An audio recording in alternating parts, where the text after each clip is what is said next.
30. If you're just tuning in, before I hand it across to Anand Narsiman, who joins us, let me just give you a quick overview. What you're seeing are pictures to the right of your screens of a Learjet that crashed in Baramati, just short of the Baramati airport. It was carrying 6 people aboard, including the Deputy Chief Minister of Maharashtra, Mr. Ajit Pawar. This crash took place just before 9 o'clock in the morning. ATC was informed shortly after at about 10 past 9. This is what the information we're getting from our DGCA sources. Let me go straight across to Milind Deora, who is, of course, the leader of the Shiv Sena. Mr. Deora, you worked and you knew Mr. Ajit Pawar, Dada as he was called, Ajit Dada as he was called, a leader who enjoyed a huge connect across political lines. Your first reactions, your comments. Well, absolutely. I knew him for many decades. He knew my late father as well. He was part of the United Congress before the NCP split in 1999. And I mean, many things come to mind, but the first reaction is, of course, just the same shock that everyone shares. People in Maharashtra, people in the country, people who knew him, people who knew about his work. My condolences to his family. And I just remember him as somebody who was he was always known from his early days when he first got into politics and into electoral politics, became a minister until today, while he was Deputy Chief Minister of Maharashtra. He was known as a very able administrator. He was someone who knew how to get things done very efficiently. That is, in my opinion, certainly going to be a huge loss to the state of Maharashtra. But, more than that, the memories that come to mind are really memories of his very accessible, very affable nature. He was someone who was extremely affable at a personal level to people who knew him. Frankly, even in his public speeches, when he was talking to party workers or he was at a public program, he was someone who would, rather than give a speech, a monologue, he was really engaging in a dialogue with the people. So he was a unique politician in that sense, and it certainly is a big loss to the state of Maharashtra, to the people of Maharashtra, and frankly to national politics as well. Milind Deora, obviously this is one of those events that will have repercussions and influence not just in Maharashtra but beyond. I'm not sure what it's right now. My mind isn't able to sort of even think about what the political ramifications of this could be. But all I will say is that at a personal level, certainly it's a loss. At a political level, certainly it's a loss. And I really can't say what will come out of this. I just remember his affable nature, frankly. I just remember him being very friendly, being very encouraging, taking matters very seriously, but yet knowing how to shrug off certain things, which I think is important in a tough dog-eat-dog profession like politics. He had that nature where he could, deal with difficult situations in a light-headed way. And sometimes that helps, and that to me was a very unique trait. And most certainly I've seen him working. I've seen him as a minister in the past. I've seen him now as Deputy Chief Minister. In fact, I've seen him in his earlier avatar even as Deputy Chief Minister.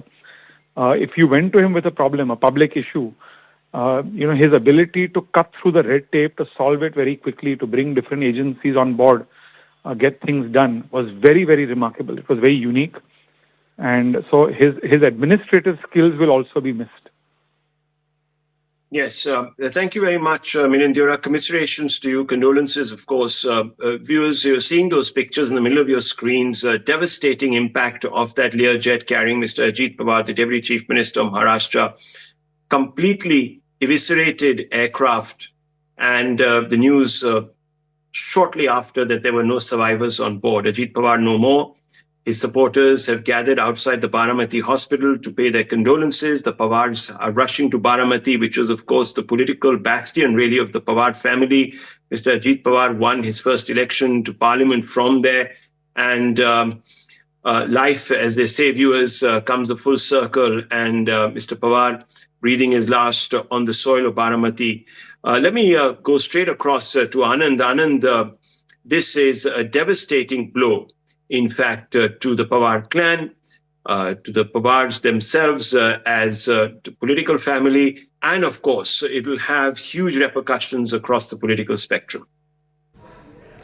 Yes, Rahul, we've just got news coming through. Thanks for that. And morning to our viewers. Not a very good morning. 9:12 a.m. is when the first time that the crash was reported to the ATC. But Prime Minister Narendra Modi has now just expressed his condolences. He said Ajit Pawar ji was a leader of the people, having a strong grassroots level connect. He was widely respected as a hard-working personality at the forefront of serving the people of Maharashtra. His understanding of administrative matters and passion for empowering the poor and downtrodden were also noteworthy.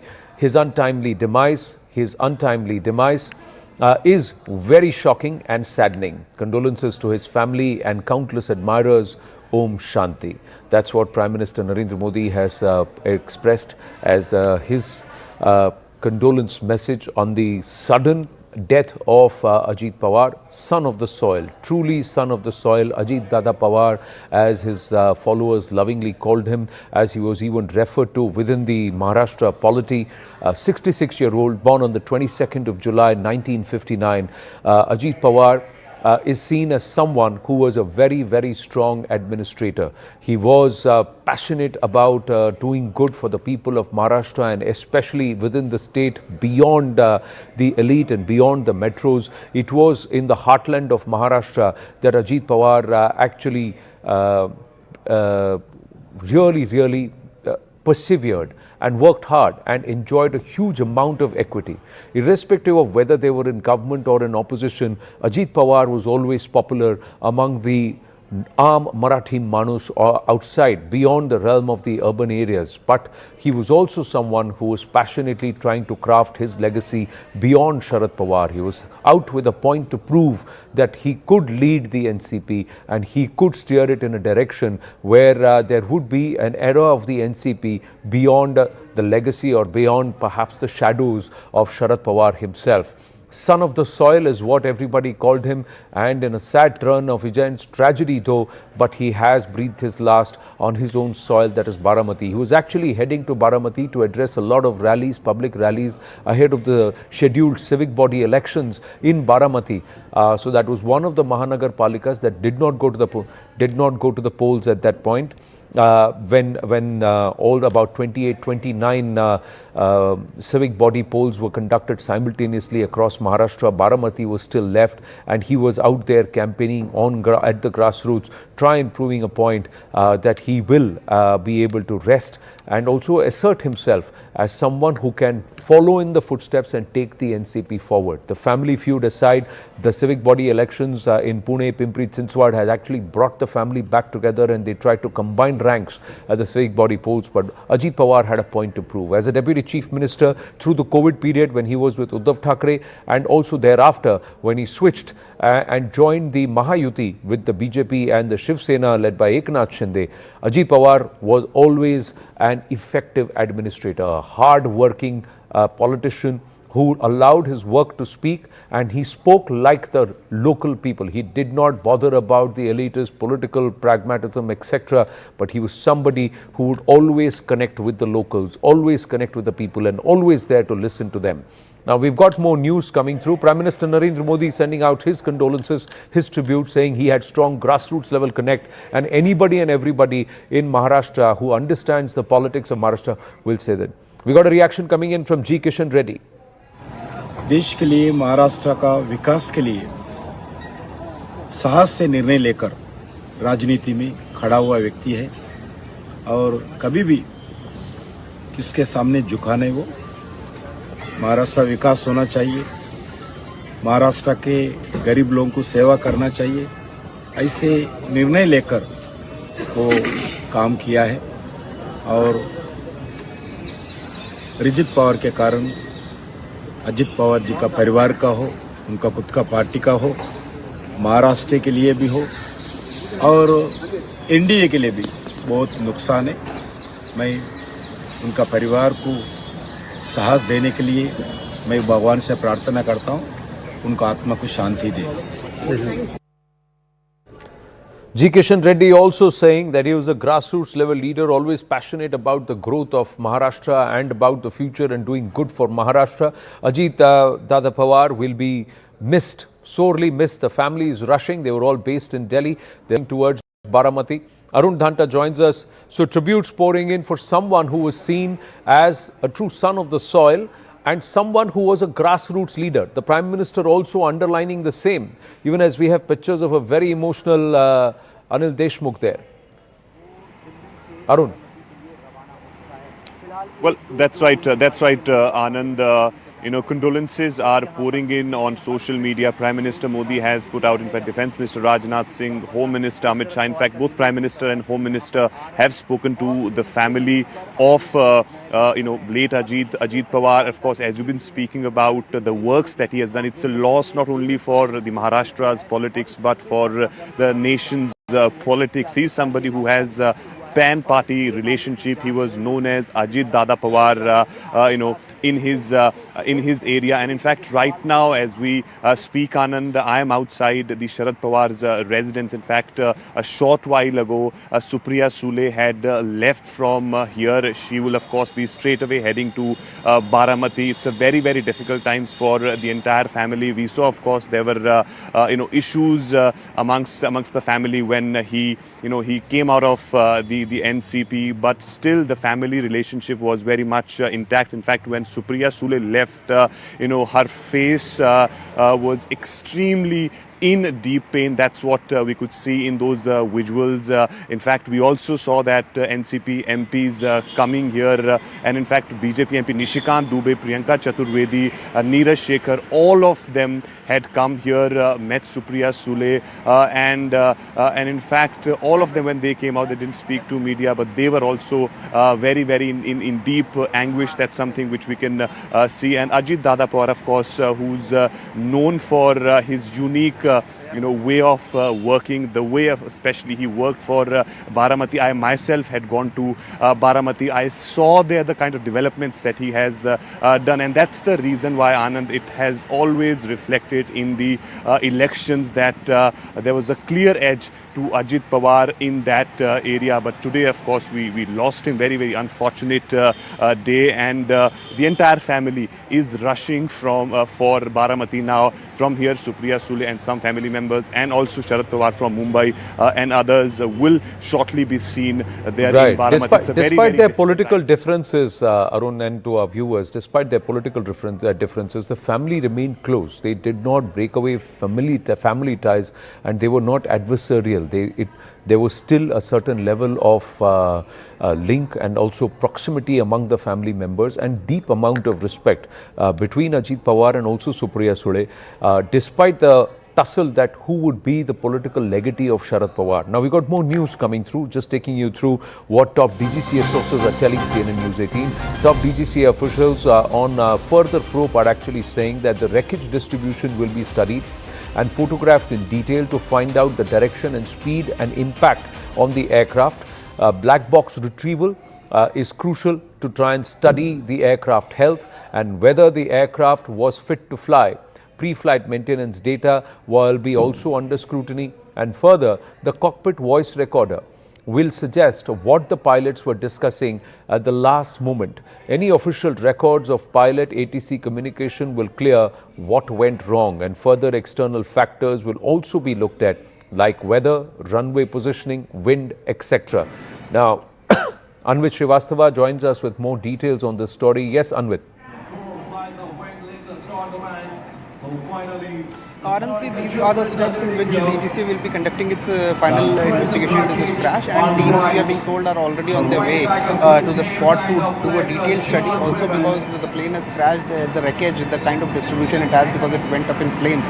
So it will be very crucial to retrieve the black box from the plane and find out how the aircraft was actually acting up in its last moment. So that is very important, to study the aircraft health, whether it was fit to fly, what was the technical issue, if there was any in this aircraft, because previously NTSB also had flagged issues and had told FAA, the Federal Aviation Administration in the US, to make sure that many of these aircrafts had shown defects in landing gear, particularly, and across models this defects was found. In fact, last February also a jet had crashed in Philadelphia, in which 7 people were killed on board. So these Learjet accidents have been there in the news, and following that NTSB also had issued a statement and had asked FAA to act on it, and therefore therefore DGCA will also keep those defects in mind, and not just the record distribution, but further other than the retrieval of black box, cockpit voice recorder will also be looked at to find out as to what was the conversation between, not just between the pilots also, but also between the pilot and the ATC, what communication was there, and if there was any defect or any problem on board that was communicated to the ATC, whether it was a mayday call, whether there was any defect was communicated, whether they were seeking any directions to land if there was any issue on board the plane. Also, it will clear, the external factors will be studied to see that whether runway positioning is what could have led to this crash, whether the altitude that the plane was landing at was not right or the speed was not right. So all those things will be looked at and to finally conclude as to what happened. There could be internal and technical factors as well. External factors will also not be ruled out and will also be looked at. So initially, DGCA has said, even though they have confirmed that Ajit Pawar was on that flight, there were 5 people on board, 2 pilots, 2 of his staff, and Ajit Pawar was there, and the flight has crashed and no survivors are there. They've also said that the attempt to land was being made, and it was that time when the accident took place. So keeping this in mind, it cannot be ruled out that NTSB that had issued, raised issues with the landing gear, that could have played in here as well. So DGC will keep that also in mind while probing the incident. So far, the incident has finally come out, and they've confirmed the incident and confirmed the death as well. Now, we got many reactions coming in. This is the Learjet, one of the workhorses that is being used as chartered flights by many netas and people all across the world. Very trustworthy, flies at very high altitudes and can cover at least 3,000 to 4,000 kilometers in terms of distance. And it is seen as one of the workhorses among the low passenger chartered flights which are taken in, and even from medium to long distances.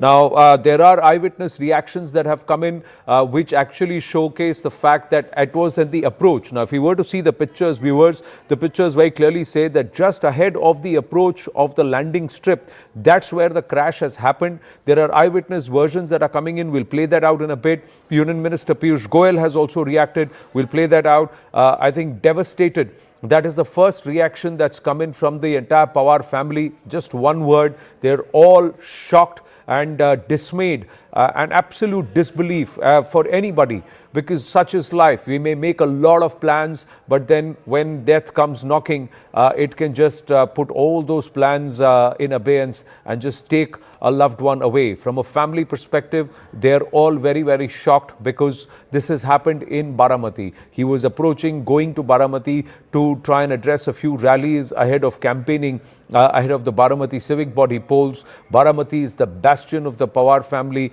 and this is where they have learned their work in terms of political and public life. And for nearly more than 4 decades, Ajit Dada Pawar has been active while working and learning under the shadows and the able guidance of Sharad Pawar. The octogenarian must be shocked today. One can only think what Mr. Sharad Pawar must be going through. He has battled so many adversities politically, personally, and he has fought through them and emerged. But condolences to the Pawar family. And as Prime Minister Narendra Modi and Nitin Gadkari have already said, everybody is only praying that they are accorded the strength to deal with such a tragedy as that has transpired. An air crash that has taken away Maharashtra's Deputy Chief Minister Ajit Pawar, fondly known as Ajit Dada Pawar. Arunima now with us. Arunima, the DGCA is now going to get into the details, but according to an eyewitness version, they're saying that the aircraft, as it descended, it seemed it would crash, and it did crash. It then exploded. There was a massive explosion, and after that we rushed there and saw that the aircraft was on fire. There were 4 or 5 explosions in the aircraft again. More people came here and tried to pull the people out of the aircraft, but since it was a huge fire, people could not help. Ajit Pawar was on board, and this is really painful for us. I can't describe it in words. This is one of the eyewitness version, and the pictures also say the same. It was approaching, it was making an approach to the landing strip. So what went wrong and where is going to be very critical, and people will need these answers.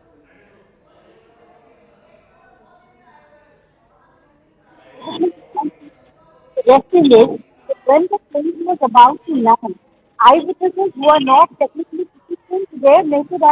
proficient to their naked eye also, the plane seemed unstable. Eyewitnesses say that it looked to us that the plane would crash, and it did crash land. What really went wrong, we do not know. Was this an engine related issue, any technical failure, or as some sources are indicating, was it anything to do with the conditions in which the plane was landing? All of that will have to be investigated. But the eyewitness account, if there are any videos, none have surfaced so far, but if there are any visual evidence at the time of landing, that could help the investigators as well. And like Anvit said, the normal standard operating procedure will be followed. The black box, the flight data recorder, the engine, the placement of the wings and the tail end of the plane has survived. So there could be some evidence there as well when technical investigation is carried out.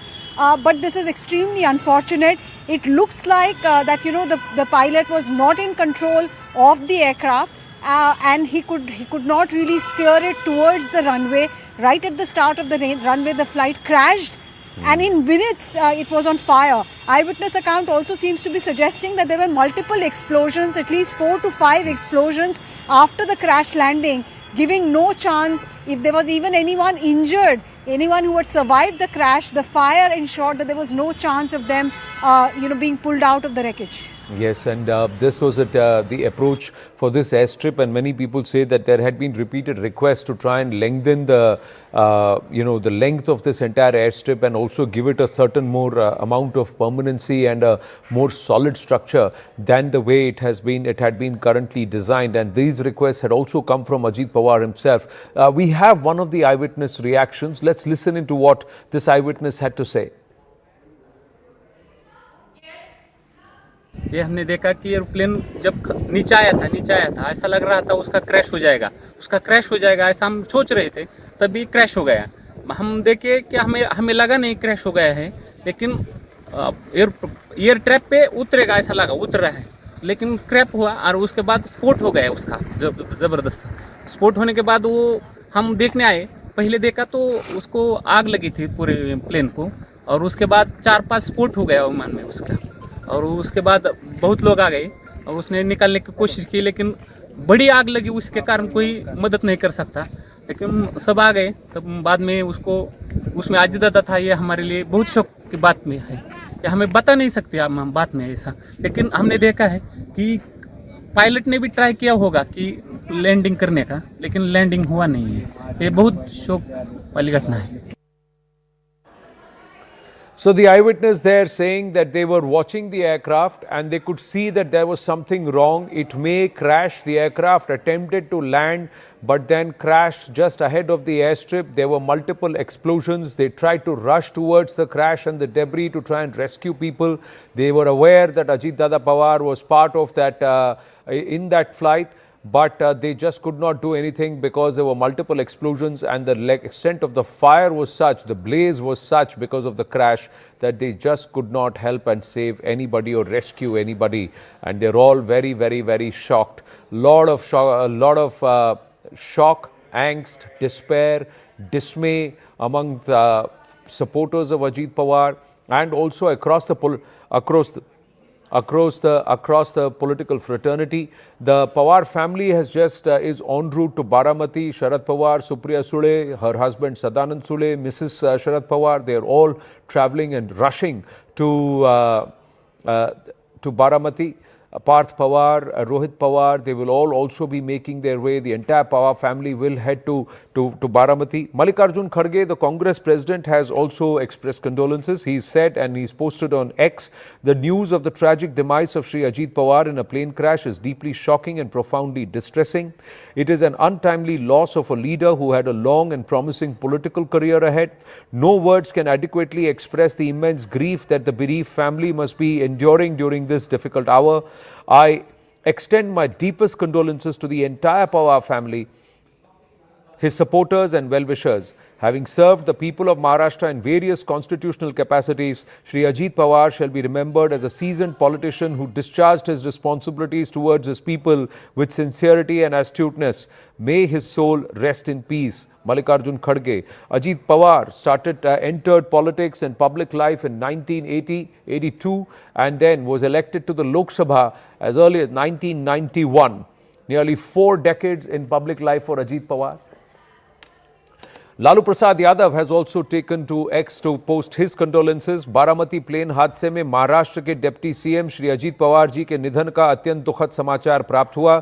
ईश्वर उनकी आत्मा को शांति प्रदान करे तथा परिजनों और समर्थकों को इस अपूरणीय क्षति को सहने की क्षमता प्रदान करे।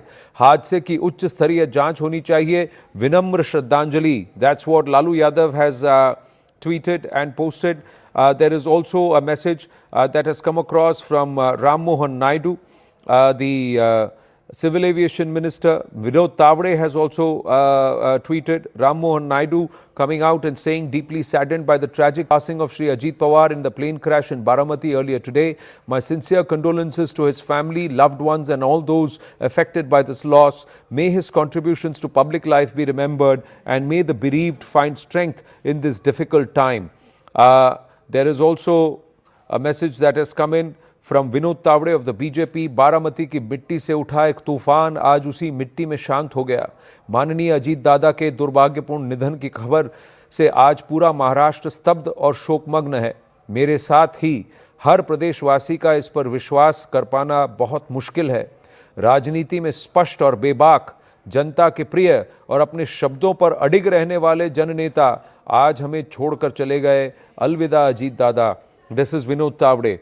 Viewers, one must understand that Maharashtra politics, despite being fiercely contested, there has always been a certain level of amiability and perhaps how we would say polite behavior among politicians outside of the active political stage. They would be great friends, have a cup of tea, have conversations and perhaps even discuss politics. So what they would take, their plan politically and how they would behave personally, there was always a certain decorum that was maintained. And just like Shri Nitin Gadkari said, there were always great personal equations and relations despite what level or line of politics one would follow. And this was established even by the likes of Sharad Pawar and Balasaheb Thackeray. At that time, they were great friends, they would communicate personally, but politically they were fierce opponents and rivals. And that's why this sentiment is coming across political party lines from Maharashtra leaders,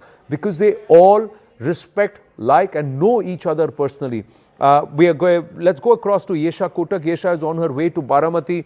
Baramati must be shocked. This was the bastion, and like Vinod Tavade said, he came from here, from Baramati, and rose to the Maharashtra and national spectrum. And tragedy as it is, he breathed his last at his own soil in Baramati. Eknath Shinde is speaking, Maharashtra Deputy Chief Minister. दुर्दैवी घटना आज महाराष्ट्रात घडली आहे. खरं म्हणजे असं कुणाच्या स्वप्नातही वाटलं नसेल की अजितदादा एवढ्या लवकर आपल्यातून जातील. ही महाराष्ट्रासाठी अतिशय दुःखद आणि दुर्दैवी घटना अजितदादांच्या जाण्याने झालेली आहे. Eknath Shinde saying this is a very, very sad and tragic turn of events. Ajitdada गेले अनेक वर्ष या महाराष्ट्राच्या राजकारणात नेतृत्व करत होते.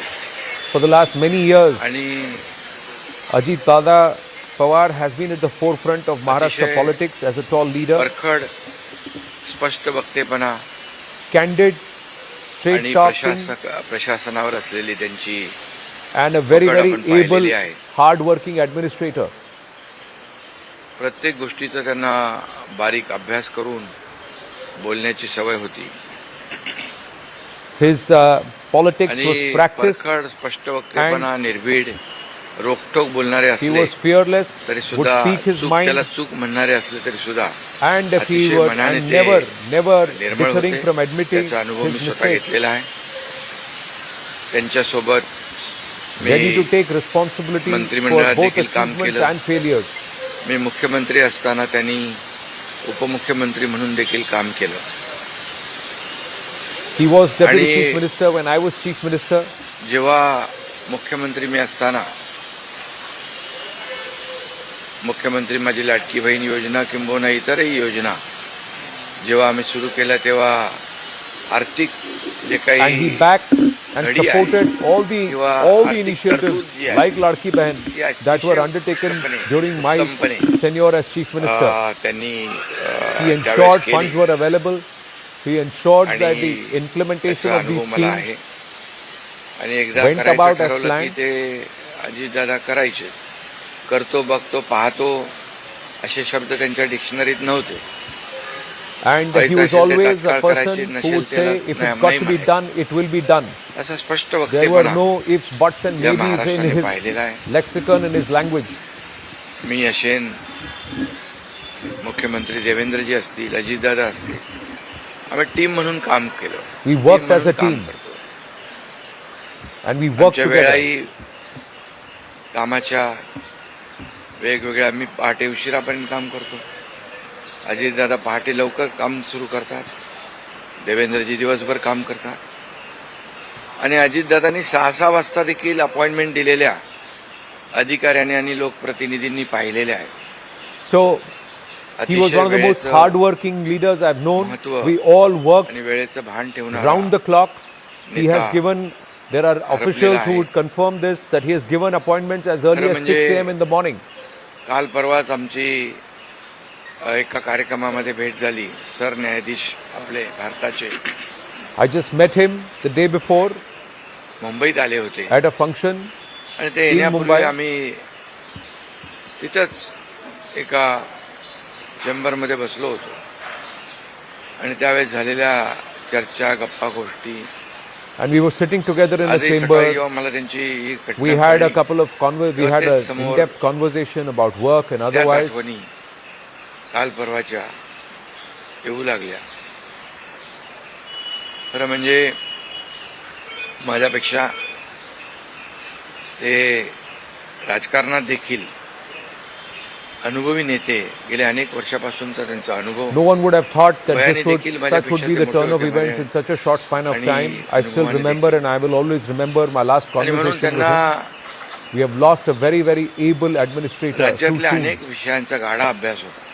And he was अनेक aware विभाग त्यांनी of some of the हाताळले most complex and त्याचा राज्याला फायदा even होत the होता. basic nitty-gritties मंत्रिमंडळात of देखील affairs relating to ज्यावेळेस Maharashtra. काही विषय यायचे त्यावेळेस आपल्या राज्याची आर्थिक परिस्थिती अशी आहे, आपल्याला सर्वांना काटकसर करावी लागेल, अशी अगदी निर्भीडपणे सांगणारे Ajitdada. He is somebody who always spoke his mind, fearless and ready to do what is required in order for the betterment and the progress of Maharashtra. आणि त्यामुळे त्यांच्या जाण्याने फक्त पवार कुटुंबियांचंच नाही, तर संपूर्ण महाराष्ट्राचं न भरून येणारं नुकसान झालेलं आहे. And it's not just the Pawar family माझ्यापेक्षा मायाने or मोठे the असल्यामुळे NCP एक or the party, काय आमची but all of गेल्या Maharashtra अनेक has lost वर्षापासूनची जवळीक निर्माण a झाली true होती. son and a good leader. त्यामुळे राजकारणातले आम्ही तिघजण एक टीम म्हणून काम करत असलो तरी सुद्धा We've always worked together as a team. हरपल्याची, गेल्याची भावना देखील, दुःख देखील माझ्या मनामध्ये आहे. And it will hurt me because we worked together as one team. He was like an elder brother आदरांजली अर्पण in that team, and I feel that. I will feel that loss. This loss hurts me, and I express my deepest condolences and offer my Shraddhanjali. हे दुःख पचवण्याची क्षमता. We hope that the family has the courage to be able to brave this, to be able to bear this loss and then still move on. Heart will also be going out to amongst a lot of the politicians, to the octogenarian Sharad Pawar, who really, really loved his nephew and saw him as his political legatee. He was torn between his love for Supriya Sule, who he wanted to be placed and secured politically, and somewhere it was decided that Ajit Dada Pawar would be the state face of the NCP, whereas Supriya Sule would ply the politics at a national level. Tehseen Poonawalla is with us this morning. Shocking turn of events. Rajesh Tope is with us. Shaina NC is also with us. Yesha Kotak is joining us live. We'll also have Raj Punj of the Shiv Sena. Daniel Francis is with us. Arun Dhanta is with us. Yesha Kotak, you're on your way to Baramati. People of Baramati are shocked. all those who have posted that video, the horrific video of the crash, all the locals, they are saying this is something which we'll never be able to forget. This is a shocking turn of events. We've lost a big leader, and he was really loved by the people of Baramati. Absolutely, Anand. In fact, more so, last time when we were around at Baramati, we had interviewed Ajit Pawar one-on-one. And it's even more tragic that, we head today to Baramati to cover this very tragic event. In fact, throughout the time, whatever we've experienced at Baramati, people had always credited Ajit Pawar for making Baramati to where it is. Rightly so. In fact, we also heard Deputy Chief Minister Eknath Shinde speaking about this. His day would begin anywhere at 4 o'clock. His lineups would begin at 5 o'clock. And be it each and every small village of Baramati, people would gather, line up to meet him because they were sure that, when they would meet Ajit Dada, they would have a solution to the problem. Whoever would come to him would not be unheard. Was something that was experienced by people at Baramati, and that's where, something that you've also been speaking about, when it came to both the Pawars, be it Sharad Pawar and Ajit Pawar, it was quite evident that Sharad Pawar was the one who bought that place for Baramati, but Ajit Pawar was taking forward that legacy, and which was also something that was evident when it came to both the Lok Sabha and the Vidhan Sabha elections. They happened to support Sharad Pawar in the Lok Sabha and Ajit Pawar in the Vidhan Sabha election. For Baramatikars, they always saw that the Pawar family had never separated. They would in fact see both of them coming together. And for the entire Baramati, for people at Baramati, Pawar family was an extension of their own family, the kind of work that was being done. Because even recently when we saw Ajit Pawar was constantly at Baramati for the last couple of weeks. He was constantly in and around Baramati, in Pune, taking a stock of all the elections that took place, the municipal corporation elections that took place, because this was something that was very close to his heart. His work, his vision was something that was quite evident at Baramati.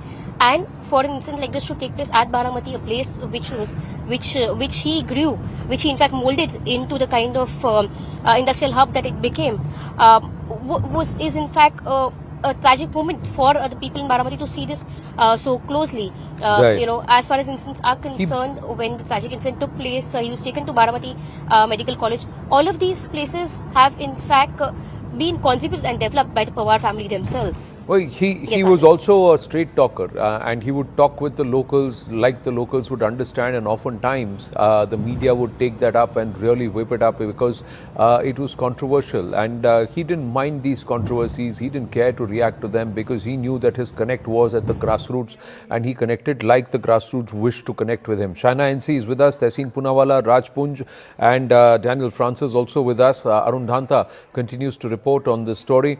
But what a tragic turn of events. Shaina NC, your thoughts? This has left a lot of people absolutely shocked and beyond belief. Yes, you're right. Shocked is an understatement. Sometimes one falls short on words and what does one say in a situation such as this. Well, Anand, Ajit Pawar and myself, we are neighbors. We have the same boundary wall. So when I went to his room this morning and spoke to his staff, they were saying that he met with public from 6 a.m. to 8 a.m. and then left for Baramati. It also shows you the challenges that leaders such as him has with the finance minister, has with the irrigation minister, has with the deputy chief minister, and a 50-year-long life in public life is not very easy. People only see it from the outside. So I think at this point, one would only want to offer prayers to his family and to his constituents and to his people, for which sometimes, we really don't look at whether it's a Sachin Pilot losing his father or a Jyotiraditya Scindia losing his father or a Gopinath Munde losing his life or a Vijay Rupani losing his life. And here you have Ajit Pawar also losing his life much earlier than his time. So my prayers and Shraddhanjali to all of them. You're saying 6 a.m. to 8 a.m. This morning he was working, meeting people, and then he set off to Baramati. As of now, we are given to understand there were 5 people aboard that flight. The reports are saying 6 or 5, but 5 confirmed names we have. Ajit Pawar, the Deputy Chief Minister, his PSO, Vijay Jadhav, Sumit Kapoor, the pilot, Sambhavi Pathak, another pilot, and flight assistant Pinky Mali. So these are the 5 names that we have, and how shocking it is. A Learjet, a trustworthy a plane that can be depended upon to try and, and it is one of the most preferred planes that netas and people all over the world, businessmen, otherwise travelers, otherwise charter, a dependable aircraft which now eyewitnesses say looked like it was not in control as it was making that approach to the Baramati runway. Tehseen Poonawalla, quite shocking. At the onset, condolences to the Pawar family. In fact, I met Ajit ji just a few days ago at somebody's residence, and prior to that, I met him at the funeral of Suresh Kalmadi, the erstwhile MP from Pune. And it just makes you realize how fickle life is. 1 second, you're alive and healthy, like Shaina said, he was meeting his constituents, he was meeting his people, and the next second you're no more. So just all the strength to the family. I'm going to finish this and head to Baramati. I just spoke to Parth, his son, and I'm sure, and the whole family seems devastated. I think the people of Baramati, the people of Pune are devastated, and this is a tragic loss for Maharashtra politics, and it is also a sad reality of how politics and life is so fickle. But most importantly, this aircraft that you spoke about, the company that operates it, this is the second aircraft that is crashed. And I do hope DGCA also wakes up, because what we've seen, Anand, on a larger note in the last year and a half, is a lot of air crashes and chopper crashes. I think DGCA needs to wake up. I think we need to have a better discussion on aviation safety, why this is happening. Is maintenance being okay? What is the reasons? And I hope that these reports are transparently put before people, because I think that is important for aviation sector and for our nation. Point well made, and I think the DGCA has already put out the details. The DGCA very clearly saying that they are going to get to the bottom of it. The cockpit voice recorder, the last conversation that was had with the ATC, all of this will be very carefully monitored, and that seen, was the aircraft in an operable condition and did it go through the mandatory flight checks before taking off. All of this is now subject to investigation. We've got a tweet from Rahul Gandhi. He's posted on X. Maharashtra के उप मुख्यमंत्री श्री अजीत पवार जी और उनके सह यात्रियों की आज हवाई जहाज दुर्घटना में निधन का समाचार अत्यंत पीड़ादायक है। इस शोक के पल में महाराष्ट्र की जनता के साथ हूं। समस्त पवार परिवार और प्रियजनों को इस दुख की घड़ी में अपनी संवेदनाएं व्यक्त करता हूं। So again, shock coming through, but more within Rajpunj, if I may come to you. Shri Rajesh Tope ji is with us. Rajesh ji, namaste. Very, very shocking news. Dukhat samachar. Yes, it is an irreparable loss to the state at large, to the party particularly, and to my family as well, because I am attached to Mr. Pawar's family since 2 generations. My father was MP, myself since the age of 25. We are continuously attached to the party and to each other. So he has been a mentor to us. He has always guided us in all ups and downs of my life, and he has taught us lot many things which a leader should have within the leadership. So I think that we have lost a great leader, and this loss cannot be recovered by anyone. There's a big vacuum which will be created by his demise, and it's a very painful, I mean to say, very, very painful situation for all of us in the Maharashtra state, and especially to NCP. Rajesh ji, I am aware of this, so my deepest condolences also to you and to your family, and it must be quite shocking. But tell us what made Ajit Dada who he is. How did he become so popular among the people of Maharashtra? Political successes, failures aside, he was always popular with the people, with the locals. So, and you've known him for so many years. So, share with us what made him special. What was his unique quality? Yeah, his unique quality I can mention is, first of all, he was very time punctual. no one in our state was starting the meeting at 7 a.m. in the morning. So that was a very special quality to start day very early in the morning. His meetings were to be conducted 6 a.m., 7 a.m. So this, I'm not at all flirting, but this is the real truth. So he's a very time punctual person, very bold person. Means whatever he was mentioning, like whatever he used to say, he used to do it. So he used to tell that whatever he say, he mean it. He was to do it, and that was his special. I think. I mean to say his special quality. How Yeah, would you as a remember leader, him? How would you remember and him as a he was person? a, yeah, he was a very hardworking person. And whenever we were in ministry, he used to guide us. Basically, I can quote some of the example that when I was on a very hot seat of public health ministry in the time of Corona. So I was public health minister and he was finance minister. So he used to really support a lot, because whatever proposals we were to take to him, because I was on the ground, and so I used to tell him the all facts and he used to understand it properly. He was very sensitive leader, and he used to really help us a lot. So Right. that was the thing what I can mention here, that he Right. used to help and he used to mentor, he used to tell what is good and what is not. Right. So I think all his experiences he used to share to all of our generation, Right. and so Rajesh that Tokaji, always kept Maharashtra. Rajesh ji, my condolences again. Thank you for speaking with us even at this time of real sadness and grief. Thank you. We have viewers breaking from this coverage and cutting straight across to the Lok Sabha. President is addressing the House. और अगरतला में महिलाओं और बच्चों का अस्पताल बनने से भी बड़ी सुविधा होगी। इस तरह के प्रयासों से पूर्वोत्तर में एक बड़ा हेल्थ इंफ्रास्ट्रक्चर तैयार हो रहा है। माननीय सदस्यगण, जो मेरी सरकार की प्राथमिकता है, पीएम जनमन योजना, इसी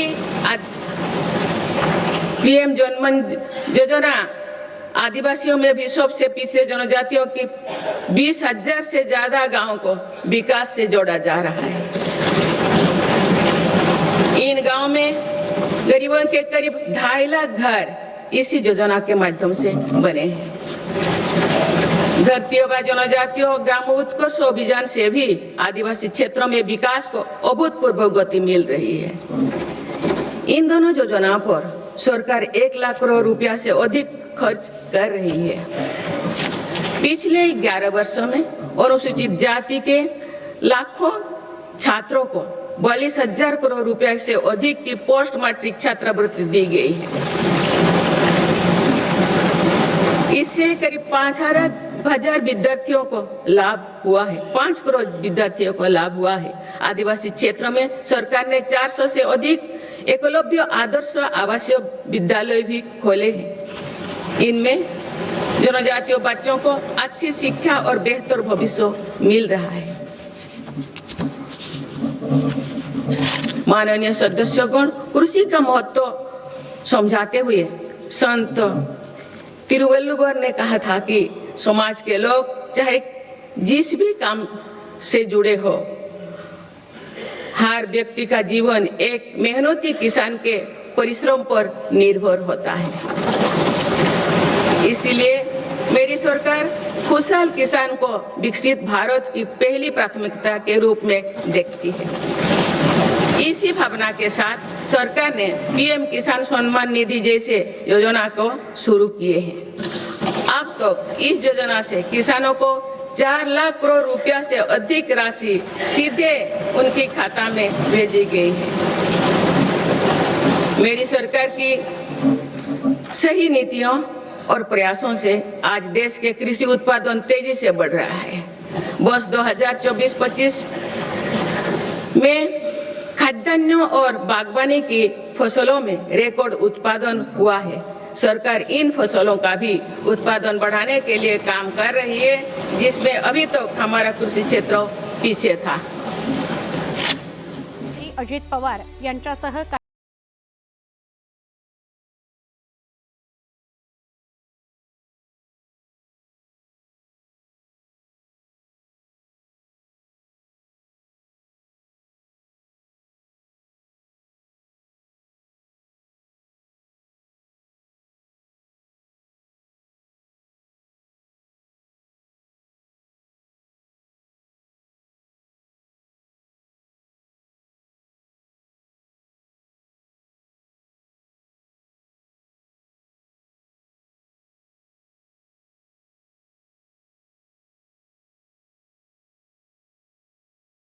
आणि इतरही 5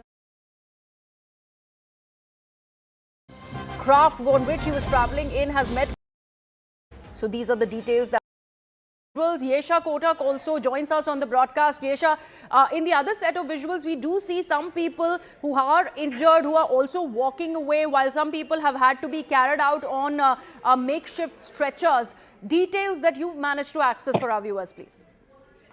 So far, preliminary details coming out of this very accident.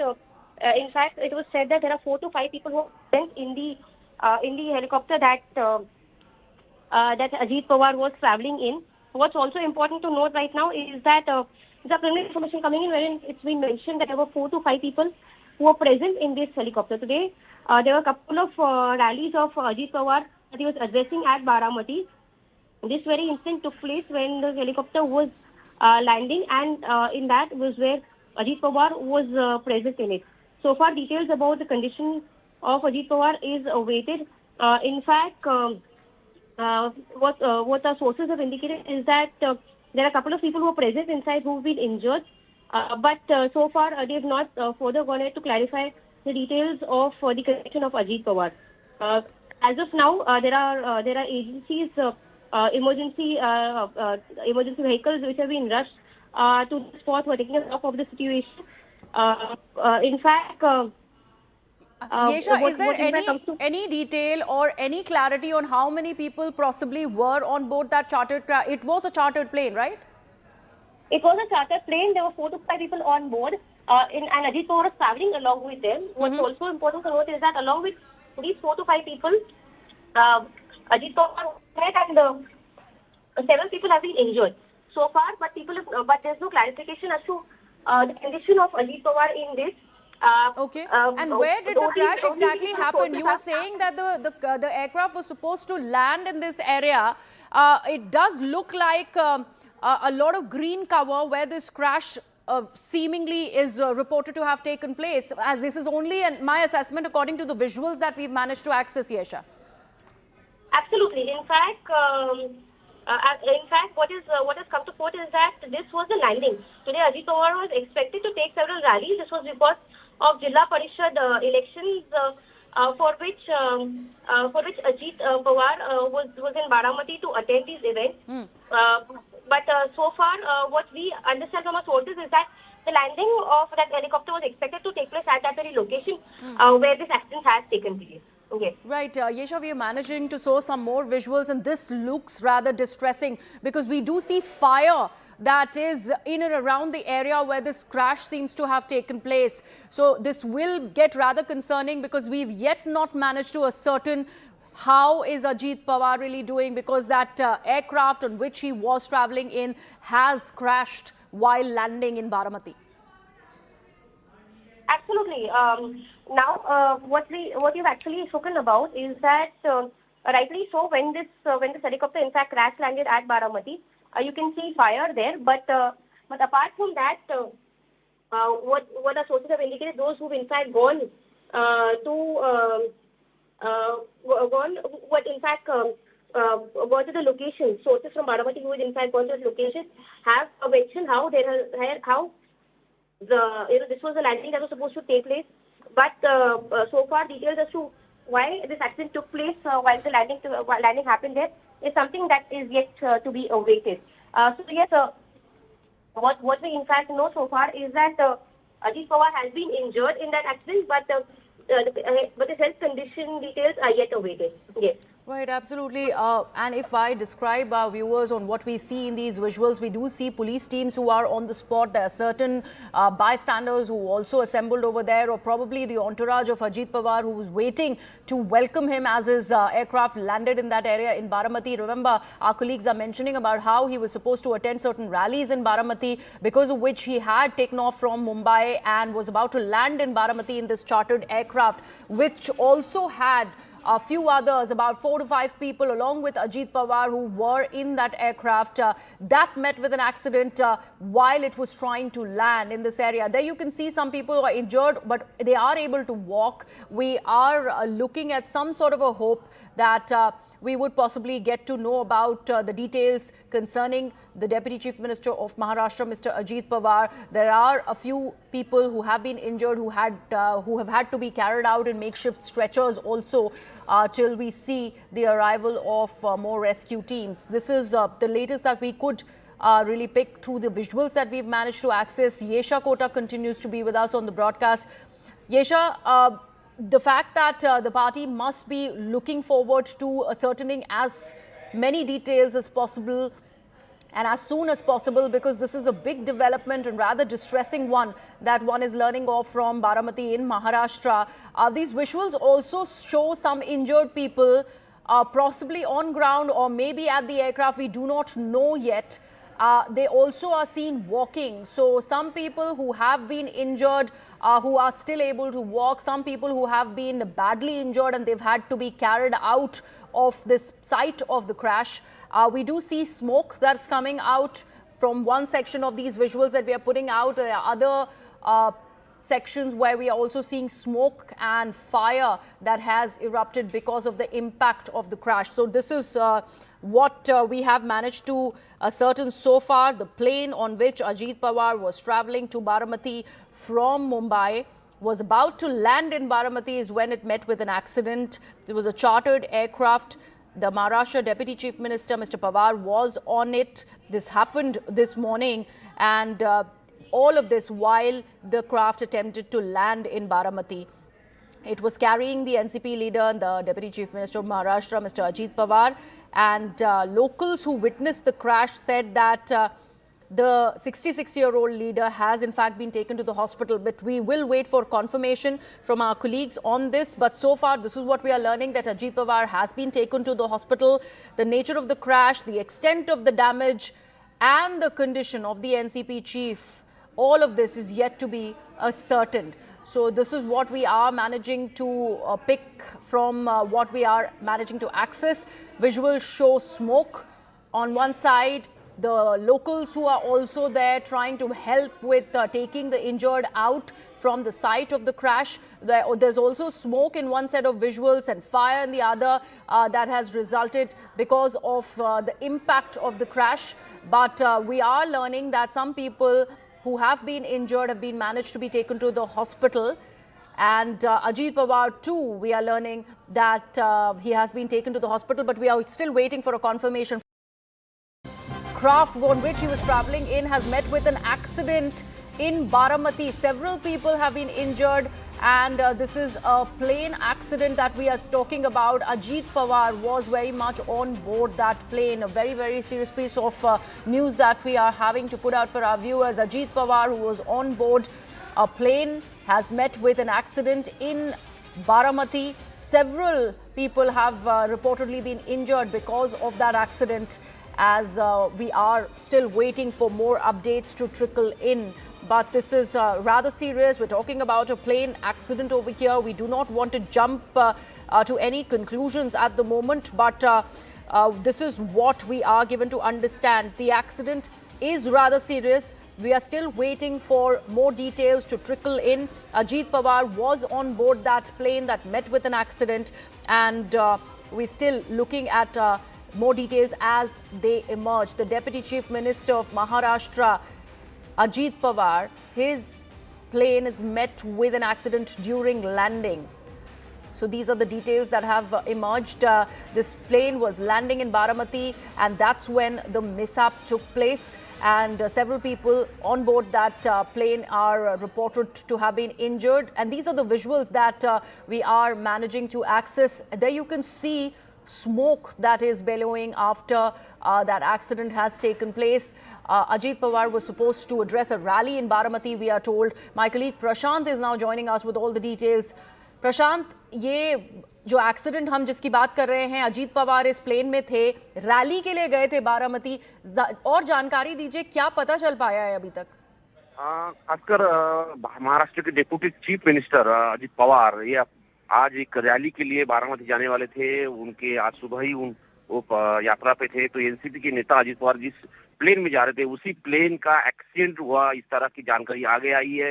ये बारामती के दौरे पे थे। बारामती में उनका 2-3 आज जिस तरह से जेडपी की इलेक्शन चल रहे हैं उसको लेके रैली थी। जो जानकारी आगे आई है, विमान में और उनके साथ में और कुछ नेता भी साथ थे और सभी मिलके चुनाव रैली के लिए जाने वाले थे। घटना स्थल पर जहाँ पे एक्सीडेंट हुआ है वहाँ पे सिक्योरिटी एजेंसियां पहुंच गई है और साथ में ये भी जानकारी मिल रही है कि लगातार वो जैसे रैलीज कर रहे हैं। कल वो बॉम्बे में वो आए थे, बॉम्बे में वो कल कैबिनेट की मीटिंग में उपस्थित थे। उसके बाद में वो आज रैली के लिए बारामती जा रहे थे, तो उसी वक्त ये घटना हुई है। अभी जो स्पष्ट जानकारी आ रही है कि उसमें कुछ लोग गंभीर स्तर पे जख्मी हुए हैं, ऐसी जानकारी मिली, घायल हुए हैं, इस तरह की जानकारी आगे आ रही है। प्रशांत, हम ये विजुअल्स अभी देख पा रहे हैं और these are the visuals that I'd first want to put out for our viewers. This rather looks very distressing. Seems like a charter plane on which Ajit Pawar, the Deputy Chief Minister of Maharashtra, was on board. There you see people who have assembled around the crash site, and there you see the smoke that's coming out. Many people who have jumped in for assistance. There are cars, the cavalcade possibly that is also around here. It doesn't look like a space where an aircraft is going to be landing. So we are still waiting for more details about how this accident, this crash really took place. There are several other people along with Ajit Pawar who were on board this aircraft when this crash happened. And there you see smoke coming out. Many people who have gathered over here. And there are other visuals on this side where you see the rescue relief operation possibly that is underway. My colleague Mayuresh is also now with us on the broadcast. Mayuresh, explain to us what exactly has happened and any more details that you've managed to, in fact, access for our viewers.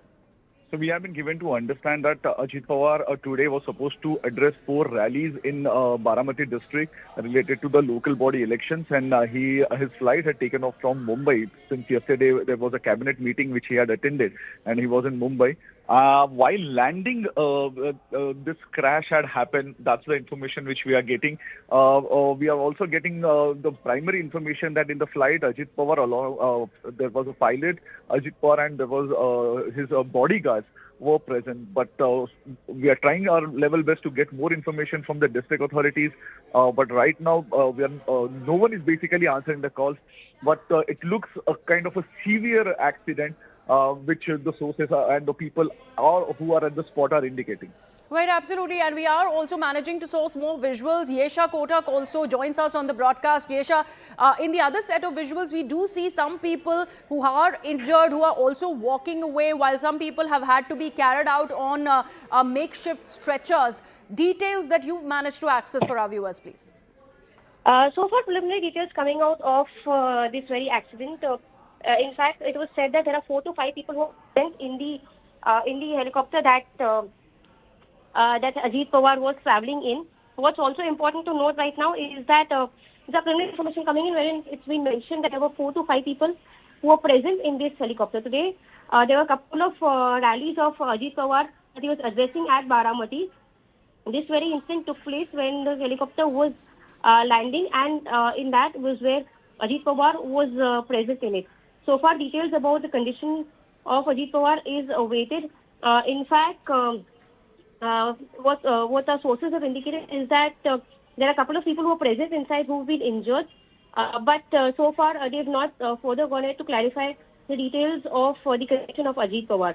As of now, there are agencies, emergency vehicles which have been rushed to the spot who are taking stock of the situation. In fact, Yesha, is there any detail or any clarity on how many people possibly were on board that chartered? It was a chartered plane, right?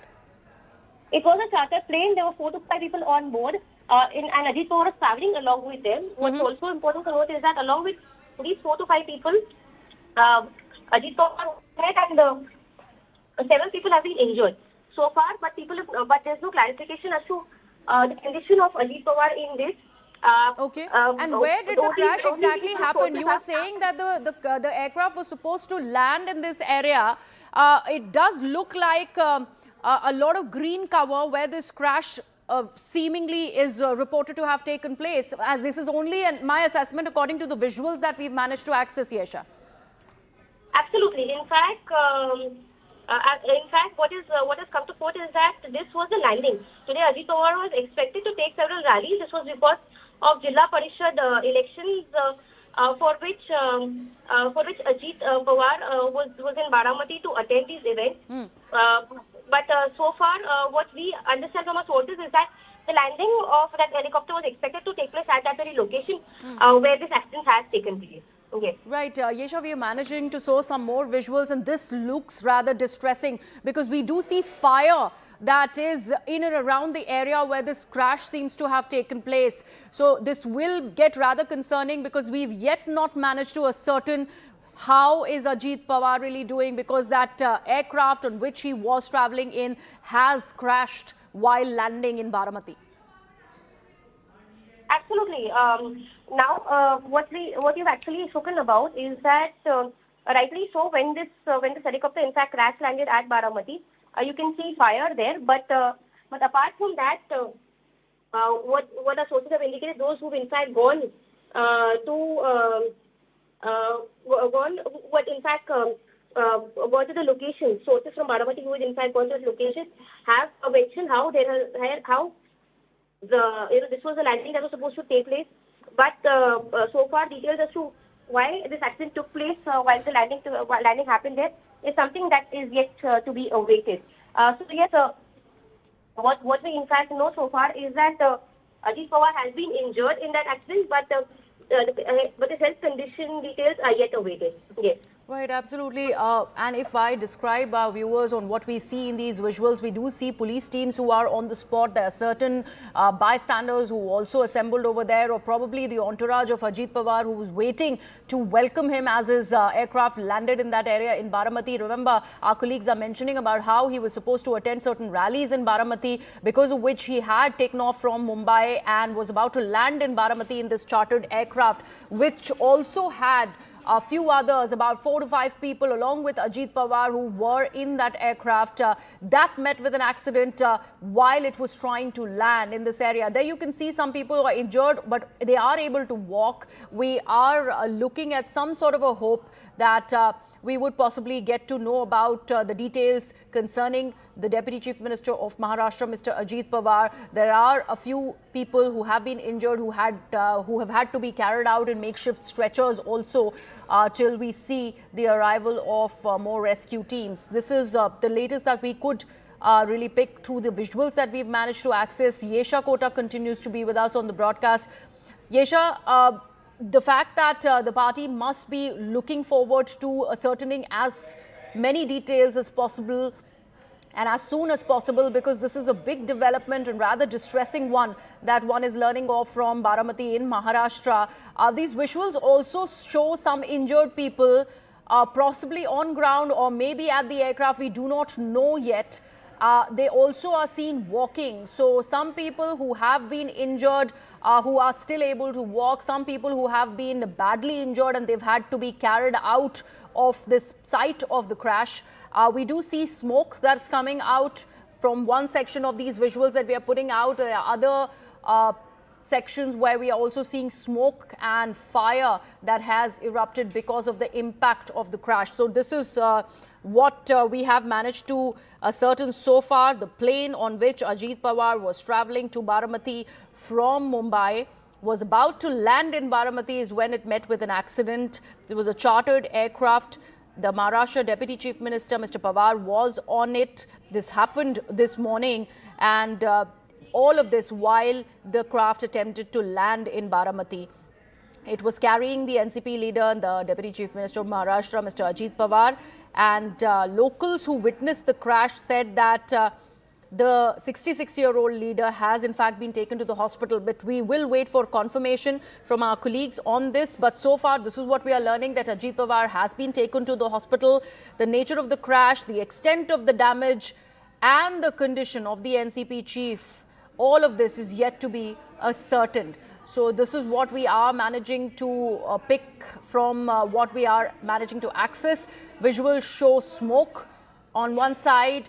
The locals who are also there trying to help with taking the injured out from the site of the crash. There's also smoke in one set of visuals and fire in the other that has resulted because of the impact of the crash. But we are learning that some people who have been injured have been managed to be taken to the hospital. And Ajit Pawar too, we are learning that he has been taken to the hospital, but we are still waiting for a confirmation from our colleagues. Craft on which he was travelling in has met with an accident in Baramati. Several people have been injured, and this is a plane accident that we are talking about. Ajit Pawar was very much on board that plane. A very, very serious piece of news that we are having to put out for our viewers. Ajit Pawar, who was on board a plane, has met with an accident in Baramati. Several people have reportedly been injured because of that accident, as we are still waiting for more updates to trickle in.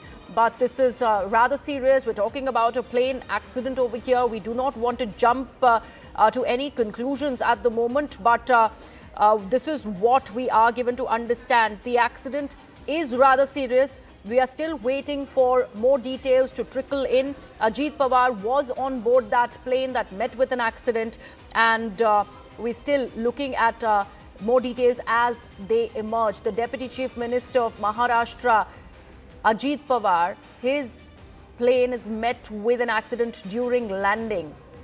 So these are the details that have emerged. This plane was landing in Baramati, and that's when the mishap took place. And several people on board that plane are reported to have been injured. And these are the visuals that we are managing to access. There you can see smoke that is billowing after that accident has taken place.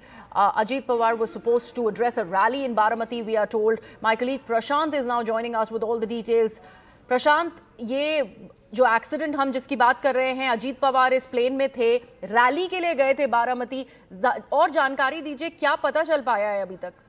खासकर महाराष्ट्र के deputy chief minister Ajit Pawar ये आज एक rally के लिए बारामती जाने वाले थे। उनके आज सुबह ही वो यात्रा पे थे, तो एनसीपी के नेता अजीत पवार जिस प्लेन में जा रहे थे उसी प्लेन का एक्सीडेंट हुआ, इस तरह की जानकारी आगे आई है। ये बारामती के दौरे पे थे। बारामती में उनका 2-3 आज जिस तरह से जेडपी की इलेक्शन चल रहे हैं उसको लेके रैली थी।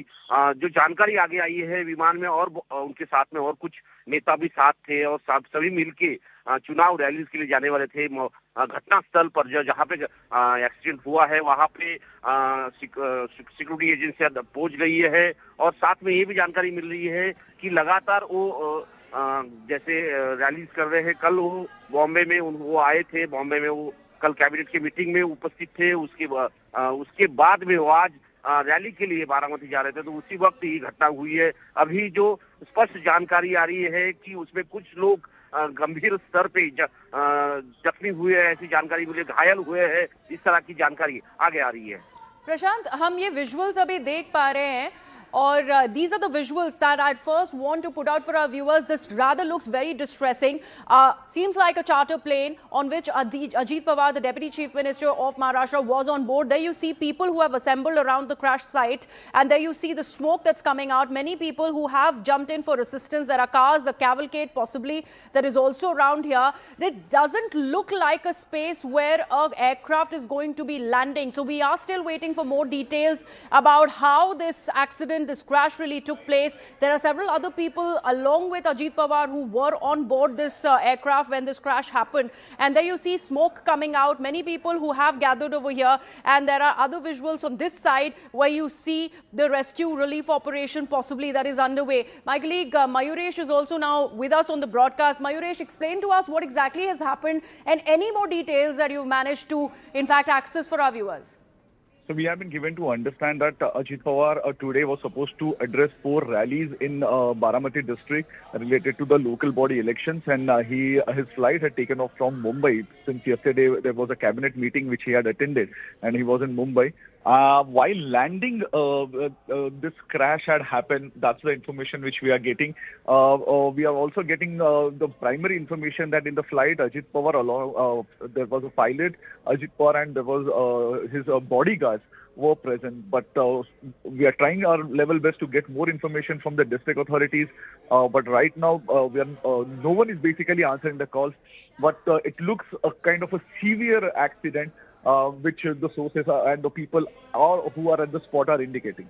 Right, absolutely. And we are also managing to source more visuals. Yesha Kotak also joins us on the broadcast. Yesha, in the other set of visuals, we do see some people who are injured, who are also walking away, while some people have had to be carried out on makeshift stretchers. Details that you've managed to access for our viewers, please. So far, preliminary details coming out of this very accident. In fact, it was said that there are 4 to 5 people who went in the helicopter that Ajit Pawar was traveling in. What's also important to note right now is that the preliminary information coming in, wherein it's been mentioned that there were 4 to 5 people who were present in this helicopter today. There were a couple of rallies of Ajit Pawar that he was addressing at Baramati. This very incident took place when the helicopter was landing, and in that was where Ajit Pawar was present in it. So far, details about the condition of Ajit Pawar is awaited. In fact, what our sources have indicated is that there are a couple of people who are present inside who have been injured, but so far they have not further gone ahead to clarify the details of the condition of Ajit Pawar. As of now, there are agencies, emergency vehicles which have been rushed to the spot who are taking stock of the situation. In fact, Yesha, is there any detail or any clarity on how many people possibly were on board that chartered craft? It was a chartered plane, right? It was a chartered plane. There were 4 to 5 people on board, and Ajit Pawar was traveling along with them. What's also important to note is that along with these 4 to 5 people, Ajit Pawar was hit and several people have been injured so far. But there's no clarification as to the condition of Ajit Pawar in this. Okay. And where did the crash exactly happen? You were saying that the aircraft was supposed to land in this area. It does look like a lot of green cover where this crash seemingly is reported to have taken place. As this is only my assessment according to the visuals that we've managed to access, Yesha. Absolutely. In fact, what has come to court is that this was the landing. Today, Ajit Pawar was expected to take several rallies. This was because of Zilla Parishad elections, for which Ajit Pawar was in Baramati to attend these events. But so far, what we understand from our sources is that the landing of that helicopter was expected to take place at that very location where this accident has taken place.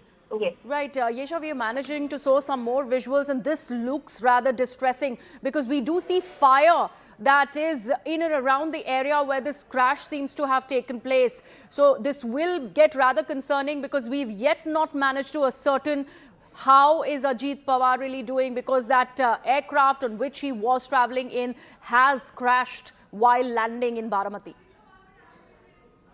Absolutely. Now, what you've actually spoken about is that rightly so, when this helicopter in fact crash landed at Baramati, you can see fire there. But apart from that, what our sources have indicated, those who've in fact gone to the location, sources from Baramati who had in fact gone to the location have mentioned how this was a landing that was supposed to take place. But so far, details as to why this accident took place while the landing happened there is something that is yet to be awaited. So yes, what we in fact know so far is that Ajit Pawar has been injured in that accident, but his health condition details are yet awaited. Yes.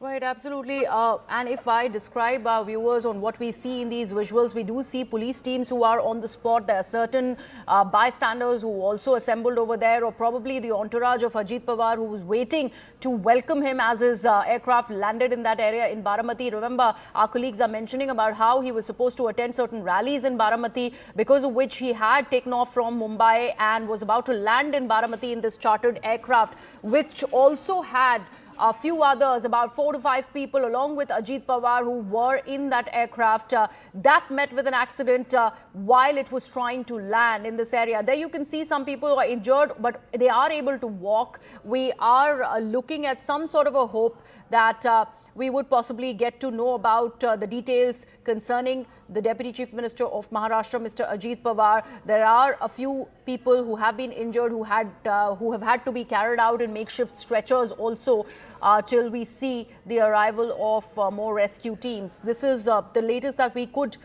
really pick through the visuals that we've managed to access. Yesha Kota continues to be with us on the broadcast.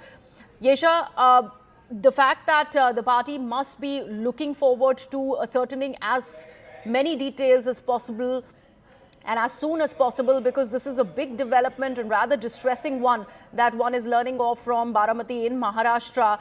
These visuals also show some injured people possibly on ground or maybe at the aircraft. We do not know yet.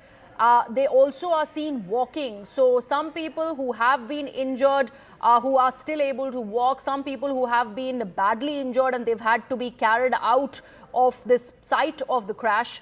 We do see smoke that's coming out from one section of these visuals that we are putting out. There are other sections where we are also seeing smoke and fire that has erupted because of the impact of the crash. So this is what we have managed to ascertain so far. The plane on which Ajit Pawar was traveling to Baramati from Mumbai was about to land in Baramati is when it met with an accident. There was a chartered aircraft. The Maharashtra Deputy Chief Minister, Mr. Pawar, was on it. This happened this morning, and all of this while the craft attempted to land in Baramati.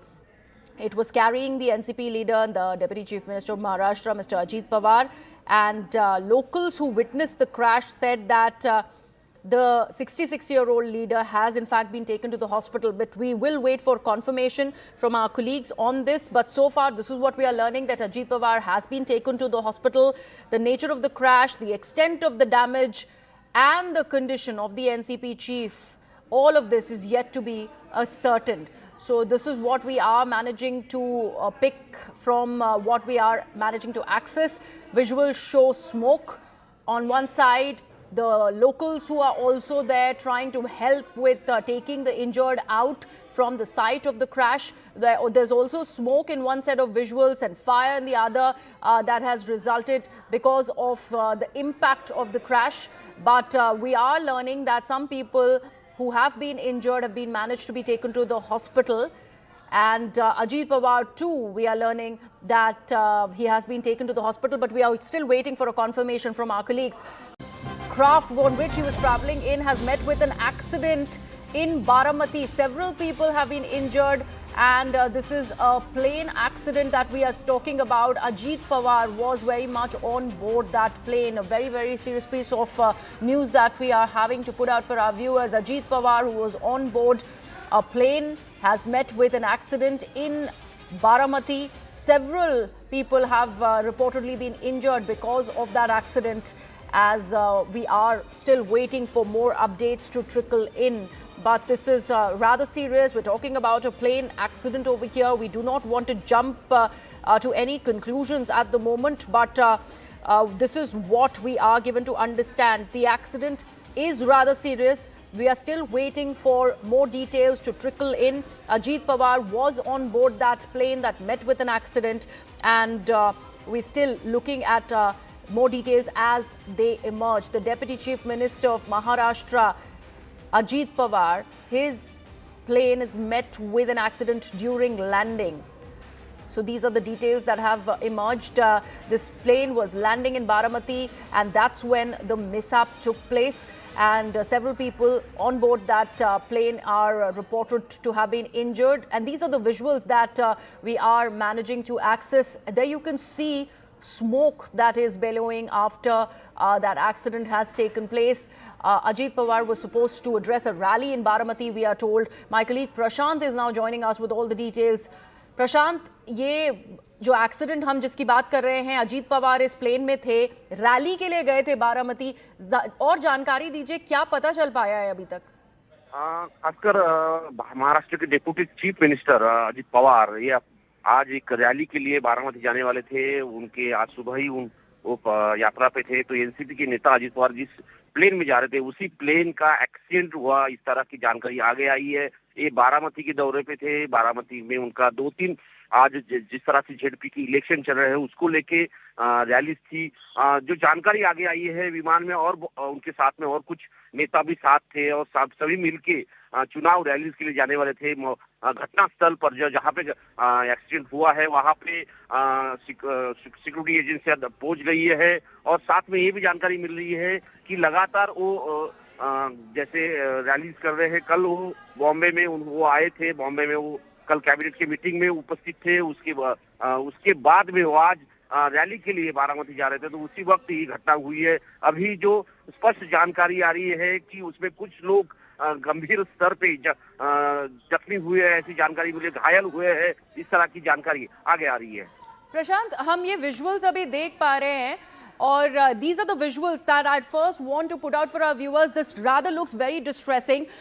Seems like a charter plane on which Ajit Pawar, the Deputy Chief Minister of Maharashtra, was on board. There you see people who have assembled around the crash site, and there you see the smoke that's coming out. Many people who have jumped in for assistance. There are cars, the cavalcade possibly that is also around here. It doesn't look like a space where an aircraft is going to be landing. So we are still waiting for more details about how this accident, this crash really took place. There are several other people along with Ajit Pawar who were on board this aircraft when this crash happened. And there you see smoke coming out. Many people who have gathered over here. And there are other visuals on this side where you see the rescue relief operation possibly that is underway. My colleague Mayuresh is also now with us on the broadcast. Mayuresh, explain to us what exactly has happened and any more details that you've managed to, in fact, access for our viewers.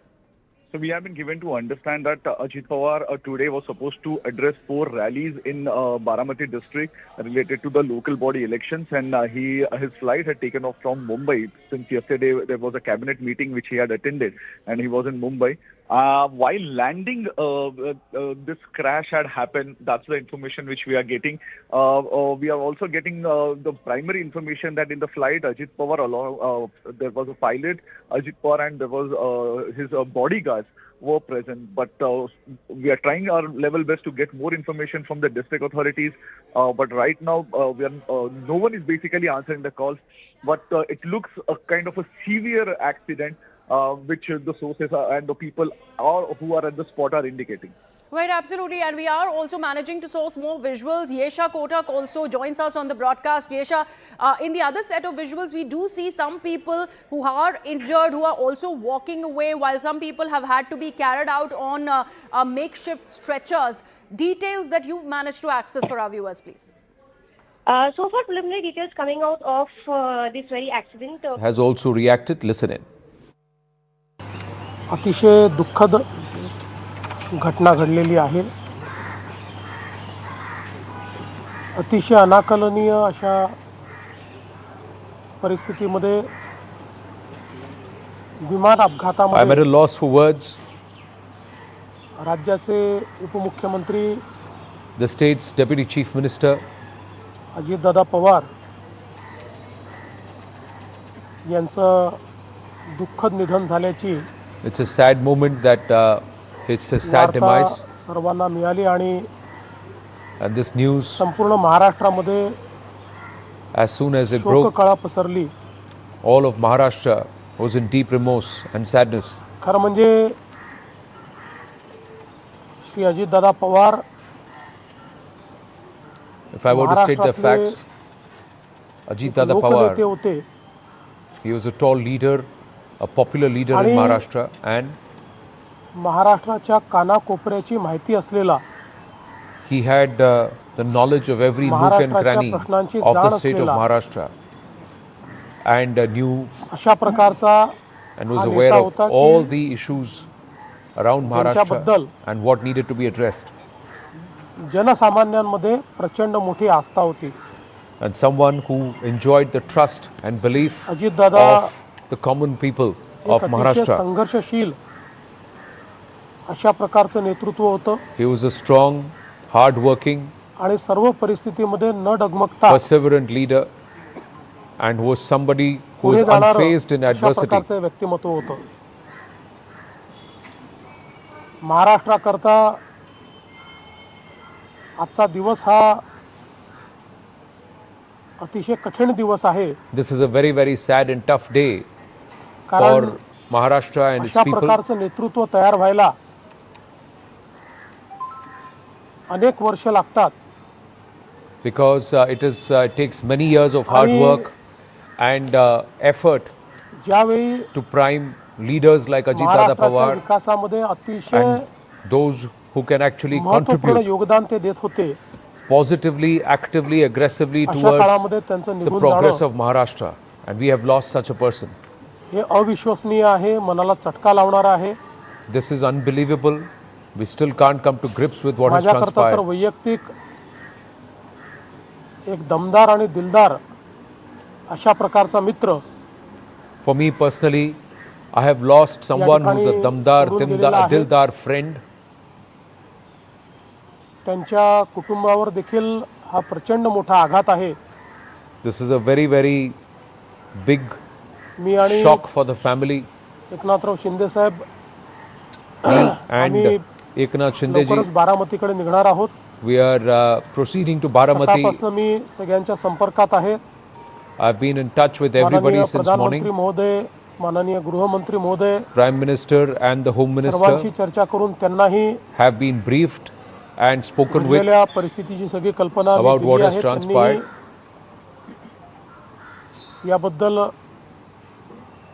प्रचंड दुःख And they have व्यक्त also केलेलं आहे. expressed deepest shock and condolence. एकूणच देशातच या संपूर्ण प्रकरणामुळे हळहळ पसरलेली आहे. There is पुढच्या सगळ्या a state of गोष्टी shock ज्या आहेत because of what has happened, त्या and everybody परिवाराशी is चर्चा still करून coming to terms with the development. ठरवण्यात येतील. What happens next? सकाळी सुप्रिया Once ताईंशी there is माझं बोलणं any झालं, त्यानंतर discussion, पार्थ पवारांशी we will माझं see. बोलणं झालं. I spoke with Supriya एकदा Sule ji and संपूर्ण Parth परिवार Pawar this morning. बारामतीला पोहोचल्यानंतर The entire family will पुढच्या first सगळ्या गोष्टींचे reach निर्णय Baramati, and हे thereafter त्यांच्या further संमतीने decisions of what next will be taken. घेतले जातील. महाराष्ट्रामध्ये आज शासकीय सुट्टी आम्ही घोषित केलेली आहे. We have declared an official त्यासोबत administrative holiday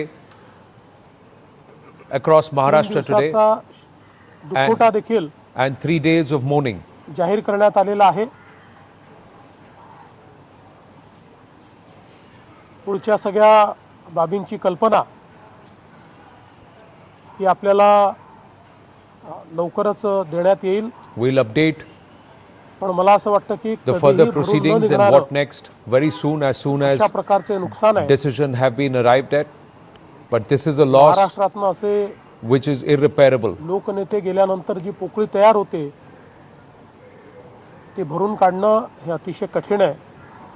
To fill this void that has been left आणि behind by Ajit Dada निश्चितच Pawar will be very, very difficult, especially सोबत इतक्या जवळून on the political landscape of आणि इतक्या Maharashtra. संघर्षाच्या काळात एकत्रित काम केलेलं आहे. We have worked together through the toughest times. खरं तर अशा गोष्टीवर विश्वास ठेवायलाच मन तयार होत नाही. It is difficult to come to terms and even accept that something like this could have come to pass. जशा ठरतील तसं आपल्याला कळवण्यात येईल. We will let you know whatever else is now further decided. Maharashtra के Fadnavis speaking in Hindi now. उपमुख्यमंत्री और जमीन से जुड़े हुए जननेता श्रीमान अजीत दादा पवार, इनका एक विमान के एक्सीडेंट में बहुत ही दुखद निधन हुआ है. इसकी वार्ता आने के बाद समूचे महाराष्ट्र में बहुत ही दुख का वातावरण तैयार हुआ है. Everybody is in a state of shock, viewers, and what we have tried to do is attempt to try and recreate what actually could have happened, and we have used AI to try and help us recreate the entire flow of events, set of events. This is the Learjet. At 8:10 a.m., This Learjet actually carrying Ajit Pawar and 4 others, that includes the 2 pilots, the flight crew and his PSO, took off from Mumbai and headed towards Baramati. His aircraft meeting with an accident just as it was attempting to land. So at 8:45 a.m., the plane crashes in Baramati, and this is just meters away from the landing strip. And it's shocking. The moment the ATC gets the information at 9:12 a.m., but in those minutes it all happened, and eyewitnesses have narrated it that the moment the aircraft was trying to land and it looked like it was going to crash, that's what an eyewitness said. It crashes, it breaks into pieces, but along with that, there are multiple explosions. The explosions are so intense that it also triggers off massive fire, and the ability to try and rescue anybody from that crash was negated. That's what eyewitnesses say. So 8:10 a.m. it takes off, 8:45 a.m. with the attempted landing and crash. And as per sources of the DGCA, they are trying to determine what could have actually happened. ATC receives the official information about the crash at 9:12 a.m. Now the DGCA is now going to go and further have a look at what is or what could have transpired. Clearly, there would have been the cockpit voice recorder, the black box that will be recovered, and also the conversation, the last recorded conversation that the pilots of the aircraft and the co-pilot may have had with the ATC and what they said. Now the Learjet has been in the news recently, of late, the last 2 or 3 years, with respect to landing gear issues. And even in the US, there have been advisories issued to try and check the suitability and also the functioning of the landing gear. Did the aircraft go through its mandatory pre-flight checks? The DGCA is going to now check on that too and investigate that too. The DGCA to News 18 has said on Ajit Pawar's plane crash, saying it is a tabletop runway. The plane crashed on the tip of the runway while attempting landing. That's the word that has come through from the DGCA, and this is further to our confirmation of the pictures that we have received of the crash site. You see that mound, viewers, just at the top of the mound, that's the tabletop runway created, and just at the approach, a few meters away from that tabletop approach, that's where the crash has taken place. So was it failure of the landing gear or something else? It's now subject to investigation. Mayuresh is with us with more details on this. Ankit Srivastava will also be joining us. Yes, Ankit. Anvit. Yes, Anvit. Beg your pardon. Yes, Anvit. Yes, Anand, these words have come in from the DGCA, and they're saying that it's a tabletop airport, and that is why, because the periphery is a little lower and the runway is a tabletop runway, and that is what we are being told, that while attempting a landing, the plane crashed on the tip of the runway while attempting the landing. There could be a possibility of a technical glitch as well, whether it was a call taken by the pilot that didn't work, whether it was a technical fault, that is subject to inquiry. But the initial word that coming in from the DGCA is that this was probably because the touchdown point was not as accurate as it should have been, and that could be possibly a reason. However, a detailed inquiry will be taken up. DGCA teams have already reached the spot. Teams from AIB will also be reaching there shortly, and a detailed study not only of the wreckage from the starting point of the crash site, but also black box retrieval, the FDR retrieval, also not just flight data recorder will be studied as to analyze the health of the aircraft when it took off and when it was operating, but also to find out what cockpit voice recorder will be taken out to find out what exactly was communicated to the ATC by the pilots, and what was the last moment communication, whether any glitch was communicated to the ATC, whether the pilots had called out for the landing gear not functioning or any other technicality that they were looking at. Like you mentioned, and we have come across this fact that NTSB had also issued advisory to the FAA, the Federal Aviation Administration, asking them to look into the landing gear issues with the this particular Learjet aircraft. And there were a number of series of Learjet aircraft that were in which issues were highlighted previously in the US also, and last year in Philadelphia also a crash had killed 7 people. So Learjet accidents have been not very regular, but yes, certainly this is an old aircraft. It's being used since first it was used in the 60s, and then Bombardier Aviation is the company that it comes under, and this is headquartered in Kansas, US. So it had been used for a longer time, and this aircraft particularly, whether there was any technical glitch in the aircraft, whether there was any mechanical error, that certainly subject to verification, detailed inquiry. But initial word coming in from the DGCA that inquiry has been initiated. All details from the FDR to black box to voice cockpit voice recorder, they all will be looked into. And most importantly, it has been confirmed that this was a tabletop runway. And remember, in Kozhikode also 3 to 4 years ago, when incident happened, a number of passengers were killed. That also was a tabletop runway. Most of the runways that in the country that were tabletop have been done away with as substitute runways, and airports have come up in those areas. But this, however, was still functioning, and this is the latest incident that we are seeing that has happened. Right. Thank you for that, Anvit. Krishna Hegde and Group Captain MJ Vinod is also with us, and we will now have some more details coming through. The Group Captain MJ Vinod, the Learjet is supposed to be a trusted workhorse. Krishna Hegdeji, spokesperson of the Shiv Sena Shinde, with us at this time. But Group Captain MJ Vinod, the Learjet, and also one of the aspects which you're waiting for is the weather conditions. Now, the flight tracker and some of the details that would come through would also indicate whether or not there was fog in Baramati, Pune region. Because it's tabletop, so there is a mount, there's a height to estimation of that, and this Baramati strip is not something which is, last when I checked, has the ILS kind of equipment that assists in landing, radar and sonar based landing, which even in poor visibility perhaps can allow and help pilots to land an aircraft. Please explain this further, Group Captain Vinod.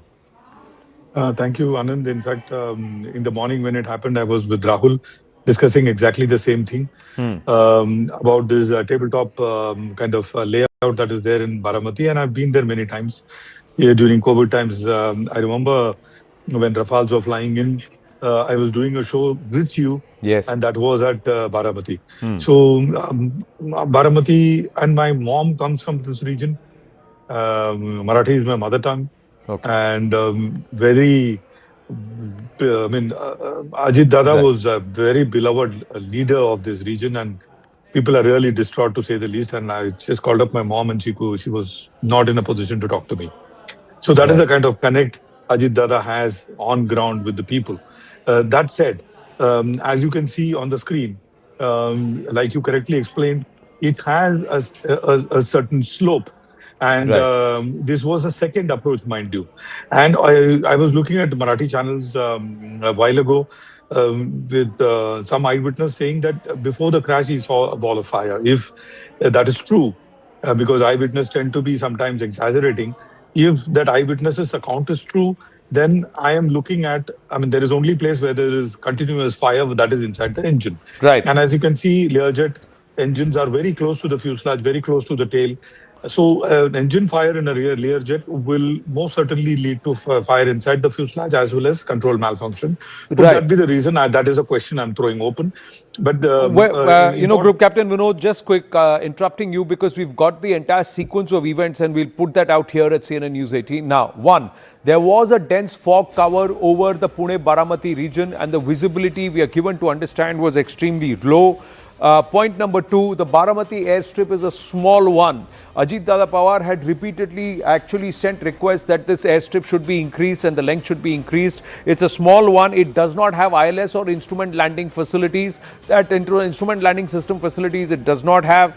The pilot had to attempt a manual and visual landing. So you had to actually see the strip, gauge, and then work this.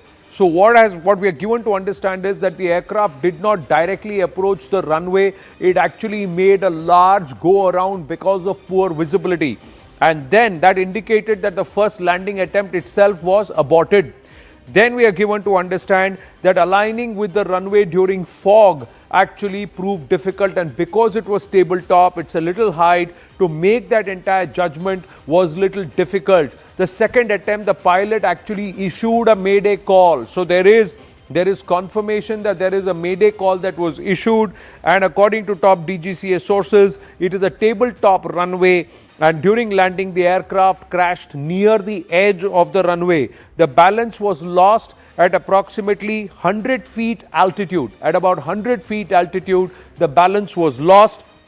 the plane hit the ground before being able to even reach the runway. So was the distance from ground misjudged, and was it too late because of the speed of the aircraft to make any correction, or was there something else? On impact, there was a major explosion and the aircraft split into two. That's what we are given to understand. A severe fire then broke out on the aircraft. There were also several other blasts, smaller explosions, 4 or 5. This is now a confirmation which came even from the eyewitnesses, and it is visible on some of the footage that's been made. And when, due to the fire, immediate rescue was not possible, as per the eyewitness, also the same sequence. An investigation into the crash is ongoing. The final cause will be confirmed in the DGCA report. But we are also now given to understand, and sources telling CNN News 18, that Ajit Dada Pawar's mortal remains have been found. His body was thrown out of the aircraft, away from the aircraft upon the first impact. And his body was recognized because of the pink jacket that he was wearing. The family has been informed of the same pink jacket and his watch. That's what we are given to understand. Really sad turn of events. Anvit is still with us. Anvit, now if we look at the entire sequence of events, it was poor visibility. It was poor visibility. It was a tabletop, and the pilot had to make an estimated landing. Could something have gone wrong there? But if you were to corroborate that with the eyewitness, they said that the way the aircraft was coming, it looked like it will crash. Yeah, and all of these are lethal combinations as far as air safety is concerned, Anand. And because there was dense fog, and manual landing was being conducted on that aircraft, so probably they could not exactly identify the length and altitude of the aircraft, and that is why the touchdown point that actually is designated touchdown point, the plane came down much before it, and that is the reason why it bumped into the tip of the aircraft of the runway and then burst into flames. This is what the DGCA has come in from DGCA also, and top officials we have spoken to who will be investigating this entire incident. They have also said that it looks like that it was because of the poor visibility. Initially, the prima facie, it looks like it was because of the poor visibility, that the runway touchdown point could not be assessed well by the pilot. So that could be one of the major possibilities. However, they have not ruled out any technical aspects or mechanical failures that could be there in the aircraft, because as we mentioned, that Learjet has a history of having issues with the landing gear, and also this VSR aviation, that the company that was being operated, we are learning it was being operated from a former DGCA, and we tried to reach out to them, but they remained unresponsive. And we have also learned that there were certain certain safety measures that were flagged regarding this aircraft. So that is yet to come out. We put this question to DGCA also, but they have said that this is too they are looking into the basic things right now, and this is little too early to comment on that. But that has also come to fore. So that also is something which the DGCA is looking into, whether particularly in this aircraft, whether there were any flags, red flags that were issued previously. So whether that were rectified or not, if there was any problem, that is one aspect that is also being looked into. Secondly, detailed investigation has certainly been already taken up, and teams are there. They will be doing this investigation into phases. First would be that to study the wreckage and the spot. They would identify the topography as well as to what could have led. DGCA has already confirmed that it's a tabletop runway, so they'd be looking at the nearby topography as well, whether there could be any external factors to that, be it the wing or be it the weather conditions as well. Secondly, like we said, that FDR, flight data recorder, and black box will certainly tell what the aircraft health was before taking off and before pre-flight maintenance checks were appropriate or not. So that is something will be checked on, not only from the aircraft but also from the operator side. Thirdly, they will also look at the cockpit voice recorder. What was the last conversation, not only between the pilot but also if anything was communicated to the air traffic control, whether a mayday call was given, whether it was completely a misjudgment by the pilot. So that will all be recorded in the cockpit voice recorder. So that will also have a possibility of telling the investigator as to what happened the last moments of the aircraft when it crashed. So other than that, there are many other factors to look into: the aircraft health, previous history of the aircraft, the maintenance logs, and since when it has been into the service, what all issues did it or did it not get a flight readiness? That's the first part. Secondly, was it pure visibility? Now we can say a lot of things. Now this aircraft and this aviation company, has it had another Learjet crash, or has its aircraft been involved in some other crash in the recent past? Tehseen Poonawalla was making raising this concern, saying that our entities who don't have flight readiness or who are having old aircraft which are are not ready for this, are they doing it? But we are given to understand that the person flying this was a very senior and experienced pilot, and clearly the sequence very clearly says that if you don't have an instrument landing system at these airstrips, should there be immediate upgradation of such airstrips which are going to be used by politicians, businessmen, people otherwise across the country? Why leave anything to chance? Now these are questions that remain. They have to be answered. But what do you tell the family of the Pawars? What do you tell the family of all those who have been closely associated and those netas who have been closely associated with Ajit Pawar? What do you tell what do you tell a person who had a vision for Maharashtra and who was at 6 a.m. this morning meeting people because that's his commitment to Maharashtra and work? A fierce administrator, a person who had a no filter within what he thought and what he believed, and someone who lived up to his commitment. We've lost that person. Maharashtra has lost a leader who had a vision and who had ambition, who has lost a leader who was for many days or many trying to do something and trying to get onto the right side of politics, because he was able to read the trend that was being shown within Maharashtra politics and in the mind of the voter. He even had a run-in with his own uncle, who was his mentor, guide, and for whom he was his political legatee in many ways within the state of Maharashtra, because he disagreed with the direction which Sharad Pawar wanted to take and the direction Ajit Pawar wanted to drive NCP into or towards, and that's why the split also happened. We'll talk about all of that. A lot of dreams, a lot of hopes, a lot of plans have come crashing, because that's how death is. It just comes and snatches away, and life then becomes suddenly temporary. Krishna Hegde is with us. Krishna Hegde ji, this is a sad turn of events. Your thoughts?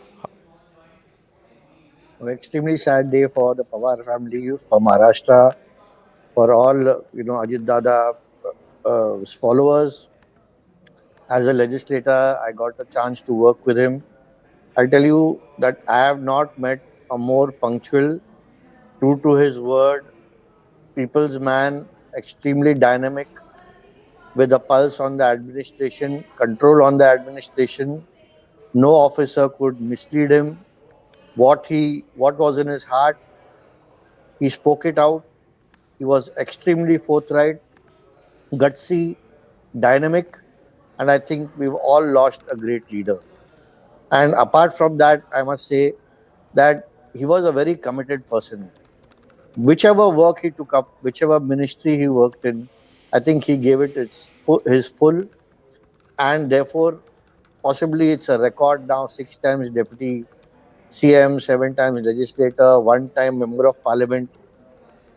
I think Ajit Dada has seen it all, and it's such a huge loss, I tell you, for the people of Maharashtra and all his friends and followers, that you cannot comprehend that he is no longer with us, because I still feel he is with us, because he's so lively. He's always working up at 6 o'clock, meeting people just like his uncle, Sharad Pawar ji. And I think whenever you approach him, he is accessible. True to his word, I said, very frank. And it's such a shock that this is the third incident which I can recall off my mind right now. It's the Sanjay Gandhi incident, the Madhav Rao Sindhya incident. Now Ajit Dada Pawar, our beloved leader from Maharashtra, is also gone through an air crash. And extremely difficult for all of us. Right. We also have pictures. We also have pictures of Rohit Pawar, who's clearly in tears, who's upset. Dhananjay Munde has come out and said that I have lost a father. We just have, I think, some images that we have now got, which also we'll showcase that to our viewers as and when it is ready, of this entire crash site, and the pictures that have come in from the satellite images, which showcase and show even on flight tracker and radar, how this aircraft was actually did a go around and made an attempt at landing, but then it actually shows that it couldn't reach that particular point where it had to touch at the airstrip. Now, Group Captain MJ Vinod, you raised your hand to point out something. Yes, please. Thank you, Anand. For me, the biggest red flag is the Mayday call, and the Mayday call happened after the first approach. So, putting 2 and 2 together, what happened after first approach and why Mayday call came before the second approach is a question that I am throwing open. Was the first approach a bulk landing, or something happened post first approach where the Captain Kapoor had to give a Mayday call in the just before the second approach landing, and they couldn't make it to the runway. So these are, I mean, if you remember that PIA A320 during COVID times, there was a crash, if you remember. It was the first approach going wrong, Mayday call, second approach, they didn't make it. So that is to me, the red flag is Mayday call. Over to you, Anand. The red flag is a Mayday call. Mamata Banerjee has hurled a big charge. She wants a Supreme Court monitored probe on Ajit Pawar's death. Now she has actually hinted at foul play. Ajit Pawar wanted to join the opposition ranks. So sad but true, but politics plays out, viewers. And this is something which the Bengal Chief Minister has come out and said, listen in. Because their time, because of scarcity of the time, we have also traveled by the helicopter and the flight, everybody. So there are so many places which is very far. And so they used to travel by flight, even the commoners also. It is a message for the commoners also. What happened in Ahmedabad and other places also. Even yesterday also I came to know that some people went from here to Delhi and their flat condition is so bad. They are destroyed. This cannot continue. Life, safety and security is a first priority. Now, here Mamata Banerjee is heard saying that life, safety and security is a priority. We'll try and play out the portion where she actually is alleging foul play on the death of Ajit Pawar. Right now what she's saying is that there have been multiple complaints about flight safety. There are many netas who regularly take flights and choppers, and air travel and air safety must be a priority. It cannot be compromised. Kamalika Sengupta with us. Kamalika, at what point did she actually turn around and say that she smells foul play and sabotage? That's what she is hinting at about Ajit Pawar's death. Absolutely, Anand. She was on her way to Singur, and then when we asked her about the condolence message of Ajit Pawar, because she has tweeted, and if you remember this to her, in her tweet also, she stressed on the point of proper investigation. At that point of time, she said that she is really very shocked with the news of Ajit Pawar's death. And she reiterated that nobody is safe and secured here in India. And adding to that, he said that she said that she has read somewhere in the social media and in other places that some leader of a political party has claimed 2-3 days back that Ajit Pawar will be back to their camp. Now Ajit Pawar now is with the BJP. That's what she said, that he is not with the opposition camp. After this statement by this leader, this incident has happened. That is what she has said.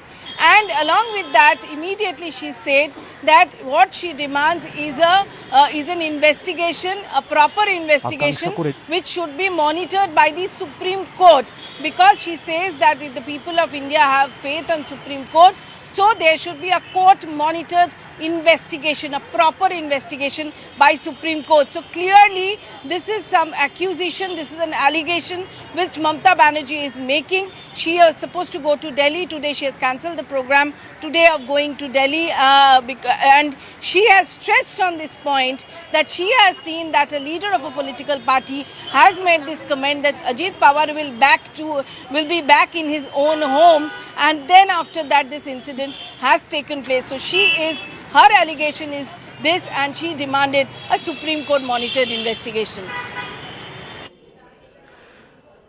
Right. Thank you for that, Kamalika. We'll come back to that. This is not the time to play politics, but why Mamata Banerjee has said something like that, we'll have to wait and watch. But here's what's happened. Now, this is the flight tracker imagery, and we'll try and recue this, viewers.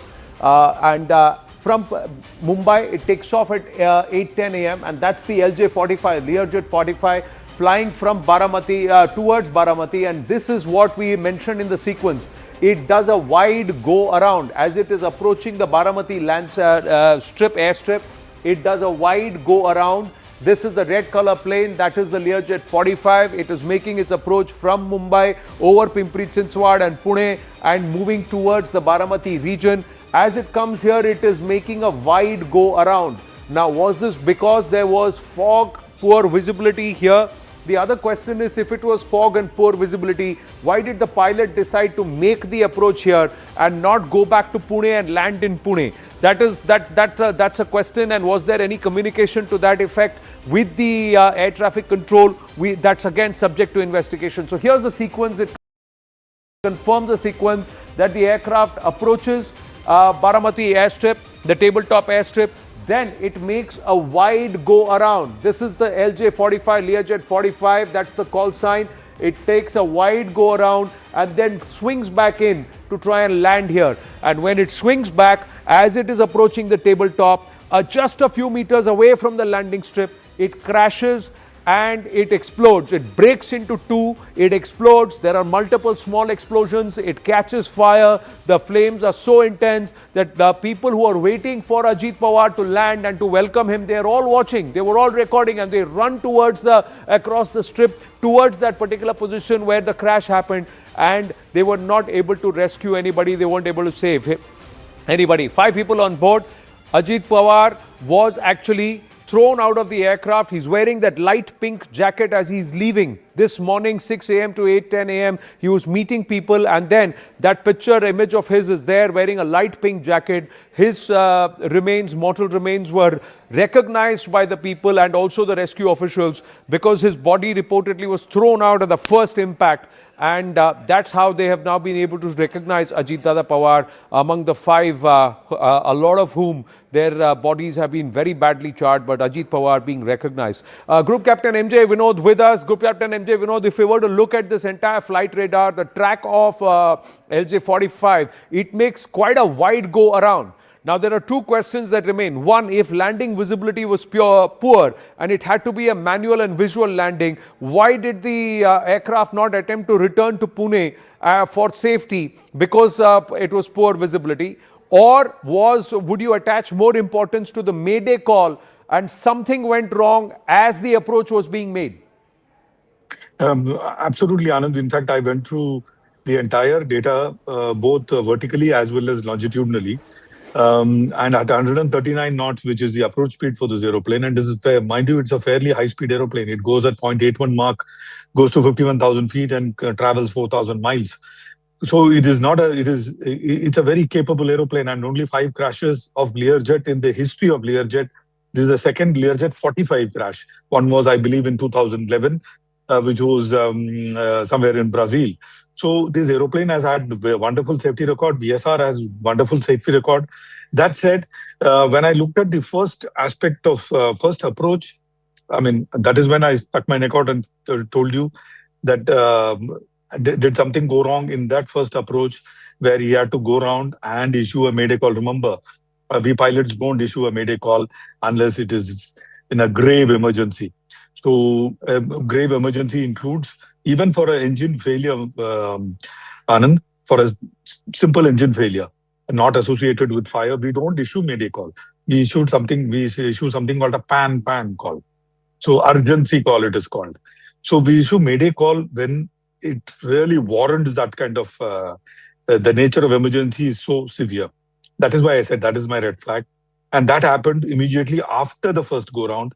So my question was whether something happened during the landing which led to this. Fog could have been the reason. Cannot be ruled out. And the crash happened, like you said, on the slope of the tabletop. And the tabletop has a very peculiar nature of weather affecting it. The entire fog, which looks like a low cloud for a person who is standing on the ground, for the tabletop runway, it is a fog because this low cloud is now touching the ground on the tabletop. Therefore, it becomes fog on the runway. So you may see the ground, but the tabletop runway may not be visible. Many a times I've seen this in both in Kozhikode and as well as in Mangalore. So it's a very, very typical scenario for a tabletop, especially when the weather is, chips are down, the weather is bad.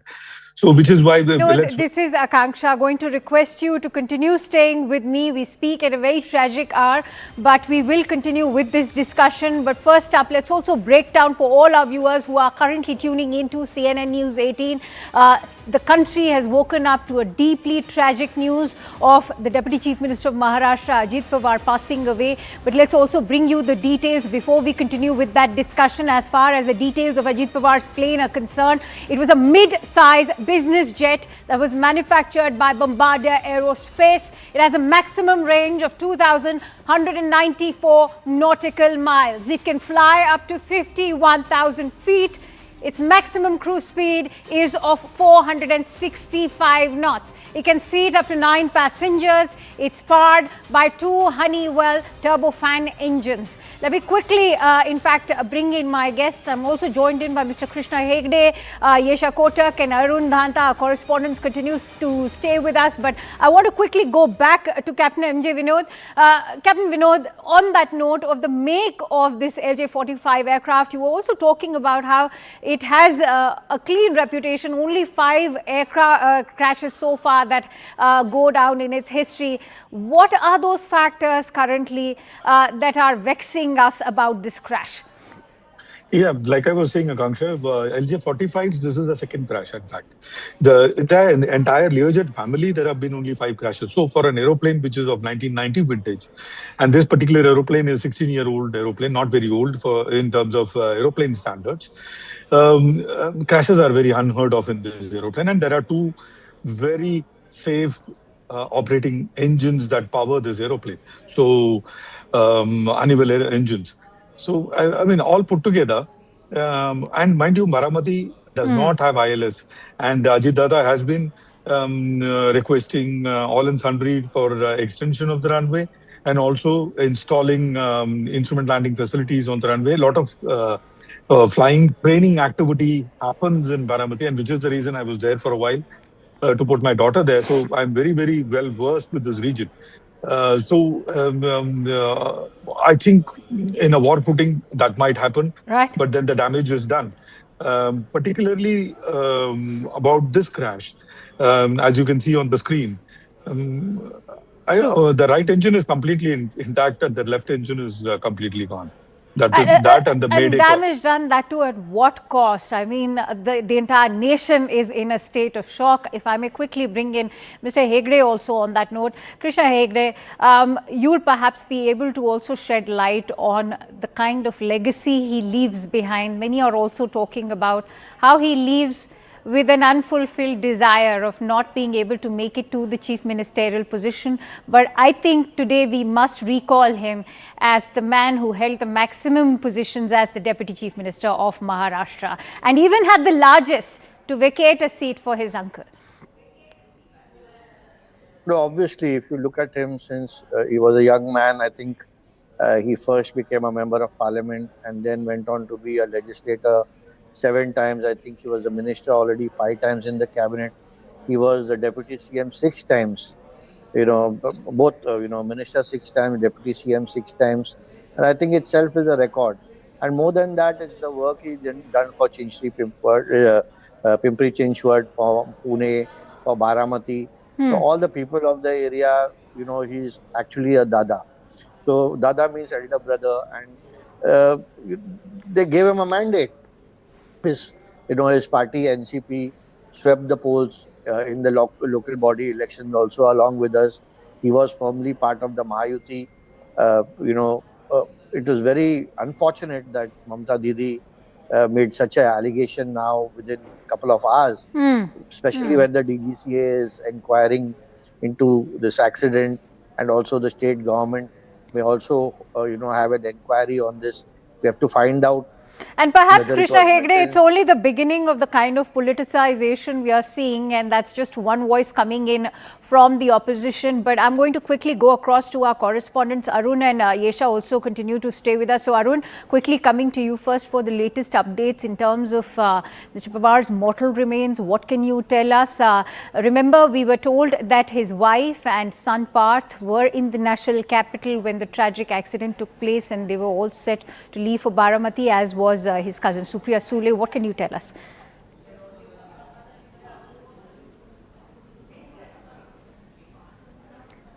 All right, we seem to be having some audio issue with Arun. If you can unmute yourself, please.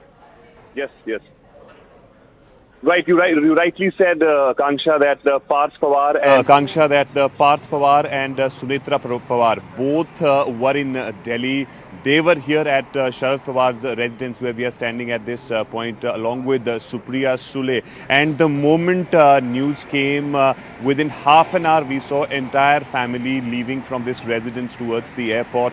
And in a short while from now, we'll be seeing that they will be reaching in Baramati. Of course, we know that there was this acrimony in the family, especially during the 2024 polls when Supriya Sule had to contest against Sunitra Pawar there, which later on, in fact, Ajit Pawar said that he made a mistake by pitting Sunitra against Supriya Sule, but still they had this family bond there. We did not hear Ajit Pawar saying anything against Supriya Sule or Sharad Pawar during this period, which showed the strength amongst the family members. Now, as we speak, of course, the state mourning has been announced in Maharashtra. We just heard the Chief Minister of Maharashtra, Devendra Fadnavis, saying that he, along with the Deputy Chief Minister Eknath Shinde, will be travelling to Baramati. They will be staying there, and then, of course, he will be speaking to family. Then the further course of action will be decided. We are also given to understand that some senior leaders from Delhi of the BJP will be travelling there to Baramati to offer their last respects. We'll have to see who's going to be there, whether Amit Shah, JP Nadda or somebody else. There's no confirmation on that, but we're given to understand somebody from the BJP will be going there, Baramati, and offering their last respects to the family members. And also, of course, we know, Kanksha, the kind of leader Ajit Pawar was. He was somebody who would always, speak blunt, but he was very much, understandable with the fact as to what is the requirement of the people. His only motive was to work for the people, and therefore he would always, tell his cadres there what is important is to ensure that the people in Baramati, his constituency, and Maharashtra should get all the benefits, and therefore he's been speaking about that also. Absolutely, and that is in fact amply evident from the kind of reactions that are coming in soon after that crash even happened. You can hear the wails in the background, and that in itself speaks of the loss that not just Baramati but the entire nation is currently experiencing. On that note, let me quickly bring in Yesha Kotak also. Yesha, we heard Chief Minister Fadnavis also put out that word as he mourned his demise. He said that Dada was a man of his word. And give us a sense of the kind of reactions that are now coming in from within the Mahayuti alliance. Absolutely. In fact, when we speak of this, it is something that none of the people in Maharashtra, in fact, had expected to come by, and that's how death leaves you. But when it comes to the Chief Minister Devendra Fadnavis, for that matter, Deputy Chief Minister Eknath Shinde, all of them have gone ahead to speak of Ajit Pawar as being someone who was like an elder brother to them. Clearly, like we've been discussing, he was called Dada fondly by everyone in Maharashtra, and Dada clearly means elder brother. When we speak of Devendra Fadnavis, he's also said that there'll be a thorough inquiry that will take place, and all the state events today have been cancelled. The public holiday has been declared. 3 days of state mourning has been declared. We'd also expect the Chief Minister and Deputy Chief Minister to be heading to Baramati very soon after discussing with the family as to how things have to proceed further. Meanwhile, also we've seen that Sharad Pawar, who was in fact the founder of NCP or mentor to Ajit Pawar, his family is also left from Mumbai to head towards Baramati. Everyone who's worked closely with Ajit Pawar, because of the kind of statesmanship that he would show, because of the kind of political acumen that he would show, and the kind of grassroots connect that he had, he was someone who's close to all the parties, be it the Mahayuti, for that matter, Mahavikas Aghadi. Not only the Mahayuti, we've also seen leaders from Mahavikas Aghadi come forward and also pay tributes to him because of the basic ground level foundation that he displayed. All right. And that has been quite evident from the fact that Baramatikars who were present at that moment have come and spoken about it, or for that matter, even leaders who were working with NCP have said that they've lost their father, when it comes to Ajit Pawar. Yes, okay. All right, stay with me, Yesha, Mr. Hegde, and also going to request Arun to continue staying with us. Remember, the DGCA has already started its inquiry, but what will be the trajectory of that inquiry here is what they will be focusing on. First and foremost, there's going to be the examination of the flight data, which of course is going to come out of the black box. And there's going to be the analysis of the cockpit voice recorder. Then there's going to be the review of the last communications that took place and the Mayday call. As just Captain MJ Vinod was highlighting that why was there a Mayday call placed after the first approach that had already failed. There's also going to be a study of the wreckage distribution at the same time. There's going to be a study of the topography and the weather conditions under which that second approach was made, which actually ended up into that plane crash. Let's quickly go back to, in fact, Arun and Mr. Hegde also continue to stay with us. So, Mr. Hegde, I want to also quickly bring in a word in terms of the message that's been sent out. We heard what Prime Minister Modi also had to say, that he was a very strong leader, someone who had a grassroots connect with the people of Maharashtra. What is this going to mean now with this tragic sudden passing now for the overall standing of the alliance at the moment? The alliance is strong, it is intact. We are the Mahayuti. We are running the government smoothly. We have won the last 4 elections as well. But I think I should not be talking about it today because it's a very sad day. Right. No, to focus also on his grassroots connect with the people of Maharashtra, something that has been alluded by Prime Minister Modi also. Yeah, I can speak about, his grassroots connect. Obviously, to win 8 elections or 9 elections at a stretch is not a joke. He knew everyone in every district. He knew everyone in every taluka. He knew Krishna, though he was in Baramati, he knew what Krishna Hegde is doing in Villeparle in Mumbai. And this is not now, but he knew this in 2009 or 2008. And not only that, I think he picked up people from taluka level, he picked up people from district level and made them MLAs. He made them ministers. He actually backed them to the hilt. There are so many people, whether it's Sunil Shelke in Lonavala, whether it is Dhananjay Munde, who later became a minister, and I know this personally also, that he gave them all the backing wherever it is required. He gave them all the strength, he gave them the funds in his constituency. So that way he was a very large-hearted man, and therefore every nook and corner, whether we are from a different party, whether we are from a different alliance, whether we have worked with him directly or not, everyone not only loves but also respects Dada. Okay. Let me quickly bring in Arun Dhanta also on that note. Arun, the politicization also has begun with, in fact, Mamata Banerjee also launching that scathing attack. Now you're also getting in a word from Lalu Prasad Yadav, who's saying that there should be a high-level investigation. Mamata Banerjee also said that there should be a Supreme Court monitored investigation. What is the word that you're getting in from the opposition side?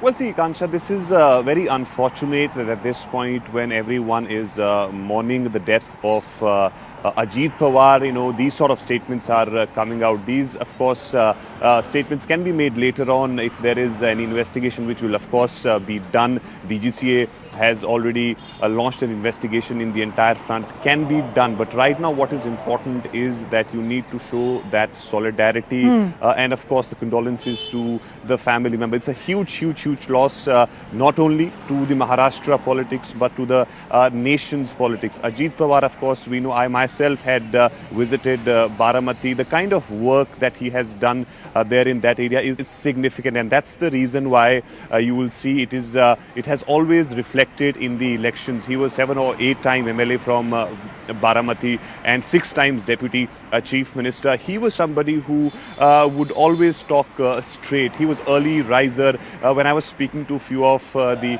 NCP cadres, they were saying that Dada would wake up early in the morning at 6. The first thing which he would do, he would call people, his associates, to check about the day's development, what can be done, what is happening.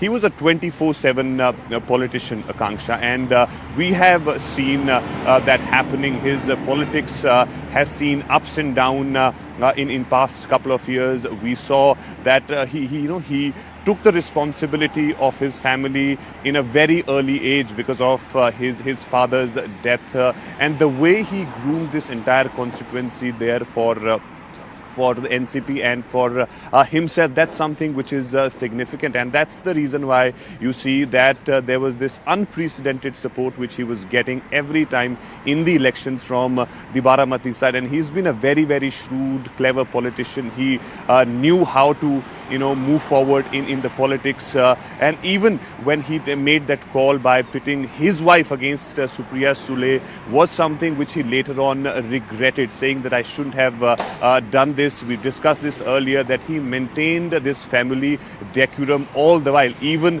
when they had this run-in amongst the family, and also of course the way he took forward the mantle of the NCP when that separation happened with Sharad Pawar. So he was of course a tallest leader in Maharashtra's politics. He wouldn't speak much, he wouldn't give interviews to media, because he was very clear as to what he wanted to achieve, and that's what he has done, that's what he has shown. And that's why you see that the messages of condolences pouring in from across the country, from the likes of Prime Minister Modi, Amit Shah, people from every party are coming out and praising him, the works that he has done, the kind of politics that he has done. Yes, absolutely. Krishna Hegde also continues to be with us. Krishna Hegde, Shivani Gupta this side from the studio. My colleagues Arun Dhata and Yesha also tracking the latest from Maharashtra. This is of course an extremely upsetting, shocking turn of events. But are you also shocked and dismayed at some of the political commentary that is happening so soon after Ajit Pawar's death? I mean, there are already speculations over cause, reasoning, plus what happens to his faction of the NCP. Is it for me? Yes, Krishna Hegde, go ahead. No, I am dismayed that they are commenting on such things so insensitively, to put the right word. And I must say that Ajit Pawar was a very sensitive man. He knew the quality of the workers. I can narrate an incident which happened with me. So I was a legislator and he was the Deputy Chief Minister, and there was the inauguration of the Terminal 2 flyover in the Mumbai airport, the new airport. And in the morning I got around 4,000-5,000 people there for the program. The program was to start at 10 a.m. And when the CM and Deputy CM came, I was sitting next to him and he said, how did you manage to shift 1,200 houses and rehabilitate them? And I told him the whole story, and he said, you are Hegde winning from, a hardcore Maharashtrian and a Gujarati constituency like Vile Parle. How did you do it? I spoke to him. He said, as a kid, I used to come to Vile Parle. So I said, I am very much aware that you used to come to Vile Parle. And at that time, Sharad Pawar Saab's elder sister, Saroj Patil, had a school which was, the school was in the next compound as my building. And he said that I used to come to her house and visit her. I said, I'm very well aware. And I said, Saroj is like a family and like a mother to me. And he said, no, she is like a mother to all of us, and this and that. And then it happened that the administration, on that day, though I had done most of the projects with the administration, all the speakers were someone else. And when Ajit Dada got to know, he called I don't want to name, but he called the MMRDA commissioner and he said, Krishna Hegde has worked so hard on it and he should address the gathering. Right. And he was the person who gave me the chance to speak. And there are very few leaders, who understand a worker or a karyakarta. And I think this is the greatness of Ajit Dada. That, I said, he's from another party, but still, he understood what I did and what effort I had put. And I think these are great leaders. They don't come, all the time. Yeah. No, interesting this anecdote that you're sharing. I also want to quickly go across to my colleague Yesha. Yesha, just for the benefit of the viewers still just joining us, give me a sense of the first reactions from the family of Ajit Pawar, and also what are you learning from Baramati? What follows from here? What arrangements are being made? Absolutely. In fact, when we speak of the first reaction that comes in, we've of course, seen Supriya Sule, who's a cousin of Ajit Pawar, put a post saying she's devastated. That's the reaction that has come in. When it comes to Supriya Sule, Sunitha Pawar, who is the wife of Ajit Pawar, Bharat Pawar, who is the son of Ajit Pawar, they were all in Delhi when this incident really took place. All of them have headed towards Baramati. So far, none of them have come on record to speak about this, except this one post by Supriya Sule, which just reads devastated. Apart from that, when it comes to Sharad Pawar, who's been the mentor of Ajit Pawar, because we clearly know he is 80 plus years in the age. He was first taken to the hospital, doctors were spoken about, and then the news was broken about Ajit Pawar's death to him. Even he has headed to Baramati now, so in say an hour or two, we'd expect the entire family to be at Baramati. Following which, then is where the further stock of situation will be taken, and the family will decide as to next course of action. Just stay with me. We're getting these live visuals. We can take them a little bit bigger on our screen. There's a lot of police presence. Those are live visuals coming in from Baramati. You can see a large crowd that has gathered there. There's a lot of police personnel, but I think those close to Ajit Pawar are already coming in. There are many who have their hands folded and they have tears in their eyes. These are the scenes that we are seeing right now. We do know that there was already a very large crowd that had assembled outside the local hospital in Baramati, where the bodies of those who died in this tragic crash were taken first. You can see the ambulances, etc., also coming in. But this is where the family of Ajit Pawar, the extended family, of course, of Sharad Pawar and others will be coming to. There are 5 individuals in total who have died as far as this crash is concerned. There was a PSO with Ajit Pawar. There were also crew and 2 pilots on that flight, that ill-fated flight. Asif Bamla is joining us. Asif Bamla, your first response and reaction to what has transpired. Hello. Yes, Asif Bamla, can you hear me? Yeah, I can hear you. Yes. Very sad moment for Maharashtra. And of course, a personal loss to me personally, because I have worked very closely with him for more than 20 years while I was in the NCP. I was spokesperson for the party. I was the national spokesperson. And some person who used to be on a very regular interaction with us, no matter at that point in time, he was not the deputy CM, he was the finance minister then, but always a man who was very, वो कहते हैं ना, बाहर से जितनी सख्त थे उतने ही अंदर से नम दिल इंसान थे. एंड मेरा तो उनसे बहुत सालों का मतलब a people's person, you can say, someone who always if there was some issue, because I fought the election also at that point in time, the MLA election from the NCP when I was in the party then. So even at the helm and the midst of the election, whenever there was any issue, whenever there was a panic situation, and if you called him at that point in time, a leader that was receptive, knowing that we belonged to the party and we were the party candidate, though himself he was also contesting.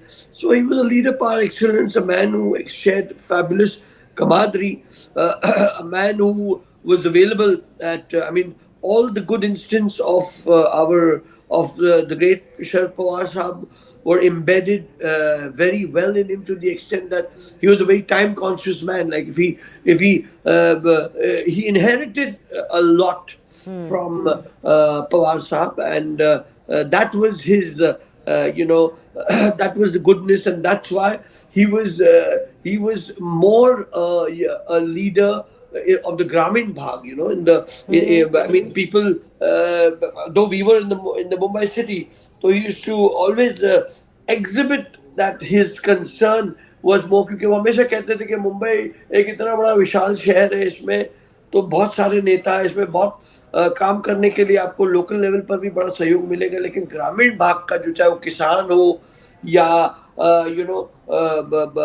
मागा स्वर्गीय समाज हो या इस किस्म का जो था, उनके प्रति उनका रुझान बहुत रहा करता था. And of course for because we worked very closely in environment, and his wife Sunitha Pawar also has worked a lot, so we've done a campaign together also. And but tell me, Asif Bamla, although this is a very delicate situation, but already because these conversations are taking place, so I have to ask you this, because you've been part of the NCP earlier and worked closely with him. Does anything change on ground because of his demise? The political speculations that are ongoing? Well, on ground, I'm sure, because again, a leader was a vast experience, whom the party, not only leaders, ministers, parliamentarians, MLAs, or corporators or nagar adhyakshes correlate with him, with the comfort with which they could speak to him, reach out to him. I'm sure to immediately have an identification, a replacement of that I may say a stalwart who had the knowledge, जिनको जमीन की जानकारी थी और कहते हैं 24/7 who was available. So for now, I think it's going to be a little tight situation. But and someone like Ajit Dada, I don't see an immediate replacement so far. I hope there is a replacement. But what happens to the NCP that he held versus... All right, we're getting the first access to some CCTV visuals that have captured the crash of Ajit Pawar's plane and the one that was carrying 4 others. This is seemingly a roadside CCTV that has captured the moment of the crash.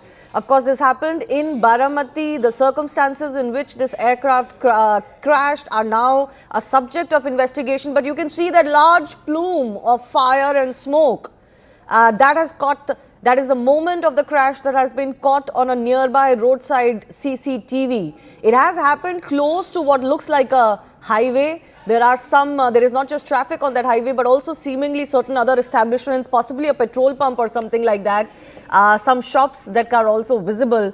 But clearly, this is one of the first CCTV visuals that have come to light after this crash has taken place. A large fire engulfing that area and a cloud of smoke from the ground as well.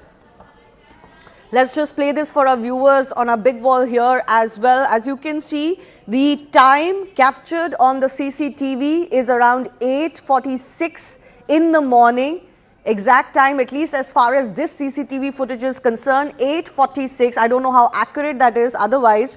But yes, you can see at the top of your screen, just behind this roadside shack or shop, there is a large smoke, a cloud of smoke and fire that engulfs. And now this is why it gets very, very problematic in aircraft's crashes, because it's not just the crash, it is also the fire that follows that makes it very, very difficult for those on board to survive, because it engulfs you immediately. There is a lot of fuel on any aircraft which is taking a journey, and then of course crashing in these circumstances, it doesn't really leave much room for anyone either to be saved or to walk out of such a situation alive. There was public around clearly, which is why we have accessed very visuals very soon after the crash. In fact, people have managed to capture the wreckage of the plane while it was still engulfed in fire, and that's because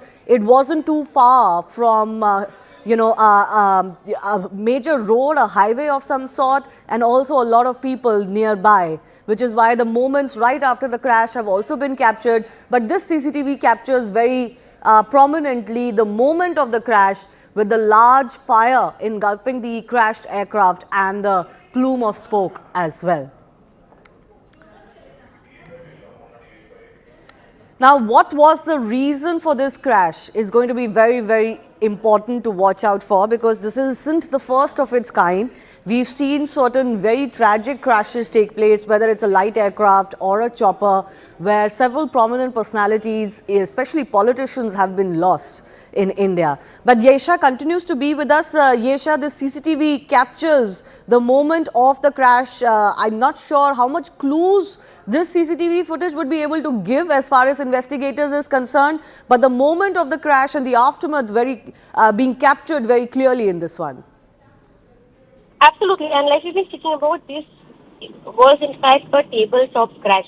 Now that we see in the CCTV footage, the initial information came in, spoke about how the aircraft, the helicopter was trying to land first, and then it had to take a turn and come back to exactly the spot where landing took place. I think this was a tabletop. This was a tabletop landing, and considering that Ajit Pawar had been someone who ILS system to be installed at this place, is where preliminary information is coming in about the crash. But now that we've seen the CCTV footage, just a couple of feet before the incident take place, we've seen the aircraft has in fact crash landed at that very spot, and then you see the entire aircraft going up in flames. This speaks of kind of a damage that has been caused to the aircraft at that very moment. And this is in fact the first CCTV that we see. The timing in the CCTV is shown to be around 8:46. When the crash is taking place. Following which, as far as information from ATC is concerned, they got a call at around 9:12 about this incident. So clearly, this speaks of the time limit from when this very crash took place. Initial first visual coming in, it is in fact a visual taken from far from the highway around Baramati, because this very crash, that we speak of, had taken place. So, Yesha, just stay with me. I've got Dr. Vandana Singh, who's chairperson of Aviation Cargo Federation of the Aviation Industry in India. The flight took off at 8:10. The CCTV captures the flight going down at 8:46. So, roughly 36 minutes later. And a few minutes later, the ATC was informed about the crash. But looking at this footage or the timeline, clearly the plane had reached Baramati. It was set to land. In fact, there are also certain information that it already attempted a landing before this. What your first sense of what could have gone wrong? Thank you, ma'am, for having me on your show. Firstly, a very, very tragic incident where we have lost 6 lives, including Shri Pawar. Now, Baramati strip is essentially a tabletop runway, which is essentially meaning elevated, right? Now, in this case, very clearly, the pilot attempted a first approach, and the pilot said negative when it came to visibility. So the first approach, pilot said negative. The captain said negative. Then a second approach was tried. When the second approach was tried, then there was a mayday call. A mayday call only happens when there is a serious, threat or technical, mechanical, electrical, whatever it may be. But there was a mayday call. So first a negative, which meaning that was the runway visible? The answer was no. The answer was negative. So still there was a cloud, there was a sunburst, and the pilot took another turn and came back. And came back to land, and then there was a mayday call, and then you can see this aircraft now clearly going into a huge ball of flame. Obviously, there was so much fuel there because the equipment had to return back from Baramati to Mumbai. There was no question of, there was no facility for refueling over there. And it burst into flames, and obviously all the bodies got charred. So this is how, this is what it is. Of course, we need to see what the wind shear factor was at that time. But then the Learjet 45 is a very stable, very good, very efficient aircraft.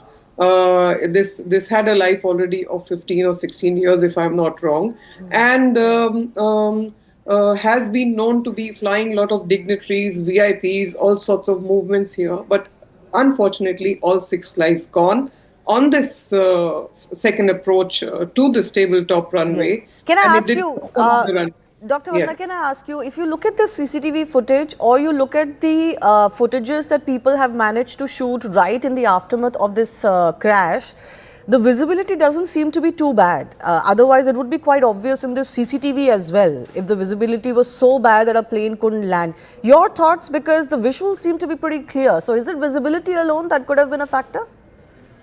See, there are two things to that. So once, if you're looking at the weather, it says hazy with a bit of sunburst here or there. So it was not that bad. You can see it over there. But when the pilot was asked in the first instance by the ATC, the answer was a clear negative. This is what we are hearing. This is what we are being told.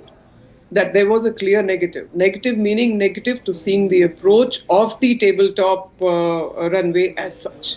Then the second attempt was made, and when the second attempt was made, the aircraft clearly veered off the runway. It has gone nowhere near the tabletop runway. It's veered off, and it has gone and burst into flames and crashed. You can clearly see over there.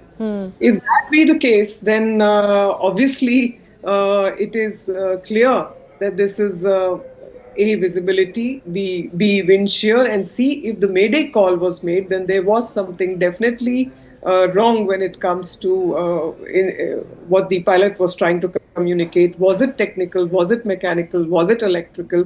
Remains to be seen now that the black box and the CVAR have been recovered. Over to you, ma'am. Yes. What we do know is that the AIB has begun its investigation. Their team is now en route to Baramati.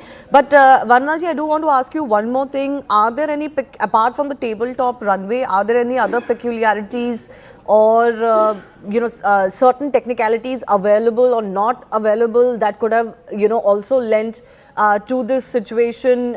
Any other fail-safe guiding systems that are usually employed in such situations? Because clearly planes do land in much worse visibility or fog situation than this one, because the footages are pretty clear of the moment of the crash itself as well. So is there something that certain smaller airports or runways or strips don't have that is generally used to guide certain landings? No, not really. Firstly, they are all well managed. Either they are managed by, of course, DGCA is looking into all of it. Otherwise, they are managed by the Indian Air Force. As we know, a lot of airports are managed by them. When it comes to Baramati, this is absolutely a tabletop runway. Tabletop runway essentially means elevated. So if it's elevated, there is a certain way to approach it, and there's a certain way to land on it. And I'm sure the pilot here was very well trained to do so. Now, what went inside, why the Mayday call was made, and why the first approach, there was a negative to actually seeing the runway, which means the visibility remains to be seen. And then obviously it didn't go there. It veered or steered clearly away from the runway. Yes. And crashed into stony structures, which could have also led to the impact, because it was not such a huge equipment. It was a Learjet 45 and carrying 6 passengers. So obviously the impact could have also made the difference, plus the fuel in it, because it was meant to come back and it went into flames. So all of these factors combined need to be looked into to come up with a conclusion while they check on the black box and the CVR. Yes, and that investigation will obviously take place now. But just for the benefit of our viewers, let's break down what we do know so far as the situation on ground is concerned and how the events unfolded. So clearly, first up, it is being said that there was low visibility due to dense fog. That is the situational understanding of what really happened when the plane was wanting to land at Baramati. The pilot that attempted a manual visual landing is what we are told, but there was no ILS landing system at the Baramati airstrip. The aircraft fails to line up with the runway, which is very clear because clearly even in the second attempt, it wasn't close to the runway or on the runway. The landing attempt, the first one was then aborted, a wide turn was made, but we are being told, at least as of now, of course, final official word will come after investigation, that the fog hampered the runway realignment. Even on reapproach, the second landing attempt that was made by the pilot also did not go according to plan. The plane pilot is then said to have made a mayday call. So clearly, something was going very awry even as the pilot was attempting a second landing. What could that have been? Was it visibility issues alone or something else? Remains to be seen, because even if there were visibility issues, the plane could have veered off again and taken a wide turn again. But why was it not able to do so? Was it already too low? Because we are being told that the aircraft lost stability at about 100 feet.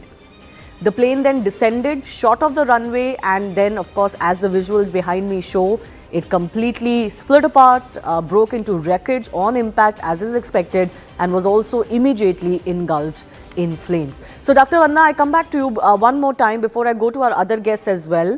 No ILS landing at Baramati Strip. What does that mean? Please elaborate for the benefit of our viewers. And also, if the plane lost stability at about 100 feet, was it too low already for the pilot to make some sort of a wide turn again? Or at this stage, if the Mayday call was made, does it indicate something else than visibility issues?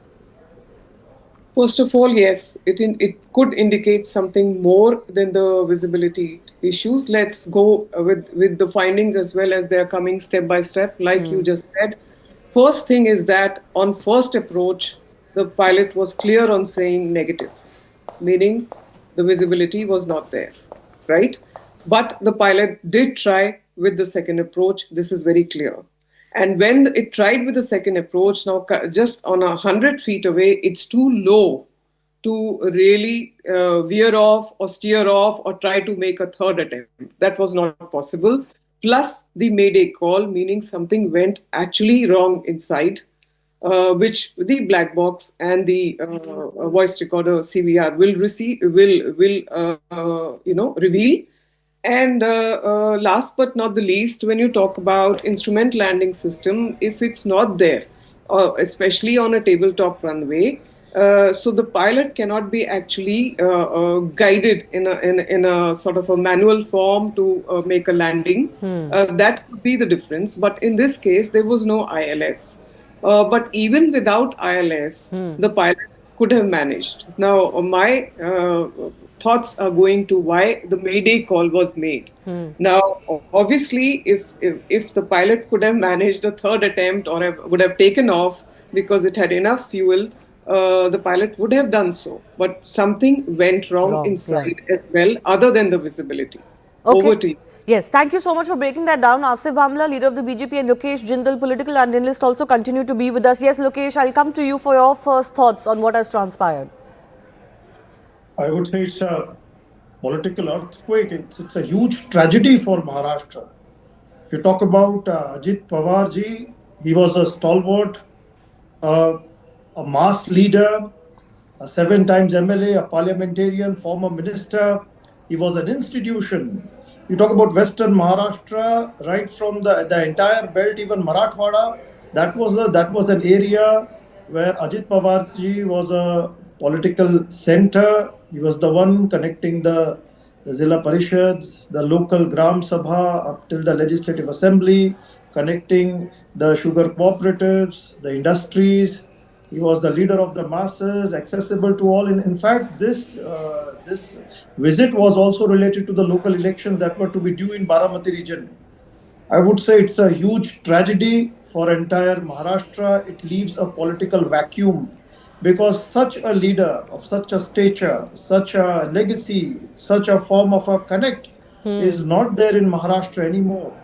And there are lots of regions where there would be a complete chaos in the time to come, because the kind of connect this leader had to the grassroots level is something that is not to be seen with any of other person in the party's line.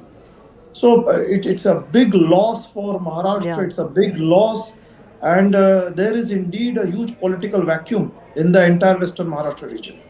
Yes, absolutely. Certainly a very old school politician, someone who was very connected to the ground. As you said, one wonders if there are more such leaders on ground who can, really take on the mantle that Ajit Pawar had. I'm also joined by Majid Menon, in fact, who's a senior advocate, has been associated with the NCP in the past as well. Your first thoughts, Majid Menon?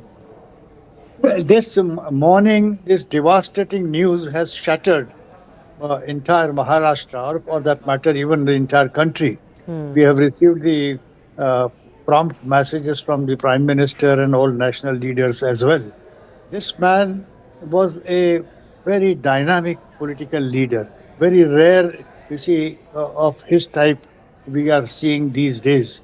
He was a grassroots man, and he was working with the workers in so close contact that certainly his sudden going away is a loss for every individual uh, Maharashtrian. Now, it is not just a loss to NCP of Ajit Pawar, but it is a loss to entire Maharashtra politics. It would just, this sudden passage of this man would certainly upside down change the political future of Maharashtra. Because now, as we all know, that before and after corporation elections, there were talks that probably he would join back his uncle, the main mentor and the former of the NCP party originally. But then, you see, people were expecting that very soon we will hear the merger of the two NCPs and it will again emerge strong under the dynamic guidance of senior Sharad Pawar. But then this was not to be. Fate had something else in the store. Just hold your thought. Just hold your thought, Majid Memon, because I know a lot of people are speculating about that, whether a merger was really on cards. Just hold your thought. We're getting some fresh visuals. I'm told these are visuals of Sharad Pawar and possibly some other family members of the larger Pawar family actually landing in Baramati.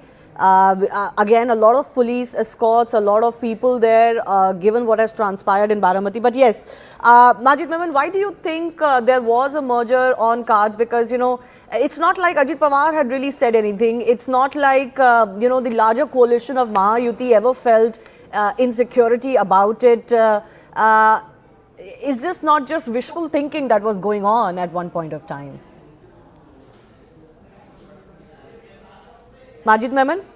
Yes. You see, I must tell you that Ajit Pawar stood distinctly away from any other political leaders in the history of Maharashtra, say for the past 50 years.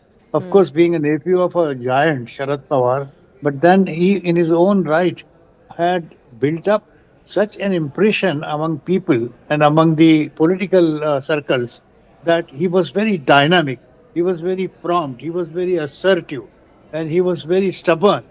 When he determines that I want to do this, he would do it. And then he would not care for anything. And at times he was even accused of being rash. On one occasion, when we were in the party together, I have seen that overnight he joined hands with BJP and was sworn in as the Deputy Chief Minister in darkness. These kinds of, you see, decisions that he used to take, sometimes defiance, sometimes courageous decisions. You know, he has a checkered history. Recently, couple of years ago, when he broke from his uncle, he was criticized because, after all those who accompanied him betraying the original NCP were all the creations of Sharad Pawar himself. Ajit Pawar himself, Sunil Tatkare, Praful Patel, and all those people were themselves the creation of Sharad Pawar. And yet they all just dumped him and went separately to form a party, breaking NCP, which was certainly a big shock to the senior leader. But then he managed well, continued to work as Deputy Chief Minister even till 8:30 in the morning today, when the incident occurred. And naturally, I am told that he used to get up very early in the morning, rush to the place. He was a ground worker and used to move about in not only Baramati alone, but in whole of Maharashtra. Yes. And definitely, his disappearance like this is a major blow to Maharashtra politics. You know, you mentioned this quote-unquote checkered history. There are obviously a lot that has transpired in Maharashtra politics over the last 5 to 7 years. But, you know, one thing that stood out is that amidst the larger Pawar family, there was never any public bad blood, regardless of the fact that the party had been broken and the nephew had moved away and several senior leaders had moved away, or even when he was first sworn in that, you know, early morning swearing in that you're talking about, there was still never any bad public statements or public bad blood between the family members. No, that's true. You see, they have set a good example that a political party and the political activities are not a part of family performance. You see, you can be very close to each other in the family, yet you may be opposing each other in public life as a politician. He had set an example that even if we have different ideologies to follow, we have different political corrections, but we continue to uphold our relationship as a family. And he used to always appreciate Sharad Pawar ji as his uncle, and he used to be grateful to him even till yesterday. So there is no doubt on that count at all. But at the same time, you see, Sharad Pawar, who in fact is the maker of everybody, including Ajit Pawar. You see, it is his blessings, his giant personality at national level that made all these other leaders grow gradually over the decades. Hmm. But then they suddenly just dumped him and made allegations that he is unfit, he is sick, he should give up. Those were very bad times. So the patches, which are dark patches in the relationship between Ajit Pawar and Sharad Pawar. But then that did not last long. Yeah. Very soon after he came into power as the Deputy Chief Minister of a dispensation with BJP, he tried to normalize the relations. And at times he was seen going to his uncle, taking his guidance, taking his blessings, and therefore there was no bad blood as far as the family is concerned. Yeah. No, certainly that was one feature that everybody remarked on, regardless of what were the political earthquakes that were taking place in Maharashtra. How do you think, because you've worked so closely with the Pawars, Majid Memon, how do you think the family would, what would this loss really mean to the family? You see, unfortunately, a whole system of this world is that you mourn for somebody. Even Indira Gandhi was shot dead. Even Rajiv Gandhi, as the Prime Minister, became a victim of terror attack. But then things become gradually the same. Of course, this is a big loss, no doubt. Ajit Pawar's sudden disappearance is a major loss to Maharashtra politics and to Pawar family and to Baramati politics particularly. But everything will just settle down in the passage of time. Time doesn't wait for anybody. Now NCP with Sunil Tatkare, Praful Patel and a couple of others like even Chhagan Bhujbal, they are there to carry on in his absence. He has become a kind of a martyr. He has become a leader to be adored, because till the last hour of his life, he was working for people. I'm told that the national journalists were recently asking time, and he gave them 5:30 a.m. as the time for interview, which only suggests that he used to sleep less, work from early morning, and used to move about throughout the state from one corner to the other. So therefore, you see, his plus points are also there, which need to be appreciated. Yes. He had, of course, represented Baramati for what, over 3 decades now, since 1991. And while it is tragic, it's also poignant that his last moments have happened in that very constituency. And he was going there at 8 a.m. early in the morning to address gatherings. But Majid Memon, before I let you go, you did mention this, that this has happened even as there were some talks of a merger. Do you think after this a merger is still likely? Will it happen according to you? No, it will be difficult for us to say. Now you said about his representing Baramati. Please recall that way back in 1991, when he was very young, merely 31 years of age or something like that, Yeah. he was elected to Lok Sabha, from parliamentary constituency. And then 6 or 7 times he has been returned by the people of Baramati to the assembly. So he is a veteran, you see, as far as legislative or political activities are concerned. And he has held finance portfolio for a long time, apart from the fact that on a number of occasions he has served as Deputy Chief Minister even till today. Now, merger, as you are saying, is a matter which will have to be waited and watched, because there are a number of things taking place. Now, there is a provisional alliance during local elections between Shiva Sena and MNS. Then there was some arrangement with the distance from Congress, and all these things are going to be resettling. And therefore, it is difficult what would be the shape of MVA and what would be the shape of UT is a matter which will have to be watched next month or therearound. Because now there are no elections, assembly elections are far away.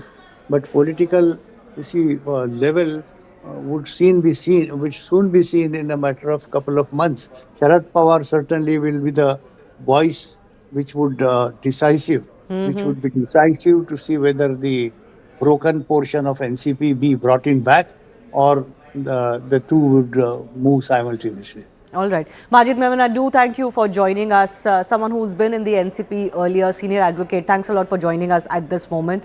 But let's also talk to our viewers about what is the possible line of inquiry that will now take place. Of course, there will be an examination of the flight data box, the black box, that gives us very crucial information on what has transpired since the flight took off and in its final seconds as well. The analysis of the cockpit voice recorder will be done. These are usually preserved in those black boxes as well, and then it forms a chain or a sequence of events for the investigators to know exactly what happened in the cockpit and what were the pilots or other crew members saying.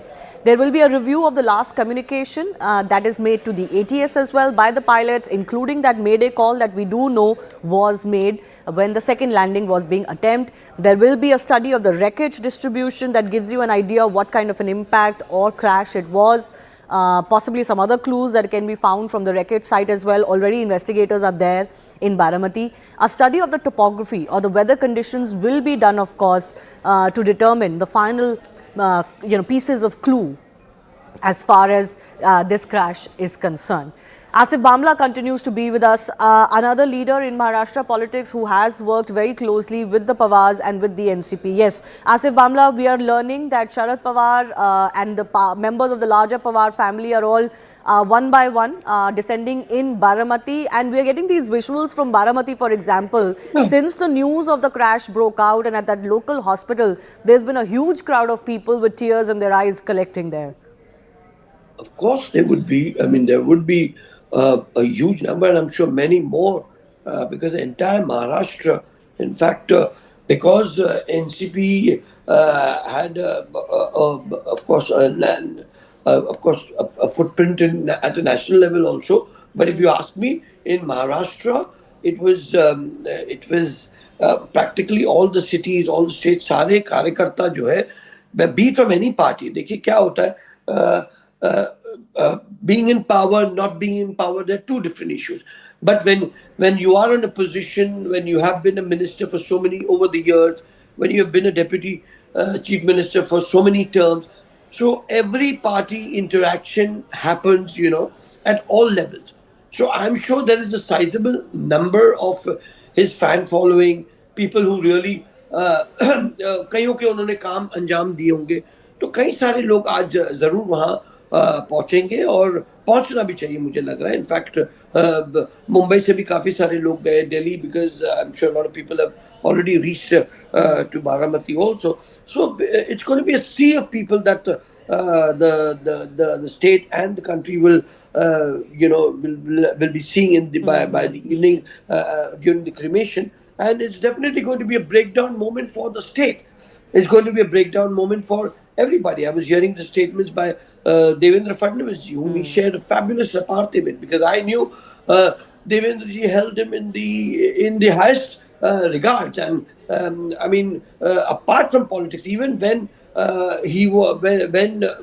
when MVA was in power and he was deputy chief minister, and when Devendra ji was in the opposition, the current CM, I never came across Ajit Pawar speaking anything ill, or he was one leader who never spoke against Devendra Fadnavis ji, or in fact even BJP at that point in time also, when they were in that 2.5 years stretch of power when the BJP or Devendra ji was in the opposition. So that showed his camaraderie, which was on the lines of Sharad Pawar ji also, because even Pawar Saab across party line was a leader who was loved, who people respect, regard. I mean, as a veteran, I mean, even we do that. I'm now the spokesperson of the Bharatiya Janata Party, but I still hold him in the highest esteem. I still think that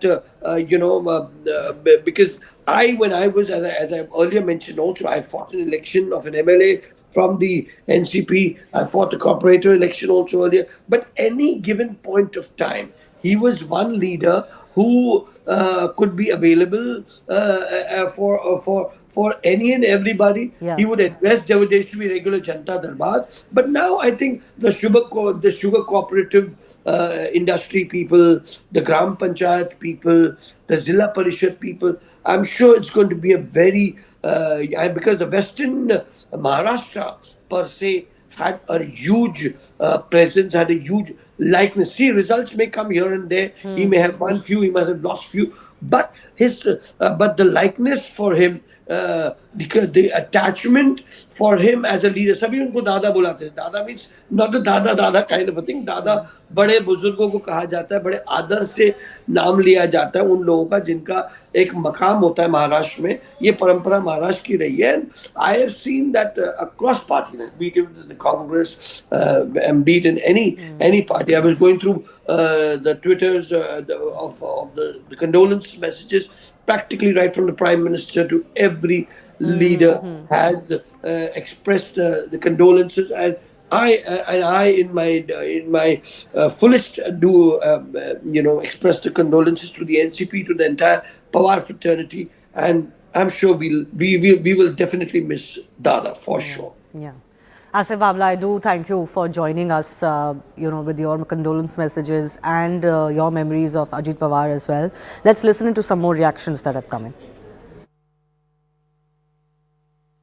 आज महाराष्ट्र के लिए एक काला दिन कहूँ, एक दुर्भाग्यपूर्ण घटना कहूँ, एक दुखद घटना कहूँ, ऐसी घटना जो हर एक के एक दिल को दुखाने वाली घटना आज महाराष्ट्र में घटी है. हमारे सहयोगी अजीत दादा पवार जी का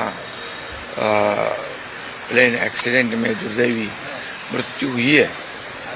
ये हमारे लिए बहुत ही बेहद दुखद है और महाराष्ट्र के लिए भी दुखद है. उनके परिवार के लिए तो बहुत ही दुखद है.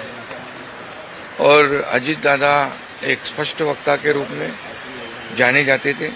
जो होना है वो तुरंत करते थे, जो नहीं होना है उसे साफ ना कहते थे. आज हम सब शोक में हैं. समझ नहीं आ रहा है कैसे इतना बड़ा हादसा हुआ. हमारे घनिष्ठ मित्र थे, हमारी सरकार में अहम पद पर थे, सहयोगी थे, महाराष्ट्र के बड़े ऊंचे स्तर के नेता. मेरी ईश्वर से यही प्रार्थना है कि परिवारजनों को हिम्मत दे और अजीत दादा की. अजीत पवार का ये एक्सीडेंट में निधन होना ये बहुत ही दुखद और दुर्भाग्यपूर्ण है. पिछले 40 साल से महाराष्ट्र के राजनीति में मेरे बहुत घनिष्ठ मित्र रहे, उनके मेरे पारिवारिक संबंध रहे. बहुत कर्मठ, अच्छा प्रशासक और विकास की दृष्टि रखने वाले ऐसे वो नेता थे.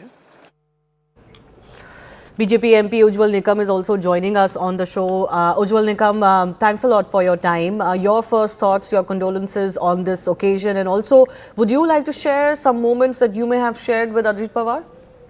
Yes, indeed. It's a really shocking news, not only to me, but the entire Maharashtra, because the ex-deputy chief minister Ajit Dada Pawar was known for his frank and bold statement in the state. But at the same time, he was very clear in his idea in telling the truth to the people at large, and his main effort was to tell the people very clearly instead of giving false assurance. I have a personal experience, though people may be thinking he was a very serious and outspoken, but he was a very very sensitive.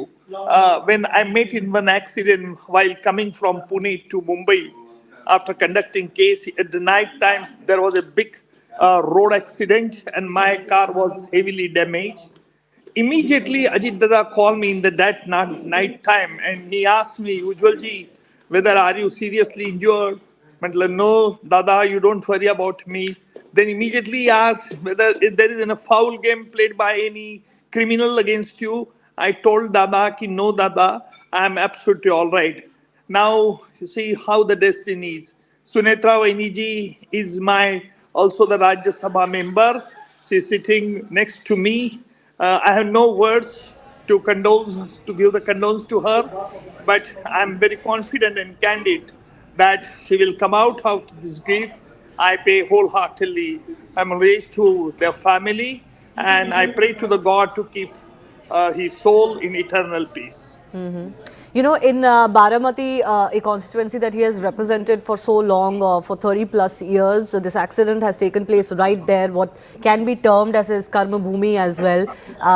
You know, big loss, not just for, you know, what he was to Baramati or Western Maharashtra, but overall in Maharashtrian politics as well. Yes, because why I said that is a big loss to the Maharashtra, because he had never done the politics of only for giving any false assurance to the people at large. He was very straightforward while telling a new idea to the common man, and it was very easily approachable. This is number one. Number two, he is very clear in his thought what to do, and he has developed Baramati. Of course, his uncle Sharad Raoji also was behind him during that time, but he had a high regard and respect for his uncle also. That I have personally seen. People may talk anything, but you see, I have the personal experience that there had a very cordial and good relation amongst them. Yeah, no, certainly big loss for the family as well. But you know, this has happened so suddenly that kind of reminds you of the fickleness of life itself. But the one thing, Ujjwal Nikam, as you're also pointing out, that everybody is talking about is that how he was a 24/7 politician, a consummate politician, always working, barely sleeping, people say. And even in this occasion, for example, he was traveling to Baramati by this light aircraft and was set to address certain gatherings there. And he was always very approachable, as you mentioned. That is the one, you know, common thought and common stream of reactions that are coming in about him. Yes, it is true. I had been to Baramati some years back, and he was that way open-hearted also.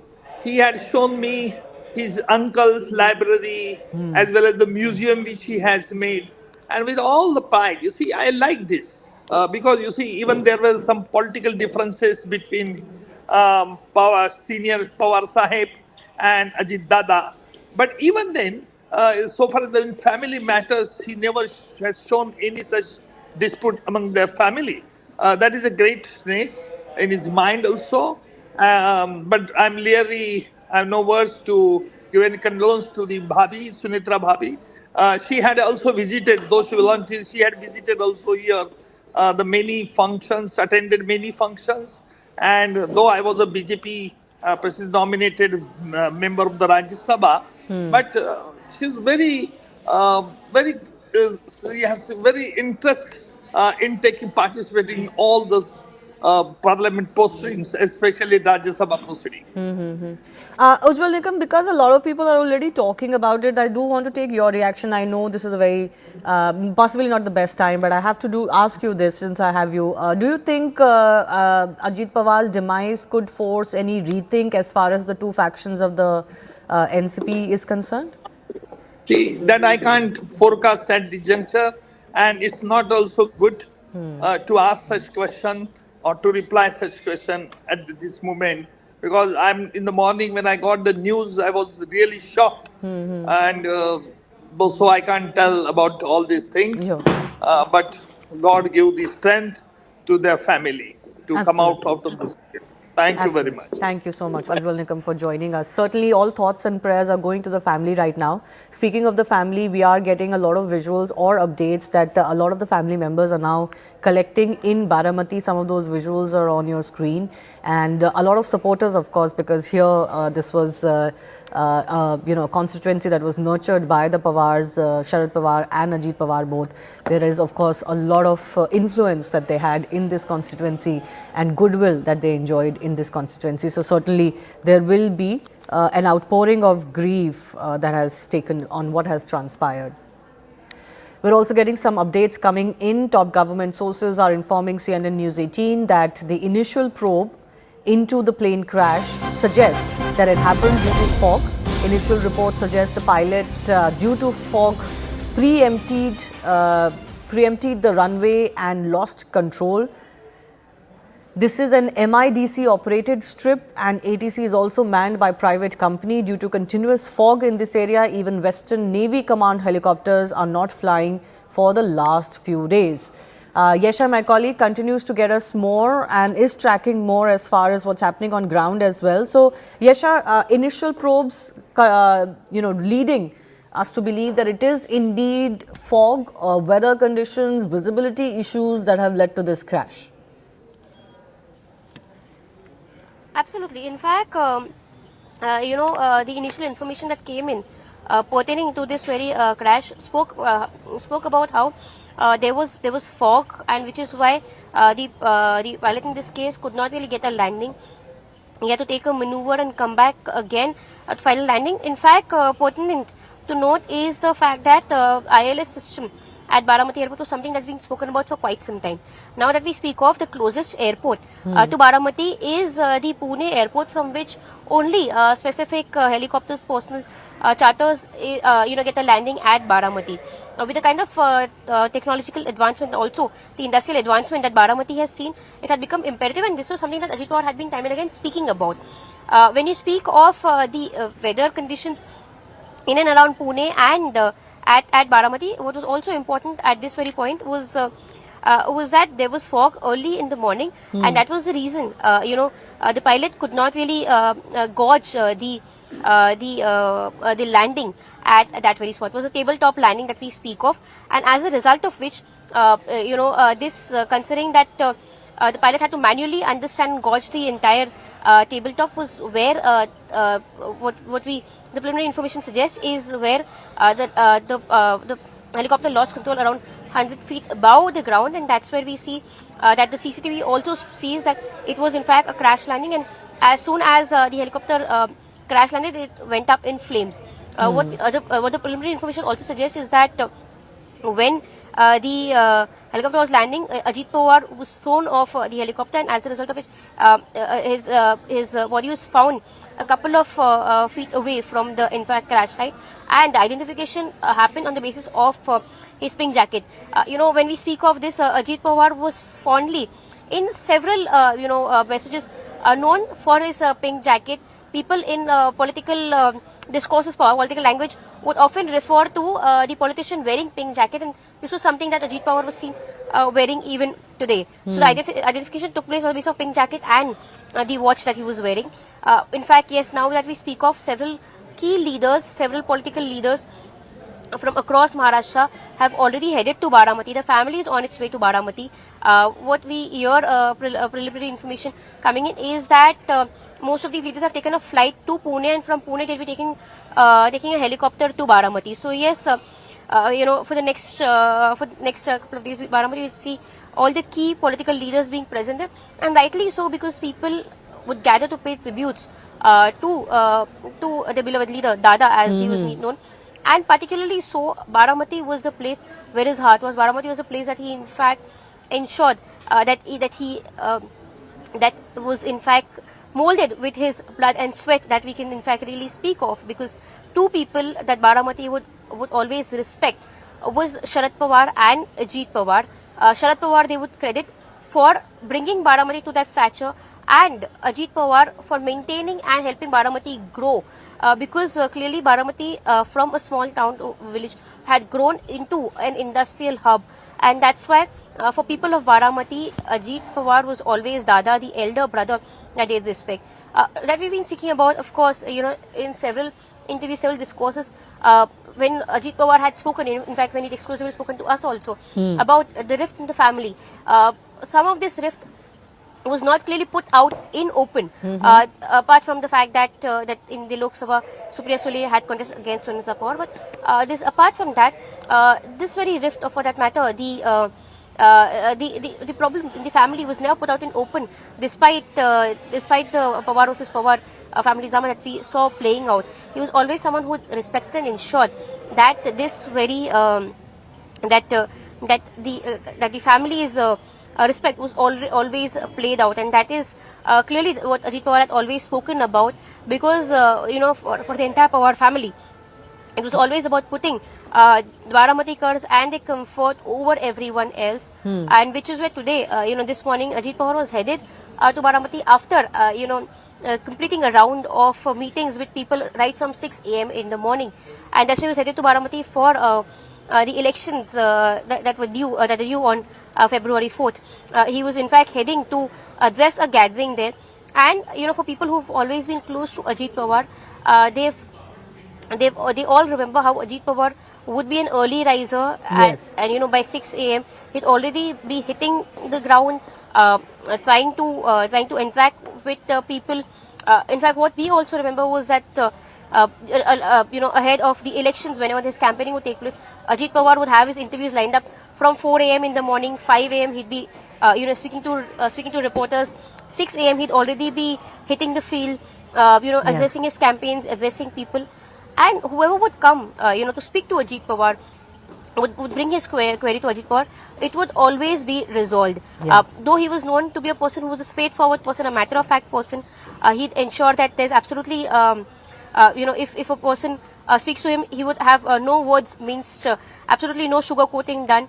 But, that straightforward attitude of his was something that often, would lead him to be, lead to questions being asked on his approach. But for him, that all really didn't matter. He would often say that possibly for him, his candidness candidness also endeared him to people because the frank speaking or the plain speaking is appreciated because it has become very uncommon amongst politicians. But we're also getting the first reaction from the company that owned this Learjet aircraft that crashed in Baramati. Let's listen it. Yeah. And then he carried out a missed approach, after which, again, he tried to make an attempt from runway 11. This is what I also have no contact with the pilots. They are not there. It is a very unfortunate incident. We are very sad about it. We are trying to first be with the family, solidly with the family who have lost their next of kins. It's a very unfortunate incident. Primarily, it appears that, the pilot could not see the runway, and that's why he would have carried out But a he has missed approach. already taken 2 loops. How is it possible that he would not have seen it? The pilot will carry out a missed approach in case if he's not comfortable to land on the runway. Yeah. Very experienced pilot, more than 16,000 hours of experience, very seasoned. The co-pilot was also 15,000 hours. Okay. Yeah. 1,500 hours. Okay. Yeah. And the captain was very experienced, instructor examiner material.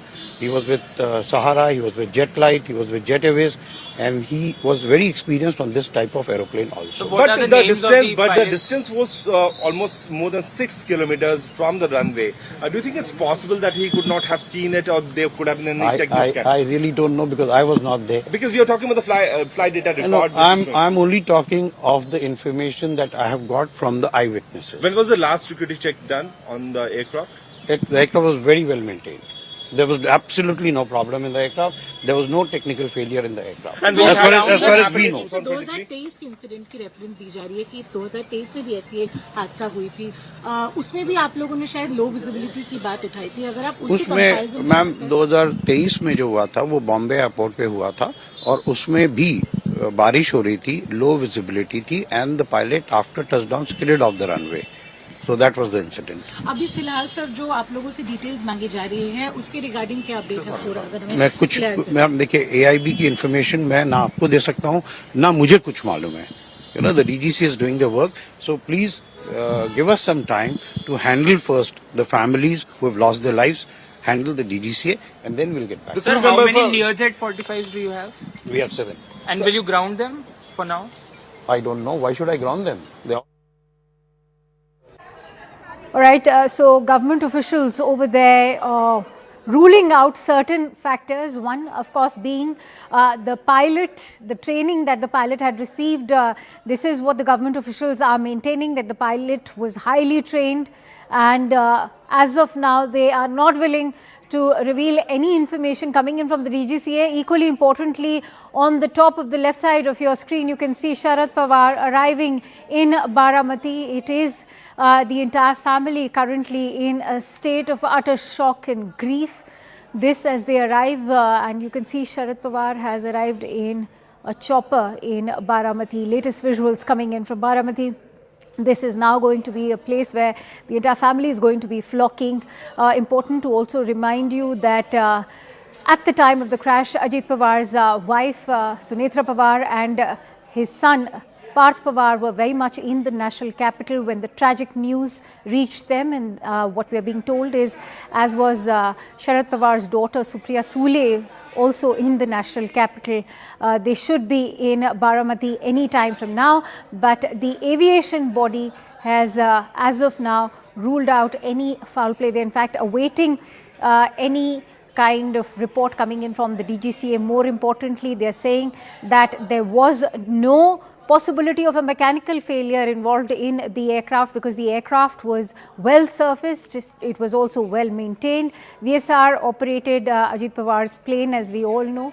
It looks after the LS-45 jets, and they so far have only 5 air crash as far as the history of the LS-45 jet is concerned. Aviation body has already begun its probe. The tragic Learjet crash in Baramati, which took the life of Maharashtra's longest serving Deputy Chief Minister, that is Ajit Pawar, has shocked and rocked the entire nation as we speak. Those visuals coming in from Baramati are of Sharad Pawar, in fact, arriving in the NCP patriarch, very much in Baramati now. He is in a state of deep shock. His daughter Supriya Sule should also be over there in some time from now. Remember, 5 passengers were on board the plane, including 2 crew members when this crash took place. All occupants of the plane, in fact, received fatal injuries and succumbed. Now, the aviation body is currently at the VSR office, which is the DGCA is also conducting its own probe at the moment. There are several unanswered questions. If there could be a role as far as the tabletop landing was concerned, could the topography have played a role in that crash? Several questions still remain unanswered at the moment, but we all know that the crash actually happened when it was landing. And did visibility also have a role to play? Those are all factors that are currently being probed. Initial reports trickling in had suggested that the visibility was clear, but now reports suggesting otherwise. At the same time, the pilot was extremely well trained, and the Learjet was also, in fact, well serviced. In the latest that we are learning is that Sharad Pawar has, in fact, arrived at the Baramati hospital. Those live visuals coming in over there of the NCP Supremo Sharad Pawar arriving at the hospital where the mortal remains of the Maharashtra Deputy Chief Minister are present. Remember, soon after the crash, Ajit Pawar was taken to this hospital in Baramati. Let's quickly go across to Yesha Kotak, who's been tracking the details for us. Yesha, who all are currently at the hospital, and Sharad Pawar, in fact, already arriving there, as we can see? Absolutely. In fact, early this morning when the information came out, what was important was that the family, before conveying the news to Sharad Pawar, took him to the hospital to ensure that his health is in the right condition, because clearly Sharad Pawar, was someone who was very close to Ajit Pawar. Despite the rift between both the NCPs, was very evident that the Pawar family was still strong together. This was clearly seen in the latest family, just a couple of weeks back. We also saw a family event take place, the engagement ceremony of Ajit Pawar's son, which was where we saw all the family members of the Pawar, be it Sharad Pawar, be it Supriya Sule, be the wife of Sharad Pawar. All of them were clearly present there together as a family. So here, though it was the parties which were divided, the family is always stayed strong together. This morning, when Sharad Pawar was to be taken to Baramati, before that the family ensured that they check on his health condition because of his age, and it was only then that the information of the death of Ajit Pawar was conveyed to Sharad Pawar. From Mumbai was where they. All right, stay with me, Yesha. I'm sorry to interrupt you. They are getting in breaking inputs. In fact, as we speak, the centre has issued a statement with regards to the crash that has taken the life of Ajit Pawar, Maharashtra's Deputy Chief Minister. Remember, there were 5 people on that aircraft, and in that statement that has been issued by the centre confirming Ajit Pawar's demise, says Learjet plane with registration VT-SSK crashed in Baramati. Government has now confirmed that 5 passengers were on board the plane. That included 2 crew members. Let's quickly go across to Anvit, who brings us those breaking inputs. Anvit, share the details with us now. Any information also being shared with regards to the inquiry now? See, we are being told that around 8:10 the flight took off, and 9:12 was the time when finally the ATC got information that the crash has taken place. And we have also got a statement officially from the DGCA, which has confirmed that there were 5 people on board along with Ajit Pawar. There was 1 or 2 of his staff and 2 pilots. And all 5 have succumbed in this crash. We are being told there are no survivors. And we are also being told, spoken to senior officials at DGCA, and they have confirmed that Baramati is a tabletop airport, and that is the reason why this crash could possibly have taken place, because there was low visibility at the time of landing. Also, the plane, we have been told, crashed on the tip of the runway much before the touchdown point. So that is also probably low visibility and not making up to the adequate touchdown point. That is actually the main reason as to why the incident has taken place. Official inquiry has been lodged into this by the AAIB, and DGCA is also overseeing all the probe that is going on. And we short while ago, we also spoke with the DGCA chief, and he confirmed the incident. We also confirmed that all 5 on board the plane are dead, and that an inquiry officially has been now been ordered in this. All right, many thanks to you, Anvit, for bringing us those latest inputs. Let me quickly bring in our guest right now. I'm joined in by Mr. Arvind Sawant, who is the MP of the Shiv Sena UBT faction. Many thanks to you, Mr. Sawant, for joining in. Deeply tragic hour in which we speak. If you could share your thoughts about Mr. Pawar, as he was rightly known as a Dada of Maharashtra politics, your first thoughts.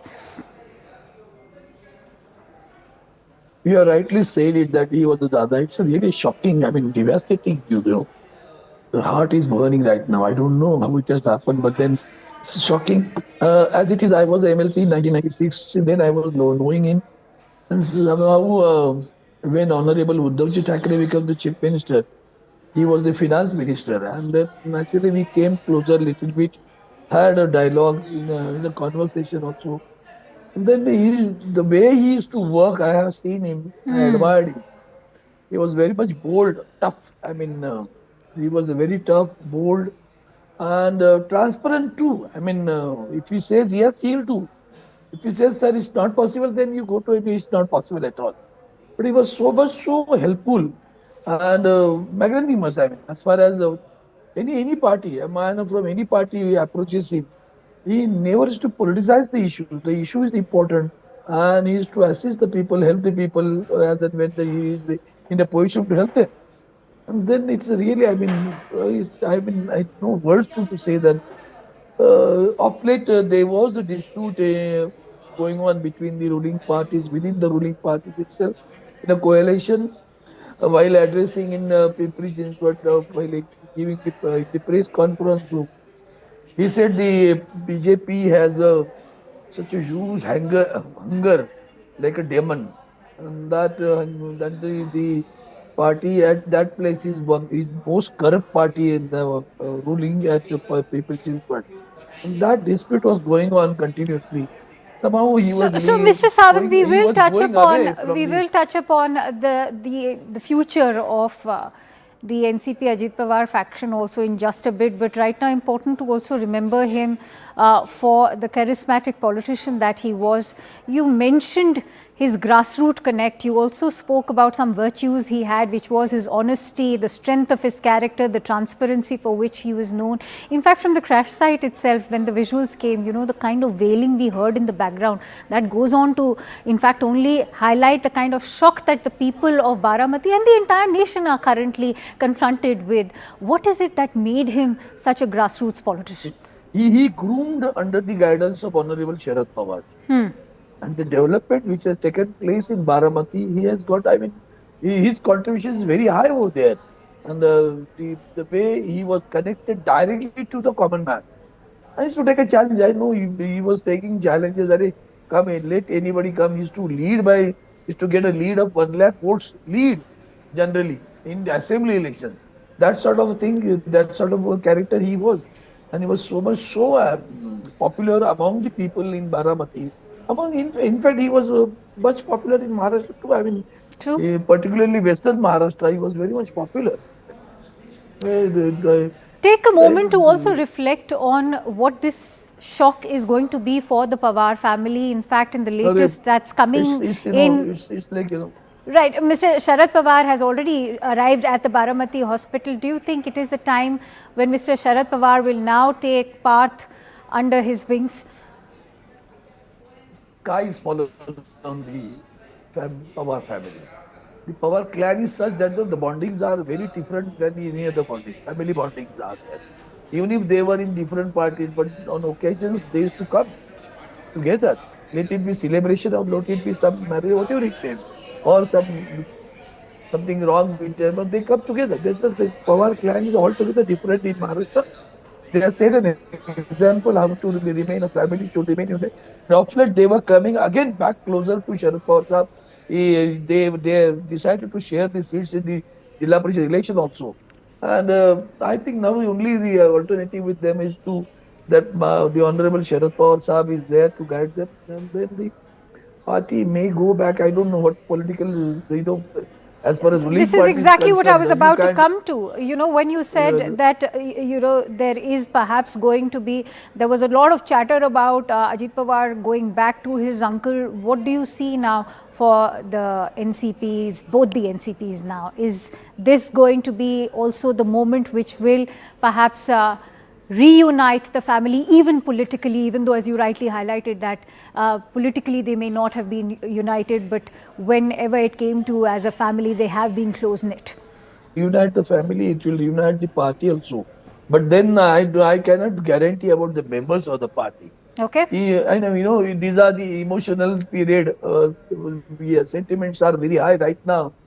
So it will not happen immediately. Mr. Sawant, my last question to you. I need to quickly go over to some breaking inputs. Are you satisfied with the DGCA's inquiry, or are you also going to be urging for a high-level probe? I demand that the very serious inquiry should be done under the CBI, or somebody should, that sort of authority should go, not the DGCA and others. See what they are given in Ahmedabad incident. 279 people died. What is the report? Tell me. Whether the aviation minister resigned? No. Nobody takes the onus. That's the crux of the act. I won't say the other word.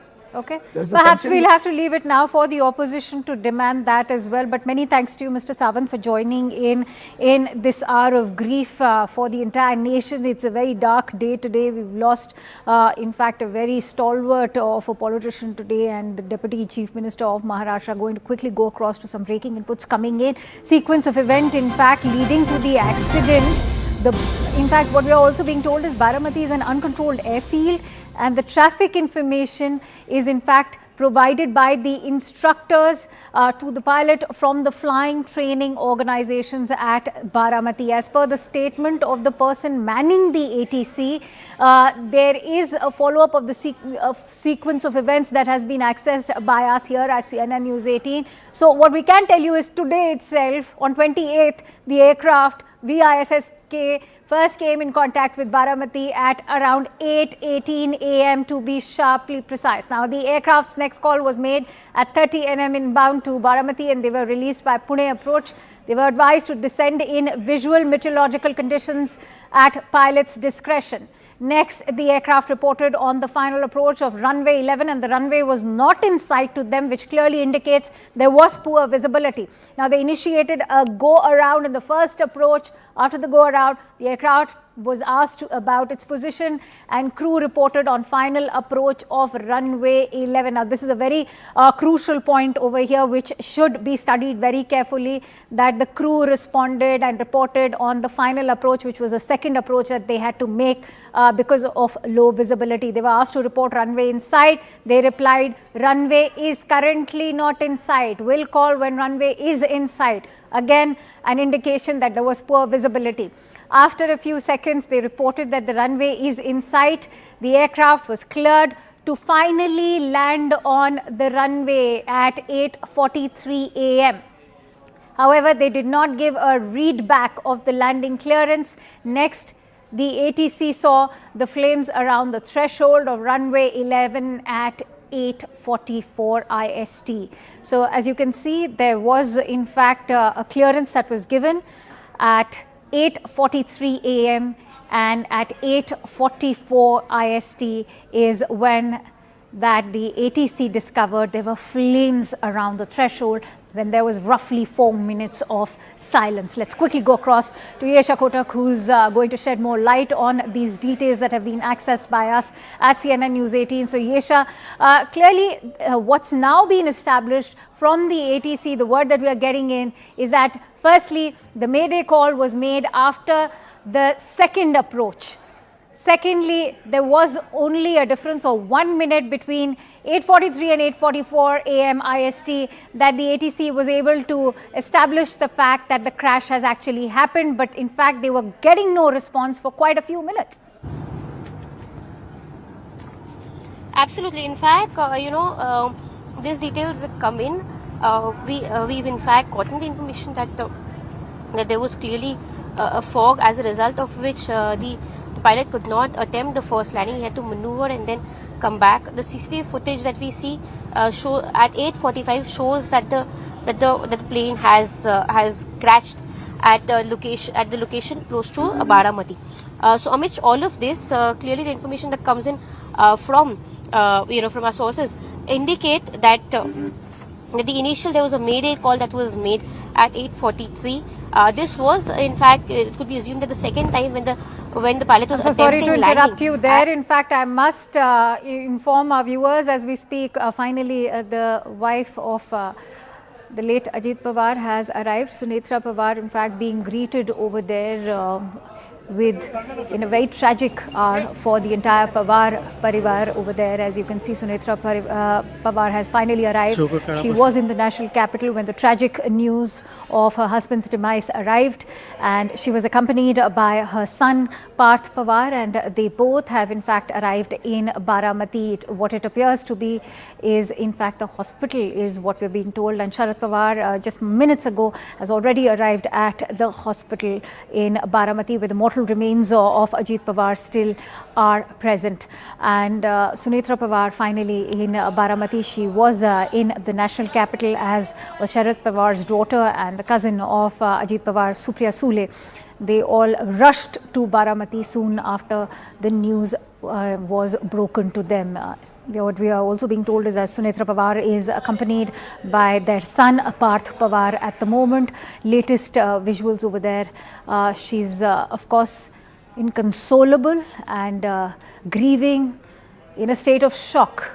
This is a deeply tragic day. In fact, what we can see and tell you is that she's also accompanied by the entire Pawar Parivar. She's being greeted by members of the family and the party members of NCP, both the factions, as we can tell you.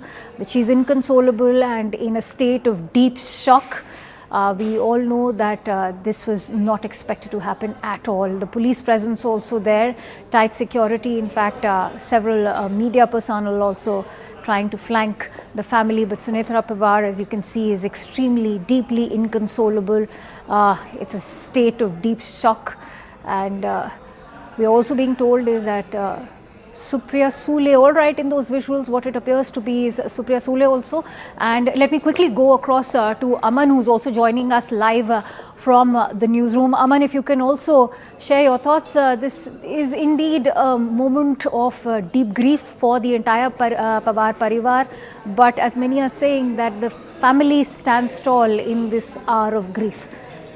Well, absolutely, and it's a sad moment. It's a very poignant moment, I would say, for the Pawar family, especially after the Mr. Sharad Pawar, Mr. Ajit Pawar seem to also be coming closer, sinking their differences in the recent municipal elections in Maharashtra. We had seen them on the stage, in fact, together after a long time when they were fighting the municipal elections together in Pune, and that was a sight which made many speculate that maybe in the days and the months to come, the Pawars could again reunite. So that had been a major, political story also in Maharashtra, and Mr. Ajit Pawar arguably one of the longest serving deputy chief ministers, also leaves a big void in the politics of Maharashtra. What's the way ahead also for now his party? What shape it takes? Will it merge with the original NCP? Will the family come together? Remains to be seen. But of course, this is a completely unexpected, untimely passing away of a tall political leader. And we are hearing that the last rites will now be carried out tomorrow in Baramati. We could see all top leaders from Maharashtra as well as top dignitaries and ministers from the center also arrive in Baramati tomorrow for the last rites of Ajit Pawar. And these are poignant scenes. The wife of Ajit Pawar, who's also an MP in the parliament. In fact, she was in Delhi today because the parliament session was starting today, and she and Sharad Pawar and others, she along with Praful Patel, who's also MP in Delhi, were present. They have together left for, along with Supriya Sule from Delhi, they all left for Baramati today, and we see these visuals of them arriving in Baramati. Of course, this is something that was totally unexpected and untimely, as I am saying. And Sharad Pawar has also reached Baramati now. He landed in Pune a short while back from Mumbai. So the whole family is going to be there today to grieve over this untimely loss. Aman, any word you're getting in from your sources within the Mahayuti in terms of the last rites of Ajit Pawar? Because given the significance of Baramati for the Pawar Parivar, can we expect the last rites to be taking place over here as well in Baramati? And what Baramati means to Ajit Pawar? Yes, most probably that's what we're hearing, and our colleague Payal Mehta is bringing that piece of information that the last rites will be carried out tomorrow in Baramati. It will be a state funeral, so all the arrangements for that will be done today, and we'll see top Maharashtra's leaders already reaching Baramati today, and the final rites of Mr. Ajit Pawar will be carried out tomorrow. That is what we are learning because it will be a state funeral, so adequate arrangements also need to be made for that. The Maharashtra government has already declared state mourning for the next 3 days. So we'll see top ministers also from Delhi, we are hearing, will be going to Baramati from the NDA, from other parties to participate in this last rite ceremony of Mr. Ajit Pawar. There's already a sense of deep shock and loss for not just NCP as a united faction at the moment, whether it is that of Ajit Pawar or of Sharad Pawar's, but the overall Mahayuti alliance. If you can also take us through the kind of reactions we've seen. Devendra Fadnavis over there, of course, referring to him as a Dada of Maharashtra politics, and at the same time, Prime Minister Modi also remembering Ajit Pawar as a politician with the grassroots connect.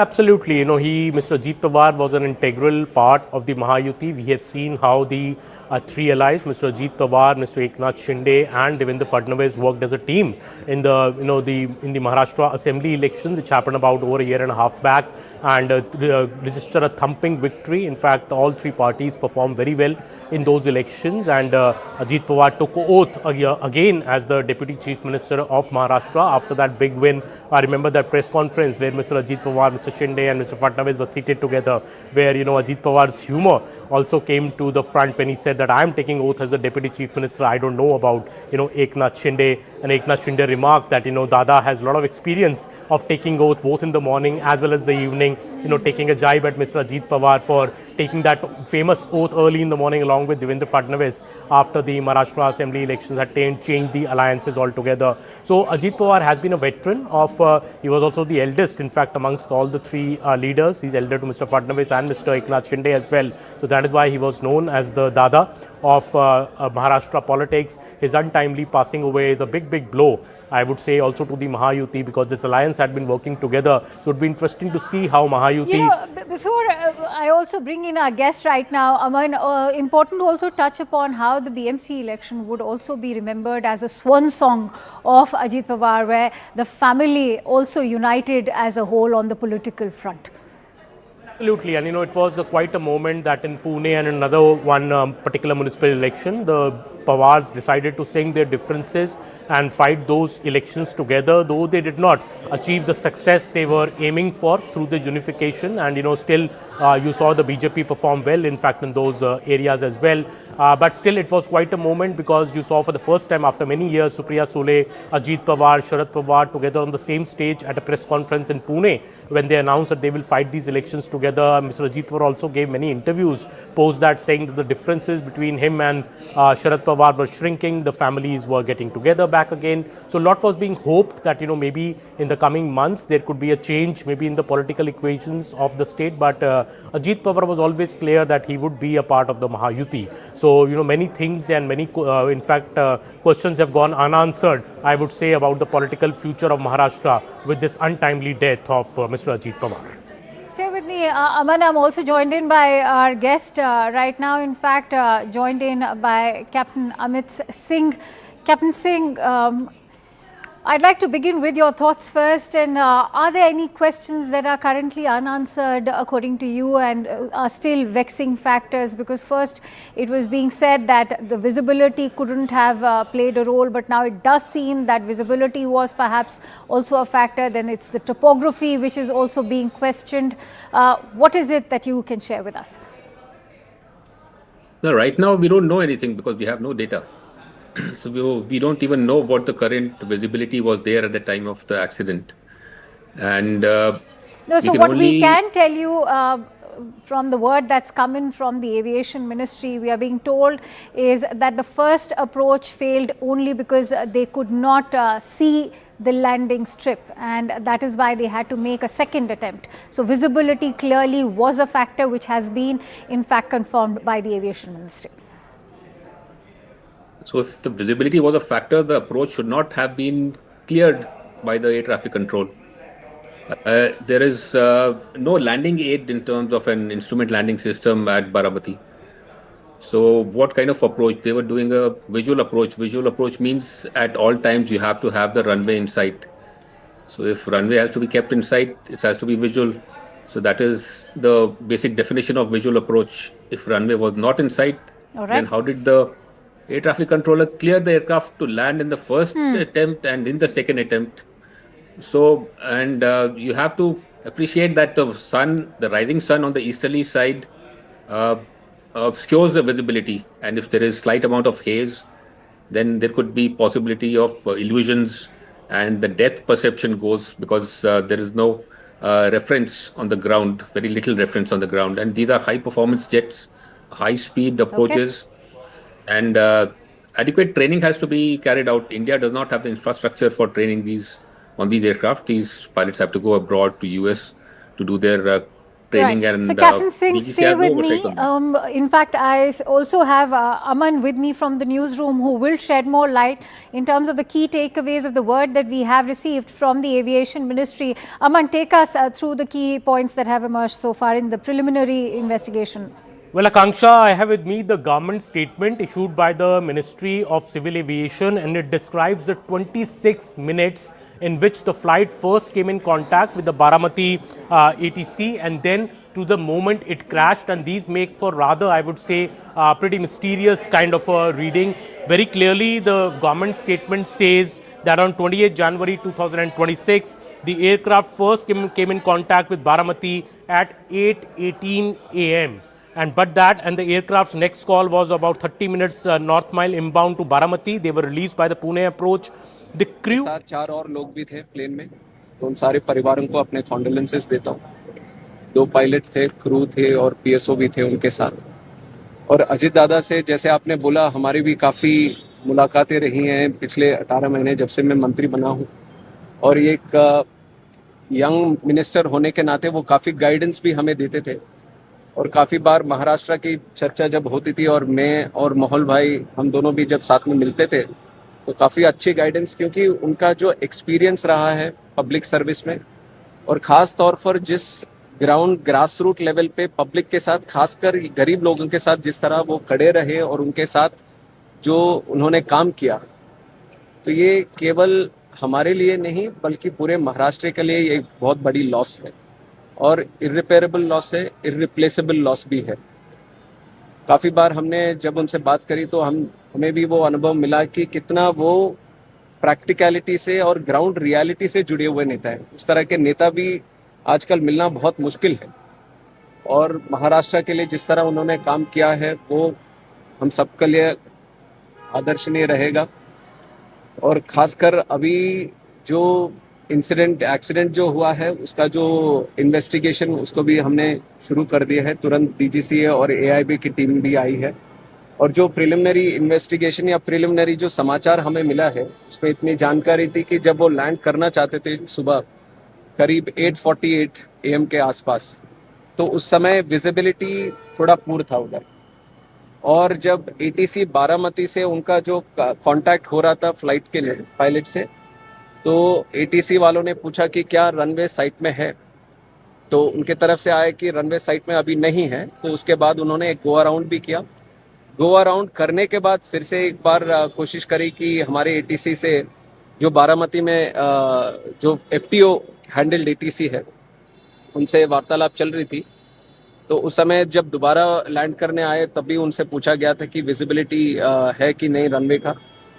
तो उसके बाद पहले तो उनका समाधान नहीं आया, फिर उसके बाद आया कि विजिबिलिटी है। तो लैंडिंग क्लियरेंस जैसी ATC ने दिया उसके बाद तुरंत देखा गया कि ये एक्सीडेंट हुआ है। बहुत दुखद घटना है, तो इसके ऊपर और जानकारी हमें मिलनी चाहिए। इन्वेस्टिगेशन पूरी तरह से ट्रांसपेरेंट और अकाउंटेबल वे में हम करेंगे। बट उससे पहले तो मैं इतना कहना चाहूँगा कि ये बात बोलना कि अजीत दादा अब नहीं रहे, उसके लिए बहुत बहुत बहुत दुख होता है। और मैं उनके जो प्यार करने वाले लोग हैं, कार्यकर्ता हैं और उनके परिवार के लोग हैं, उन सबके प्रति कंडोलेंसेस व्यक्त करता हूँ। ठीक है, thank you. Like I said, from the preliminary investigation, it looks like the visibility seems to be the issue. So unless we do a thorough investigation, we can't properly tell what has been the exact incident. But this is whatever the facts that I've said till now is the conversation between the ATC and the pilots. Sir कुछ committee वगैरह बिठाई जाएगी पूरी जांच के AIB लिए? itself ही thorough investigation करने वाली एक संस्था है और उनके पास पूरी व्यवस्था है इस तरह की चीज़ों की जानकारी करने के लिए, और वो ऑलरेडी साइट पहुंच रहे। Thank you. A heavy heart, in fact, the Aviation Minister Rammohan Naidu making that announcement and also sharing the details of the preliminary investigation so far. Aman and Captain Amit Singh continue to stay with us. So I quickly go back to Aman. Aman, if you can share more details of that preliminary investigation that was being referred to by the Aviation Minister himself. Well, Akanksha, clearly the Aviation Minister there is saying that the major cause seems to be low visibility. He's saying that there was an issue maybe with the visibility. That is the preliminary report that he's pointing out, and the government statement I have also makes for, raising many questions. I think basically the government statement is saying that the crew inquired about the winds and the visibility, and they were informed that the winds were calm and visibility was 3,000 meters. That is what the government statement is saying. Next, the aircraft reported on the final approach of the runway. The runway was not in sight to them. So firm 3,000 meter visibility to the runway not being in sight to them raises many more questions. They initiated a go around. After the go around, the aircraft was asked its position. Crew reported on the final approach. They were asked to report the runway in sight. They replied the runway is currently not in sight, and they will call when the runway is in sight. So even on the second approach, the plane is saying, the crew is saying that the runway is not in sight for them. Ultimately, after a few seconds, this report says that they reported that the runway is in sight, and that is when the aircraft was cleared to land on the runway at 8:43 AM. But they did not give a read back of this landing clearance. So that is also very strange that no read back comes of the landing clearance. Our next, the ATC, just a minute after that, sees the flames at the threshold of runway at 8:44 AM. So within a minute of the aircraft being cleared to land, the aircraft has crashed without clearly any mayday call. So this all is raising even more questions over the entire aircraft's crash which has happened, because clearly from 3,000 meters, the visibility being informed to them, to the aircraft saying twice that it can't see the runway, and then it immediately after a few seconds saying it can see the runway, only then it is clear to land, but there is no mayday call and the aircraft just crashes ahead of this tabletop runway. All this is raising even more questions. I want to quickly bring in Captain Amit Singh, who continues to stay with us. So Captain Singh, your thoughts? It was only after a nod. All right, let's also listen into what Mr. Muralidharan has to say. I'm going to come back to Mr. Singh in just a त्यांनी सुद्धा सकाळपासून सगळी माहिती घेत आहे. आम्ही एकत्रित जी माहिती घेतो त्याच्यावरनं हे आहे की प्रथमदर्शनी तरी थोडा विजिबिलिटीचा काहीतरी प्रॉब्लेम होता असं दिसतंय. बारामती ATC आणि पायलटमध्ये जो काय संवाद झाला त्याच्यामध्ये जी काय Did माहिती you have a मिळते conversation त्या regarding माहितीमध्ये this? हे दिसतं की सुरुवातीला Preliminary it has come to 4. विजिबिलिटीचा problem आहे म्हणून 2 वेळा 3 वेळा There was दादांचं प्लेन पुन्हा एकदा a Pheri weather maroon issue, आलं which is where आणि मग लँड the झालं. plane had to take a त्याच्यामध्ये detour प्रथम twice or दर्शनीत thrice. असं वाटतंय पण AIBची आमची टीम But निघाली आहे ती our बारामतीमध्ये दाखल होतीये. AIB team has DGCA ने left. सुद्धा याचं It जे will reach काही Baramati very एक soon. प्रसिद्धीपत्रक काढलंय त्यामध्ये सुद्धा आता असंच म्हटलंय पण अंतिम जे काही आपण निष्कर्ष काढू ते AIBची टीम तिथे पोहोचेल त्यानंतर जो But काय तपास we'll be होईल able to give a further better तर understanding निष्पक्षपणे once the तो AIB team reaches निश्चित there. ते मिनिस्ट्रीमधनं असेल DGCA असेल AIB असेल आमची सगळी माणसं With the तिथे काम ministry, with करणारच the आहे. AIB, पण सगळ्यात मला असं everyone will वाटतं take a stock of the की situation. अति दुःख देणारी मनाला वेदना देणारी ही सगळी घटना आहे. This is a tragic मी पुन्हा incident तेच म्हणेन की which दादांशिवाय has hurt all of पुन्हा us. या जिल्ह्याचं राजकारण महाराष्ट्राचं राजकारण हे When you अपूर्णच speak आहे. of Ajit Dada, त्यामुळे this त्यांच्यासाठी very बाकी कुठले शब्द नाहीत मला ते this धाडसही होत नाही की त्यांच्याबद्दल मी state श्रद्धांजली असा was कुठला शब्द वापरावा. well taken care of by him. I'm at loss महानगरपालिकेची of निवडणूक words. झाल्यानंतर सुद्धा आमच्या All I संवाद can do झाला is just offer आणि condolences to him. बघा मी त्या काळात सुद्धा अगदी निवडणुकीच्या प्रचाराची शिगेला होतं त्यावेळेस सुद्धा ज्यावेळेस मला विचारलं जातं की अजितदादांबद्दल Even तुमचं when- काय मत मी तुम्ही कुठेही रेकॉर्ड दावा मी तेव्हाही म्हटलं की When I was या campaigning महाराष्ट्रातला for असा election. नेता आहे ज्याची प्रशासनावरती अत्यंत घट्ट पकड आहे त्यांना ज्या When वेळेला I was Muralidhar asked about मोहोळबद्दल Ajit Pawar, विचारलं तेव्हा I would तेही असं often म्हणा की एक चांगला say- कार्यकर्ता. All right. In fact, that was a word coming in from Murlidhar Mohol. But right now, we are bringing to you these shots of Sunetra Pawar, who's also an MP. And remember, she was in the national capital when the news of that tragic crash reached her, and she's accompanied by Supriya Sule, as we can see in these visuals, as she's arrived in Baramati just moments ago, accompanied by her son. Completely devastated Sunetra Pawar and Supriya Sule, in fact, being consoled by family members. You can see Parth Pawar also accompanying his mother. They were in the national capital when the tragic news arrived over there. As we all know, it was day one of the parliament session before the budget session. That is why Sunetra Pawar was very much in New Delhi at the time. And those latest visuals we are bringing to you of Sunetra Pawar accompanied by Supriya Sule, the daughter of Sharad Pawar, and also the cousin of Ajit Pawar. And even though both the families were politically divided in two factions now, what the word you will learn is that they remained a united front, even if they were not politically united. But more importantly, the swan song for Ajit Pawar was, of course, the acid test during the BMC polls in Pune, Chinchwad. Let's quickly go across to Yesha, who continues to stay with us, bringing us more details. So, Yesha, Murlidhar Mohol and the Aviation Minister Ram Mohan Naidu, all of them in fact sharing their condolences, but deeply heartbreaking visuals, in fact, of Sunetra Pawar grieving her departed husband in a complete state of shock. I'm sure that's the sentiment for Baramati as well. Absolutely. In fact, when we speak of Sunetra Pawar,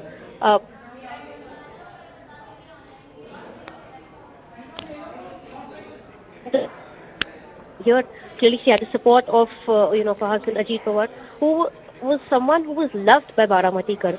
Not only Ajit Pawar, but the entire Pawar family was someone Baramatikars respected, loved, and that is a kind of that's the kind of sentiment that the Baramatikars hold for Sharad Pawar as well.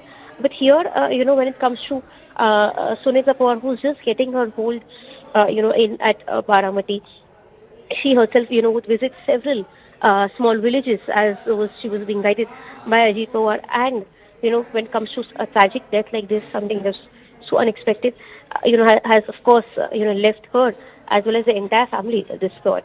When you speak of Sunetra Pawar and Parth Pawar, throughout the last couple of years after both the NCPs had split, we'd seen how the entire family had gotten active in politics under the guidance of Ajit Pawar. Rightly so, not only for the family, but also for both the factions of the NCP. Ajit Pawar was someone who would guide people under whose guidance, several of these key political leaders have grown, and that's where, that kind of sentiment that comes in, not only for the family, but for those who've been tall leaders of NCP. They've referred, stating that Ajit Pawar was like a father figure to them. And that is why he was also, fondly called Dada, as elder brother, who, would help people grow. And not only the people of, people within politics, but also, people of Baramati who, respected Ajit Pawar for, working for them on the ground. Yes. So the word coming in is that the last rites of Mr. Pawar will be performed tomorrow at 11 a.m. in Baramati. We all know that it is the Pawar stronghold, and as you also highlighted what this loss means for the people of Baramati as well. But Yesha, if you can take us through who all are currently present from the Pawar Parivar, at the same time from the Mahayuti Alliance as well. So yes, when it comes to Pawar Parivar, we've of course seen Sharad Pawar and his wife have already reached Baramati. Apart from that, Suneza Pawar, Parth Pawar, Supriya Sule.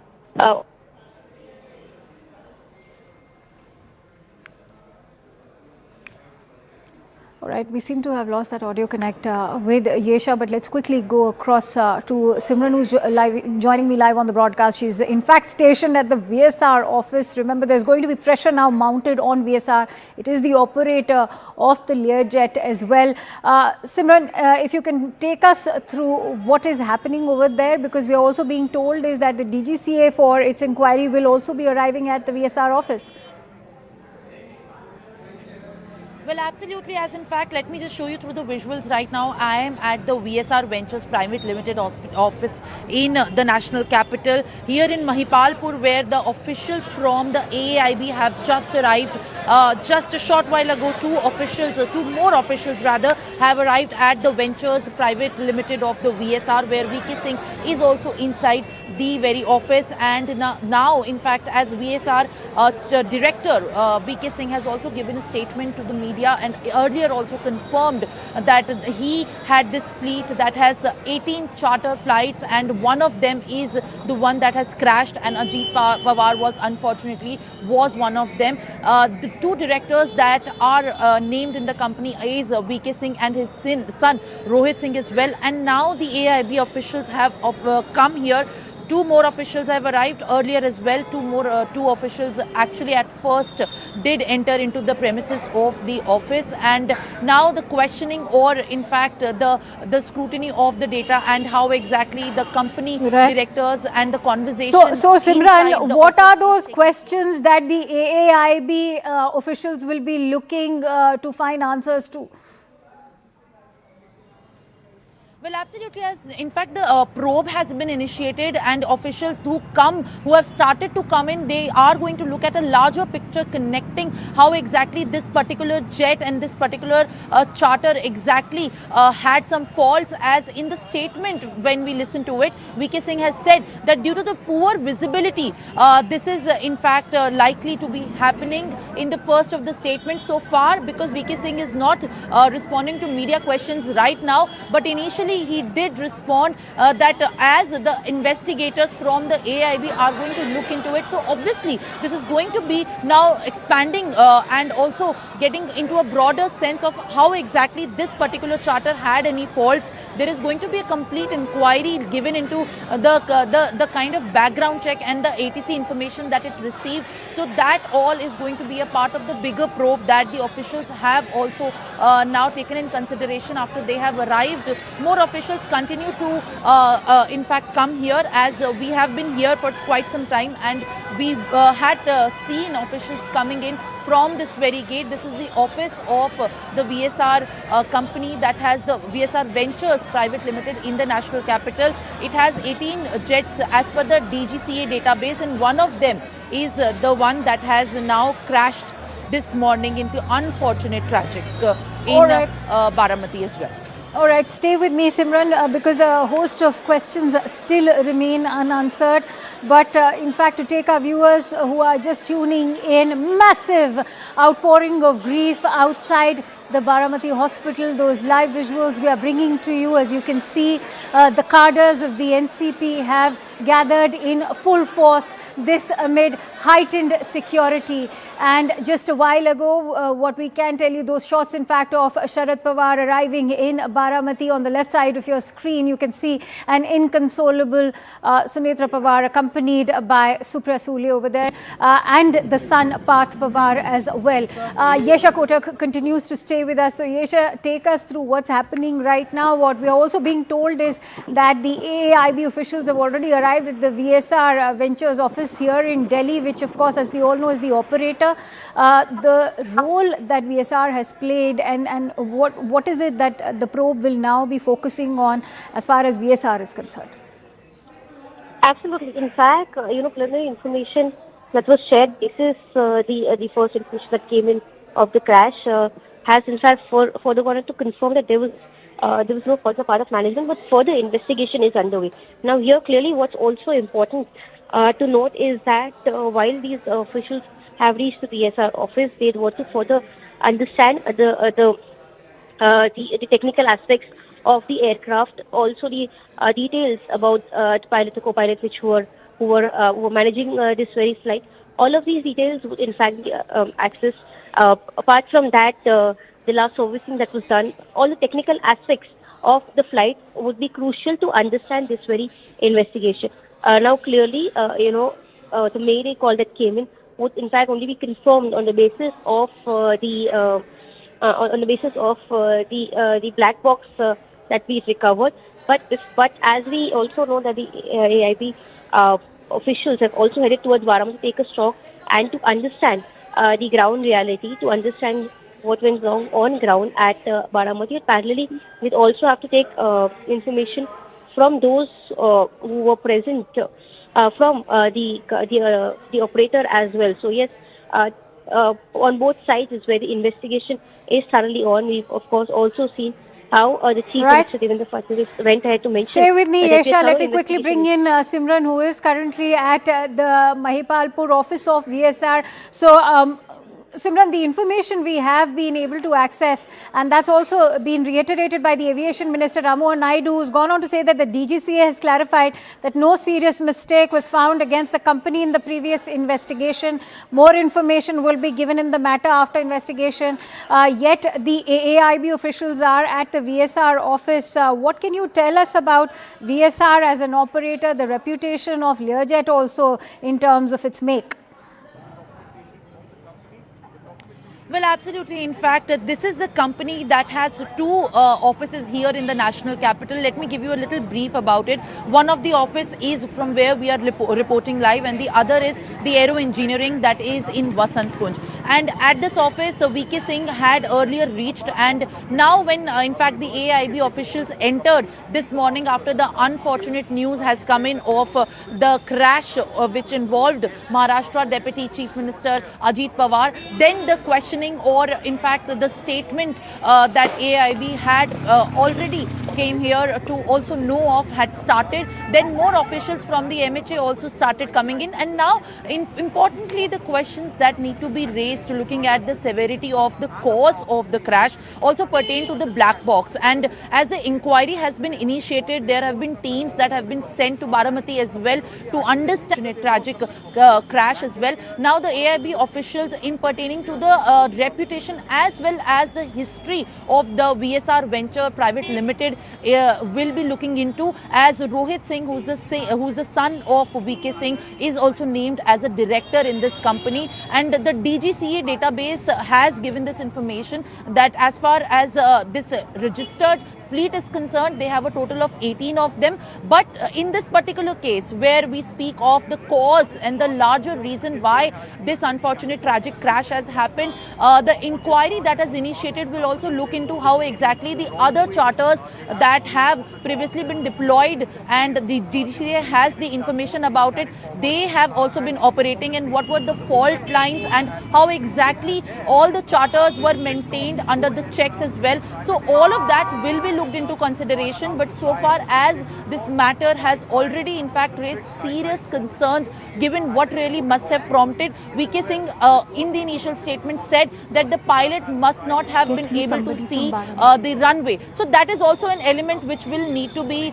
now looked further into by the investigators, whether they are from the higher official authority or the AIB as well. After the recovery of the black box, most of the questions will also be answered, given into what really caused, what was the last minute glitch that really promulgated this sort of accident that has claimed the life of 5 people, including Maharashtra Deputy Chief Minister Ajit Pawar. Imran, if one were to look at the factors that are currently being probed and studied also, one of course is the visibility, which could have had a role to play. At the same time, the tabletop nature of the runway, the topography that's also being studied. So share with us those big factors, the questions rather, that still remain unanswered.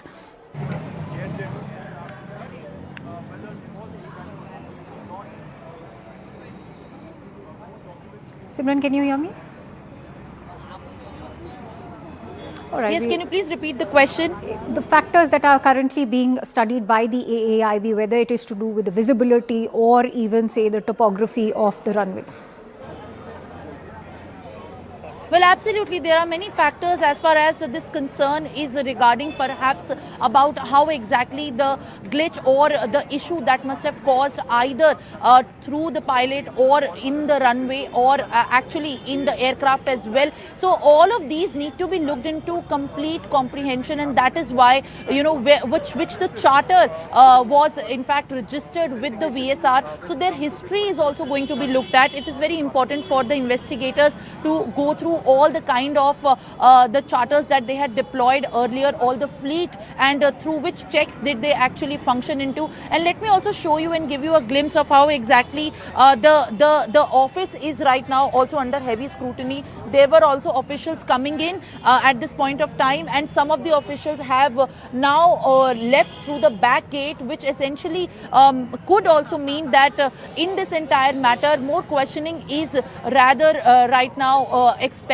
given the severity of the case and also the huge concern as to what really had prompted, as we speak of the factors, the big questions that could be possibly now probed into. We can also understand so far that this is a very preliminary time when we cannot have the complete information given. Now the investigators have just reached and the inquiry has just begun. So the investigators are collecting the information from the VSR Ventures Limited as to what exactly was their database reflecting into the technicalities of the jet, and also how exactly the other charters, the other fleet set that they had operated, and the data that they had shared with the DGCA, as both the company directors Rohit Singh and VK Singh are trained pilot themselves. So that is why, you know, the larger concern over the maintenance of how exactly these fleet of the charters that used to be operated is going to be looked at. Interesting you talk about the maintenance, because Simran, the word coming in from Ram Mohan Naidu himself is that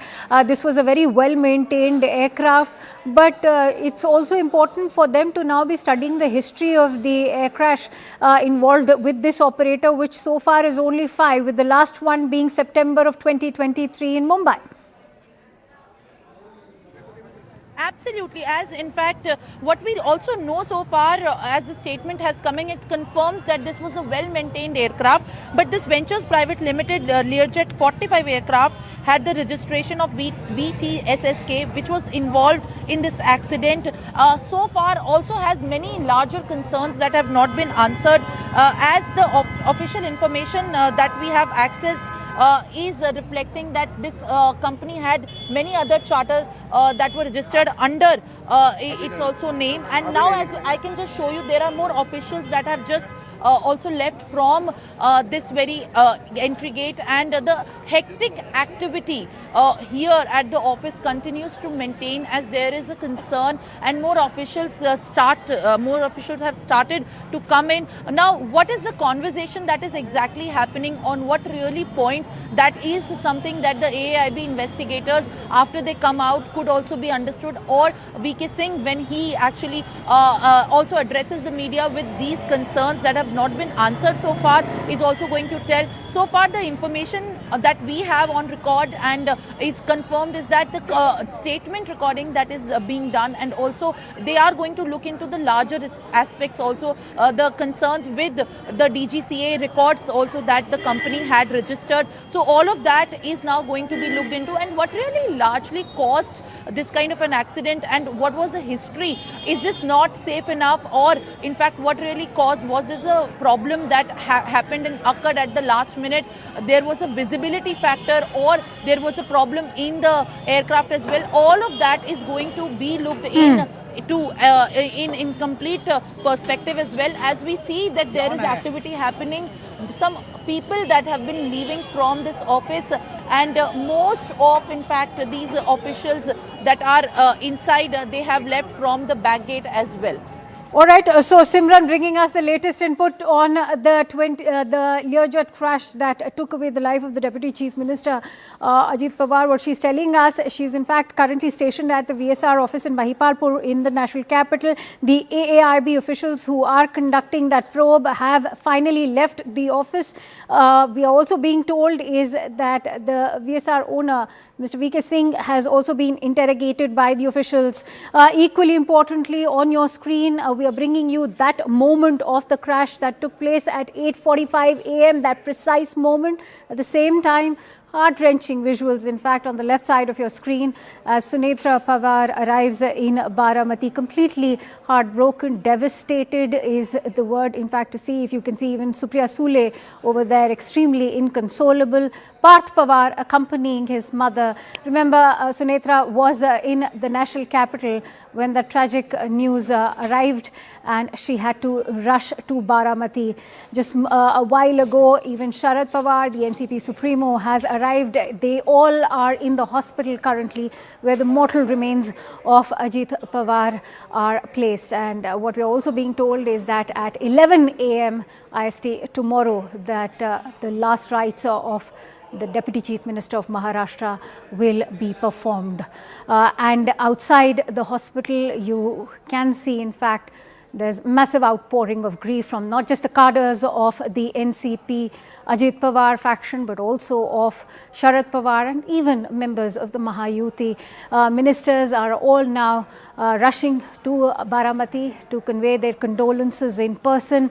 On the left side of your screen, as you can see, these are visuals from inside the hospital where the Pawars have finally gathered.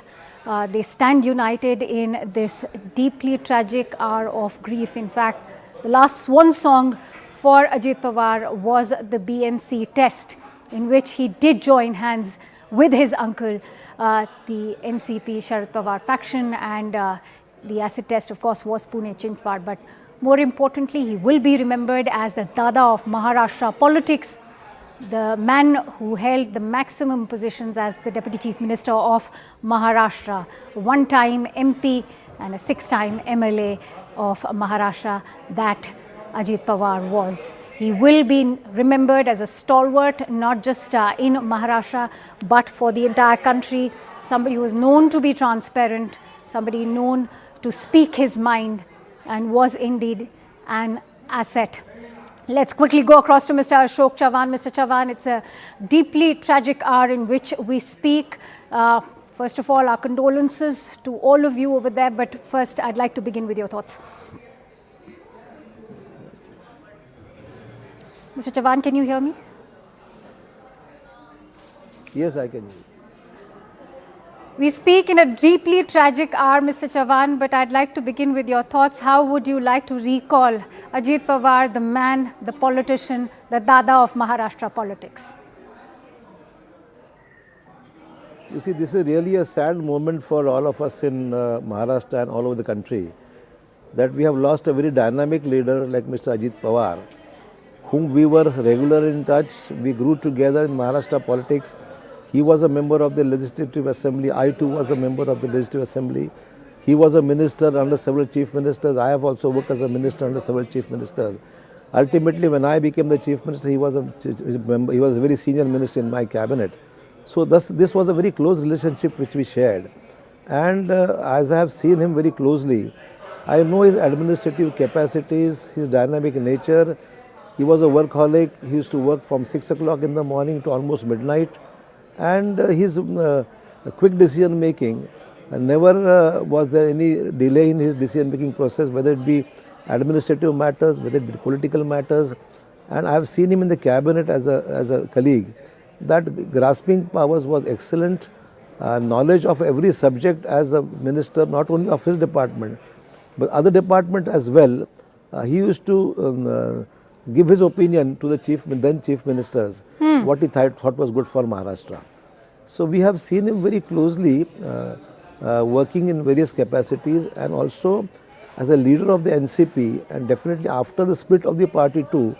He has been very hard working to bring up his party and help his colleagues to contest elections, win the elections, try to guide them. That was his friendly nature which he had, and of course he was very strict whenever matters came to his knowledge which he was not in agreement with. He used to straight away turn down such issues where he thought which would not be proper for the party. All right, So stay with me, Mr. Chavan. Chavan. Stay with me. I'm also joined in by CNN News 18's Anand Narasimhan, who would also like to join in the conversation. All right, so Mr. Chavan is over there. Mr. Chavan, all right, Anand, it's over to you. Thank you, Ashok Chavanji. Namaste. Thank you for your time. This must be very, very hard on you. When you have had a very, very long association beyond political aspects, personally, you are very, very close to Ajit Dada. Yes.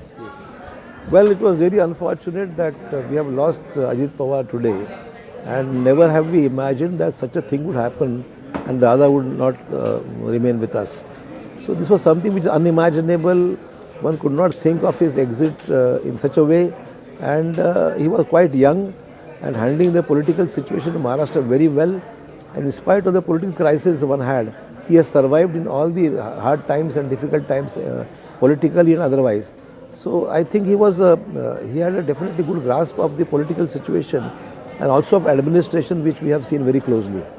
So losing such a dynamic leader for Maharashtra is something which we would not imagine, nor could we ever think of such a situation that Dada has passed away. But facts are facts which cannot be denied, and I understand the difficult times his family is going through today. For you, how would you remember Ajit Dada Pawar? And what made him so special? What made him someone with whom perhaps the common people of Maharashtra also connected? Well, the last memory of meeting him was in Nanded on 25th of this month, when he came for the Hindadi Chadar program in memory of Guru Tegh Bahadur Singh. So also Devendra Fadnavis ji was there, he was there, I was also on the dais. And we met briefly during the function. We had lunch together, and while leaving we shook hands, and he smiled and he left. Hardly did I knew that this is going to be my last meeting with Ajit Pawar on 25th of January, when he left for Pune for the next day Republic Parade on the next day. So this was my last meeting. And for his special qualities, I would say that he was a decision maker. Never was there anything pending with him, whether it be government files, whether it be political decisions, whether it be meeting on the challenges one would face politically. I have seen him in all situations, and definitely he was a decision maker and a leader one could expect to follow. So I think that we have lost a good leader for Maharashtra. In Maharashtra, they say that politicians keep the politics aside when they are away from the public eye. I know where there is always a great personal equation. Was he able to do that despite him and whatever happened within the NCP splitting, etc.? Was he still able to keep personal relations in place? I think I have seen him closely when I was in the Congress. There were several instances where there used to be some minor conflicts, and party priorities were definitely there before him and for me also. But never did we have any bitterness in our relationship. Even as a Deputy Chief Minister, when I was the Chief Minister, he was a minister in my cabinet. I didn't see any type of personal conflict or anything which would hurt him or me. And we could discuss, meet, understand each other, and he was very respectful of me. because he has worked in my cabinet, so definitely he had the memories of me as the Chief Minister. So I think we shared a very good equation with each other, and never was there any moment where there could be any strong differences. Many believe he loved local food. He loved his misal pav and chivda and traditional Maharashtrian cuisine, etc. And both of you have had nearly 4 decades plus in. He had a taste. Ji. So I would frankly say that I have never, to that extent, we must have had a few lunches and dinners together. But he was a good, he was a foodie. It's like non-vegetarian is what I have seen. That's all what I know about that. Finally, how would you remember Ajit Pawar? Any moment that you will never forget now? Instance which perhaps will remain with you as a leader, as a person? Well, there are several instances which I have seen over the last 20 years or more. But last incidents when I met him was about 2 or 3 months back, when I had gone to meet him at his residence to do some of my works in my district, Nanded district, and my constituency. And he was very helpful as ever. But at the same time, he picked up his telephone and rang up almost 4 to 5 officers just to send the message that ye kaam karwana hai, please get this done. Ashok Chavan is there with me here and please see that it is done. So, it was a very, something which I felt was very positive. His approach was very positive, his approach was very dynamic, and decision making was very quick, which I personally experienced on several occasions. Ashok Chavanji, thank you for your time, and our condolences also on this tragic turn of events. Thank you for speaking with us. We are all with Ajit Pawar's family and his Sharad Pawar ji on the hour of grief. Yeah.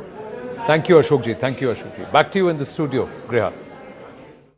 Anand, we are talking in the times where there is an unfortunate incident that has unfolded early this morning as the Maharashtra Deputy Chief Minister Ajit Pawar has passed away in a plane crash in Baramati during an attempted landing in dense fog-like situation. There were unfortunately no survivors who were on board that aircraft. Pawar was en route from Mumbai to Baramati for campaign work when the Learjet 45 on which he was travelling in went down and caught fire. We've lost the Deputy Chief Minister of Maharashtra, Mr. Ajit Pawar, to that crash.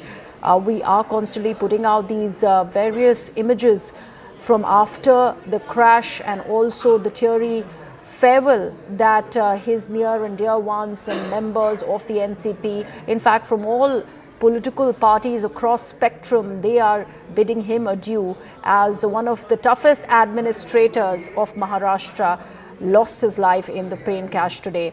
In fact, we are now learning that Prime Minister Narendra Modi has spoken to Sharad Pawar on the sad demise of Ajit Pawar and expressed his condolences. These are the latest updates of the Prime Minister speaking to Sharad Pawar on the demise of Ajit Pawar. My colleague Payal Mehta with those details. Payal, we do understand that the Prime Minister and the Home Minister were constantly in touch with leaders from Maharashtra to take stock of the situation, and now this update that there is a direct conversation that the Prime Minister has had with senior NCP leader and patriarch Sharad Pawar. Yes, the Prime Minister in fact has just about spoken to Sharad Pawar, expressed his condolences on behalf of his government and him as far as the sad demise of Ajit Pawar is concerned. It is a different thing that Ajit Pawar and Sharad Pawar were towards the last not on the same side of the NCP, but the fact remains that Ajit Pawar's uncle is Sharad Pawar and the family has a very, very thick tie to itself as well. And nonetheless, that Ajit Pawar's party is also part of the NDA as well. So, given the fact that the Prime Minister has a long-time association with the Pawar family, and in this hour of crisis, an NDA partner has lost his life, the Prime Minister first expressing condolences on behalf of his for the family. It's a devastated family which has learned, and the visuals are there for everybody to see, which is Supriya Sule breaking down when she met another member of the family. The Pawar family is a huge family, many cousins coming together, and the pictures have been in the past when, despite the political differences, when it came to weddings and celebration of big functions in Baramati, the Pawar family was never shy to come together. Even in the recent, if you remember, the Sharad Pawar's function to inaugurate one of his schemes, also saw the coming in of an industrialist and Ajit Pawar also. In fact, during Sharad Pawar's recent birthday celebrations also, Ajit Pawar had flown down to the national capital to be with his uncle and celebrate it along with the rest of the members of the family. Right, absolutely. So a conversation that the Prime Minister has had with senior NCP leader Sharad Pawar on the sad demise of Ajit Pawar. Remember, this unfolded today as the aircraft that was carrying Ajit Pawar to Baramati. Remember, he'd taken off from Mumbai at about 8 this morning. 9:12 a.m. is when he was supposed to land at Baramati airport, is when this crash, after an attempt at emergency landing was made by the pilot, is when this crash was reported. Payal, the importance of Ajit Pawar in Maharashtra politics, in national politics, has been a lot, and it is going to severely also impact the Mahayuti. And we are seeing the kind of voices that have emerged, in fact the visuals that have also emerged, that show very, very grief-stricken faces of leaders from various political parties. In fact, across spectrum, the kind of reactions have been very, very similar. They are in fact in a state of shock with the sad and sudden demise and this tragic accident of Ajit Pawar, and the Prime Minister, like you said, has expressed similar sentiments. Yes, Ajit Pawar was no novice or no newbie as far as Maharashtra politics is concerned. Remember, in 1991, he first sowed the seed of Baramati, which later became the big bastion of the Pawar family as well, where Supriya Sule currently is a member of parliament in the Lok Sabha from. He in fact was able to defeat her own sister-in-law, Sunita Pawar, the late Ajit Pawar's wife, in the 2024 elections as well. But Ajit Pawar has always been a very, very grassroots leader, very, very grounded leader. Has been an MLA for more than 35 years. Has been the finance minister for God knows how many years as well. He is somebody who's connected to the ground, and the Baramati people love him like they love nobody else. Given the fact that that's the kind of connect that he really has. But the connect that Sharad Pawar has had with Baramati, and the kind of connect that Ajit Pawar in particular has had with Baramati is completely inexplicable in words as well. So it's a huge loss for Baramati, for its people, and that's the reason you see scores and scores of people coming up to the hospital, scores and scores of people coming up closer to the family. They want to really be a part of the grief that the family is currently grieving right now. It must be a devastated Sunita Pawar, who was in the national capital till about a short while ago and had to fly down to Baramati under these unfortunate circumstances. As well, what a loss it is for Maharashtra politics as well. Ajit Pawar was known to be somebody who had his own style of functioning, his own way of interacting with people. He was always on the humorous side of things. Sometimes he would appear to be very angry with the way he speaks, but he would always, crack up a joke or two or the other. And that is exactly what Ajit Pawar was really famous for. But he never let his work suffer really, and essentially that's the reason he was known as somebody who was able to deliver the goods, somebody who actually sealed the bastion. And the fact that at one point in time, Griha, everybody would consider him to be the actual heir or political heir of Sharad Pawar, because after the party split, the way in which 2024 elections Ajit Pawar's party was able to fight, and the fact that Ajit Pawar is able to seal the deal as far as the assembly elections is concerned, so that debate was clearly settled in the last.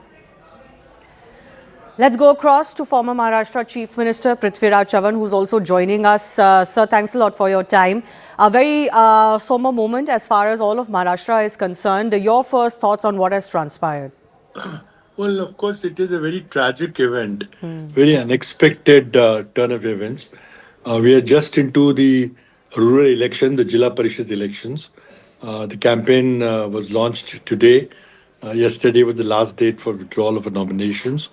And polling is going to be held on the 5th of February. A very short period of campaigning. And everybody had to pack a lot into these 10-12 days. So he was returning from Bombay to his home constituency, Baramati, when his Learjet crashed while landing. Very tragic accident. It will have a major impact on Maharashtra politics. I don't know what happens to the Devendra Fadnavis government, because he was an important part of the government, Deputy CM. Who will replace him from the NCP is not yet sure. Everybody is in a state of shock. I had worked with him very closely. He was my Deputy Chief Minister when I became the Chief Minister in November of 2010. So we led the state together for about 4.5 years. And we had many pleasant and unpleasant experiences together. He was very decisive and, punctual person. I have not met another political leader who was as punctual, as hardworking as he. Like his uncle, Mr. Sharad Pawar, he had a reputation for keeping time, for meeting people. He was a grassroots person completely. Yes. And he also handled the finance portfolio with me from 2010, and he presented many budgets. Even now, he was the finance minister of the state, and he was preparing to present the 26-27 budget on one hand, and campaigning for the Zilla Parishad election. He led his party, the Nationalist Congress Party, Ajit Pawar group, and during the recent elections, between the split between Ajit Pawar and Sharad Pawar's parties, I mean, Ajit Pawar had clearly come out ahead, and we're all looking forward to Sharad Pawar group merging back into Ajit Pawar group, and that was just that's about to happen. But now, with this turn of events, we don't know how the politics will shape up. But Mr. Chavan, a lot of politicians like yourself or those who are in politics in Maharashtra have been talking about this supposed merger that was all set to take place. Could you share why you say that this was really on the cards and not just speculation, as others may dismiss it? You see, when we talk to our colleagues in the Nationalist Congress Party, Sharad Pawar group, whether they are going to merge with the Ajit Pawar's party, they were very hesitant. They were not absolutely clear. But on the other hand, on the ground, if you saw, the election symbol of the Nationalist Congress Party, Sharad Pawar group, which was a trumpet, that symbol had virtually disappeared from the scene. And all the NCP people are now contesting on the clock symbol, which is Ajit Pawar's symbol. So that is a precursor, that was an indication that these two parties are going to come together under the leadership of Ajit Pawar. That was on the cards. It would have happened moment after the Zilla Parishad elections got over on 5th of February. And you also say we don't know what happens to this government. So if that merger was to happen according to your knowledge and sense on ground, it would have been favorable to the current BJP dispensation, isn't it? No, nothing will happen to the government. Only thing is, now who leads the Ajit Pawar's Rashtrawadi, the NCP party, is a big question. Whether it will be somebody in the family like his wife or son, or will there be some other senior political leader, and who will take his place in the Maharashtra cabinet as a deputy CM. That remains to be seen. I think there's a 3-day official mourning. After that, we'll know. It will have to be done very soon because Ajit Pawar was the finance minister of the state, and the budget of the Maharashtra government has to be presented very soon. So you cannot keep that vacancy for a very long time. Somebody will have to take over. It could be even the Chief Minister Devendra Fadnavis himself could take over as the finance minister and present the budget. But something will have to be done soon in next 2-3 days. And of course, what happens to the Nationalist Congress Party remains to be seen. But I just want to press you a little bit. It does seem odd that we're talking about this at this time because, we are still in mourning as far as Ajit Pawar's death is concerned. But given that he's no longer with us, do you sense at all that his faction, if it was to merge with the Sharad Pawar faction, could split from the government as well? Is that any sense that you are picking up on the ground? Could it change completely? No, that is unlikely to happen because there are many ministers belonging to the Sharad Pawar's faction in the government. I don't think they will quit the government at all. A merger of the two factions is on the cards, but it will be necessarily led by Ajit Pawar faction. Only question remains is who leads that faction now? Will it be somebody from the family or will it be a senior leader of the party, like Mr. Bhujbal or somebody else? We don't know. So that remains to be seen. But the merger of the two parties was on the cards. And you feel it is still very much on the cards because of ground realities? Very much on the ground because both factions are unviable. It will be two small factions. Whether they merge under the leadership back again under Sharad Pawar is the question. Remains to be seen. But sir, certainly very big shoes to fill. As you have described, as many others have described, an old school politician, 24/7 politician, someone who was always on his feet, very close ground connect. And therefore, we don't know who can indeed take his position. Well, I think it was very difficult to find another leader of his qualities. He had some qualities. We worked together closely for 4.5 years. He was my deputy CM and finance minister. We took some very important decisions which could have been difficult to take without his support.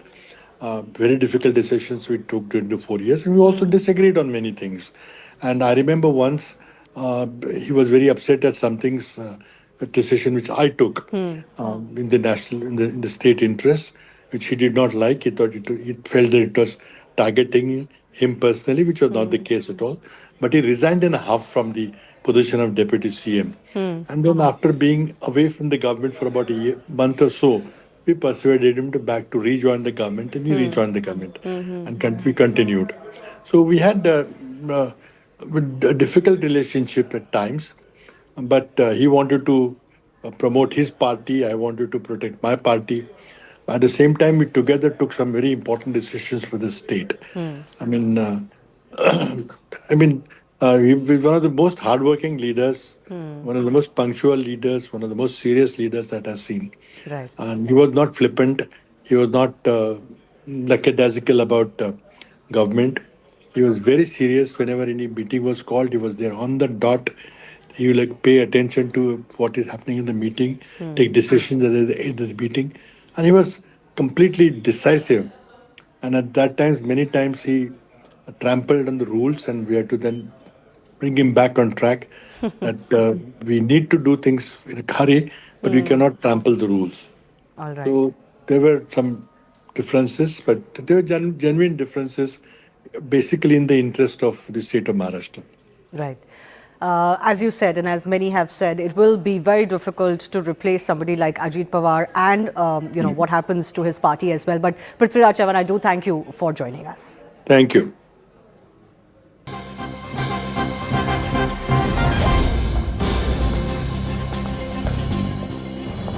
In more updates, we're learning that the Bharatiya Janata Party has gone on to hit back at the West Bengal Chief Minister Mamata Banerjee over what they are claiming to be vulture politics. They've also gone on to claim that this is disgusting opportunism on part of Mamata Banerjee, and such vulture-like behavior should be avoided in this hour of tragedy.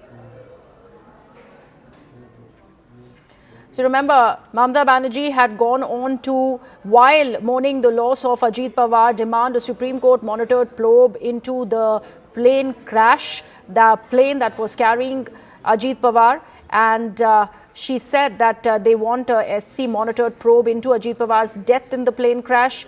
And she also, in fact, said that they do not have any faith on any other agency. This was Mamata Banerjee while she in fact put out a post on social media where she'd mentioned that she's deeply shocked and stunned by the sudden demise of Ajit Pawar, the Deputy Chief Minister of Maharashtra, and his co-passengers who have died in a disastrous plane crash at Baramati in the morning today. My colleague Arun Dhanta is joining us on the broadcast with these details. Arun, a very, very predictable reaction that's coming in from the Bharatiya Janata Party, but this was something that the Mamata Banerjee had attracted while she had, in fact, spoken about some amount of conspiracy theories, the possible sabotage into this plane crash that she suggested while asking for a Supreme Court monitored probe.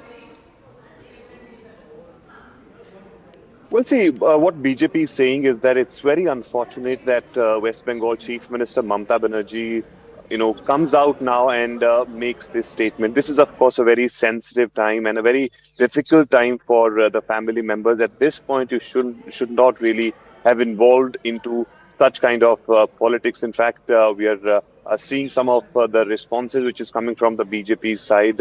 They've been very, very critical against Mamata Banerjee because, of course, as far as the DGCA is concerned, they will be looking into it. Inquiry has been initiated. Teams of AIB, have already, moving towards Baramati to actually reach to the logical conclusion of what exactly happened there. So that will, of course, take place.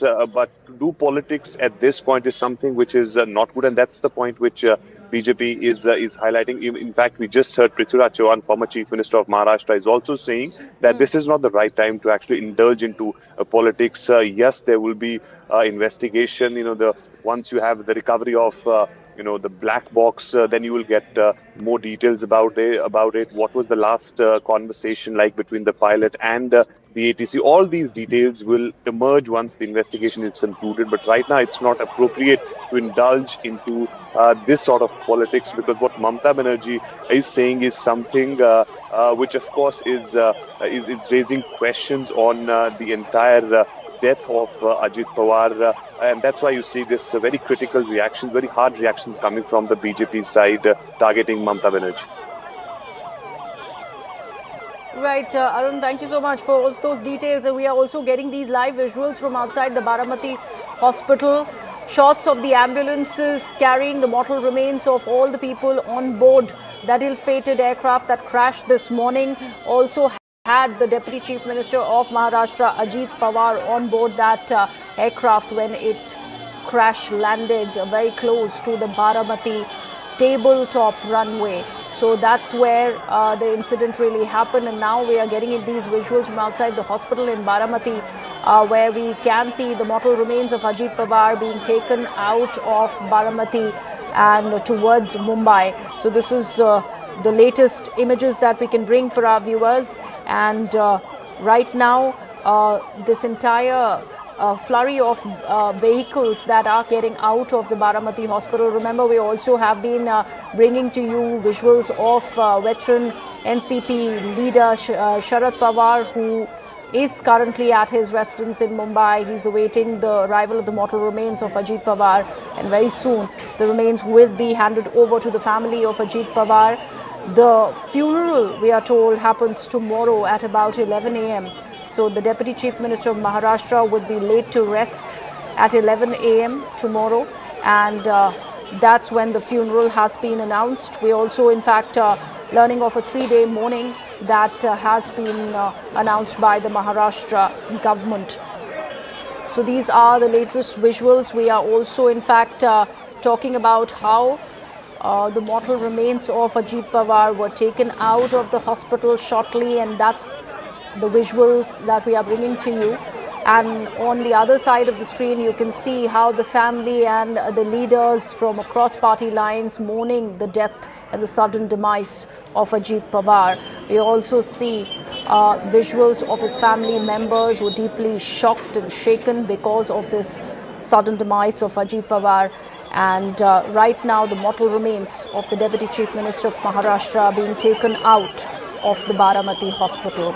In the middle of all this, we do see certain amount of politics that is being played out, and the Bharatiya Janata Party hitting back against Mamata Banerjee over what they claim to be vulture politics being played out on part of the West Bengal Chief Minister, as she had asked for a Supreme Court monitored probe into the plane crash, the plane that was taking Ajit Pawar to Baramati from Mumbai, and while making an emergency landing attempt is when it crashed. So BJP countering all of those claims that have been made by Mamata Banerjee, dissing what they claim to be vulture politics on part of the West Bengal Chief Minister. There have been various voices that have come out in support of Ajit Pawar, mourning the loss of Ajit Pawar. We've had Mr. Ashok Chauhan, Mr. Prithviraj Chauhan all come to us on CNN News 18 and speak about the legacy that he leaves behind, the tough administrator that Ajit Pawar has been. In fact, my colleague Sunil Sawant is now joining us from outside the Baramati hospital. Sunil, ये जो visuals आप हमारे लिए सामने ला रहे हैं, अजीत पवार के mortal remains को अब मुंबई लेके जाया जा रहा है? जी, अभी हम देख रहे हैं कि जो बारामती में हॉस्पिटल है, उस हॉस्पिटल में अजीत पवार जी का ये पार्थिव हम देख रहे हैं. थोड़ी देर तक पार्थिव यहीं पर रहेगा और उसके बाद 4 बजे यहाँ का जो VT कॉलेज है, उस कॉलेज में अंतिम दर्शन के लिए पार्थिव रखा जाएगा. और कल सुबह 11 बजे विद्या प्रतिष्ठान, जो बारामती का एक इलाका है, एक जो पवार जी ने ही खुला किया था, उस प्रतिष्ठान में अजीत पवार जी का देहांत होगा. वहाँ पे अंतिम संस्कार किए जाएंगे. फिलहाल हम ये दृश्य देख रहे हैं. वहाँ पे लोग बहुत ज्यादा आक्रामक हो रहे हैं, बहुत ज्यादा चिढ़ रहे हैं, क्योंकि यहाँ पे कोई भी मीडिया अलाउड नहीं है. मीडिया यहाँ पे ना रहे, हमारा नेता आज हमारे साथ नहीं है, ये भावना उनकी है, इसलिए यहाँ से मीडिया कैमरा भी हटा रहे हैं.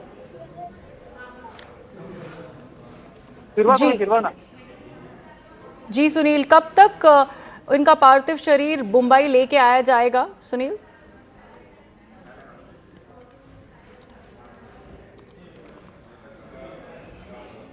We don't seem to have that link through with Suri. We'll try and reestablish that connection. But these are the visuals that we are bringing for our viewers from outside the Baramati hospital. Just a short while back, the mortal remains of Ajit Pawar, the Deputy Chief Minister of Maharashtra, have been taken out of the hospital and it's being taken to Mumbai. And that's where the last rites are going to be performed at around 11 a.m. tomorrow morning. Before that, for the Antim Darshan, all the family members and the supporters of Ajit Pawar, all the other political leaders are going to be given that Antim Darshan of Ajit Pawar tomorrow, and after which the last rites are going to be conducted. Right now, we're putting out these visuals on one side of your screen, the mortal remains of Ajit Pawar being taken out of the hospital, and on the other side, you do see how the family members are completely inconsolable after the sudden demise of Ajit Pawar. We do understand the kind of void that Ajit Pawar leaves behind and the very important role that he's played, not just in Maharashtra politics, but also in national politics. Longest serving Deputy Chief Minister of Maharashtra. And remember, this was a record 6 times across coalitions that he'd served as the Deputy Chief Minister of Maharashtra, and that made him a pivotal figure in multiple governments. He's also a nephew of the NCP patriarch Sharad Pawar. He inherited and expanded the influential Pawar family legacy in Western Maharashtra, particularly through this Baramati stronghold. And it was in Baramati where he was supposed to be holding not just 1 or 2 but 4 public meetings, and for which he was about to land in Baramati, where the unfortunate episode of his aircraft crashing really unfolded. Also, talking about the portfolios, critical ones that he has held all through his tenure, including the finance portfolio that he holds, used to hold as he was the Deputy Chief Minister of Maharashtra currently. Also always been known for his bold political maneuvers, including, and how can we not talk about the 2019 and 2023 splits and the alliance with the Bharatiya Janata Party that reshaped government formations and also the dynamics as far as opposition goes. In 2023 and 24, remember, it successfully rebelled against his uncle, securing the NCP name, symbol and the majority of the NCP MLAs via the Election Commission, and that in fact redefined the Nationalist Communist Party and the Nationalist Congress Party. And also remember, he was the longest serving Deputy Chief Minister of Maharashtra, and today sadly we speak of him in past tense as he has passed away because of the aircraft that crash landed in Baramati, one of his strongholds. My colleague Mayuresh Ganpati is also now joining us on the broadcast. Mayuresh, we are now learning that the mortal remains of Ajit Pawar are being taken to Mumbai from Baramati. There's an Antim Darshan that has also been planned. More details on that.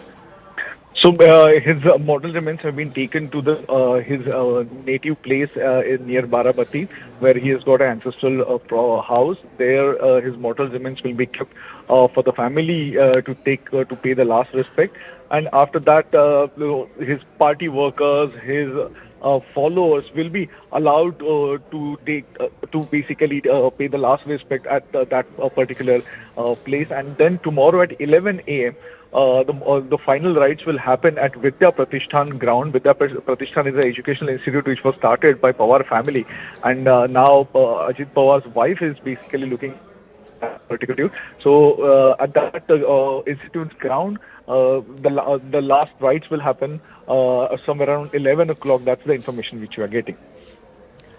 Right, Mayuresh. So for how long will the mortal remains be in Baramati, close to Baramati, his ancestral place, before it's taken to the Vidya Pratishthan ground, the school where the final rites are taking place tomorrow at 11?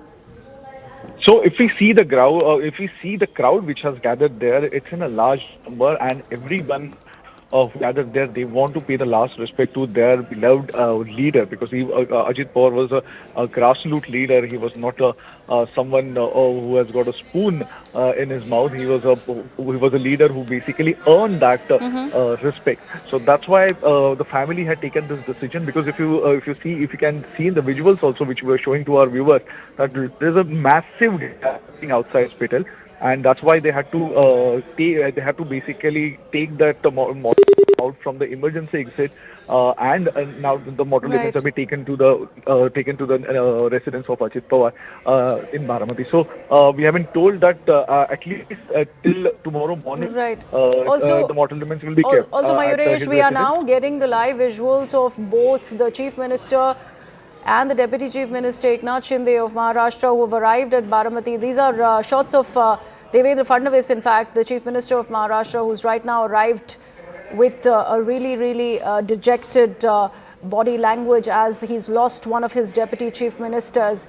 He's now arrived in Baramati, and these are the shots that we are playing out of Devendra Fadnavis as he is there to pay his last respects to Ajit Pawar. Mayuresh, the Chief Minister has now arrived in Baramati. You were talking about how the mortal remains of Ajit Pawar will be in Baramati, his native place, before it is taken to Mumbai for final rites. So final rites will happen in Baramati. Okay. They will not be taken to Mumbai. Vidya Pratishthan ground is in Baramati. And tomorrow we have been told that even VVIPs are expected, even Prime Minister and Home Minister are also expected to attend the last rites of Ajit Pawar. Absolutely. Mayuresh, do stay on with us. We also have our colleagues Aman Sharma and Simran Babbar who are joining us on the broadcast. Aman, we are taking a look at the Chief Minister of Maharashtra, who's currently arrived, Devendra Fadnavis. He is in Baramati, the bastion of Ajit Pawar, where the last rites also are going to take place tomorrow at 11. That is the announcement that's coming in from the NCP. The Chief Minister there to pay his respects to his Deputy Chief Minister. Well, yes, you can see, political leaders from Maharashtra, all the top leaders. You see the Chief Minister, Mr. Devendra Fadnavis, there at the native village in Baramati of Ajit Pawar to pay his last respects to Mr. Ajit Pawar. This will be a state funeral to be carried out tomorrow morning at 11 a.m. and we're expecting all senior dignitaries. It is expected even the Prime Minister, Mr. Home Minister, Mr. Amit Shah would be present in Baramati tomorrow when the last rites take place. And of course, the entire political class of Maharashtra will also be present. You can see Devendra Fadnavis there arriving in Baramati. Earlier you saw Supriya Sule and the wife of late Ajit Pawar coming from Delhi. They were of course here for the Parliament I'll session. come back to you in just a bit. We have Mr. Nana Patole who's joining us on the broadcast. नाना जी बहुत शुक्रिया हमारे साथ जुड़ने के लिए. बहुत ही कठिन वक्त है और इस वक्त में आपसे बात हो रही है. अजीत दादा की मेमोरीज जो आप साथ लेके चल रहे हैं उसके बारे में कुछ बताइए. देखो, अजीत दादा एक ऐसे लीडर थे महाराष्ट्र में कि और प्रशासकीय व्यवस्था पे उनका एक अच्छा कंट्रोल था और उनके जबान के पक्के थे और एक विजन था उनके पास में महाराष्ट्र के विकास का और एक जिद्दी स्वभाव के एक नेता थे और मैं उनके साथ में गए 25 साल से मैं असेंबली में हूँ, 25 साल से मैं उनके साथ काम कर रहा हूँ और एक सुबह से लेके 7 बजे से लेके तो रात तक लोगों के काम करने में ही जुटे रहते थे और बहुत बड़ा नुकसान इस घटना से महाराष्ट्र का हुआ है, महाराष्ट्र के विजन का भी हुआ है. जी, स्टेट फ्यूनरल अनाउंस हुआ है नाना जी. 3 दिन का शोक महाराष्ट्र में मनाया जाएगा. आप भी बारामती जाएंगे? जी, हम जाएंगे.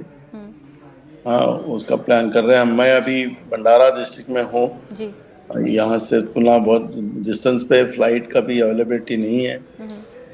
चलिए कोशिश हम कर रहे हैं जी. बहुत ही अहम एक रोल रहा है अजीत पवार का महाराष्ट्र पॉलिटिक्स में. आपने उसका जिक्र किया था जब हमारे साथ जुड़े आप. एक लव हेट रिलेशनशिप भी है. कांग्रेस का एनसीपी जब स्प्लिट हुई थी, लेकिन किस तरह से आप देखते हैं, अब वो नहीं है हमारे बीच में, लेकिन कैसे देखते हैं जो उनका पूरा टेन्योर रहा है, एक record term deputy chief minister रहे हैं अक्रॉस पार्टी लाइंस महाराष्ट्र में? देखो, पवार परिवार का तो आपको पता है कि वो सत्ता में ही उनकी भागीदारी रहना चाहिए, उस लेवल पे वो लोग काम करते हैं। लेकिन अजित पवार जी जब पहली बार मेंबर ऑफ पार्लियामेंट बने थे, वो कांग्रेस की टिकट पे मेंबर ऑफ पार्लियामेंट बने थे। कुछ दिन वो 5 साल वहीं रहे, फिर 5 साल के बाद राज्य में वापस आए। राज्य में ही उन्हें राजनीति को अपना मजबूती से काम करना शुरू किया। और जब कांग्रेस से राष्ट्रवादी अलग हुई और उसमें भी अहम रोल ये अजित पवार का रहा है। जी। और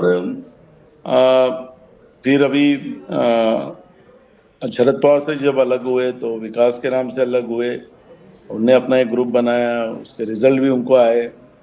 और एक नई जनरेशन को विजन देने वाला नेता था और इसलिए लोग उससे जुड़ते थे। जी जी, नाना जी, दीपक केसरकर भी हमारे साथ जुड़ रहे हैं। दीपक जी, आप किस तरह से देखेंगे, if one looks back at Ajit Pawar, the legacy that he leaves behind, tough administrator कहा जाता था उनको, अजीत दादा को। बिल्कुल, ये बहुत ही दुखद घटना है और एक बहुत अच्छे लीडर को आज हमने खोया है। अजीत दादा तो अपने वक्त के बारे में बहुत पर्टिकुलर थे, बहुत सुबह से काम चालू कर देते थे 7 बजे से, और एडमिनिस्ट्रेशन पे उनका पूरा कंट्रोल था। बोलने में थोड़ा सा कुछ बोले भी तो मन में कुछ नहीं रहता था, इसलिए लोग भी अगर वो कुछ बोलते हैं तो उसको ज़्यादा सीरियसली नहीं लेते थे, उनका आदर करते थे और वो स्पिरिट में वो लोग लेते थे, क्योंकि काम ज़्यादा से ज़्यादा होना उनके लिए अहमियत रखता था। और इसीलिए पूरा हमारे जो एडमिनिस्ट्रेशन है उस पर उनका पूरा कंट्रोल था। समय पे खुद भी आते थे, समय पे सब काम करते थे और एक महाराष्ट्र की असेट थे वो। जी दीपक जी, अभी से सक्सेशन की बात शुरू हो गई है, बहुत ही इंपॉर्टेंट पोर्टफोलियो भी वो होल्ड कर रहे थे। Other than being the deputy chief minister of Maharashtra, finance का पोर्टफोलियो उनके पास था। तो अब महायुति को आगे बढ़कर सोचना पड़ेगा कि ये 3 दिन का जो एक शोक है, जब वो ख़त्म होता है तो आगे कैसे जो नई दिशा है उसको निर्धारित करना है। क्या अभी पार्टी उस लाइन पे सोच रही है? नहीं, ये तो एनसीपी को डिसाइड करना है, क्योंकि एक ऐसा लॉस है जिसके बारे में किसी ने सोचा भी नहीं था। तो कौन आगे चल के उनकी जगह लेगा, ये तो उनके फैमिली को भी सोचना चाहिए। और देवेंद्र जी भी बारामती में है और एक नाथ शिंदे जी भी है, तो सब लोग इकट्ठा बैठ के एक अच्छी टीम फिर से काम करे, इसके लिए जो भी करना है उसका फैसला लेंगे, ऐसे मुझे लगता है। नाना पटोले जी, जब बीएमसी के चुनाव हुए थे और जब शरद पवार, अजीत पवार साथ में आए थे, तब ये बात शुरू हो गई थी कि ये जो 2 फैक्शंस एनसीपी के थे, राष्ट्रवादी के जो थे, वो अलग हुए थे, वो कैसे मर्जर एक हो सकता है आगे चल के। अब इस अनफॉर्चुनेट दिन पे भी वो बातें सामने आ रही हैं, कैसे इसको देखते हैं? देखो, हमें तो हमेशा लगता था कि अजीत दादा और पवार साहब एक साथ आए, फैमिली एक साथ रहे। ये हम लोग तो जब भी कोई हम लोगों को मीडिया पूछती थी तो हम लोग उनको बधाई देते थे कि ऐसे ही रहना चाहिए, क्योंकि एक परिवार के साथ रहे तो उसका एक अलग आनंद होता है। और जब ये दोनों साथ आए तो हमें खुशी हुई, हमने बधाई दी। कई राजनीतिक दलों ने उसको ऊपर टीका टिप्पणी की है, लेकिन हम चाहते थे कि वो दोनों परिवार एक साथ रहें। तो मुझे लगता है कि अब वो जैसे हमारे दीपक जी ने कहा कि अब उनके फैमिलीज उसके डिसीजन लेंगे, वो क्योंकि उनके पार्टी का डिसीजन है, वो कैसे लेना है उनका इशू है। हमें लगता है कि ये समय ये इस विषय में चर्चा नहीं करना है। ये समय में मुझे लगता है कि जो नुकसान आज महाराष्ट्र का हुआ है, उससे महाराष्ट्र में ही इस घटना को बहुत दुखद माना जा रहा है। और जो भी पॉलिटिकल होगा वो तो आने वाले दिनों में आपके सबके सामने आएगा ही। जी, सक्सेशन के बारे में आपके क्या विचार हैं? इतनी सारी बातें हो रही हैं क्योंकि अब एनसीपी को आगे बढ़ के देखना भी है, क्योंकि बहुत सारे लीडर्स थे एनसीपी से जो उस तरफ गए थे, जो महायुति के साथ जुड़े थे। अब जाके क्या शरद पवार के साथ सामने आएंगे और कौन उनकी जगह लेगा, अजीत पवार की जगह लेंगे, ये बड़ा सवाल है। नाना पटोले जी। जी, तो वही मैं आपको कहा कि अभी ये समय नहीं है कि इस विषय पे बात करने की। जी। मुझे लगता है कि 3 दिन के बाद ये सब चलेगा, क्योंकि ये महायुति की सरकार है, उनके पास मेजॉरिटी है। जी। अब अब वैसे भी फैक्शन इनके माहिती में ये चुनाव में लोकल बॉडीज चुनाव में आए थे, लेकिन अब और क्या होता है, आगे आगे क्या होता है उसके बारे में देखने का ही समय है। इस पर अभी डिस्कशन करने का कोई अर्थ नहीं है, ऐसा मुझे समझता है। जी, नाना पटोले जी और दीपक जी, बहुत बहुत शुक्रिया हमारे साथ जुड़ने के लिए। And with that I am handing it over to my colleague Shivani Gupta. She has some aviation experts now joining her on the broadcast. Let's take a look. That's right. The big question right now in everybody's mind is exactly what went wrong.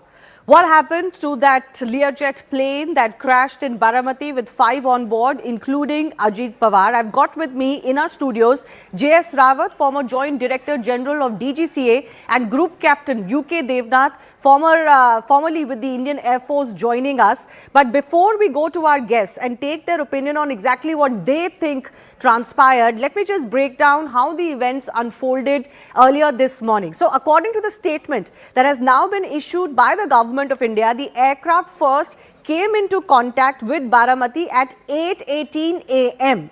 We know that it took flight at 8 a.m. So 18 minutes into the flight, it came into contact at Baramati. During the aircraft's next call, the pilots were advised to descend in visual meteorological conditions at pilot's discretion.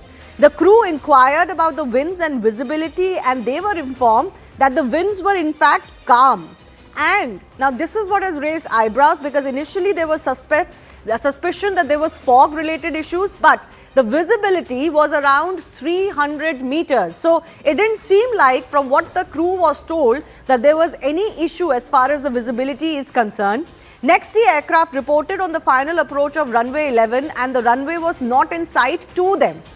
So they initiated a go-around in the first approach. After the go-around, the aircraft was asked about its position, and crew reported on final approach of runway 11. They were asked to report the runway in sight. They replied, runway is currently not in sight.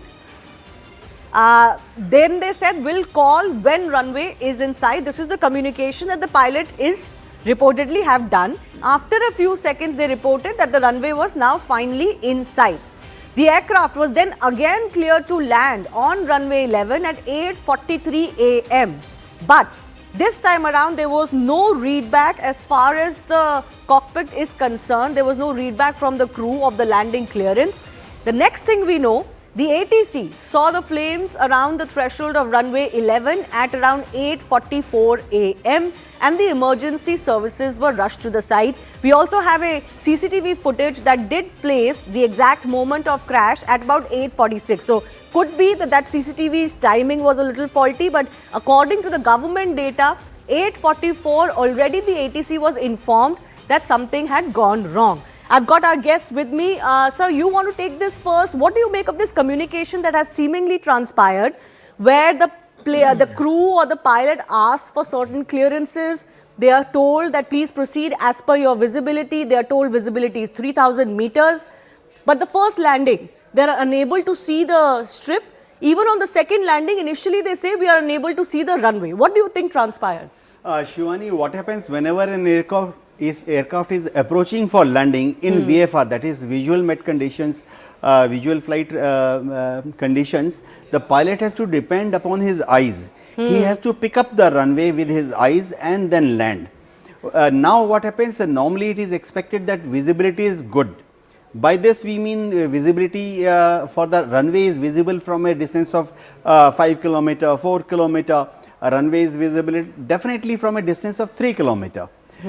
Any visibility which is beyond less than 2.5 km is a little challenging issue for the pilot. In this case, it was 3 kilometers, at least as far as the official confirmation is concerned. So do you think that was sufficient in most conditions? Shivani, 3 km VFR landings can be made. An experienced pilot who has been cleared to land at that runway can make it. What happens before any pilot is cleared to land at any airfield, Baramati is a classic example, he is also cleared by a senior pilot or by an examiner before that, who sees, explains him the ground features, limitations of that airfield, peculiarities of that runway, and clears him to land. So 3 km is a touch and go figure. when air traffic control reports 3 kilometer, that also we have to understand it may fluctuate. You know, Yeah. it improves to 3 kilometers. Next, It may go drift down a little bit as yeah, well. another cloud or patch of fog may drift in. It may become 2.5 kilometer. So or 2 interesting kilometer. what you're saying. You're saying 3,000 meters or 3 kilometers, in other words, is touch and go, particularly for what was a tabletop runway strip. Does that make a difference to this situation? Definitely, a tabletop runway makes a difference because see, the pilot has to depend upon visual cues to land. Now, we use in aviation a word called perspective. We look at the perspective of the runway, how it appears to the pilot. So, when I am on a correct alignment and a correct glide slope, which is say about 3 degree, that time runway looks in a particular manner. But if it is a tabletop runway, what happens in a normal case, there is a runway and the ground from runway till the aircraft under the pilot is flat. But in a tabletop runway, what happens, ground is slowly coming up. So it may lead to certain amount of visual discomfort. Not exactly a disorientation, but pilot sometimes may take some miscue from the upcoming terrain. So then what happens, Mr. Rawat, if you also want to come in here, we have this sequence of events where there was a back and forth communication. First, the crew is told that, okay, you go ahead as per, you know, your visibility level. The pilot does attempt the first landing, goes around, clearly that landing wasn't successful or that attempt wasn't successful. But even in the second landing, the ATS is telling the pilot that, okay, you know, tell us if you can see the runway. The pilot or the crew is maintaining that they cannot see the runway, but they continue going for it. Then a few seconds later, they report, okay, we have the runway in sight, but then maybe a minute later itself, we get to know that the flight has crashed. So what do you read into this sequence of events? The first of all, that whatever the visibility is given 3,000 meters, because it is an uncontrolled airfield. Uncontrolled airfield, there is no proper ATC. Where MET report is also not taken from the site. Yeah. Whatever the visibility is, they say 3,000 meters, it may have been taken from some city point where that's MET office. Really an accurate it is not that actual on the ground at the site. Okay. So that is one thing. What I understand and what I got the information also, that visibility was not good. Not good. That's why he was not able to sight the runway. But then what happens that the pilot or the plane keeps going even for the second attempt when they couldn't see the runway? They kept waiting to see maybe it will come into sight, right? What are those moments like? You know, Shivani, what happens when a pilot is approaching a runway, we call the beginning of the runway as touchdown zone. So he is aiming for touchdown point. In the center point of that touchdown zone is called touchdown point. Now what happens, suppose there is a smog, then there is a phenomena called inversion layer. What happens, from ground up to a height of 100 feet, 200 feet, it may look clear, but a fog or a smog may be there between height of 200, 300, 400 feet, thin layer. Yeah. So when the pilot is still at a distance of 4 kilometer, 3 kilometer from touchdown point, his height is still 1000 feet, 800 feet. The slant visibility is okay. He feels that I can see the runway. But as he is coming towards the threshold, he may enter this thin zone, which has thin fog layer, which has been cleared for created by a phenomena sometimes takes place called inversion layer. He may continue for 2-3 seconds. You know, the feeling is that okay, I'll pass through in 2-3 seconds and then runway threshold will be visible. But it may happen that in this case may have happened that he has continued for 5, 6, 7 seconds inside that cloud or fog and couldn't make contact with the runway, and by 5th or 6th second he had descended a little below the glide path. There is a glide path. So in this, by the time he entered the cloud 3rd, 4th, 5th second, he descended a little below the glide path because there was no visual clue, and he impacted this upcoming terrain of the tabletop. And you know, what is that threshold of height till where a pilot may say, okay, let me wait and see whether I have visibility or not? In this case, we are getting to know that at 100 feet, there was a mayday call. Yes, what happens that all the pilots are trained And it is drilled into their mind that at short finals, that means when he is descending from a critical height of 500 feet, 400 feet, in case he enters such a phenomena where he can't see the runway, then automatically he is supposed to increase the engine power, RPM to 100%, and what we call initiate the go round procedure, wherein after applying full power, 2 engine in this case, he raises nose of the aircraft a bit, and then the front portion, and initiates a climb.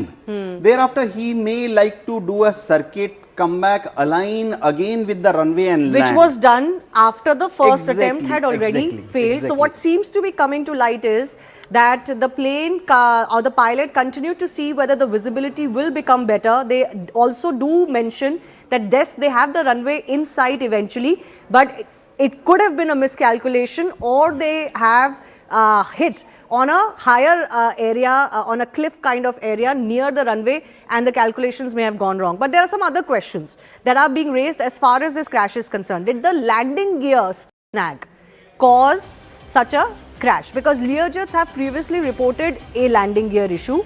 There has been an issue with the gear subject to a detailed inquiry. Landing gear alert was issued by US Transportation Safety Board as well. And the alert recommended that the landing gear inspections may be done on many models. So, Mr. Rawat, I come with you to you on this. Do you think this could have been one of the issues? No. If the pilot was coming for the landing, he must have put the landing gears down. He must have got the 3 greens for that, all the 3 landing gears down. After that, he is coming for the final on the landing. Okay. Here, in this case, after going making the first go around, the pilot was trying to see the runway, to locate the runway, so that he can align with the runway, because he was not aligned with the runway, because it is visual. He was coming for approach, and then he was trying to look at the runway at first place. Okay. Once you see the runway, after that you can align the aircraft in the runway direction. He was not able to align with the runway. Okay. And then when at one point of time, as you mentioned, that pilot has said that he is runway inside. Yeah. At that point, where he was, whether he was aligned off side, left, right, We don't nobody know. knows. Nobody knows. So once he see the runway, after that he tries to align with the runway.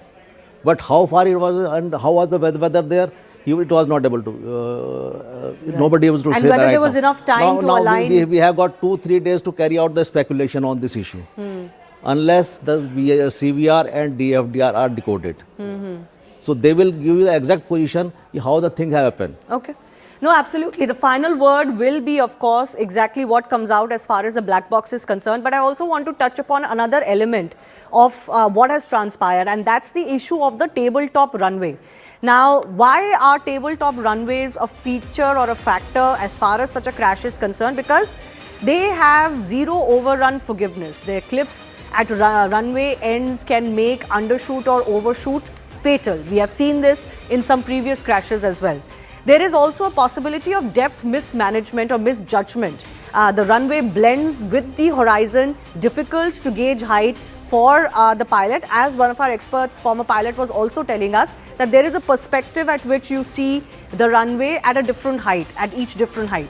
Now, there is no instrument landing system, visual or manual landing only, which then is made worse by the situation of fog. That has certainly heightened the risk here. There is a very narrow error window as far as the tabletop runway is concerned. The speed, descent, touchdown, they all have to be extremely precise.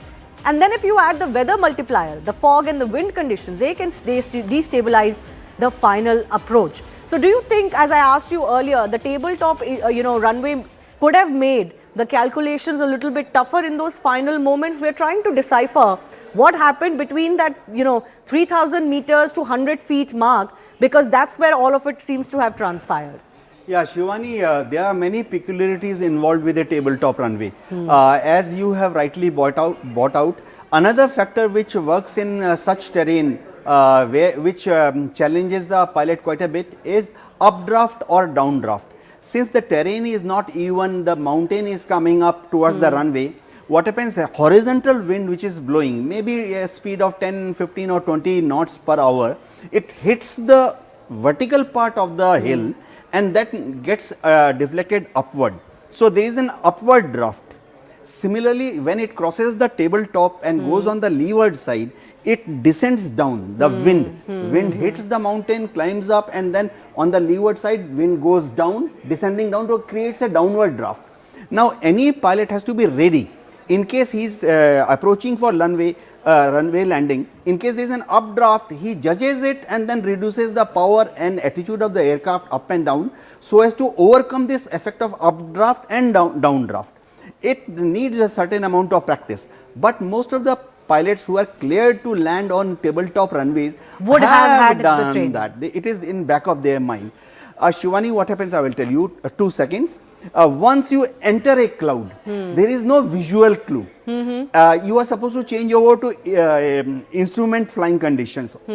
But when you are down to 400 feet, 300 feet, 200 feet, there is no chance of changing over to instruments. You have to, between both the pilots, one looks down at the instrument. The other has to do the other pilot looks at the runway and he hopes that now 2 seconds I will see the threshold. In the process, in case he has undershot, we use this jargon. In the process, in case he has gone down below the glide path by 15 feet, 20 feet, 30 feet, then he has quite a high chance of hitting the upcoming part of the tabletop. Yeah. So, you know, we have this video, which is actually a video from the Baramati airstrip itself. It gives you an idea of what the descent looks like. So that is what a tabletop runway is like. And then these are also conditions. They were seemingly very overcast and all. And this is, you know, exactly the conditions in which the pilot could have been wanting to make that second landing attempt. Possibly when the pilot was very close to the landing strip, there was a miscalculation on whether they were truly at the landing strip and aligned or not, as you are saying, and could have crashed nearby to that strip as well. So these are actually the perspective that the pilot would have had, and you are telling me that you have to depend on your visual sight at that time. But my final question, if this is a strip which is tabletop, it had the conditions that it had, this is a airport or a strip where you have to decide whether it is fit for landing or not. There is no ATC per se or any manual landing, the system. Then what do you think would have made the pilot confident that, okay, I can attempt a second landing? Or do you think the conditions were not conducive to attempt that landing at all? Why not just make another go around or, you know, ask for help? As far as, because I was just looking at the news today itself, because this pilot has been used and this aircraft has been used by the leader for going to the Baramati previous occasions also. It means the pilot was very well aware about the situation. Conditions and whatever this. Actually, you cannot say it is a tabletop runway. It's slightly elevated from the surrounding ground. It's not table.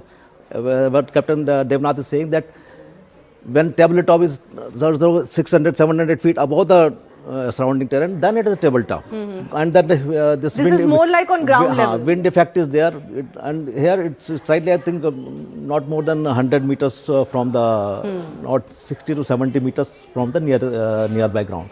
So it is not a tabletop runway, it's a normal runway. Secondly, the pilot was familiar with the runway because he has this aircraft has been used by the departed leader many times for going to this thing. The question is that when we try to see the runway, the question is that first, the procedure is like that you have to descend to the circuit altitude, where you can make a circle, and the circuit altitude is around 1000 feet from the runway elevation.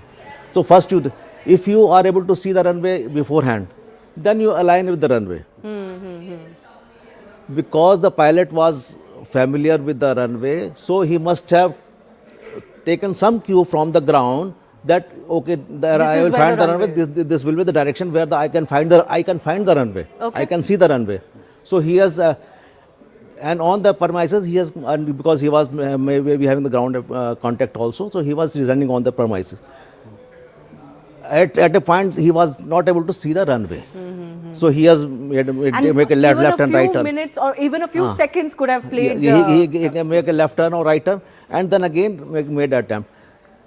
as the news is coming that he has seen the runway. But as I earlier mentioned, what point he was there, what was the direction of the runway? No, so even a few seconds could have been enough in creating this fatal situation where the pilot, who was very experienced, had landed on exactly this strip earlier, could not make the assessment, at least as far as preliminary evidence is concerned, close to the runway, and then ended up crashing. Those very few final minutes, final seconds in fact, could have been the issue. Even familiarity, as you are pointing out. Excessive familiarity with the runway. Familiarity is coming down only. Yeah. But when you are coming for the landing, then you should be very clear and aligned with the runway. We don't know whether familiarity or familiar conditions created an aspect where the pilot felt that he could figure it out as he went down on the ground as well. I do thank both of our guests for joining us and for explaining to us exactly what could have happened. Important to understand from a pilot and from an aviation point of view what could have transpired, because certainly only preliminary information is available right now. On that note, I'm tossing across to my colleague Akansha, joining you to take the news forward. Many thanks to you, Shivani. As we all know, the big news that has shaken not just Maharashtra politics but all of the entire nation is Maharashtra's long-standing Deputy Chief Minister Ajit Pawar's passing away in a tragic plane crash in Baramati during an attempted landing in dense fog. There were no survivors on board. Pawar was en route from Mumbai to Baramati for campaign work when the Learjet 45 went down and caught fire. Footage shows the aircraft in pieces and ablaze at the crash site. Maharashtra, of course, has announced a 3-day state mourning with flags lowered in tribute. Aviation authorities and DGCA have launched a formal investigation into the crash. And Aviation Minister Rammohan Naidu has said that preliminary investigation has suggested that visibility was the cause of the crash, but thorough investigation still needs to be done. Now, Devendra Fadnavis, the Maharashtra Chief Minister, and Deputy CM Eknath Shinde have reached the crash site as well in Baramati. And before we take this forward, let's also listen in to the eyewitness accounts. ये हमने देखा कि airplane जब नीचे आया था ऐसा लग रहा था उसका क्रैश हो जाएगा ऐसा हम सोच रहे थे, तभी क्रैश हो गया। हम देखे कि हमें लगा नहीं क्रैश हो गया है, लेकिन एयर ट्रैप पे उतरेगा ऐसा लगा, उतर रहा है, लेकिन क्रैश हुआ और उसके बाद स्फोट हो गया उसका ज़बरदस्त। स्फोट होने के बाद वो हम देखने आए, पहले देखा तो उसको आग लगी थी पूरे प्लेन को, और उसके बाद 4-5 स्फोट हो गया विमान में उसका, और उसके बाद बहुत लोग आ गए और उसने निकालने की कोशिश की, लेकिन बड़ी आग लगी, उसके कारण कोई मदद नहीं कर सकता। ये एयर स्ट्रिप है, जो भी फ्लाइट और जो भी सब इसी जगह पर लैंड होती हैं, और लैंड होने के बाद यहाँ पे ये रनवे खत्म हो जाता है। अब देखिए, ये जो पूरा इलाका है वो ओपन इलाका है, और जहाँ पर आप सामने जो एम्बुलेंस देख रहे हैं वहां पर ये प्लेन जो है वो अजीत पवार का क्रैश हुआ है। मैं अपने कैमरामैन राजेश को बोलूंगा कि अगर आपको नजदीक जाके दिखाए कि किस तरीके से ये पूरा घटना घटी है। जो टीम है वो मौके पर पहुंच चुकी है। तमाम जो लोग हैं, जो फायर ब्रिगेड की टीम है और एफएसएल की टीम है, वो मौके पर हैं,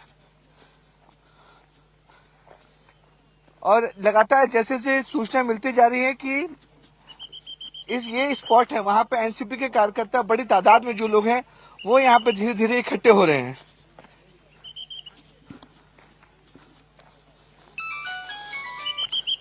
फोन ही कट गया। Hello.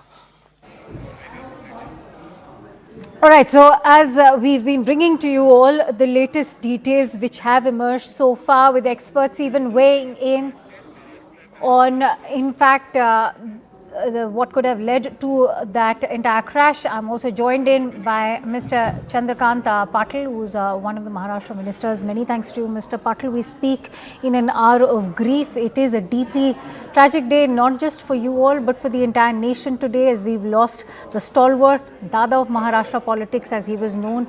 I'd like to begin with your thoughts, Mr. Patil, today.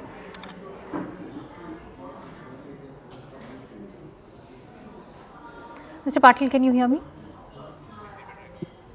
हाँ, एक हम सब के समझ के भी आगे ऐसी घटना हुई है कि जिसके बारे में कोई विश्वास ही नहीं होता। क्योंकि कल ही अजीत दादा के साथ कैबिनेट मीटिंग में भी रहे और बाद में हमारी दोनों की आधा घंटा 1-to-1 मीटिंग हुई। सांगली नाम का एक बड़ा शहर है, वहाँ के मेयरशिप में हमको उनके 16 पार्षद चाहिए थे, तो पॉजिटिव मीटिंग हुई, हंसी मजाक बहुत हुई। और फिर मैं पुणे आकर आज मुंबई निकला तो आधे रास्ते में ये न्यूज मिली। This is very shocking. और ऐसे पॉलिटिशियन की जो लगातार महाराष्ट्र के पॉलिटिक्स में चुनकर आते रहे, कभी हारे नहीं, और महाराष्ट्र के पॉलिटिक्स में उनके बिना महाराष्ट्र की पॉलिटिक्स कभी चली नहीं, वो सत्ता में हो या न हो। तो ये बड़ा सबको ठेस पहुंची है। वो पहले विरोधी पक्ष में थे, यानी हमारे पार्टी में नहीं थे, अब हमारे अलायंस में है, लेकिन सभी समय में उनका वही सबसे मित्रता का व्यवहार रहा। आपके लिए कितना दर्दनाक हो सकता है मैं समझ सकती हूँ, क्योंकि आपने अभी अभी बताया कि आपकी आखिरी मुलाकात उनसे कल ही हुई थी। आपने कहा आपके साथ काफ़ी हंसी मजाक भी किया उन्होंने। आपकी उनकी जो लास्ट मेमोरी है, I am sure you must have been haunted by his face even today. Can you share that last memory with us for our viewers today? जैसे कल उन्होंने आखिरी में उठते वक्त कहा कि भाई चुनाव 29 कॉरपोरेशन के हुए, पुणे में मैं भी एमएलए हूँ और वो पालक मंत्री गार्डियन मिनिस्टर है, तो एक दूसरे के खिलाफ लड़े तो बहुत एक दूसरे को बोले। तो उन्होंने कहा हाथ पकड़कर, भाई ये चुनाव में चलता है? मैंने कहा कि हाँ मैं भी जानता हूँ चलता है, हमने कहा दिमाग में रखा है। तो ऐसा उनका स्वभाव था कि प्रशासन में बहुत हार्ड थे, डांटते थे लोगों को, लेकिन प्रशासन को डांटने में भी पर्सनल इंटरेस्ट नहीं रहता था, लोगों के इशू पर डांटते थे। कोई ट्रैफिक वाला मामला हो, कोई एक्सीडेंट हो, कोई गवर्नमेंट डिसीजन का इम्प्लीमेंटेशन ठीक तरह से ना हो, बहुत डांटते थे, लोग डरते थे उनको। लेकिन डरने के बाद भी उनके बारे में एक ऐसा रिश्ता था कि सामान्य व्यक्ति भी उनके पास जाकर अपनी समस्या रख सकता था। He was very easily available to all. You know, that's very interesting that you're saying that he was very easily available to all, something that even Prime Minister Modi has spoken about, which is his grassroots connect. Share with us about that grassroots connect. What were those virtues? उनकी ऐसी क्या qualities थी जो उनको आज भी लोगों के इतना करीब बनाती हैं कि क्रैश साइट के जो विजुअल्स आए हैं पाटिल साहब, वहाँ तक से लोगों का बिलबिलाकर रोना तक सुनाई दे रहा है। नहीं, ये तो बारामती के फोटोग्राफ्स आपने लिए हैं। पूरे महाराष्ट्र में अपने घर का आदमी ही गया है, ऐसे मनस्थिति में लोग हैं, क्योंकि कई लोगों को पर्सनल मेमोरी है। कल आए थे, परसों आए थे, घर में आए थे, चाय पिए थे। मुझे याद है, आपने पूछी तो मुझे बहुत पुरानी याद आई कि मैं पॉलिटिक्स में भी नहीं था। It is 2006। तो महाराष्ट्र की जो गोल्डन गर्ल कही जाती है, शूटर तेजस्वी सावंत, उसको मेलबर्न में राष्ट्रकुल में 2 गोल्ड मेडल मिले। अजीत दादा की, मैं कोल्हापुर से हूँ, अभी पुणे में एमएलए हूँ, लेकिन I am original from Kolhapur. तो उनकी बहन सगी वहाँ रहती है, आज भी जिंदा है, और दुर्भाग्य से निकली है। रास्ते में दिक्कत आई तो मैंने अभी उनको एस्कॉर्ट जोड़ा। तो वो संजोग से उस दिन बहन के पास से तो सुबह 6 बजे तेजस्वी सावंत के घर पहुंचे, 6 बजे। तो उनका वैसा ही शेड्यूल था, 6 बजे लोगों को मिलना। और वहां उन्होंने डिक्लेयर किया कि भाई ये लड़की थी मेलबर्न में, बहुत गरीबी उनके घर में, कि हम इनको गवर्नमेंट जॉब देंगे। तो गवर्नमेंट जॉब देने का हमारे पास कानून नहीं था, अभी बना कानून। तो ये जो है ना, वो सावंत फैमिली तो उनको समझ में नहीं आ रहा था कि तब भी दादा कांग्रेस की गवर्नमेंट में बहुत सी। पाटिल साहब, अभी तक सब ये कह रहे हैं, मतलब बहुत सारी बातें हो रही हैं कि कैसे वो महाराष्ट्र के सबसे longest serving deputy chief minister रहे। एक बार उन्होंने ये भी कहा था कि क्या मैं अगर शरद पवार का बेटा होता तो क्या मुझे चीफ मिनिस्टर नहीं बनने दिया जाता। तो वो एक डिज़ायर उनका अनफुलफिल्ड रह गया। शायद यही सबसे ट्रैजिक बात है आज उनकी पासिंग में भी। लेकिन उनके अगर कैरेक्टर को भी देखें, उन्होंने हमेशा शरद पवार को आदर और सत्कार और सम्मान के साथ ट्रीट किया। ये बात आपके लिए कितना रेजोनेट करती है कि भले ही आज वो दो पॉलिटिकल फैक्शंस में हो पवार परिवार, लेकिन उन्होंने जो शरद पवार या सुप्रिया सूले को जो आदर सम्मान सत्कार देना चाहिए था एज अ फैमिली मेंबर, वो हमेशा दिया। शरद पवार जी की ये विशेषता ही है जो महाराष्ट्र के लिए देश के सभी लोगों ने उसको फॉलो करना चाहिए कि उन्होंने, पॉलिटिक्स में क्या होता है कि फैमिली में दुर्लक्ष हो जाता है, घर के नाते हम मेंटेन नहीं कर पाते, लेकिन शरद पवार जी ने अपने सारी फैमिली को इस तरह से जोड़ा जी। तो कोई सोच भी नहीं सकता था कि अजित पवार बाहर निकले। शुरू में तो कई महीने लोगों को लगा कि भाई ये कोई स्ट्रेटेजी है क्या, लेकिन वो स्ट्रेटेजी नहीं थी। एक स्टेज ऐसे आई कि अजित पवार को ऐसा लगा कि भाई ये हमेशा हमको कोई नया करने नहीं देते, पर डिटेल में वो बड़ा विषय है। लेकिन बड़ी दुखी मन से अजित पवार बाहर निकले, क्योंकि रिश्ते अजित पवार जी ने सबके साथ ऑल फैमिली मेंबर इतने बनाए। और अजित पवार जी भी एक बड़े पॉलिटिशियन होने के बावजूद भी जिसको हम कहते हैं ना सबसे Mr. Patil, I'm afraid I'll have to end our conversation over here, पर हमसे जुड़ने के लिए बहुत बहुत धन्यवाद। बहुत ही दुखद समय है। I'm quickly going to cut across to that walkthrough which is being brought to us from that crash site. Let's listen in over there.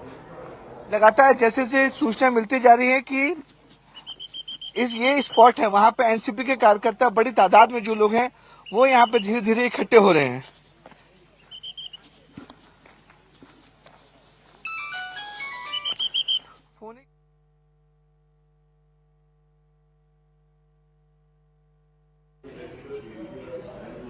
All right, so those are the latest visuals we are bringing to you from the crash site. CNN News 18 is bringing you the first live and exclusive visuals from this crash site in Baramati. देखिए, अगर मैं आपको spot दिखाना चाहूंगा, यहाँ से आप देख सकते हैं कि जो क्रैश साइट है वो लैंडिंग करते समय जो एयरक्राफ्ट का जो पीछे का हिस्सा होता है वो आप साफ तौर पे देख सकते हैं कि जो यहाँ पर पूरी तरह से मलबा पड़ा हुआ है। और यहाँ पर डीजीसीए की जो एआईबी जो एयरपोर्ट जो इन्वेस्टिगेशन टीम आती है वो यहाँ पे मौके पे पहुंची हुई है। पूरा जो इलाका है, जैसे मैंने आपको बताया कि ये जो टेबल टॉप रनवे है, टेबल टॉप रनवे होने की वजह से आसपास जो इलाके हैं वो नीचे की तरफ होते हैं। अब देखिए, ये जो क्रैश हुआ है वो इस जगह हुआ है और साथ तौर पे आप मलबा देख सकते हैं कि जो एयरक्राफ्ट का मलबा है वो पड़ा हुआ है। अब दूसरी तस्वीर में आपको दिखाना चाहूंगा, जहां पर हम मौजूद हैं, ये जो सीधा रास्ता जाता है वो एयर स्ट्रिप है, यानी कि रनवे का हिस्सा है। तो आप अंदाजा लगाइए कि ये जो पूरा रनवे बना हुआ है वो टेबल टॉप पे बना हुआ है। टेबल टॉप का मतलब होता है इलाकों में अगल बगल के जो इलाके होते हैं वो नीचे की तरफ होते हैं और रनवे ऊपर की तरफ होते हैं।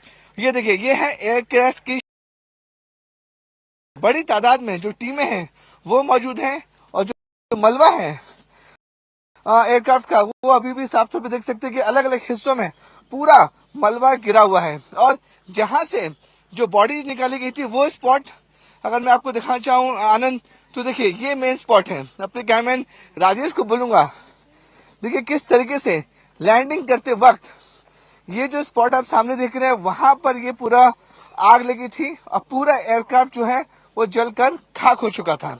और शुरुआती जांच में ऐसा पता चल रहा है कि जब सुबह ये जब लैंडिंग की कोशिश कर रहा था उस समय फॉग बहुत ज्यादा था, विजिबिलिटी बहुत कम थी।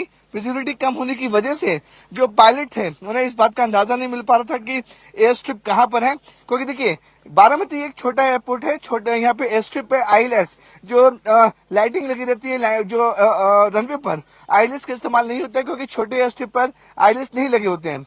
इसलिए जो विजिबिलिटी होती है, जो पायलट्स होते हैं उनको रनवे ठीक से नजर नहीं आ पाता है, तो बड़ा चैलेंज होता है ऐसे में लैंडिंग करना।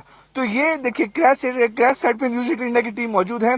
पूरे एरिया को जो है वो कॉर्डन ऑफ कर दिया गया है और कॉर्डन ऑफ करने के बाद जो मेन जो क्रैश साइट थी जिसमें सारे पैसेंजर्स मौजूद थे, अजीत पवार मौजूद थे, उनके साथ 5 लोग और मौजूद थे जिसमें 2 पायलट्स, वहां पर ये क्रैश साइट से उनकी बॉडीज को यहाँ से निकाला गया। बॉडीज काफी ज्यादा क्षतिग्रस्त थी, उन्हें यहाँ के जो गवर्नमेंट हॉस्पिटल है वहां पे ले जाया गया है और सारे जो पवार फैमिलीज के जो लोग हैं वो अभी हॉस्पिटल में मौजूद हैं।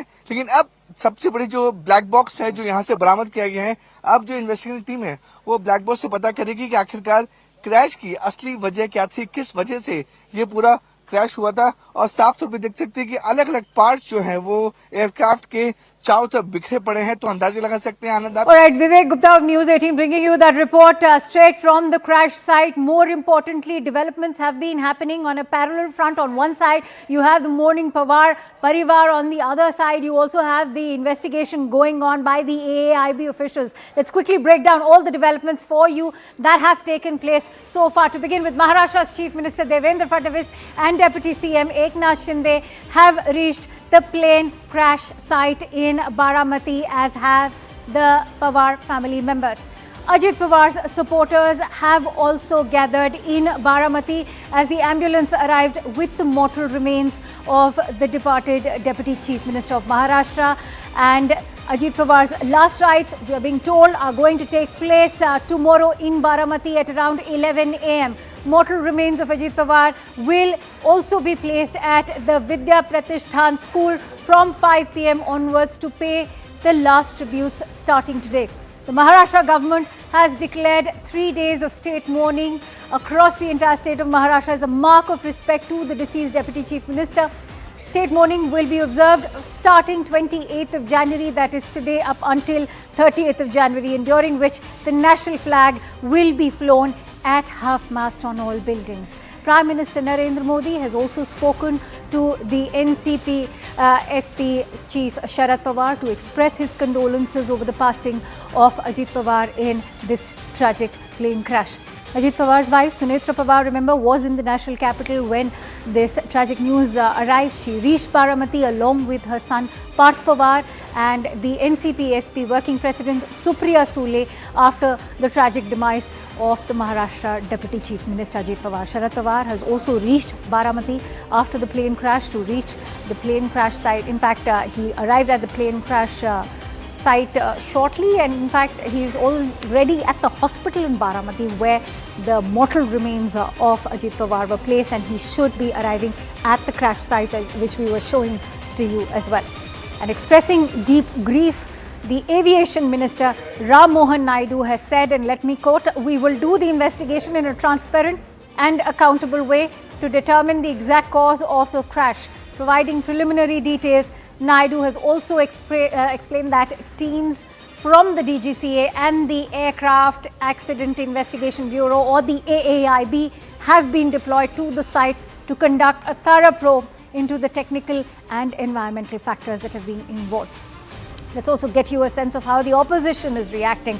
After Ajit Pawar's untimely death, Bengal's Chief Minister Mamata Banerjee has hinted at foul play. She wants a Supreme Court monitored probe into the plane crash. Now, after Mamata Banerjee seeking court-monitored probe into Ajit Pawar's death, the BJP has now trained its guns at Bengal CM, saying that they are disgusted by her politics of opportunism. Such vulture-like behavior is avoidable in this hour of tragedy. With that, we're slipping into a quick break. Stay tuned to CNN News 18 as we bring you all the latest and live details from Baramati.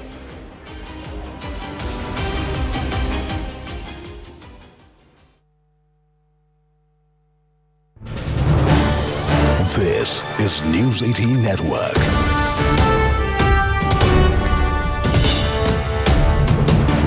India's largest news network. All right, we're getting the first access to some CCTV visuals that have captured the crash of Ajit Pawar's plane and the one that was carrying 4 others. This is seemingly a roadside CCTV that has captured the moment of the crash. Of course, this happened in Baramati. The circumstances in which this aircraft crashed are now a subject of investigation. But you can see that large plume of fire and smoke that is the moment of the crash that has been caught on a nearby roadside CCTV. It has happened close to what looks like a highway. There is not just traffic on that highway, but also seemingly certain other establishments, possibly a petrol pump or something like that.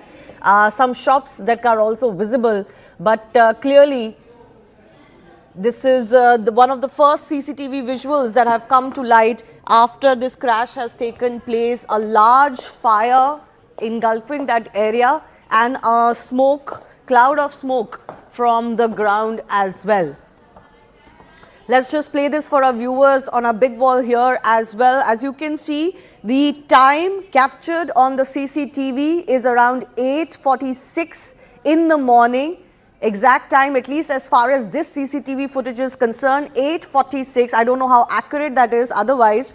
But yes, you can see at the top of your screen, just behind this roadside shack or shop, there is a large smoke, a cloud of smoke and fire that engulfs. And now this is why it gets very, very problematic in aircrafts crashes, because it's not just the crash, it is also the fire that follows that makes it very, very difficult for those on board to survive, because it engulfs you immediately. There is a lot of fuel on any aircraft which is taking a journey. And then, of course, crashing in these circumstances, it doesn't really leave much room for anyone either to be saved or to walk out of such a situation alive. There was public around clearly, which is why we have accessed very visuals very soon after the crash. In fact, people have managed to capture the wreckage of the plane while it was still engulfed in fire, and that's because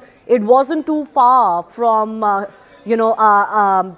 major road, a highway of some sort, and also a lot of people nearby, which is why the moments right after the crash have also been captured. But this CCTV captures very prominently the moment of the crash, with the large fire engulfing the crashed aircraft and the plume of smoke as well. Now, what was the reason for this crash is going to be very, very important to watch out for, because this isn't the first of its kind. We've seen certain very tragic crashes take place, whether it's a light aircraft or a chopper, where several prominent personalities, especially politicians, have been lost in India. But Yesha continues to be with us. Yesha, the CCTV captures the moment of the crash. I'm not sure how much clues this CCTV footage would be able to give as far as investigators is concerned, but the moment of the crash and the aftermath being captured very clearly in this one. Absolutely, and like we've been speaking about, this was in fact a tabletop crash. Now that we've seen the CCTV footage, the initial information spoke about how the aircraft, the helicopter was trying to land first, and then it had to take a turn and come back to exactly the spot where landing took place. I think this was a tabletop.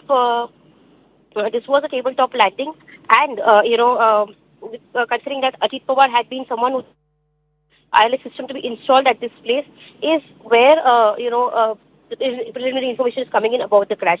But now that we've seen the CCTV footage, just a couple of feet before the take place, we've seen the aircraft has in fact crash landed at that very spot, and then you see the entire aircraft going up in flames.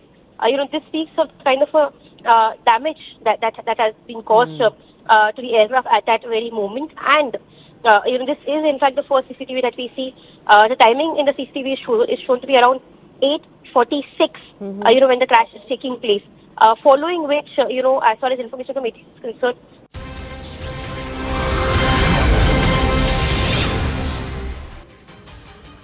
So questions have already started swirling on what exactly led to the crash in which Maharashtra's Deputy Chief Minister passed away. 3 years, 2 crashes, the same operator and the same aircraft type, the Learjet 45, now under the scrutiny. Investigators are now zeroing in on the final 26 minutes of the Baramati flight. Flight data has indicated a mystery go-around during the first landing attempt, followed by a mayday call from the pilot moments before the impact. The aircraft involved, Learjet 45, is a light business jet widely used for VIP travel. While capable of high-speed operations and short runway landings, experts say it relies heavily on precision systems, especially during approach and poor visibility, even adverse weather conditions. Questions are also resurfacing about the September 2023 Learjet crash in Mumbai. The government investigations are still ongoing, with authorities yet to release the final findings. Now, the Aviation Accident Investigation Panel is currently examining technical data, pilot inputs, aircraft systems and even runway conditions to determine whether there are systemic issues or operational lapses. As the probe continues, the key question remains: are these crashes isolated incidents or signs of a deeper pattern now confronting the Learjet fleet? In September 2023, let's in fact try and break it down for you, that entire contrast of what happened exactly in September of 2023 versus today when Ajit Pawar's plane crashed. In September in 2023, a Learjet in fact crashed while landing in Mumbai. During that entire incident, the aircraft had drifted to the right during touchdown. Reports indicated a failure in the autopilot system and a fire broke out after the crash. The aircraft suffered substantial damage. Fast forward to January of 2026, this year, Ajit Pawar's aircraft crashes while attempting to land in Baramati today. Preliminary information suggests a possible landing gear error during landing. Now, during the approach, the pilot issued a mayday call. This, remember, was just moments before the aircraft was engulfed in flames after the impact. What's important to highlight is that there were 2 attempts made to land, and the mayday call was made only after the first attempt failed. Let's quickly take that forward with Aman Sharma, who's joining me live from the newsroom. Aman, many are also talking about how the Baramati airfield does not have an ILS, which, as we all know, is the instrument landing system. Could that also have had a role to play? Questions are swirling now. Who is to be questioned? Is it the make of the jet, which is the Learjet 45, or VRS, that is the operator? See, Akanksha, there are 2 clear aspects to this story. The number 1 aspect, the Learjet, the same company that manufactures this, that has this airplane. In fact, in September 2023, a Learjet 45 operated by the same company crashed at the Mumbai airport. In fact, that time the aircraft was totally destroyed. The details I have from then, that the nose section collapsed, the wings separated, and the fuselage broke open, and both the nose and the main landing gears failed. The interesting part is that in September 2023 this happens. 2.5 years post that, the AAIB, the Aircraft Accident Investigation Bureau, is still not come out with a final report. You know, that we still don't know what caused that particular crash 2.5 years back. So in the mystery, that aircraft crash cause is unknown, and now behold, 2.5 years later, a same aircraft of the same company is now crashing in Baramati, claiming the life of Mr. Ajit Pawar. And you know, all questions are being raised that if that particular earlier crash we had known the causes, could this accident have been averted? That's a very legitimate question being asked now. Second, the circumstances of this particular crash. If you read the Ministry of Civil Aviation statement, it all happens in a period of 26 minutes. The moment the aircraft comes in touch with the Baramati authorities, they are told that there is a 3,000-meter visibility. So clearly from the ATC or from the Baramati authority, the visibility doesn't seem to be an issue, but the Civil Aviation Minister is saying the visibility was an issue. While 3-kilometer visibility is indicated by the ATC, somehow the crew of this aircraft is not able to see the runway, not once but twice, and comes around and then it finally says that it can see the runway. It does not, within seconds of that aircraft crashes, and there is no clear, as per the statement, no mayday call issued even by the pilot. So all this, I think, is adding to a number of unanswered questions. I think a lot of mystery around this aircraft. Of course, a detailed investigation will follow. But as I come back to the earlier point, that when an investigation is still not completed in a 2.5-year-old accident involving the same company's aircraft, how fast can this investigation proceed? This also raises questions, I believe, on the AAIB and the speed of its probes, because the corrective measures can only be taken once the final report comes and the cause is known. And this particular incident also, I think one very significant part, Akanksha, is that when another attempt was being made by the aircraft to land at the Baramati airport, when asked to confirm visual contact with the runway, the pilots initially said the runway was not visible,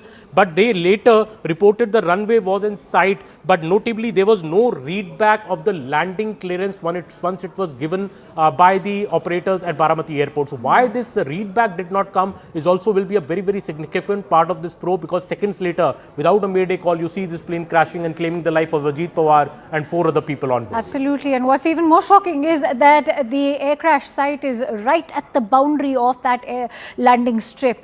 Well, we'll have to await a final report. As of now, these details shared by Aman are of the preliminary investigation information shared by the Aviation Ministry itself. Many thanks to you, Aman, for bringing us all those details. Now, the tragic Learjet crash in Baramati has also claimed the lives of all 5 people that were on board. Among the deceased is Maharashtra's Deputy CM Ajit Pawar himself. Also killed were the flight crew. Let's also tell you who all were part of this entire crew. Captain Shambhavi Pathak and First Officer Sumit Kapoor. Flight attendant Pinky Mali and Ajit Pawar's personal security officer Vidip Jadhav all lost their lives. Authorities have confirmed these deaths and families have also been informed. In fact, a detailed investigation into the crash is currently underway. There's also a statement that's been issued by the centre confirming these deaths, most tragic and leaving the entire country in a state of shock. Listen in to the reactions. उनका phone आया था लड़की का कि मैं बारामती जा रही हूँ, वहां से अजीत दादा पवार को छोड़ के मैं नांदेड़ जाऊंगी। और उसके बाद आज अजीत दादा के बारे में सुना, हम लोग टीवी में लगाए तो ब्रेकिंग न्यूज में पिंकी माली करके अटेंडेंट आया, तब हम लोगों को मालूम पड़ा कि मेरी लड़की भी मैं ये कर दिया। उनका विवाह हुआ था और शादीशुदा थी।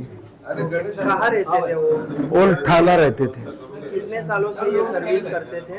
5 साल से वो प्राइवेट चार्टर फ्लाइट में काम कर रही है। 5 साल से काम करती है। कलिना में सब वीआईपी लोगों के ही साथ जाना, सीएम हो, डिप्टी सीएम हो, राष्ट्रपति हो, सब बड़े लोगों के ही साथ उनका आना जाना रहता है। All right, so that was the father of Pinky Mali, who was a flight attendant on that very plane that crashed in Baramati, taking the life of Maharashtra's Deputy Chief Minister. But important to also share the details of all those who were on board this Learjet that crashed.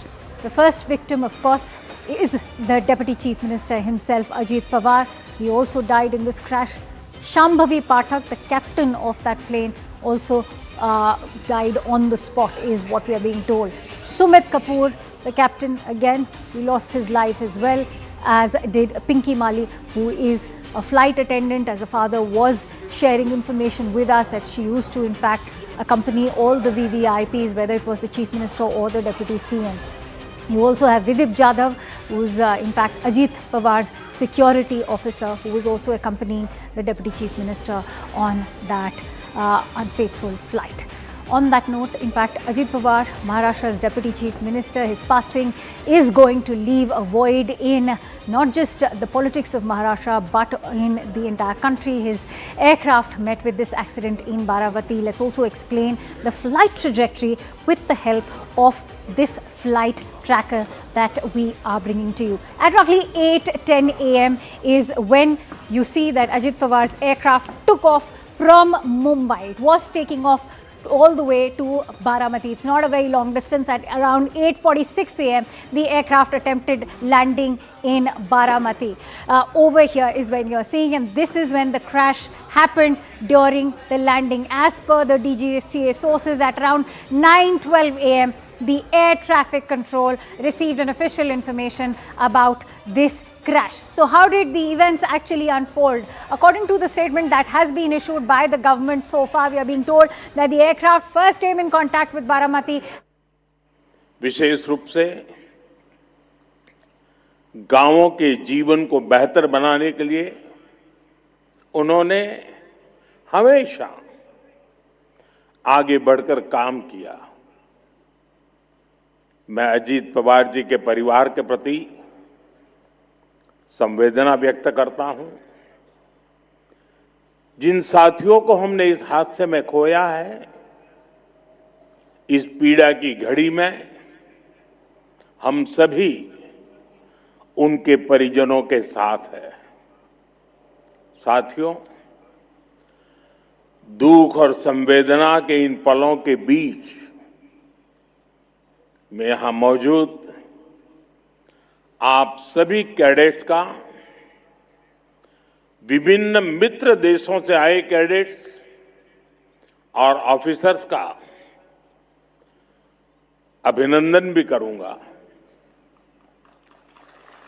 इस बार भी यहां All right, so Prime Minister, in fact, making an address over there, he's conveyed his condolences to the Pawar family, but today also at this event, he's sharing his grief for the tragic passing away of the Deputy CM Ajit Pawar. And remember, in a tweet that Prime Minister had sent out earlier, he had also lauded Ajit Pawar's grassroots connect with the people of not just Baramati but all of Maharashtra. And reactions continue to arrive, but we can also confirm that Prime Minister Modi, accompanied by the Home Minister Shri Amit Shah, will be attending the last rites of the Deputy Chief Minister in Baramati tomorrow at 11 a.m. And there are, of course, several questions that still remain unanswered. There is a detailed probe that is currently being undertaken by the AAIB. At the same time, we are, in fact, what we are showing you are visuals from the crash site, where we are expecting the NCP SP Supremo Sharad Pawar also to be visiting for an inspection, and it's now being cordoned off, as you can see. And on the left side of your screen, we are bringing to you shots from the Baramati hospital, where the mortal remains of Ajit Pawar are going to be taken out any time now. Remember, they will be placed in a public school in Baramati, where not just the party cadres, but everyone who wants to pay their last respects, whether it is from the party or the family members of Pawar, will in fact be arriving to pay their last respects to Ajit Pawar. Yesha Kotak joins me with the latest. Yesha, if you can share with us what's happening in Baramati at the moment, in how much time should we expect Ajit Pawar's mortal remains to be taken to the school? So yes, Ajit Pawar's mortal remains will be kept at the Vidya Pratishthan school. This was a school where Ajit Pawar would study, and from 5 p.m. onwards until tomorrow morning 9 a.m. is where the mortal remains would be kept there for people to pay their last tributes. Now here we'd expect all the VVIPs, the big politicians of Maharashtra, be visiting that very spot to pay tributes to Ajit Pawar. After 9 a.m. is where these mortal remains would then, there'd be a last funeral procession, and around 11 a.m. is where the last rites of the former Deputy Chief Minister of Maharashtra, Ajit Pawar, would take place. Clearly, as of now that we see, after the crash took place, Ajit Pawar's mortal remains were taken to the Baramati Medical College, where they were kept. Now that we speak of, the family members of Ajit Pawar, be it Sharad Pawar, Sunita Pawar, his wife, for that matter, his cousin Supriya Sule, his son Parth Pawar, all of them have reached Baramati, and the decision has been taken. Clearly, they have to wait for some more members of the Pawar family who are not in the country. So as a result of which, we'd expect the last rites to take place tomorrow around 11 a.m. Right, and what are you learning in terms of members of the Mahayuti Alliance and also the top brass of the BJP, who all are going to be present at the last rites tomorrow? So, when we speak of the members of Mahayuti, top leaders, we've of course seen the Chief Minister, Deputy Chief Minister, both at Devendra Fadnavis as well as Eknath Shinde. They've already headed to Baramati. Apart from that, several key leaders from BJP, Chandrasekhar Bavanpule, who's the former BJP state chief, they've also headed out from from I'm so sorry to Mumbai. interrupt you there. Stay with me, Yesha. We need to also speak to the visuals that are coming in, latest images coming in of Devendra Fadnavis, the Maharashtra Chief Minister, expressing his condolences, also accompanied by Jagdambika Pal and Eknath Shinde in the frame. All of them extremely grim and shocked. They are in fact meeting and conveying their condolences to Sunetra Pawar, wife of Ajit Pawar, also an MP, and she herself arrived in Baramati just a while ago. Remember, she was in the national capital for the first day of the budget session, but the shock is more than visible. The entire alliance is in fact completely devastated, as you can see from the expressions of Devendra Fadnavis and even Eknath Shinde. What we are being told is that the last rites will be performed tomorrow at 11 a.m. as Yesha has been sharing with us. Prime Minister Modi and the Home Minister will also be in attendance. Quickly going back to Yesha, so we can see that Devendra Fadnavis and Eknath Shinde have made it to the hospital at the moment. Absolutely. In fact, the visuals that we can see, these are the visuals of Chief Minister Devendra Fadnavis, Deputy Chief Minister Eknath Shinde. In fact, as soon as the information came out, the Chief Minister had himself first spoken about this, saying that we are faring well, and once things are clear, both of them would be heading to Baramati. Speaking of what the Chief Minister said, that he was a ground level, a politician who was connected to the ground, connected to people, and had condoled his death. Apart from that, when you speak of Eknath, the Deputy Chief Minister, he in fact had said that he'd lost an elder brother in Ajit Pawar. In fact, a loss that the entire Maharashtra would see, because clearly in speeches that both Eknath Shinde as well as Devendra Fadnavis gave, they spoke about how just a couple of days back all of them were together on one platform, and then this one information that came in about the demise of Ajit Pawar.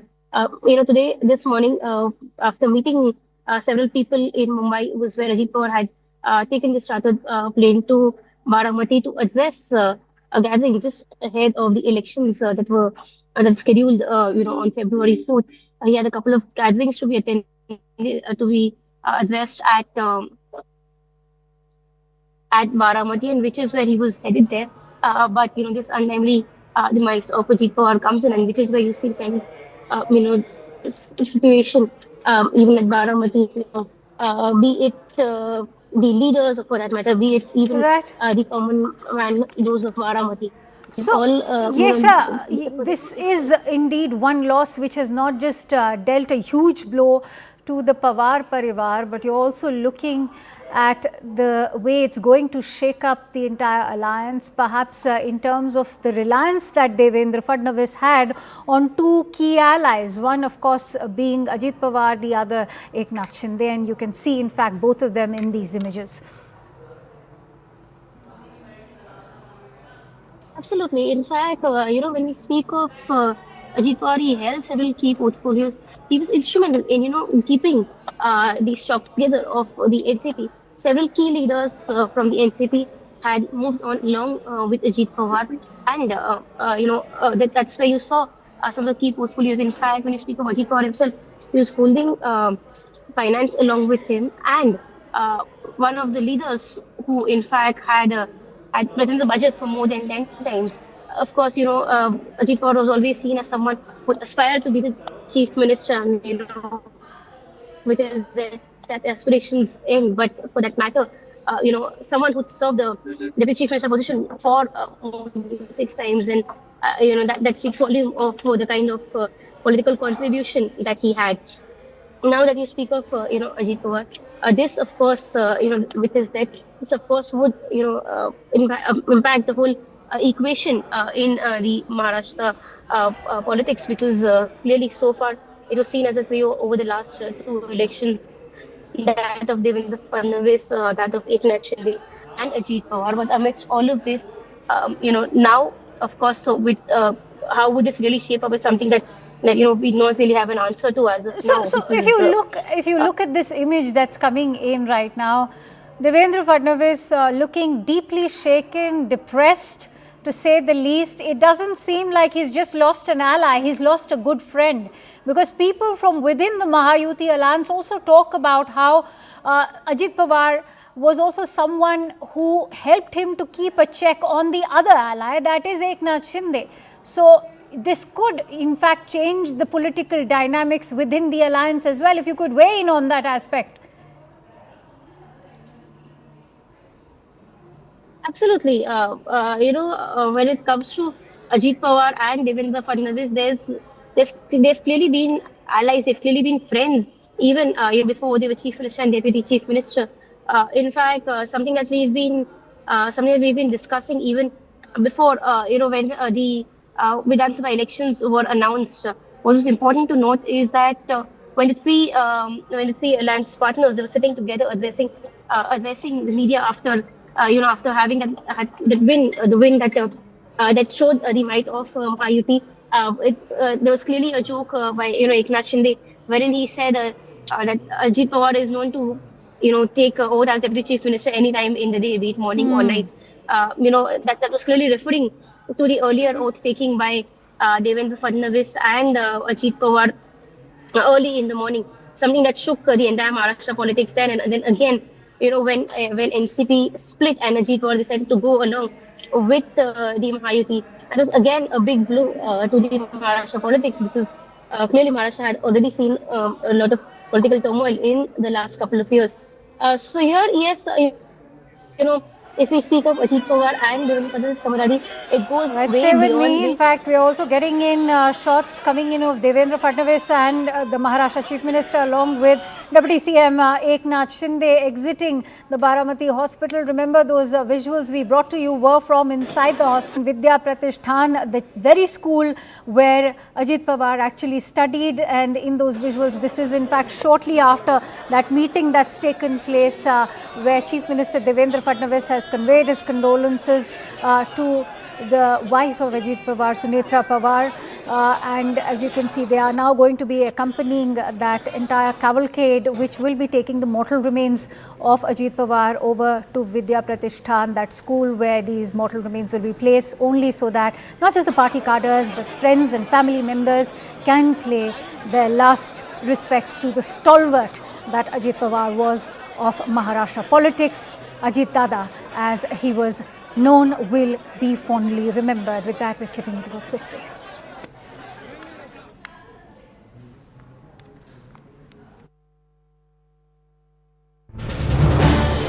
This is News 18 Network.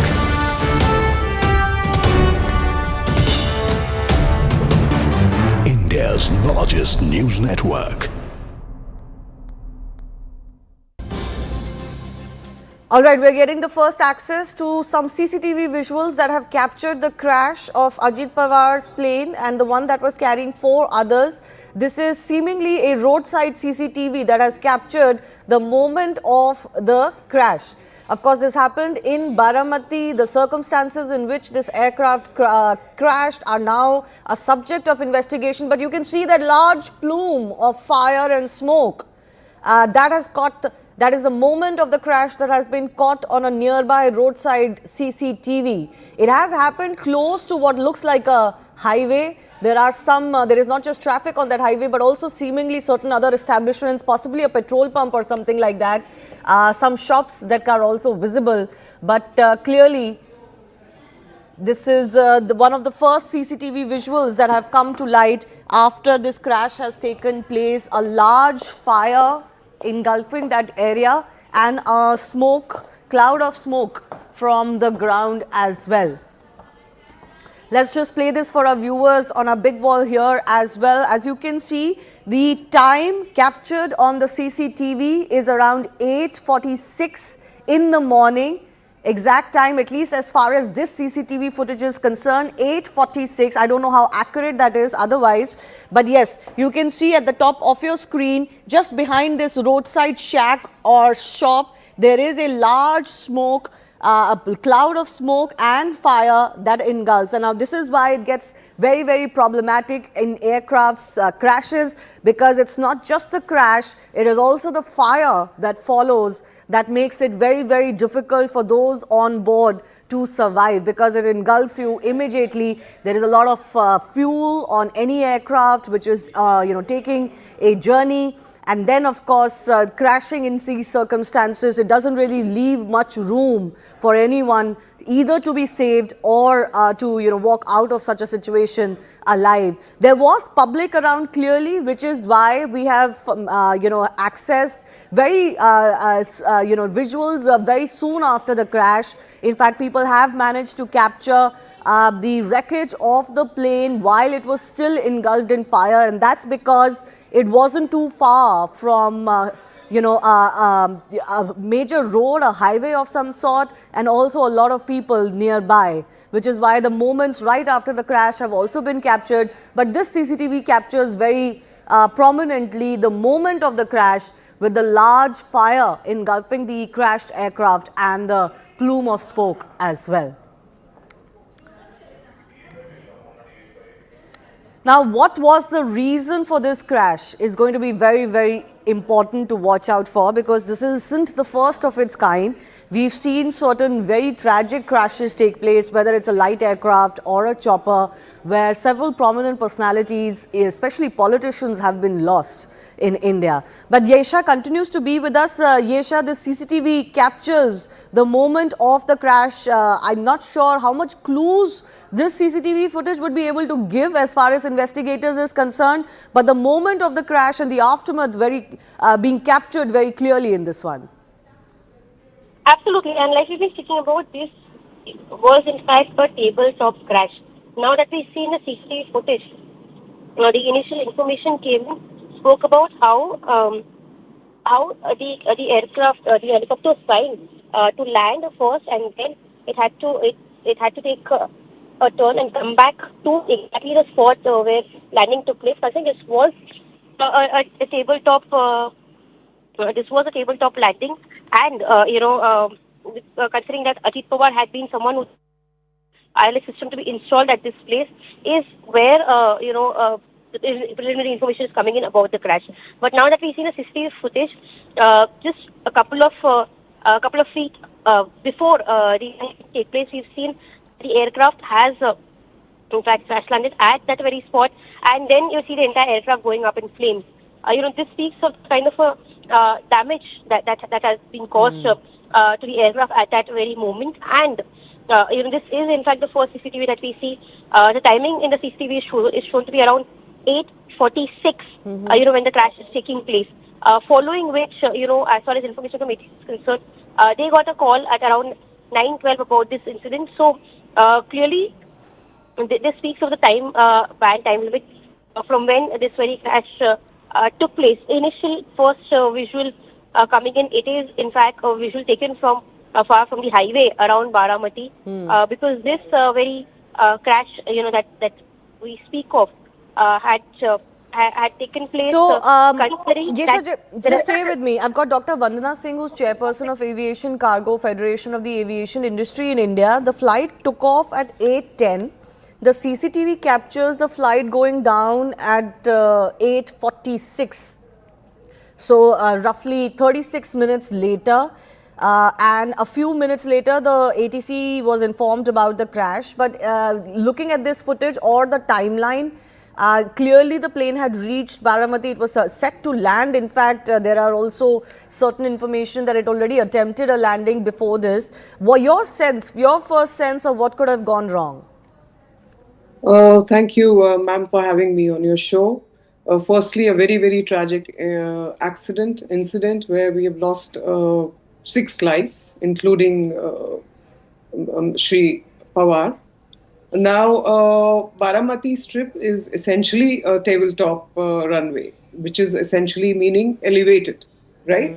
Now, in this case, very clearly, the pilot attempted a first approach.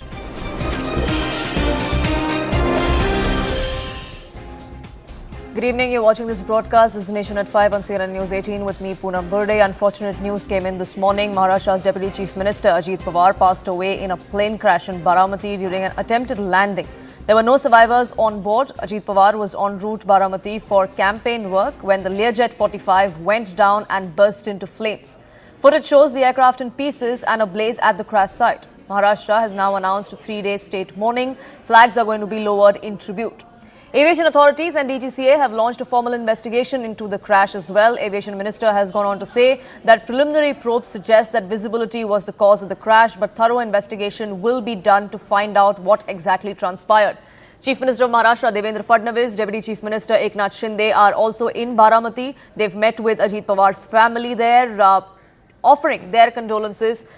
The same as Prime Minister Modi too did just a short while ago. Prime Minister Modi too offering condolences. In fact, dialing Sharad Pawar earlier this morning as well to speak with him and sharing his grief at this time.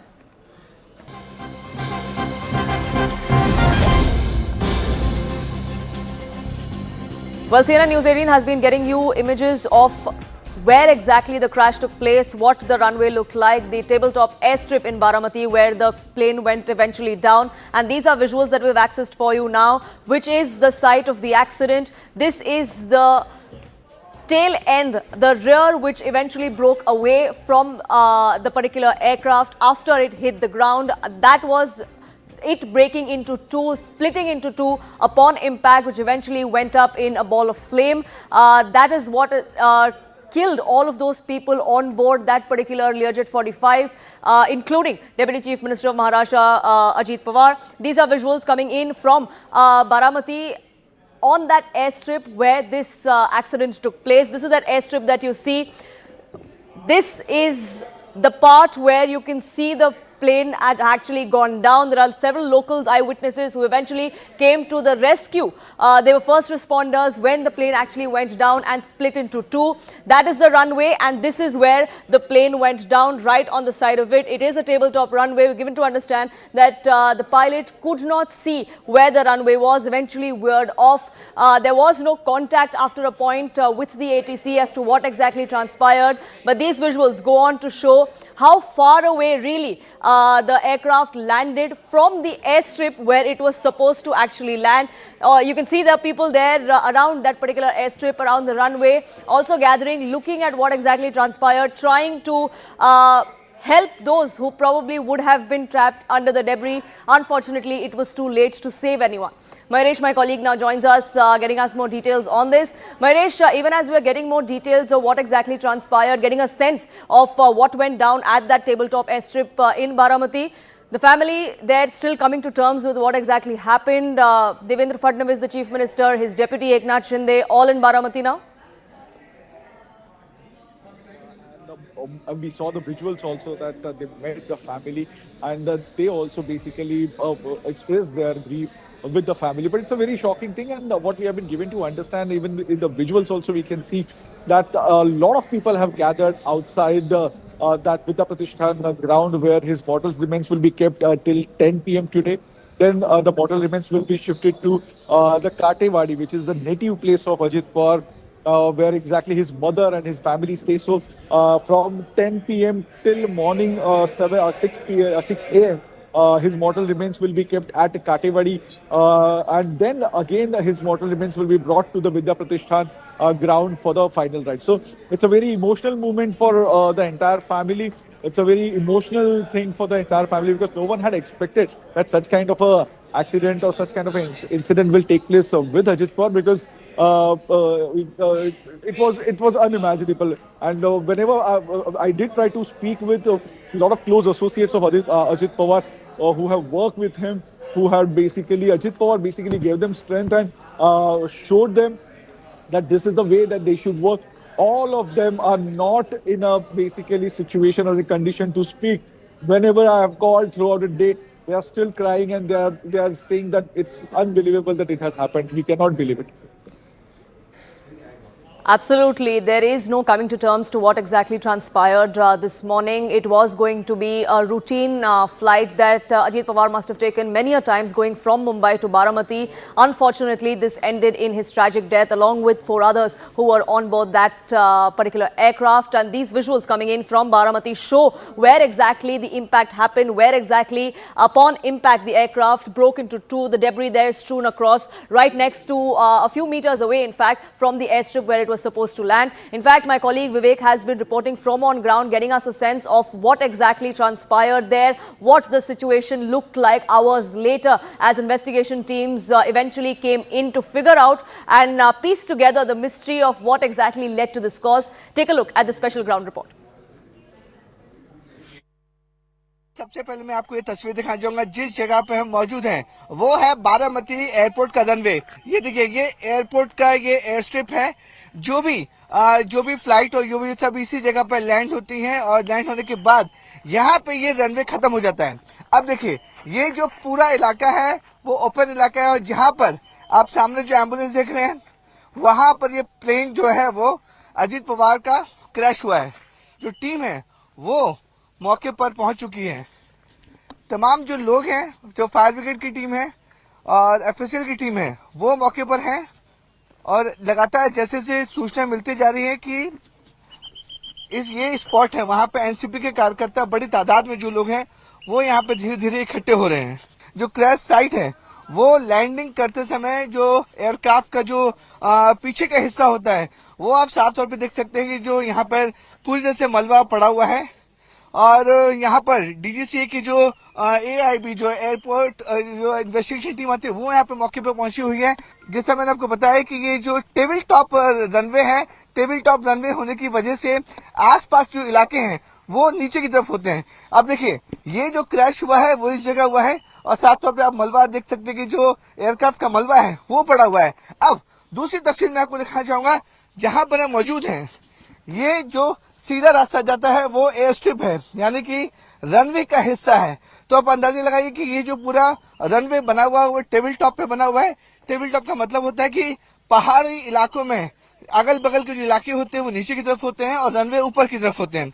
ये जो spot आप सामने देख रहे हैं वहां पर ये पूरा आग लगी थी और पूरा एयरक्राफ्ट जो है वो जलकर खाक हो चुका था। और शुरुआती जांच में से पता चल रहा है कि जब सुबह ये जब लैंडिंग की कोशिश कर रहा था उस समय फॉग बहुत ज्यादा था, विजिबिलिटी बहुत कम थी। विजिबिलिटी कम होने की वजह से जो पायलट थे उन्हें इस बात का अंदाजा नहीं मिल पा रहा था कि एयर स्ट्रिप कहां पर है। 8:50 पर इससे बारामती में उतरना था, लेकिन उससे पहले ही जैसे कि 8:45 या 8:50 के आसपास ये एयर स्ट्रिप के पास आता है और एटीसी से जानकारी मिल रही है कि ये गो अराउंड भी हो गया। यानी गो अराउंड का मतलब है कि जब उसको रनवे नहीं दिख रहा था तो एटीसी से बोला कि आप फिर से घूम के दोबारा कोशिश करें। अभी हम जहाँ पे खड़े हैं वो एयर स्ट्रिप है। एयर स्ट्रिप से मुश्किल से 10 से 20 मीटर की दूरी पर ये क्रैश साइट है। पूरे एरिया को जो है उन्होंने कॉर्डन ऑफ करके रखा हुआ है क्योंकि देखिए पूरा इन्वेस्टिगेशन का मामला है। इसमें डीजीसीए की टीम है, इन्वेस्टिगेशन होगी कि आखिरकार किस वजह से ये पूरा क्रैश हुआ है। इसलिए आसपास के जो जितने भी लोग हैं उन्हें क्रैश साइट पर नहीं जाने दिया जा रहा है। पुलिस ने पूरे इलाके को कॉर्डन ऑफ किया हुआ है। इंजन की जो टेल है वो मेन पार्ट होता है किसी भी प्राइवेट एयरक्राफ्ट का, वो ज्यादा डैमेज हुआ वहां पर। दूसरी तरफ मैं आपको दिखाना चाहूंगा, अपने कैमरे राजेश को बोलूंगा जूम इन करके दिखाए। दूसरी तरफ देख सकते हैं विंग्स पड़े हुए हैं जो एयरक्राफ्ट के विंग्स हैं। उसके बाद देखिए धीरे धीरे अगर हम लेफ्ट हैंड साइड की तरफ की जाएंगे तो इंजन के जो कवर होते हैं, जो सर्कल्स में आप देख रहे हैं वो इंजन के कवर है और इंजन के कवर के पास एक और साइड में आपको दिखाना चाहूंगा दूर है जहां पे पब्लिक खड़ी हुई है। अगर मैं कैमरे को जूम इन करके दिखाएं तो वहां पर भी आप साफ तौर पर देख सकते हैं कि जो कुछ पार्ट्स है वो वहां पर भी पड़े हुए हैं। तो आप समझ सकते हैं कि जब ये क्रैश हुआ था, क्रैश के बाद बड़ी तादाद में जो यहाँ पे जो एयरक्राफ्ट के जो पार्ट्स हैं वो अलग अलग हिस्सों में गिरे हैं और इस तरीके से पूरा जो एयरक्राफ्ट है वो परखच्चे उड़ते हुए जो डेड एंड है जहां पर ये पूरा एयरक्राफ्ट क्रैश हुआ था, जहां पर मैक्सिमम कैजुअलिटीज हुई है, जहां पे अजीत पवार दादा और अपने उनके एक बॉडीगार्ड और जो 2 कैप्टन और एक क्रू मेंबर थी, उन सबकी जो मौत है वो इसी जगह स्पॉट पे हुई। इस जगह से प्लेन जो है वो आ रहा था, ये लैंडिंग है और सामने अगर मैं आपको दिखाना चाहूंगा कि जो सामने का जो रोड देख रहे हैं, सामने का जो रोड है वो रनवे है। ये बारामती का एयर स्ट्रिप है। बारामती की एयर स्ट्रिप छोटा रनवे है, इसलिए यहाँ पे आईएलएस नहीं लगी रहती, जिससे जो लाइटिंग लगी रहती है वो नहीं लगी रहती। ये रनवे है, रनवे के ठीक बगल में ये टेबल टॉप रनवे बनाए गए हैं और देखिए रनवे के ठीक बगल में तकरीबन यहाँ से अगर मैं बोलूँ तो 80 से 90 फीट नीचे ये क्रैश हुआ है। यानी कि जो फ्लाइट है, जो एयरक्राफ्ट है वो सामने है। अगर मैं अपने कैम से बोलूंगा कि इस डायरेक्शन से आ रहा था, उसे रनवे पर लैंड करना था, लेकिन फॉग और जो विजिबिलिटी थी वो काफी कम थी। वो रनवे से हटकर बिल्कुल देखिए सामने जो जहां से रनवे स्टार्ट होता है वहां से हटकर वहां पे वो क्रैश होता है और ये क्रैश साइट है जहां पर मैक्सिमम डैमेज हुआ है, जहां पर एनसीपी के प्रमुख अजित पवार जी थे, उनके बॉडीगार्ड थे, 5 लोगों की इसमें मृत्यु हो जाती है। और क्रैश इतना भयंकर होता है कि देखिए जितने भी एयरक्राफ्ट के जो परकच्चे हैं वो अलग अलग जगह पर चले जाते हैं। आसपास के इलाके, अगर मैं जूम आउट करके राजेश अपने कैमरे को बोलूंगा, देखिए आसपास के इलाकों में कोई भी नहीं है, छोटे छोटे घर बने हुए हैं। इसलिए यहाँ पर जो लोग थे, जो लोकल लोग थे, जो किसान लोग थे, जो लोकल लोग थे, वो सबसे पहले फर्स्ट रेस्पॉन्डर थे, पहुंचे। उन्होंने जो आसपास जो पानी था उसे आग बुझाने की कोशिश की। और जो पहले विजुअल जो मोबाइल्स पे हमें नजर आ रहे थे कि जो लोग थे, फायर ब्रिगेड, पुलिस प्रशासन से आने से पहले ही जो लोकल लोग थे उन्होंने पूरी मदद की कि जो लोग अंदर इंजर्ड हुए हैं उन्हें किसी हालत में जल्द से जल्द पहुंचाया जा सके। लोकल लोगों ने बताया कि यहाँ पर आग लगी है, धमाका हुआ है, जिसके बाद फायर ब्रिगेड के लोग आए, जो पुलिस प्रशासन की टीम आई, तमाम प्रशासन यहाँ पे आए। यहाँ से हॉस्पिटल तकरीबन 10 से 12 किलोमीटर की दूरी पर है। पूरी कोशिश की गई कि जो लोग इंजर्ड हुए हैं उन्हें हॉस्पिटल यहाँ से ले जाया जाए। और देखिए पूरा इलाका, अगर मैं अपने कैमरे को बोलूं राजेश का, पूरा इलाका, आसपास कुछ भी नहीं है आनंद। यहाँ पर जो लोग हैं, जो लोग हैं वो भी इक्का दुक्का आपको घर नजर आ जाएंगे, क्योंकि देखिए ये क्रैश साइट के बगल में सिर्फ एक तबेला मुझे दिख रहा है वहां पर, जहाँ पे कुछ लोग रहते थे। वो लोग सबसे पहले भाग के यहाँ पे आते हैं और यहाँ पे जो लोगों को बचाने की कोशिश करते हैं। So what exactly happened? What was the reason behind this crash? All of that is being investigated, but condolences are coming in from across all political quarters. Prime Minister Modi too, while addressing the annual NCC rally earlier today, expressed his condolences. He had even called Sharad Pawar earlier this morning and spoken to him and offered his condolences to the Pawar family. Prime Minister Modi there also reminiscing about the contributions that Ajit Pawar had made to the development of Maharashtra and the rest of the country as well. Maharashtra में दुखद विमान दुर्घटना हुई है। इस दुर्घटना ने महाराष्ट्र के उप मुख्यमंत्री अजीत पवार जी और कुछ साथियों को हमसे छीन लिया है। अजीत दादा ने महाराष्ट्र और देश के विकास में अपना बड़ा योगदान दिया है। विशेष रूप से गांवों के जीवन को बेहतर बनाने के लिए उन्होंने हमेशा आगे बढ़कर काम किया। मैं अजीत पवार जी के परिवार के प्रति संवेदना व्यक्त करता हूं। जिन साथियों को हमने इस हादसे में खोया है, इस पीड़ा की घड़ी में हम सभी उनके परिजनों के साथ हैं। The entire country is standing by with the Pawar family, but answers need to be found as to what exactly transpired. What is it that went wrong because of which the plane went down earlier this morning, taking Ajit Pawar with that plane along and 4 others who were on board. There are certain observations that have come out via a report that the government had put out, but some questions still remain unanswered. As per this report, at 8:30 a.m. this morning, the crew was informed that the winds were calm and the visibility was around 3,000 meters and that they could have landed. But what we still don't know is that does this establish the fact that visibility was well within the range of safe landing? And if so, then what exactly happened? Why is it that the aircraft didn't actually land on the airstrip? Then right after 8:30 a.m., the next what was reported was that the aircraft was available to finally approach the runway, but the runway was not in sight for them. They were asked to then make a reapproach and try again. With the air traffic team reporting a visibility of 3,000 meters, which is about 3 kilometers, how is it that the pilot could not spot the runway, and why is it that there was no communication about this? Because that's what the government report goes on to say, that eventually it all went silent and there was no answers coming in, no calls coming in from the aircraft at all. Then the aircraft did report about what exactly happened. They were asked to report that the runway was in sight, but they did not come back. They replied to say that the runway is currently not in sight. After a few seconds, they reported that the runway was in sight, and yet they couldn't manage to land on that airstrip. So what exactly changed in a matter of a few seconds that the pilot went from spotting the runway to not spotting the runway? What exactly happened in those few seconds? That's something that we will have to find out. At about 8:43 a.m. is when the aircraft was cleared to land on runway number 11. However, it did not give a read back to the landing clearance. Why is it that that happened? Why is it that the aircraft went silent? Why didn't the flying crew provide a read back on the landing clearance, or whether or not they could see the runway now or not, unlike what happened in the first attempt?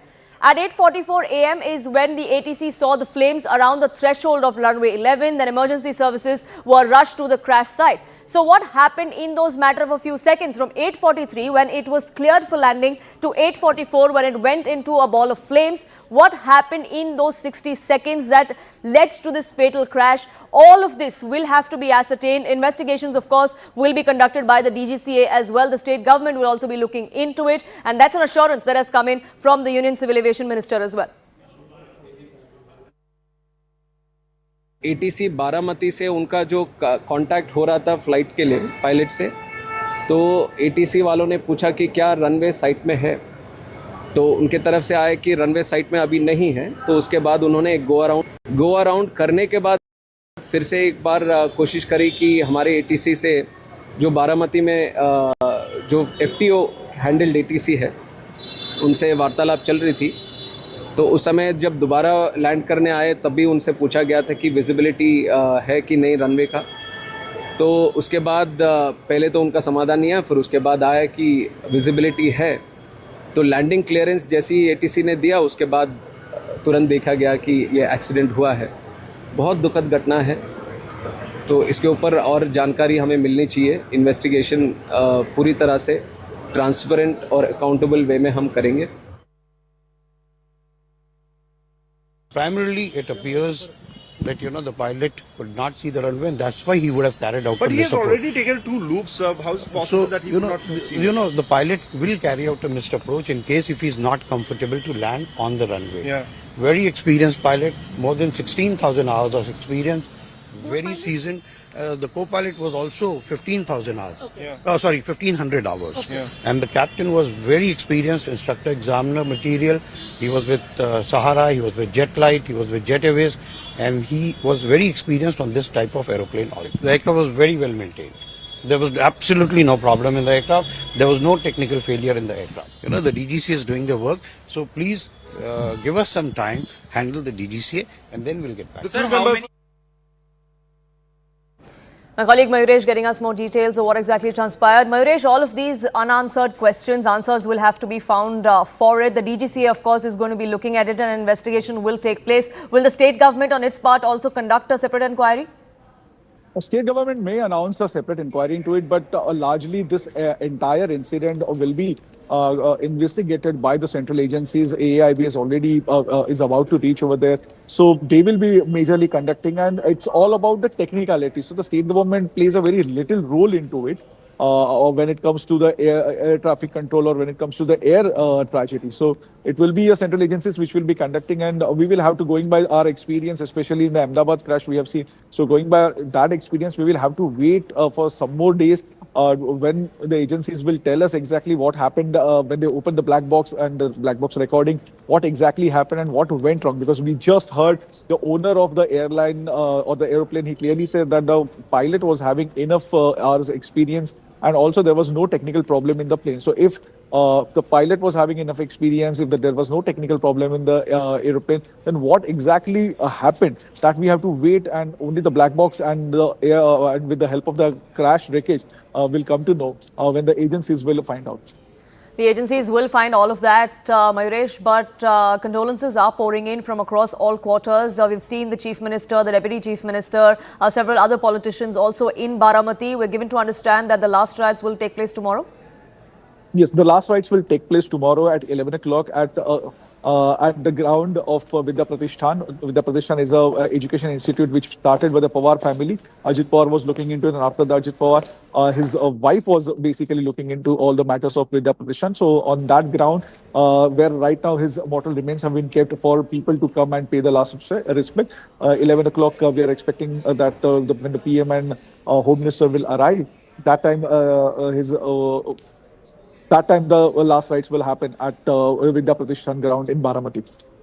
Right, Mayuresh, do stay on with us just to get a sense for our viewers of what exactly transpired. This is a tragedy that took place, that unfolded earlier this morning at about 8:44 when that aircraft carrying Ajit Pawar and 4 others went down. This happened at the Baramati airstrip. This is a tabletop airstrip, and here are some challenges when it comes to landing on tabletop runways is concerned.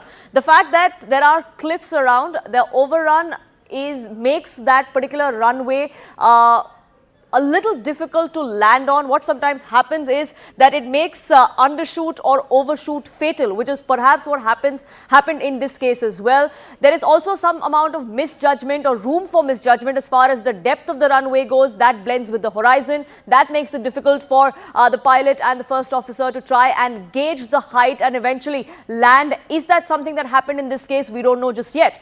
There is no instrument landing system visual or that's available as far as the Baramati airstrip is concerned, which is why they had to rely on manual landing only.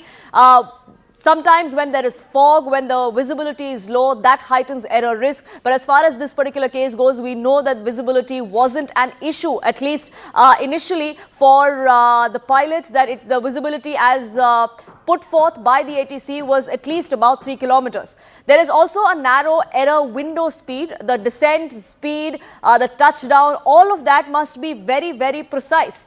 Even a 1/10th margin is something that could be fatal. Again, is that something that happened in this particular case or not? Only investigation will tell us. Weather multiplier can also be a concern, can also be a challenge. Fog, like I said, low visibility, or wind and wind speeds, that can destabilize the final approach. That can veer the aircraft away from the runway to another side. Is that what happened in this case? Is that why it ended up a few meters away from the runway and not on the airstrip? That's something that the DGCA and the AAIB will be looking into. My colleagues continue getting us more details of what exactly is transpiring there. Mayuresh, in Baramati is where we're going to be seeing several dignitaries come and pay their respects tomorrow as well. The family is still coming to terms with what exactly transpired. Have you been able to get in any word from the Pawar family? No, we did try to speak with the Pawar family, but right now they are not basically speaking or not answering the calls. In the visuals also, we can clearly see that what exactly is their condition, and one can understand when you lose this kind of a personality like Ajit Pawar, who is like a kind of after Sharad Pawar, everyone used to consider Ajit Pawar who will be handling the party along with the family also. And if you are losing such kind of a person in such tragic incident, so certainly the families right now, I will say that they are completely shattered right now. But yes, most of the party leaders of Ajit Pawar's faction have reached Baramati. Most of them have met the family. Even Maharashtra CM, Maharashtra Governor, even Deputy CM Deputy CM Eknath Shinde also met Sunetra Pawar at their residence in Baramati. As I told you that right now the mortal remains have been kept at Vidya Pratishthan ground. Yes. Late in the night, the mortal remains will be taken to Ajit Pawar's ancestral house, which is Ratewadi, which is a few kilometers away from Baramati. And then again in the morning, they will be brought for the final rites at the same ground, Vidya Pratishthan. Back to you. Right, Mayuresh, do stay on with us. We'll keep coming back to you for more updates as they're trickling in from Maharashtra. This is a loss and a void that not only Maharashtra is facing, but politics of the entire country is going to face. And that's the kind of sentiment that has come across from politicians cutting across party lines. Ajit Pawar, known as Dada, unfortunately passed away this morning at the age of 66. Condolences pouring in. We've been getting you stories of what exactly transpired, voices of those who are sharing the family's grief in this moment. We'll try and piece together what exactly happened when the plane went down as well, and what these questions really are, which need to be answered before finding out what happened, what the truth of this entire tragedy is. We'll get you all of that and much more, but for now, it's time for a quick break.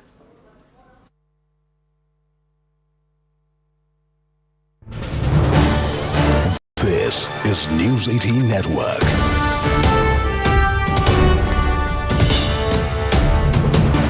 India's largest news network. All right, we're getting the first access to some CCTV visuals that have captured the crash of Ajit Pawar's plane and the one that was carrying 4 others. This is seemingly a roadside CCTV that has captured the moment of the crash.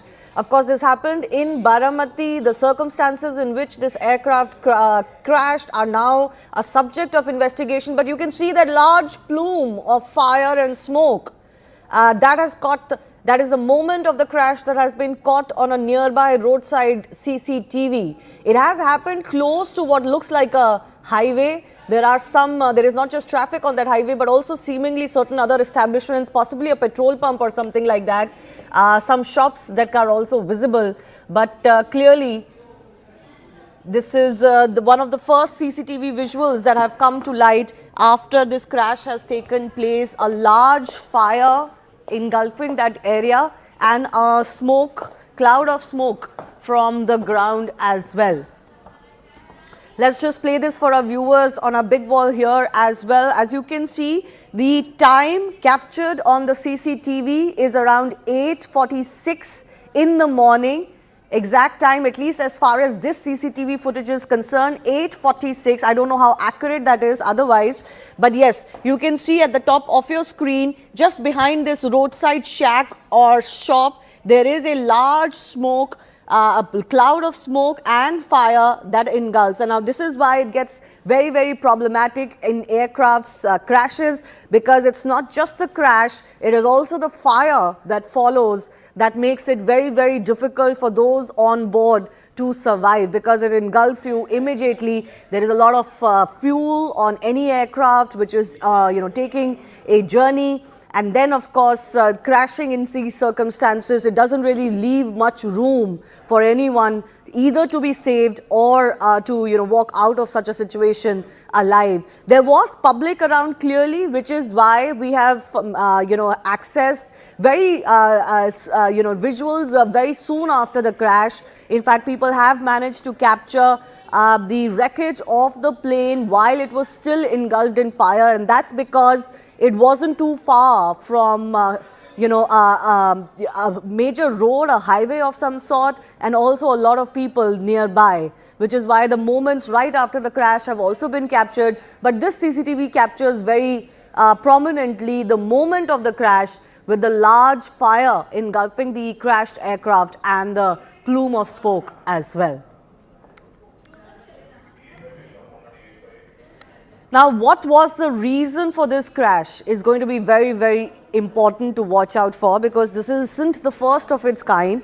We've seen certain very tragic crashes take place, whether it's a light aircraft or a chopper, where several prominent personalities, especially politicians, have been lost in India. But Yesha continues to be with us. Yesha, this CCTV captures the moment of the crash. I'm not sure how much clues this CCTV footage would be able to give as far as investigators is concerned, but the moment of the crash and the aftermath being captured very clearly in this one. Absolutely, and like we've been speaking about, this was in fact a tabletop crash.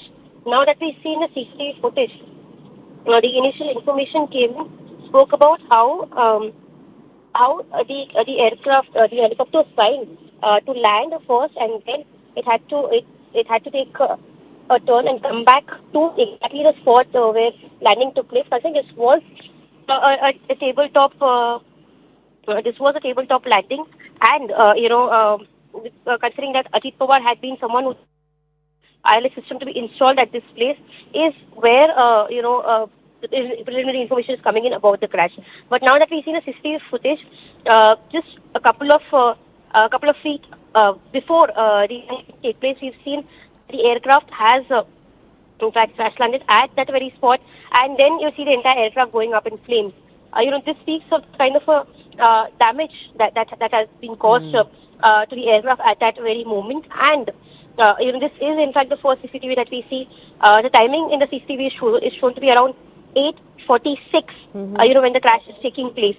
Following which, as far as information from ATC is concerned, they got a call at around 9:12 about this incident. So clearly, this speaks of the time limit from when this very crash took place. Initial first visual coming in, it is in fact a visual taken from far from the highway around Baramati, because this very crash, that we speak of, had taken place. So, considering Yesha, that just stay with me. I've got Dr. Vandana Singh, who's chairperson of Aviation Cargo Federation of the Aviation Industry in India. The flight took off at 8:10. The CCTV captures the flight going down at 8:46. So, roughly 36 minutes later. And a few minutes later, the ATC was informed about the crash. But looking at this footage or the timeline, clearly the plane had reached Baramati. It was set to land. In fact, there are also certain information that it already attempted a landing before this. What your first sense of what could have gone wrong? Thank you, ma'am, for having me on your show. Firstly, a very, very tragic incident where we have lost 6 lives, including Shri Pawar. Now, Baramati strip is essentially a tabletop runway, which is essentially meaning elevated, right? Now, in this case, very clearly, the pilot attempted a first approach, and the pilot said negative when it came to visibility. So the first approach, pilot said negative. The captain said negative. Then a second approach was tried. When the second approach was tried, then there was a mayday call. A mayday call only happens when there is a serious, threat or a technical, mechanical, electrical, whatever it may be. But there was a mayday call. So first a negative, which meaning that was the runway visible? The answer was no. The answer was negative. So still there was a cloud, there was a sunburst, and the pilot took another turn and came back to land, and then there was a mayday call, and then you can see this aircraft now clearly going into a huge ball of flame. Obviously there was so much fuel there because the equipment had to return back from Baramati to Mumbai. There was no question of there was no facility for refueling over there, and it burst into flames, and obviously all the bodies got charred. So this is how this is what it is. Of course, we need to see what the wind shear factor was at that time. But then the Learjet 45 is a very stable, very good, very efficient aircraft. This had a life already of 15 or 16 years, if I'm not wrong, and has been known to be flying a lot of dignitaries, VIPs, all sorts of movements here. But unfortunately, all 6 lives gone on this second approach to the tabletop runway. Yes. Can I ask you, Dr. Vandana, can I ask you, if you look at the CCTV footage or you look at the footages that people have managed to shoot right in the aftermath of this crash, the visibility doesn't seem to be too bad. Otherwise, it would be quite obvious in the CCTV as well, if the visibility was so bad that a plane couldn't land. Your thoughts, because the visuals seem to be pretty clear. So is it visibility alone that could have been a factor? See, there are 2 things to that. So once, if you're looking at the weather, it says hazy with a bit of sunburst here or there. So it was not that bad. You can see it over there. But when the pilot was asked in the first instance by the ATC, the answer was a clear negative. This is what we are hearing. This is what we are being told, that there was a clear negative. Negative means Thank you so much for staying with us here on Nation at 5 on CNN News 18. The crash and the story of the tragic tale that unfolded this morning in Baramati has now raised some questions. Was it the fault of this particular operator, the operator that was flying these aircraft? VSR Aviation is in the dock, and there's a reason for it. In the last 3 years, between 2023 and 2026 now, there have been 2 crashes of this very same aircraft. The same operator, the same aircraft type, the Learjet 45, are under scrutiny now because investigators are zeroing on the final 26 minutes of this particular flight and what happened. Flight data indicates a mystery go-around during the first landing attempt. It was followed by complete silence from the other side, despite them being told by the ATC that the runway was in sight and that visibility was about 300 meters. The aircraft involved is a Learjet 45. It's a light business jet that's widely used for VIP travel. It's capable of high-speed operations and short runway landings. Experts say it relies heavily on precision systems, especially during approach in poor visibility and adverse weather. But questions are being now asked around, and the reason why that questions are being asked of today's tragic fatal crash is because around 2023, in September in fact, there was a similar crash in Mumbai. The government investigation is still ongoing in that 3 years later. It's just a preliminary probe as far as the AAIB is concerned. Authorities are yet to release its final findings. The Aviation Accident Investigation Panel is currently examining technical data, pilot inputs, aircraft systems and runway conditions to find out what exactly happened, if there were operational lapses or systemic issues with that particular aircraft back in 2023. As that probe continues, the key question remains that are these crashes isolated incidents, or is there a pattern which could have been avoided had the report of the AAIB been submitted and action would have been taken back from the 2023 crash. So here's what happened between these 3 years. In September 2023, a Learjet crashed while landing in Mumbai. During that incident, the aircraft drifted to the right during touchdown. Reports indicated that there was a failure in the autopilot system. A fire broke out after the crash. The aircraft suffered substantial damage. Cut to today to what transpired in Baramati. Ajit Pawar's aircraft crashed while attempting to land in Baramati on that tabletop airstrip. Preliminary information suggests that a possible landing gear error occurred during landing. Now, during the approach, the pilot is believed to have gone silent after using a reproach for the second time around, moments before the aircraft eventually landed just meters away from the runway and engulfed completely into flames right on impact. There were multiple explosions that were reported as well, is what many eyewitnesses claim. Unfortunately, all those on board that flight, including Deputy Chief Minister of Maharashtra, Ajit Pawar, passed away in that tragic accident this morning. Yasha, my colleague, now joins us live from the crash site. She's in Baramati now, getting us a sense of what exactly transpired. Yasha, the investigators will now have to piece together what happened, if it was an issue with the aircraft, its landing gear, was it the issue with the weather and low visibility? All of that is going to be investigated. We're given to understand that those investigators, in fact, are at the crash site. Absolutely. In fact, yes, the preliminary information suggests that there was fog, and as a result of which the pilot was asked to do a reapproach. We're right here at the crash site. I'd show you the visuals. So, when we speak of the tabletop landing, what it really means. So, this very runway is at a height as compared to the other structures right here.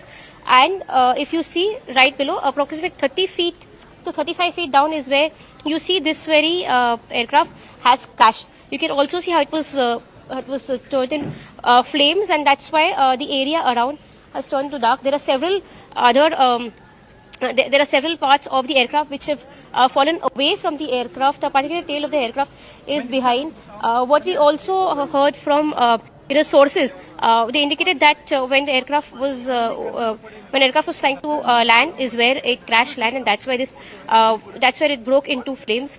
And Ajit Pawar was inside the aircraft. He was thrown away from the aircraft, and he was identified on the basis of his pink jacket and his watch.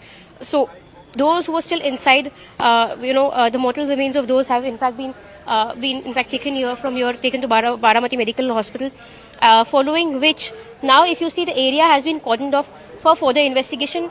We also see how there are several parts of the aircraft which have fallen at different places across this entire stretch. that we've cordoned off. So approximately, if you go to see, more than 150 feet of stretch has been cleared off, has been cordoned off, and different parts of the aircraft have fallen at different locations. This was because, as we see in the CCTV footage, around 8:45 was when this aircraft crash landed, and it fell a little below the actual runway, and which is where this crash landing took place, and as a result of which it went up in flames. I'd ask my Vijay to show you visuals. Now, from the crash site, I'll show you where the runway actually is. So this 30 feet below, 30 to 35 feet below is the crash site. Here, right behind me, I take you through these visuals. In fact, you see there are ambulances, there are police officials, and there are other such agencies which have been deployed here so as to ensure that the further investigation could be done. We'd walk a little away from here, approximately say less than 100 meters away from the actual point where the crash site is, and behind me is runway where the aircraft should have landed. In fact, even right now you see there are several helicopter movements that are taking place, and this entire structure in fact explains the tabletop structure of the aircraft. Even right now you see, because there are VIP movements that are taking place in Baramati, there are several helicopters flying just above this aircraft. As far as preliminary information is concerned, it had come to fore that the visibility was around 3,000 when the aircraft landing was to take place.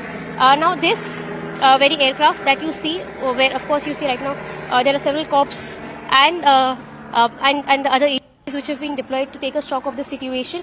This is a tabletop because clearly there's just one runway, and towards the end of this runway on the other side is the elevated position, which means it's at a peak. So this entire runway, and when we speak of ELSS issue, the ILS issue is because right here there are absolutely no ILS marks or lights that in fact are required in case of a fog or in case of a late night landing on these runways. So it's a clear just a long stretch along this entire position, and that's where the helicopter was expected to land. So this entire long structure is the runway of Baramati, and several times that we've spoken of, Ajit Pawar had tried to raise this issue of ensuring that there could be some lights at this very at this very runway, as is the case with other runways, but that not really happened, and that in fact is being as a preliminary cause of the reason why this crash landing took place. So ideally, as far as the information is concerned, the landing should have taken place on this runway and just a little towards the edge of the runway was where the aircraft has crash landed.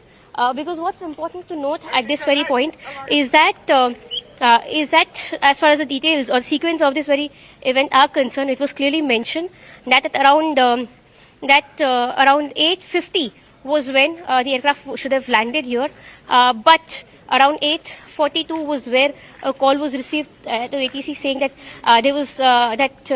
they could not really see the runway, and that's why they were asked to take a maneuver and come back to this spot. After which, when the ATC tried to reach out to the concerned pilot, they could not reach out to him. And around 8:45, as far as CCTV footages are concerned, is where this crash landing has taken place.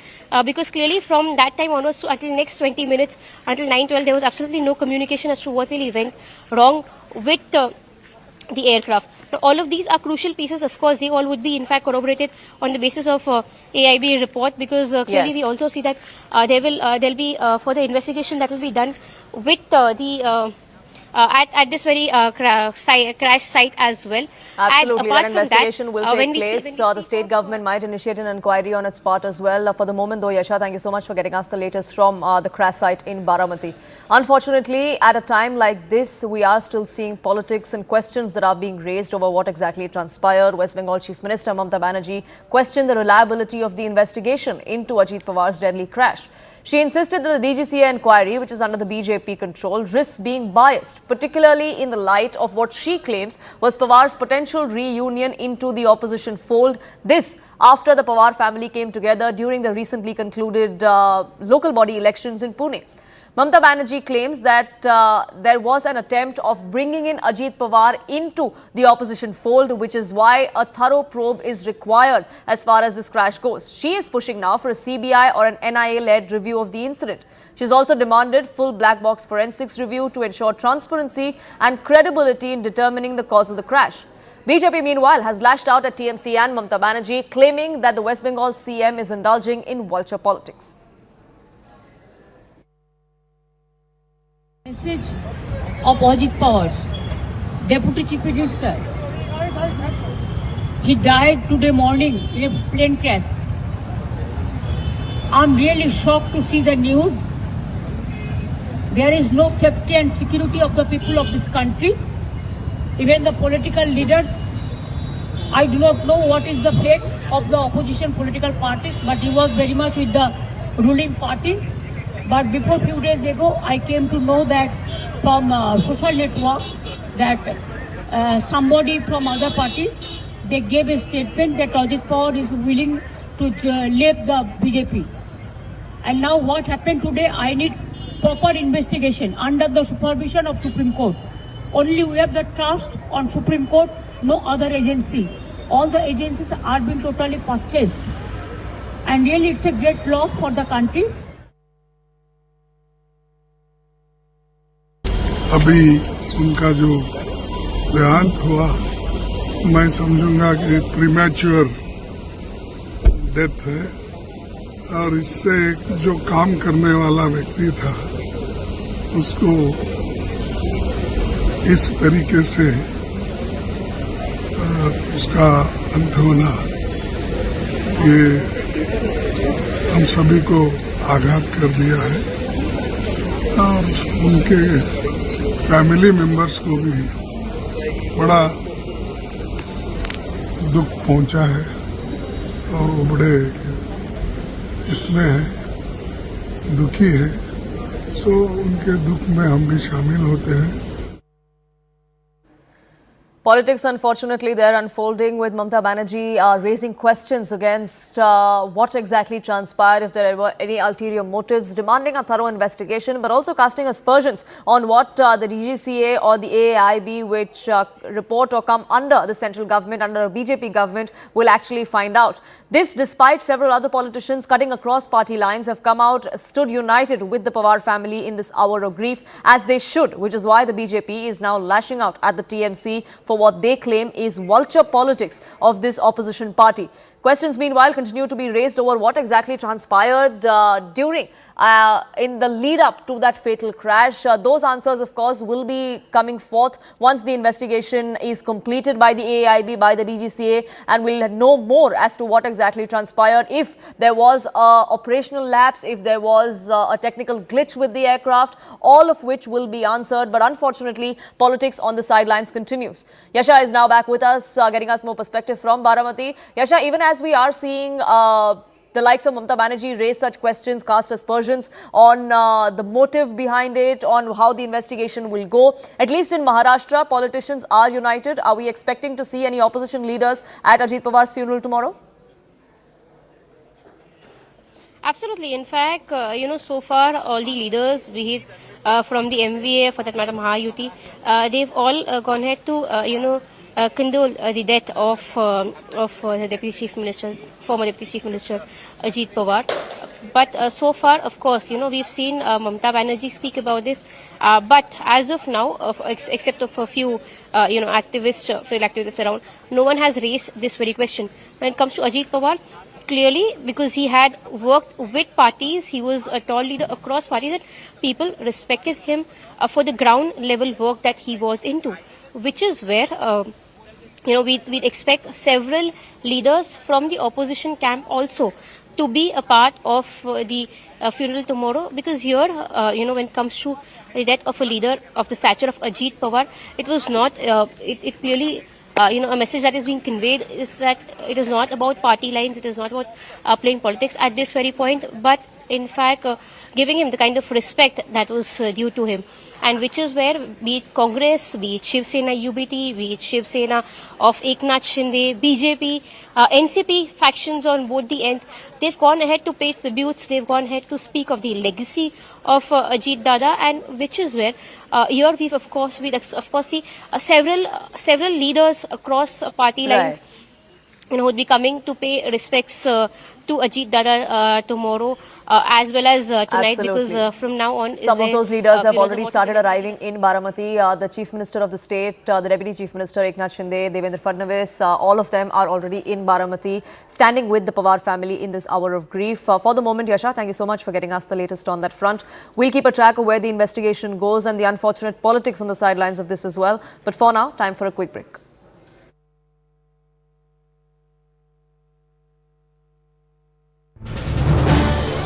This is News 18 Network.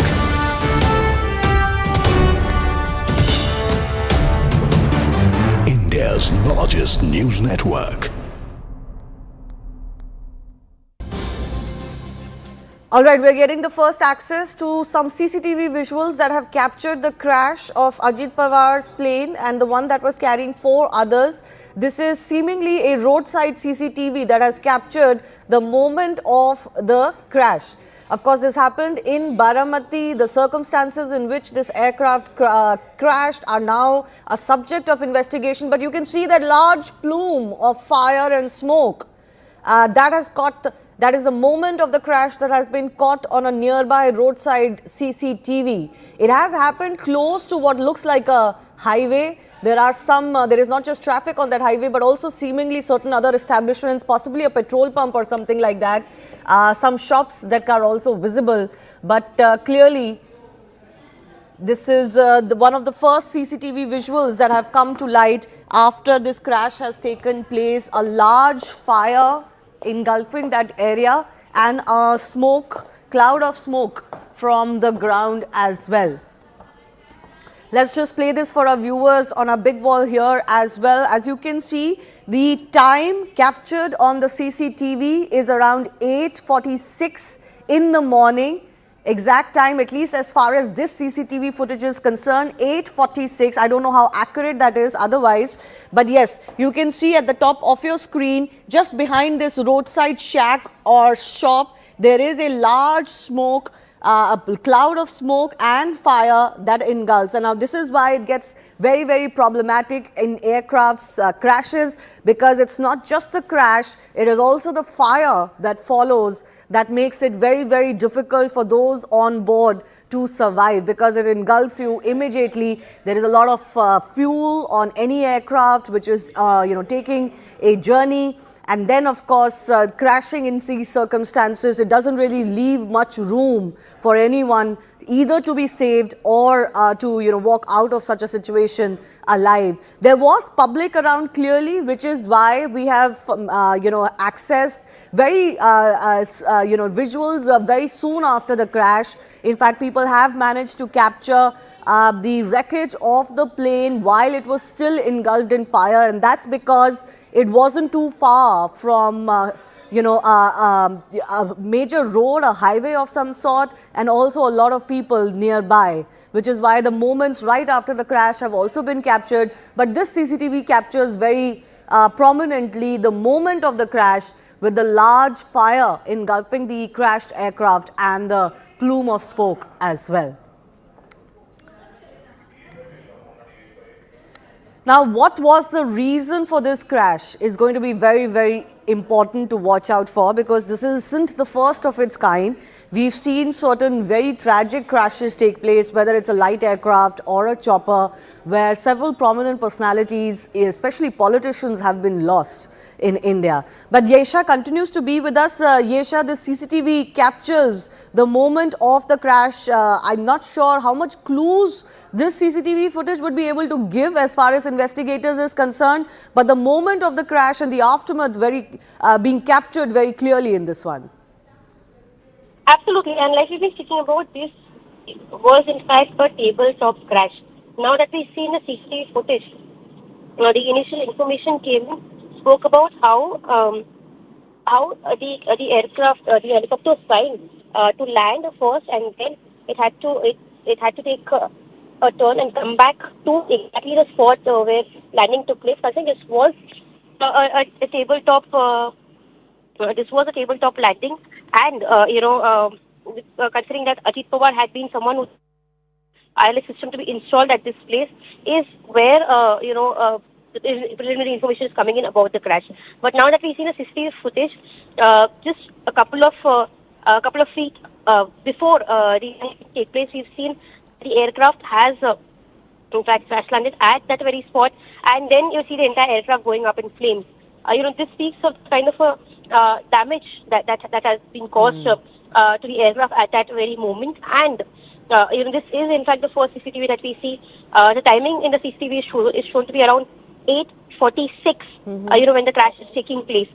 Following which, as far as information from ATC is concerned, they got a call at around 9:12 about this incident. So clearly, this speaks of the time limit from when this very crash took place. Initial first visual coming in, it is in fact a visual taken from far from the highway around Baramati, because this very crash, that we speak of, had taken place. So, just stay with me. I've got Dr. Vandana Singh, who's chairperson of Aviation Cargo Federation of the Aviation Industry in India. The flight took off at 8:10. The CCTV captures the flight going down at 8:46. So, roughly 36 minutes later, and a few minutes later,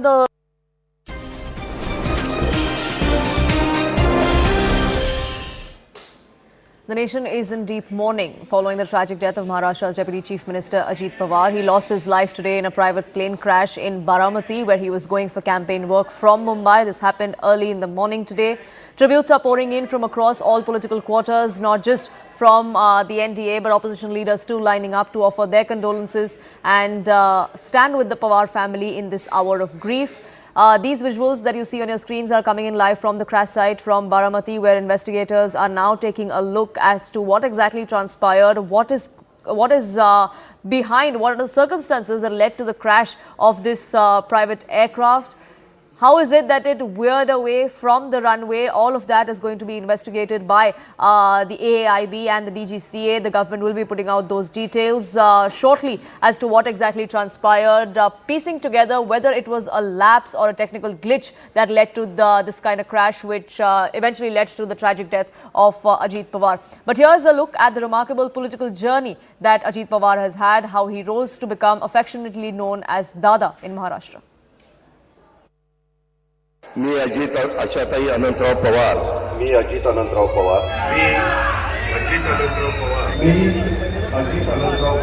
गांभीर्यपूर्वक प्रतिज्ञा करतो की कायद्याद्वारे स्थापित झाले आहे अशा भारताच्या संविधानात. And air crash early morning on the 20th of January that didn't just kill 5 people but brought the curtains down on one of the most dynamic politicians of Maharashtra. Ajit Pawar, Deputy Chief Minister, lost his life in his home turf Baramati as the chartered plane carrying him and 4 others failed to land. 66-year-old Pawar was Dada to the people of Baramati and Maharashtra. Dada, who had blossomed politically under Sahib Sharad Pawar, but chartered his own course since July 2023. In a second political earthquake for the state, Ajit Pawar split the NCP and joined hands with Devendra Fadnavis and Eknath Shinde to come back to power in the state. He had attempted to join government in 2019 as well. In an early morning swearing-in, Ajit Pawar had taken oath as Deputy Chief Minister after Shiv Sena parted ways with the BJP. अभी शाम तक रुको, अभी कल शपथ ली है ना, उनका समझ में आएगा, मैं तो लेने वाला हूं. This experiment lasted 80 hours as Ajit Pawar failed to win over enough NCP MLAs. By 2024, however, he had the clock symbol of NCP, the mandate of the voters in Baramati, and a foot firmly in the government of Maharashtra. क्या है, अभी हमारे सभी विधायकों ने, सभी party वर्करों ने, डिस्ट्रिक्ट प्रेसिडेंट, तालुका प्रेसिडेंट, ये सबने मेरे ऊपर जिम्मेवारी दी है. तो वो बोलते नहीं, इतने जल्दी नहीं चाहिए, लास्ट में चाहिए, 16 को, 15 को, 17 को, 18 को. ऐसा कैसा चलेगा? अभी ये जिम्मेवारी ली है तो वो निभानी पड़ेगी. और लोग रिस्पांस दे रहे हैं। अगर इसमें आप जब काम करते हैं और लोग रिस्पांस देते हैं तो अच्छा लगता है। Fate cheated Ajit Pawar of perhaps another win at Zilla Parishad. The once right-hand man of Sharad Pawar was known as a political survivor. He had lost his father at just 18 years of age and was swiftly taken under the wings of Sharad Pawar, the then Chanakya of Indian politics. Ajit Pawar started his public life in the cooperative sector, having been elected as the head of a sugar cooperative in 1982. Master strategist Ajit Pawar built his initial base here, having worked with sugar factories, milk unions and local banks.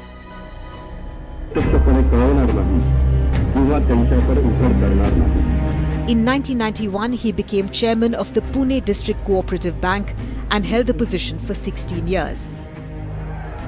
He was elected to the Lok Sabha from Baramati. He soon shifted to state politics and won Baramati Vidhan Sabha consistently for 3 decades. Amidst a fallout with his uncle, Ajit Pawar won the Baramati seat for the 8th time in November 2024, but also faced a setback when his bid to get his wife Sunetra elected from Lok Sabha from the same seat failed. Up against her was Ajit Pawar's cousin Supriya Sule.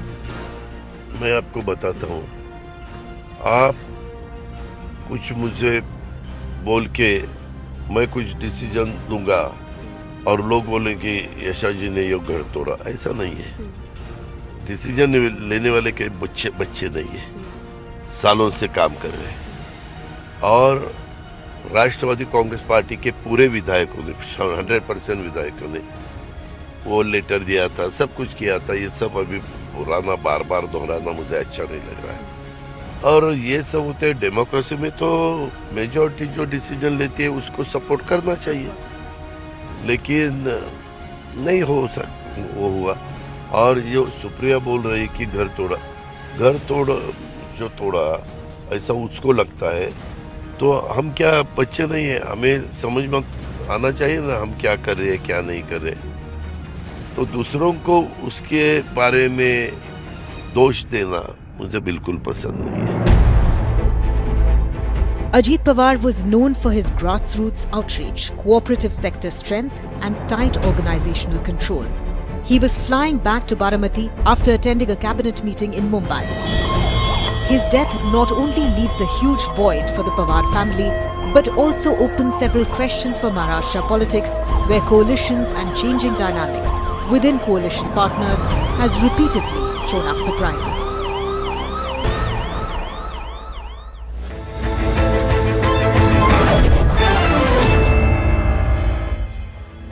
Welcome everyone. Thanks a lot for staying with us. You're watching Plain Speak with me, Shivani Gupta. Earlier this morning, shock rippled across Maharashtra and the country as a chartered aircraft carrying Deputy Chief Minister Ajit Pawar crashed near Baramati Airport in Pune, killing all 5 on board. The jet, a Bombardier Learjet 45 XR operated by VSR Aviation, was on a short flight from Mumbai to Baramati, where Pawar was scheduled to address 4 public meetings when the calamity struck during its second landing attempt. Now, questions over visibility and challenging conditions remain yet to be answered. The aviation watchdog DGCA has ordered investigation. Its teams from the Aircraft Accident Investigation Bureau have reached the scene as well. The jet involved had been in service for over a decade and was operated by a charter firm linked to a previous incident involving a Learjet in 2023, now raising fresh concerns about the maintenance and safety oversight. So what really went wrong? Was it weather and visibility as early whispers suggest, or did technical failure or pilot error lead to this tragedy? We'll have experts joining us and breaking down everything that we know, all the big developments and the angles as far as this crash is concerned. But let's first break down the top 6 developments according to the government statement that has been issued earlier this afternoon. The pilot's first attempt to land had failed, following which a second attempt had been made as far as this landing is concerned. The plane was trying to attempt a second landing, but there was no response from the pilot afterwards. As far as the final confirmation is concerned, the plane crashed within 36 minutes of taking off, and this is the CCTV footage of the exact moment when the crash happened. A huge ball of fire and smoke erupting from the ground very close to the highway in Baramati as well. Visuals of smoke engulfing the sky, the debris scattered as far as the aftermath is concerned. You know, the debris and of course those also caught in fire, they sent ripples across the country. As questions over what really went wrong come up, there is this tabletop landing kind of a situation at the Baramati strip. That is under lens. This video gives you a little bit of a sense on what the pilot's perspective or view could have been from the cockpit. Furthermore, questions over the visibility factor also remain unanswered. We don't quite know whether it was visibility per se that led to this deadly fatal crash that literally gave no opportunity to anyone on board to survive because of the fact that it was pretty harsh, a crash itself, and also that the plane broke down and also engulfed in fire. Ajit Pawar's final journey, as I said, began when this aircraft took off from Mumbai this morning at 8 a.m. He was travelling to address many public gatherings, and he's anyways known to spend a lot of time in his constituency since 1991, Baramati. The plane came crashing down at 8:46 a.m. This is barely 36 minutes after takeoff. A second attempting landing had failed, and that's when the plane also went silent. Soon after, there were these visuals of flames were seen next to the runway, following which a call was also made to the ATC. We know at around 9:12 a.m. that a wreckage has been spotted and a fire has been spotted. What happened after that? As expected, Ajit Pawar's final remains, his mortal remains, were taken to the hospital in Baramati, and as news spread, many distraught supporters started gathering as well. His family members, including Senior Pawar, Sharad Pawar, Supriya Sule, wife Sunetra Pawar, they all were seen rushing to Baramati, and of course condolences that were being given between family members as well. His mortal remains have been now kept at Vidya Pratishthan School for locals and other dignitaries to pay their respect. Chief Minister and the other Deputy Chief Minister of the state will also be making their way. His final rites are expected tomorrow. But here's also how the trajectory played out. Let's look at the final trajectory of the plane as far as the flight radar is concerned. So this is when the plane took off. It was en route Baramati at about 8:10 a.m. It also came in contact in Baramati at 8:18 a.m. That is what the recordings show us, and that is also what the government has now clarified. Moments later, the pilots communicated that they couldn't spot the runway, but they were given an initiation that they could go around. They did take a circle around, and moments later the plane crashed. As far as what the flight radar shows, it takes this entire turnaround after the first landing is attempted, but on the flight radar, at least soon after taking this turnaround, the flight goes off radar. What we do know as far as the government release is concerned, that the pilot tried to make a second attempt landing. There was also communication between the ATC and the pilot about whether the runway was visible or not. But after suggesting that the runway was not visible to them, the plane completely went silent. There was a communication that they could finally see the runway. When they were cleared to land one more time on runway 11, there was no response from the plane. So the big question, of course, continues to be what exactly went wrong as far as this crash is concerned, and whether there will be any quick answers that will come forward, because we've seen multiple such crashes take place where those sitting in government or VVIPs have also succumbed to. Our experts are joining us to decode what went wrong.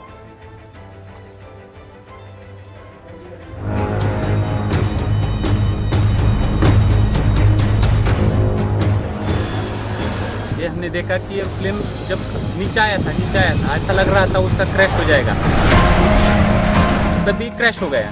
हम देखे कि हमें लगा नहीं crash हो गया है, लेकिन एयर ट्रैप पे उतरेगा ऐसा लगा, उतर रहा है, लेकिन क्रैश हुआ और उसके बाद स्फोट हो गया उसका। उनका फोन आया था लड़की का कि मैं बारामती जा रही हूँ, वहाँ से अजीत दादा पवार को छोड़ के मैं नांदेड़ जाऊंगी, और उसके बाद आज अजीत दादा के बारे में सुना, हम लोग टीवी में लगाए तो ब्रेकिंग न्यूज में पिंकी माली करके अटेंडेंट आया. The aircraft was very well maintained. There was absolutely no problem in the aircraft. There was no technical failure in the aircraft. उनसे पूछा गया था कि विजिबिलिटी है कि नहीं रनवे का, तो उसके बाद पहले तो उनका समाधान नहीं आया, फिर उसके बाद आया कि विजिबिलिटी है. तो लैंडिंग क्लियरेंस जैसी एटीसी ने दिया, उसके बाद तुरंत देखा गया कि ये एक्सीडेंट हुआ है. बहुत दुखद घटना है.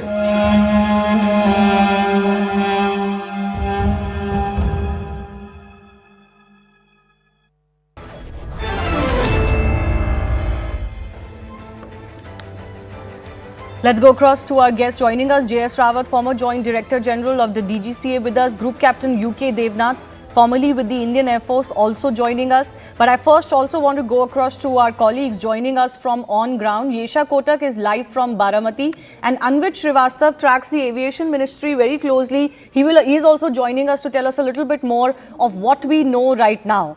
Anvit, what are the different facets of this crash that are currently being investigated? We know that a team of the DGCA or the AIB, one team has definitely landed at this company's office, the company that was running this chartered flight and this aircraft. What else is under investigation as we speak? We also have fresh visuals, of course, of the AIB team, the forensic team and others landing at the spot in Baramati.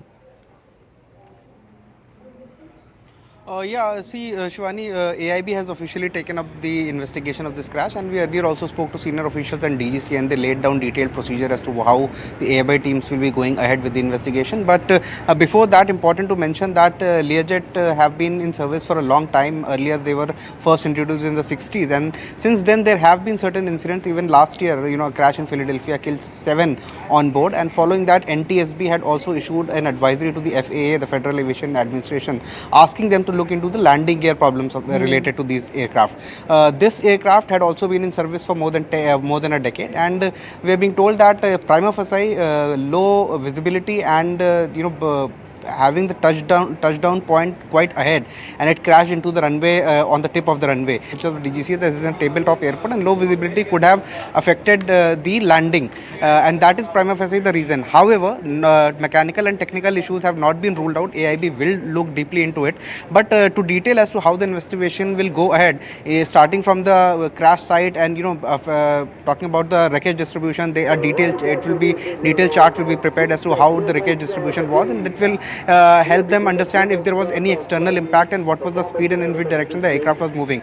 Other than that, certainly black box retrieval will be done, FDR will be there, flight data recorder. It will tell about the health of the aircraft that was being flown and whether there was any issues with that. Thirdly, there would be cockpit voice recorder, and also it will be looked at not just that what the conversation were the pilots having with each other, because there were 2 pilots flying this plane. Also, what communication they had with the ATC in the last moment, whether they had conveyed of any technical glitch or mechanical glitch. So that is also a part that we'll look into, which will detail and clear the picture as to what it is. Initial report will shortly come out. However, main report will certainly take time, as these investigations go on for months, and we are yet to get the AI-17 report as well. So this investigation is expected to go on for long. But initially, DGCA has said that yes, this was a crash prima facie because of the visibility and because it's a tabletop runway. More things are still being looked into. We have these fresh visuals. Can we just use those visuals, the drone visuals that have now come in, so that our experts can also look at them and give us a sense of what they make now of the exact crash spot? So you see a Group Captain UK Devnath, you see this crash site. It's pretty far away from the runway per se, and now it gives us a very clearer idea of what could have happened, and the terrain as well, or the area in question as well. Your first thoughts when you see these top angle visuals of the crash wreckage itself? Definitely the runway is located on an undulated ground. The runway itself is flat, but as the pilot comes in for landing, the ground which is just before runway towards the aircraft is undulated. There are small slopes there. Aircraft has impacted on that slope. Not a very tabletop mountain per se, but definitely there is a climb up before one reaches the runway. What happens in such a occasion, as the pilot is coming in for landing and his distance is closing in 5 kilometer, 4 kilometer, 3 kilometer, 2 kilometer and about to land, the ground rushes up towards him. In this instance, since visibility was marginal, in pilot jargon we normally define visibility in kilometers. So, say if visibility is 4 kilometer, 5 kilometer, then we say visibility is very, very good, clear visibility. If visibility is around 4 kilometer or less, we may define it as a mist. And suppose visibility is very less, 2 kilometer or less, we use the word fog. Now what happens, that the pilot does not have a contact with the ground because of fog, mist or haze. So, his perspective of the runway is a little different. An experienced pilot knows how to overcome this difficulty. Definitely the pilots both the pilots in this case were highly qualified and they had landed here many more times. They knew about peculiarities of this particular runway. However, it appears that visibility was okay when they were 5 kilometer, 4 kilometer from runway, but became marginal as they closed in 3 kilometer, 2 kilometer, 1 kilometer. Yeah. Can we just take those visuals, which are the drone visuals per se, precisely those visuals from the top, a little bit more full screen, that gives us an idea of the distance between the crash site itself and the runway, despite the fact that there is a call recording which suggests that the pilots had said that they can see the runway now, which was the last communication during the second attempt. After that, what happened, we don't know.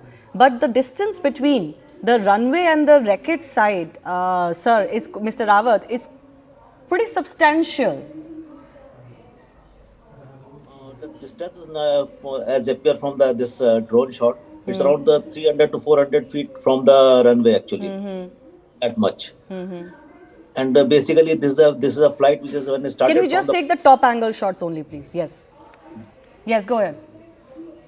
This flight basically when it started from Bombay, it's a flight mix of the IFR and VFR. Initially, when it starts from the Bombay, it's a IFR flight, and when you start descending, it's a VFR flight. After because the pilot has to see on his own and then descend because there is no instrument available at the Baramati. So when he was descending at Baramati, he was clear to descend to circuit altitude in the normal practice. Circuit altitude is around 1,000 feet, around roughly 1,000 feet from the elevation of the runway. So he has to come to that, and from that he has to try to look at the runway. If he can see the runway much before, he can align with the runway because he was going to land on runway 11. He can align on the runway from the route itself. But if he is not able to see from a distance of 3 to 4 kilometers, then he has to come over it and make a circle and then adjust its approach after seeing the runway.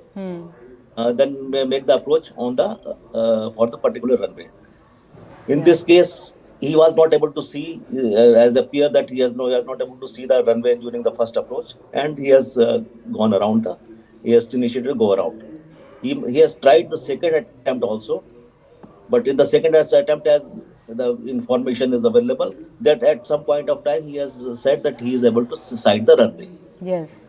After sighting the runway, he has to see what is his position with respect to runway, and then adjust himself to align with the final approach of the runway, whether after taking a round or if he is aware of the approach path only, he has to adjust himself to align on the final of the approach of the runway. Now, it appears from the visuals that during the second, he has crossed the threshold of the runway and gone towards the left side. Yes. He has crashed there. The question is that whether he has struck as it appears from the wreckage that the aircraft was in the level flight at the time of touchdown. It was not nose down, but it appears to be on the level flight. So that's what it appears from the. Okay. Just stay with me. Our experts will also be breaking down that whole visibility issue, and we'll get you that in just a bit. But Yesha, my colleague, is actually joining us live from Baramati, from that strip and from the crash site itself. Yesha, first of all, just begin by giving me a sense of what's happening around you. Absolutely. In fact, right behind me, you can see NCP leader Chhagan Bhujbal came in to take a stock of the situation right here. Apart from that, we've also seen how forensic vans, the NDRF team, and the local police, they've all been deployed here. This is very close to the runway. I show you visuals. If we walk, say, less than 50 meters from here, is where the crash site is. I'd ask my Vijay Vijayan to take you through what the crash site really looks like. Right behind us is where the crash site is. When you speak of the tabletop runway, just like we've been speaking about, a slope 30 to 35 feet is where the crash has in fact taken place. So yes, something that we've been discussing for quite some time, that the pilot would have not been able to gauge the runway cause of the fog. Then, as a result of which, when you speak of the slope, it is not a clear. It's not a clear land where the landing can take place, and as a result of which, the aircraft would have gone on the side of the runway. If you see this approximately around 100 to 150 feet stretch is where you see different parts of the aircraft which have fallen. The tail is right here behind. You see the external. You see the front part of the aircraft. The nose of the aircraft has fallen a little away from there, and this is exactly the place where the aircraft went up in flames, because as was being seen in the CCTV, around 8:45 was when the aircraft went up in flames, and that's why you see the area all around has been engulfed in that flame along with it. After the crash took place, you also those who were traveling in it, 5 of them, they were rescued. What we also hear from our sources is that Ajit Pawar had fallen out a little away from the crash site, and he was identified on the basis of his pink jacket. You also see right now the forensic team is still very close to the crash site. They're examining the area, and the entire stretch around this has been cordoned off for further investigation to take place. Apart from the forensic investigation team, the NDRF team, the local police are also deployed here. Now I'll show you how far is this very crash site from the actual runway. So this is the crash site. Behind me, where you see the vehicles parked, that's the runway. I'll take you through what the runway really looks like. It's hardly around 100 meters of a difference from the tabletop to the runway right here.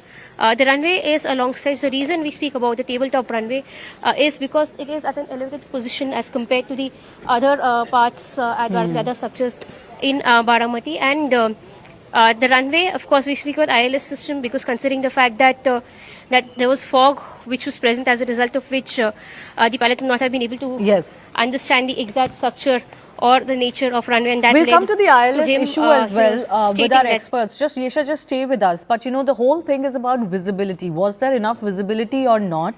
Because initially the pilot did indicate that they cannot spot the runway. They also made the go around and then again said that they cannot spot the runway before they finally communicated that okay, they can now see the runway inside, and then went silent after that. Now this issue has arisen because initially it was suspected that it was foggy conditions and therefore this happened. But the government has, of course, given out certain details that before the landing was attempted, the pilots and all were told that there is about 3,000 meters of visibility. So is that enough? Is that not enough? What does that really mean when a pilot tries to attempt a landing, particularly on a strip like this? Our experts are breaking it down.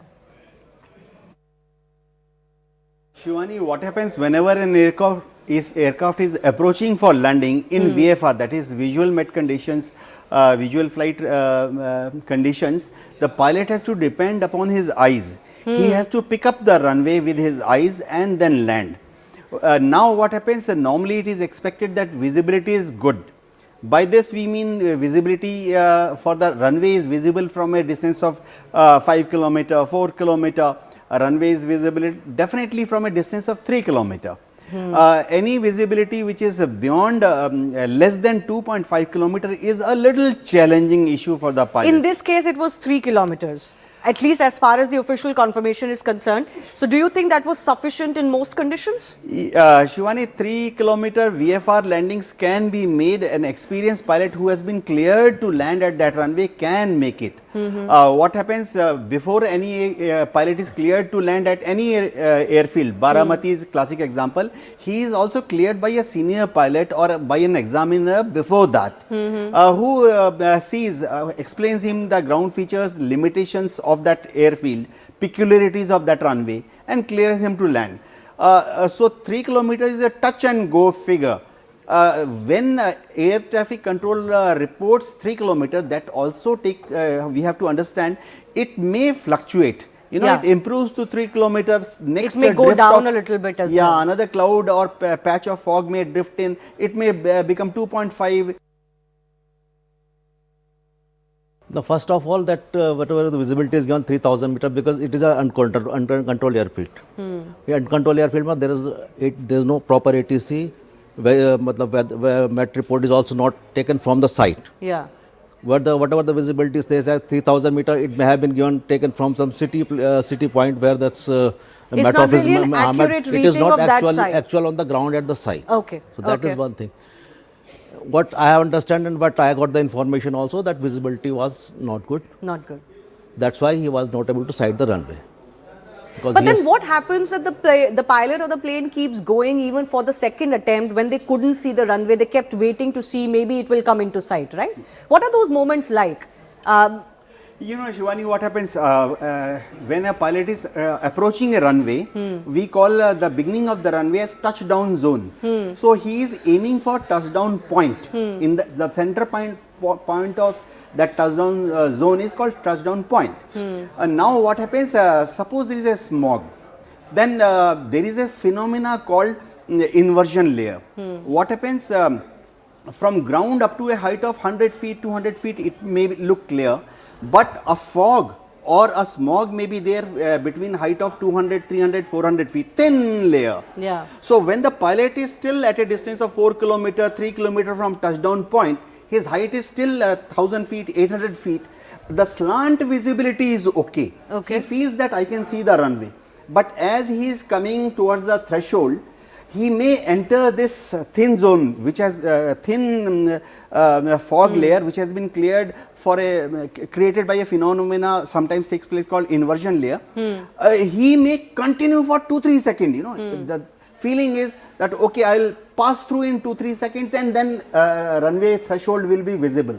But it may happen that in this case may have happened that he has continued for 5, 6, 7 seconds inside that cloud or fog and couldn't make contact with the runway, and by 5th or 6th second he had descended a little below the glide path. There is a glide path. So in this, by the time he entered the cloud 3rd, 4th, 5th second, he descended a little below the glide path because there was no visual clue, and he impacted this upcoming terrain of the tabletop. So what are the possible lines of inquiry now? Of course, there will be an examination of the flight data black box. There will be an analysis of the cockpit voice recorder. Some parts of it already has been indicated by the government in their initial review or list. There will be a review of that last communication and if at all any mayday call was made. A study of the wreckage distribution is currently ongoing as well. The AIB and other teams are also there. And study of the topography and the weather conditions that were prevailing at that time will also be done. I want to go across to Mr. Rawat one more time on this. What apart from what we already know, what the government has already indicated, what more will be important to find out from the black box recovery now? Black box will because once you call up the flight data recorder will give all the parameters of the aircraft, which is engine, power, its altitude, what is the height, and all speed, whatever thing. There is around 300 to 400 parameters in that. So it will give all the parameters which will give the condition of the aircraft, including its engine health and other things. And the second is the cockpit voice recorder. It will give the cockpit voice recorder will the indication that whatever the conversation has been taken place with the ATC and between the pilots, which is most important in this aspect, because both the pilots in such kind of things, in such kind of situation, try to look out for the runway from their windows. So whosoever sees first, he said that I have got the runway inside. Then Second pilot also confirmed that he has also got the runway site or not, and then accordingly they have to adjust their approach for the landing. Now, when the investigation report is not that they confined investigation to the one aspect, there are 15-16 points which include the pilot details, aircraft details, runway details, and all those communication and all these. There are 16 parameters on which the investigation is conducted, and it is this thing detailed in the accident report. So all these things will be all these things will be taken care by the investigation committee, which will carry out the investigation. Yes. One thing I want to highlight here, that because there is a provision in the aircraft AIB accident that this accident of a nature which requires the public attention. Rule 10 or something is there. I'm not exact. So on that, in such kind of thing, that investigation has to be made public, and all those things has to be made public to the public by the AIB. Yeah, but it will take some time, isn't it? Generally, these investigations can take up to 2 years. No. In the last case of the Air India flight at Ahmedabad, the CVR DFDR was not made public at any point of time. Only portion of it was made public, that have you switched off the engine or not. In this case, I think it will be the need of the hour that the CVR DFDR data is also made public by the AIB. No, but as part of the final probe report, or before that itself? Before that itself, because I think the final report can take up to 2 years. I want to go across very quickly to Yesha, my colleague who continues to be with us. Yesha, we do know that Pawar family, many of the members have already reached Baramati. There were very distraught visuals of them meeting each other as well. The Chief Minister, the other Deputy Chief Minister, both are expected as well. Just give me a sense of who all is there already, has landed in Baramati, and who all else is expected. So yes, so far Deputy Chief Minister Eknath Shinde, Chief Minister Devendra Fadnavis have already reached Baramati. In fact, you saw the visuals of them meeting Ajit Pawar's wife Sunita Pawar. These visuals came in from the hospital where the mortal remains of Ajit Pawar were taken. Apart from that, we've also seen the entire Pawar family, son of Ajit Pawar, Parth Pawar, his wife Sunita Pawar, Supriya Sule's cousin Sharad Pawar, all of them. The entire Pawar family has reached here. Apart from that, we also expect several top leaders. In fact, we've seen NCP leader Chhagan Bhujbal already visit this very place. We also expect more NCP leaders, Dhananjay Munde, all of them to be making their way to Baramati. Some have already flown in directly to Baramati. Apart from that, we also expect the Home Minister and the Prime Minister to be visiting and paying tributes to Ajit Pawar, because from now until tomorrow 9 a.m. is where the mortal remains have been kept to pay last tributes. We also expect several leaders from the opposition camp, from the Mahavikas Aghadi, to come and pay tributes. So far, top leaders from BJP, be it Chandrasekhar Bawankule, who was a former BJP state chief, several other top leaders from BJP, Pankaja Munde, all of them have already made it to Baramati. In fact, the entire Pawar family is here. Some members of Pawar family, considering they stay abroad, there was some time that was sought so as to ensure that they return back to Baramati until tomorrow, and that's when around 11 a.m. tomorrow is where the last rites of Ajit Pawar would take place. After the crash took place here, Ajit Pawar was taken to Baramati Medical College, which is close by from here, he was declared dead on arrival. However, following which, until 5 p.m. was where his body was kept. The family members came to the hospital. His body was taken from there to be taken to Vidya Pratishthan, the school where Ajit Pawar studied. Now, from 5 p.m. today until 9 a.m. tomorrow is where the body would be kept at Vidya Pratishthan. For people, be it the party cadres, be it top politicians, be it those from Baramati, people of Baramati, because they have a massive respect for Ajit Pawar. So the mortal remains will be kept there for paying the last tributes to Ajit Pawar until tomorrow 9 a.m. Following which there would be a procession that will be taken to the Vidya Pratishthan ground, where his last rite will take place around 11 a.m. tomorrow morning. Right. Yes. Yesha, thanks a lot for joining us. You've brought us a live report from the crash site as well. Final comment I'll give to the former pilot as well. In this case, what everybody wants to know, and the biggest question is whether there was any technical failure, whether it was purely weather related, or whether there was any human error. From everything that we have been able to gather, what is your sense of what went wrong? Definitely, till now there is no indication of any technical failure. Definitely till now there is some indication that weather was either hazy, misty or foggy. This keeps changing. Same runway which 30 seconds ago was visible, after 30 seconds may not be visible. It is a very, very common occurrence at this time of the year. What was the fault of pilot, or whether there was any fault at all, that will be brought out by investigation committee. See, aviation, we always say a pilot is a psychological machine. He takes the decision based upon his professional experience, what has been taught to you, and most importantly, he has to take a judgment at that particular second. Any judgmental error, probably weather, bad visibility contributed to it. Absolutely. I do thank our experts for joining us, but they were with us earlier when they did look into very deeply as far as this whole critical landing is concerned. What are the conditions in which the pilot may say, okay, I will attempt another landing, or may say, okay, there should be no other landing attempted, and what are the things that play a factor in it? Listen in. If the pilot was coming for the landing, he must have put the landing gears down. He must have got the 3 greens for that, all the 3 landing gears down. After that, he is coming for the final on the landing. Okay. Here, in this case, after going making the first go around, the pilot was trying to see the runway, to locate the runway, so that he can align with the runway, because he was not aligned with the runway, because it is visual. He was coming for approach, and then he was trying to look at the runway at first place. Okay. Once you see the runway, after that you can align the aircraft in direction, the runway direction. He was not able to align with the runway. Okay. And then when at one point of time, as you mentioned, that pilot has said that he is runway inside. Yeah. At that point, where he was, whether he was aligned offside, left, right, nobody knows. Nobody knows. So once he see the runway, after that he tries to align with the runway.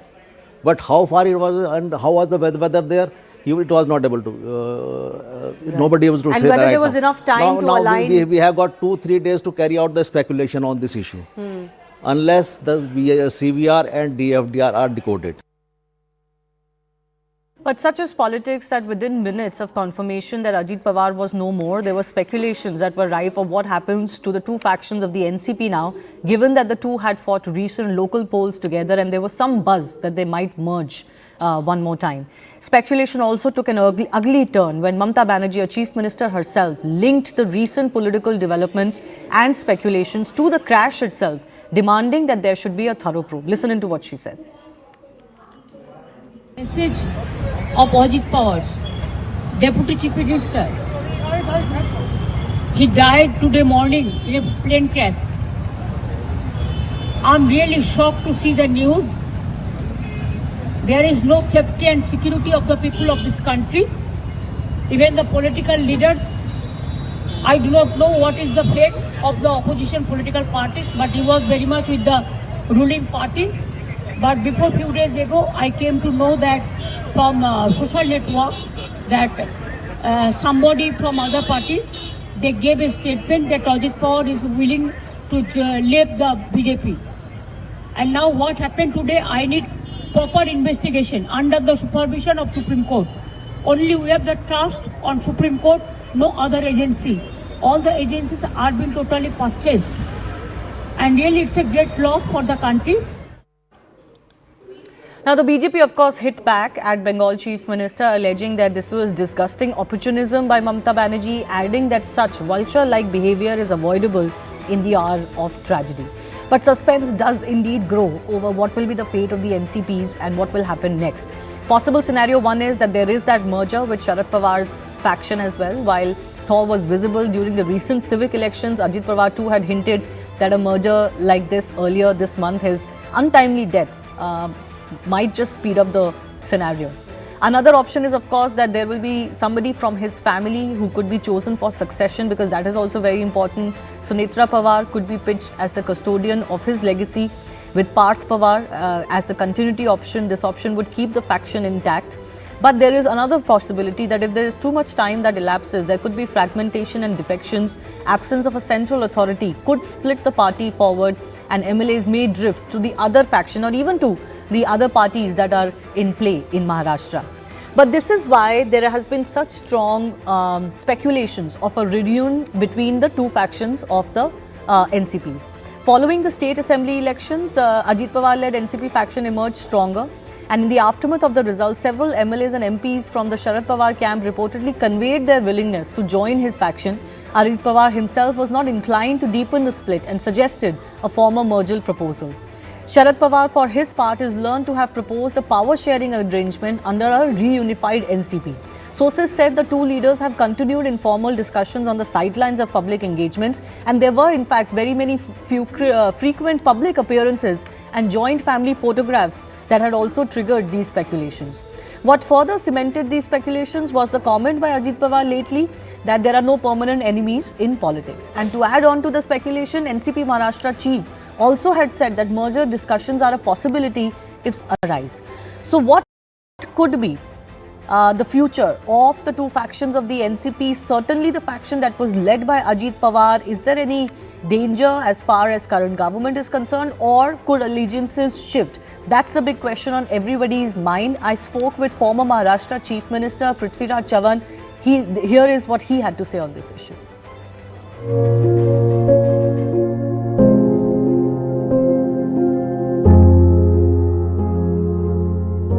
हम सभी के लिए इस प्रकार के जननेता को खोना एक अपरिमित इस प्रकार की हानि है।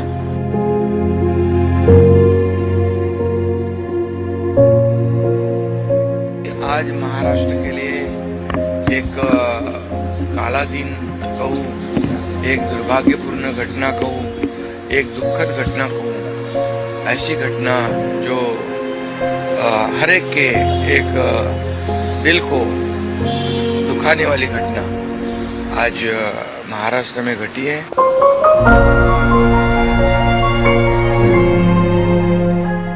समस्त पवार परिवार और जितने भी समर्थक हैं उनको हमारी तरफ से संवेदना और शोक। मैंने बात की सुप्रिया जी से भी और उनकी मिसेज से भी। इस प्रकार से आज पूरा राजनीतिक जगत उनके आकस्मिक निधन से दुखी है। हम सब मर्माहत हैं। अभी उनका जो देहांत हुआ, मैं समझूंगा कि प्रीमैच्योर डेथ है। उसका अंत होना ये हम सभी को आघात कर दिया है।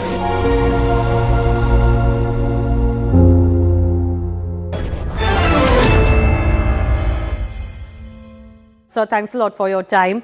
A very somber moment as far as all of Maharashtra is concerned. Your first thoughts on what has transpired? Well, of course, it is a very tragic event, very unexpected turn of events. We are just into the rural election, the Zilla Parishad elections. The campaign was launched today. Yesterday was the last date for withdrawal of nominations, and polling is going to be held on the 5th of February. A very short period of campaigning, and everybody had to pack a lot into these 10-12 days. So he was returning from Bombay to his home constituency, Baramati, when his Learjet crashed while landing. Very tragic accident. It will have a major impact on Maharashtra politics. I don't know what happens to the Devendra Fadnavis government, because he was an important part of the government, Deputy CM. Who will replace him from the NCP is not yet sure. Everybody is in a state of shock. I had worked with him very closely. He was my Deputy Chief Minister when I became the Chief Minister in November of 2010. So we led the state together for about 4.5 years. And we had many pleasant and unpleasant experiences together. He was very decisive and, punctual person. I have not met another political leader who was as punctual, as hardworking as he. Like his uncle, Mr. Sharad Pawar, he had a reputation for keeping time, for meeting people. He was a grassroots person completely. Yes. And he also handled the finance portfolio with me from 2010, and he presented many budgets. Even now, he was a finance minister of the state, and he was preparing to present the 26-27 budget on one hand, and campaigning for the Zilla Parishad election. He led his party, the Nationalist Congress Party, Ajit Pawar group, and during the recent elections, between the split between Ajit Pawar and Sharad Pawar's parties, I mean, Ajit Pawar had clearly come out ahead, and we're all looking forward to Sharad Pawar group merging back into Ajit Pawar group, and that was just that's about to happen. But now, with this turn of events, we don't know how the politics will shape up. But Mr. Chavan, a lot of politicians like yourself or those who are in politics in Maharashtra have been talking about this supposed merger that was all set to take place. Could you share why you say that this was really on the cards and not just speculation, as others may dismiss it? You see, when we talk to our colleagues in the Nationalist Congress Party, Sharad Pawar group, whether they are going to merge with the Ajit Pawar's party, they were very hesitant. They were not absolutely clear. But on the other hand, on the ground, if you saw, the, the election symbol of the Nationalist Congress Party, Sharad Pawar group, which was a trumpet, that symbol had virtually disappeared from the scene. And all the NCP people are now contesting on the clock symbol, which is Ajit Pawar's symbol. So that is a precursor, that was an indication that these two parties are going to come together under the leadership of Ajit Pawar. That was on the cards. It would have happened moment after the Zilla Parishad elections got over on 5th of February. And you also say we don't know what happens to this government. So if that merger was to happen according to your knowledge and sense on ground, it would have been favorable to the current BJP dispensation, isn't it? No, nothing will happen to the government. Only thing is, now who leads the Ajit Pawar's Rashtrawadi, the NCP party, is a big question. Whether it will be somebody in the family like his wife or son, or will there be some other senior political leader, and who will take his place in the Maharashtra cabinet as a deputy CM. That remains to be seen. I think there's a 3-day official mourning. Yeah. After that, we'll know. It will have to be done very soon because Ajit Pawar was the finance minister of the state, and the budget of the Maharashtra government has to be presented very soon. So you cannot keep that vacancy for a very long time. Somebody will have to take over. It could be even the Chief Minister Devendra Fadnavis himself could take over as the the finance minister also and present the budget. But something will have to be done soon in next 2-3 days. And of course, what happens to the Nationalist Congress Party remains to be seen. But I just want to press you a little bit. It does seem odd that we're talking about this at this time because, we are still in mourning as far as Ajit Pawar's death is concerned. But given that he's no longer with us, do you sense at all that his faction, if it was to merge with the Sharad Pawar faction, could split from the government as well? Is that any sense that you are picking up on the ground? Could it change completely? No, that is unlikely to happen because there are many ministers belonging to the Sharad Pawar's faction in the government. I don't think they will quit the government at all. A merger of the two factions is on the cards, but it will be necessarily led by Ajit Pawar faction. Only question remains is who leads that faction now? Will it be somebody from the family or will it be a senior leader of the party, like Mr. Bhujbal or somebody else? We don't know. So that remains to be seen. Yeah. But the merger of the two parties was on the cards. And you feel it is still very much on the cards because of ground realities? Very much on the ground because both factions are unviable. It will be two small factions. Whether they merge under leadership back again under Sharad Pawar is the question. Remains to be seen. Dr. Neelam Gore is Deputy Chairperson, Maharashtra Legislative Council, Sushil Vyas, spokesperson of the Shiv Sena, and Jayant Menka, journalist, all joining us as well. Sushil Vyas, lots of speculations as to what happens next. Your sense, many Congress leaders, certainly certain others on ground also seem to be suggesting that the merger is definitely going to happen. It's just a political reality of the two factions of the NCP. unfortunately, in my view, today is not the day on which we must discuss all this thing. Today is very tragic death of our Deputy Chief Minister. We are mourning this entire state for the, as Prithviraj was telling just now. He may have his own view about merger and all that, but this present government, state government, is very stable government, and we hope and trust somebody from NCP will definitely replace Ajit Dada in the ministry, and the government will go on. And 23rd February, as I know, we have to present the budget of Maharashtra state. As Prithviraj was also telling, somebody will take over finance ministry, and then that task will be fulfilled. Jayant Menkar, what do you think? What difference would the sudden demise of Ajit Pawar now make to the ground realities in Maharashtra? One thing we need to accept, that when there were talks of virtual reapproachment, virtual merger or coming together of uncle and nephew. Sir, can I just hold you for 1 second, please? We're getting the first reaction from Sharad Pawar on ground. Let's listen in. शुरू कर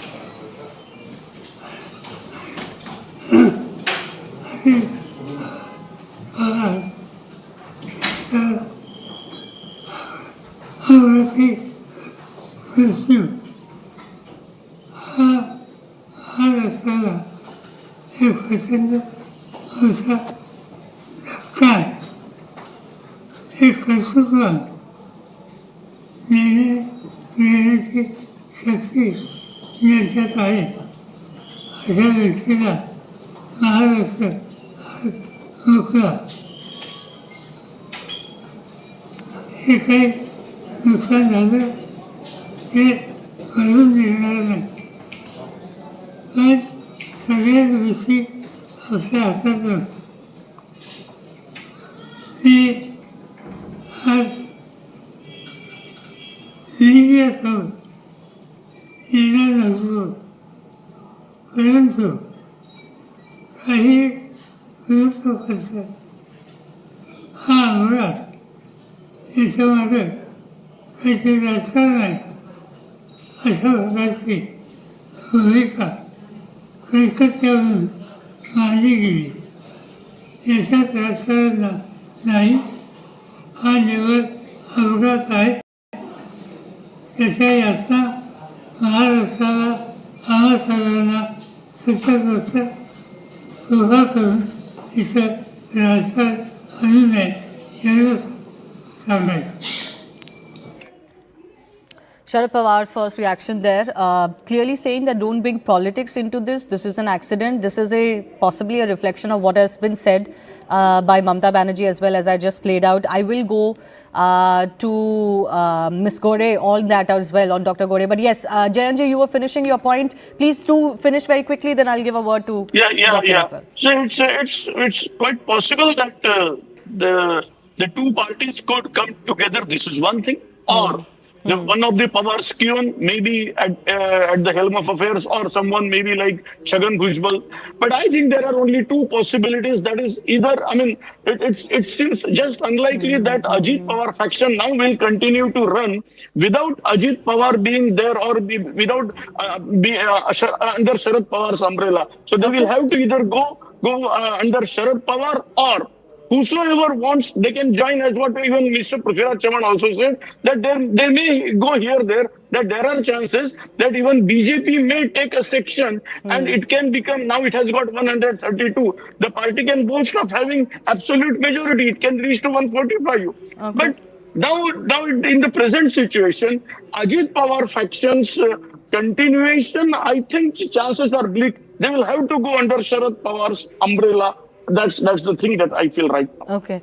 Dr. Neelam Gore, I do want your reaction on, what Mamata Banerjee did say earlier. She came out and suggested that there could be some suspicion over the reasons over the crash itself.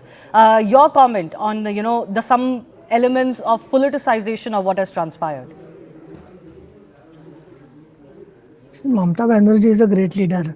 I am just deputy chairperson of my state. So it doesn't give me any, I would say, idea in what perspective she is talking and what information she has got. So at this moment, as per my knowledge goes, the regular inquiry is going on. See, without seeing the results and without seeing the findings of what is happening exactly, see the factual truth, and then one can comment on that. I think at this moment, if their family or any person expert in that field says something like that, government is taking it already seriously. The inquiry is going on. So what Mamata Banerjee said, that is her right to say. But I don't want to agree with anything what she has said. Neither I will not rule out all any other possibility. I am just, we should try only for the truth and truth and truth. Yes. All right. I leave it at that. Speculations continue, some politicization as well, but on ground, the focus is on goodbyes to Ajit Pawar and the final rites to be taken place tomorrow. Thanks a lot for watching.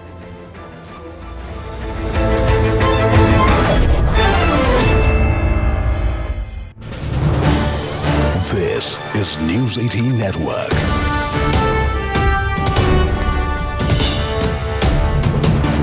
India's largest news network. All right, we're getting the first access to some CCTV visuals that have captured the crash of Ajit Pawar's plane and the one that was carrying 4 others. This is seemingly a roadside CCTV that has captured the moment of the crash.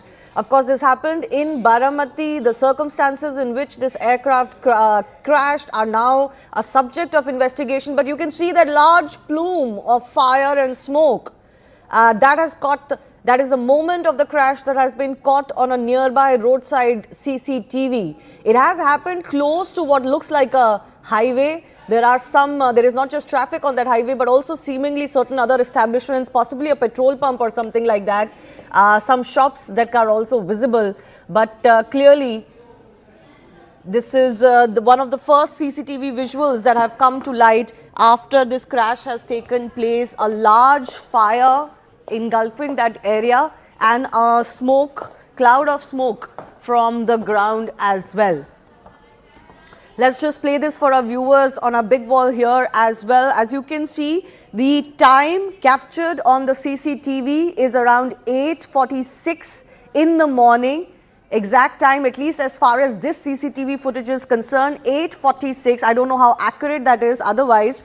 But yes, you can see at the top of your screen, just behind this roadside shack or shop, there is a large smoke, a cloud of smoke and fire that engulfs. And now this is why it gets very, very problematic in aircraft's crashes, because it's not just the crash, it is also the fire that follows that makes it very, very difficult for those on board to survive, because it engulfs you immediately. There is a lot of fuel on any aircraft which is taking a journey. And then, of course, crashing in these circumstances, it doesn't really leave much room for anyone either to be saved or to walk out of such a situation alive. There was public around clearly, which is why we have accessed very visuals very soon after the crash. In fact, people have managed to capture the wreckage of the plane while it was still engulfed in fire, and that's because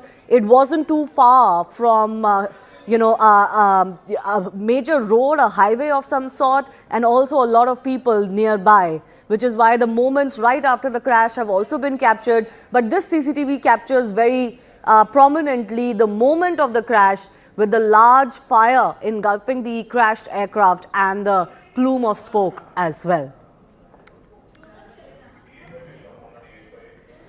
Now, what was the reason for this crash is going to be very, very important to watch out for, because this isn't the first of its kind. We've seen certain very tragic crashes take place, whether it's a light aircraft or a chopper, where several prominent personalities, especially politicians, have been lost in India. But Yesha continues to be with us. Yesha, this CCTV captures the moment of the crash. I'm not sure how much clues this CCTV footage would be able to give as far as investigators is concerned, but the moment of the crash and the aftermath being captured very clearly in this one. Absolutely, and like we've been speaking about, this was in fact a tabletop crash. Now that we've seen the CCTV footage, the initial information came in, spoke about how the aircraft, the helicopter was trying to land first, and then it had to take a turn and come back to exactly the spot where landing took place. I think this was a tabletop. This was a tabletop landing, and considering that Ajit Pawar had been someone who ILS system to be installed at this place, is where preliminary information is coming in about the crash. But now that we've seen a CCTV footage, just a couple of feet before the incident take place, we've seen the aircraft has in fact crash landed at that very spot, and then you see the entire aircraft going up in flames. This speaks of kind of a damage that has been caused to the aircraft at that very moment. And this is in fact the first CCTV that we see. The timing in the CCTV is shown to be around 8:46. When the crash is taking place. Following which, as far as information from ATC is concerned, they got a call at around 9:12 about this incident. So clearly, this speaks of the time limit from when this very crash took place. Initial first visual coming in, it is in fact a visual taken from far from the highway around Baramati, because this very crash, that we speak of, had taken place. So, considering yes, that just stay with me. I've got Dr. Vandana Singh, who's chairperson of Aviation Cargo Federation.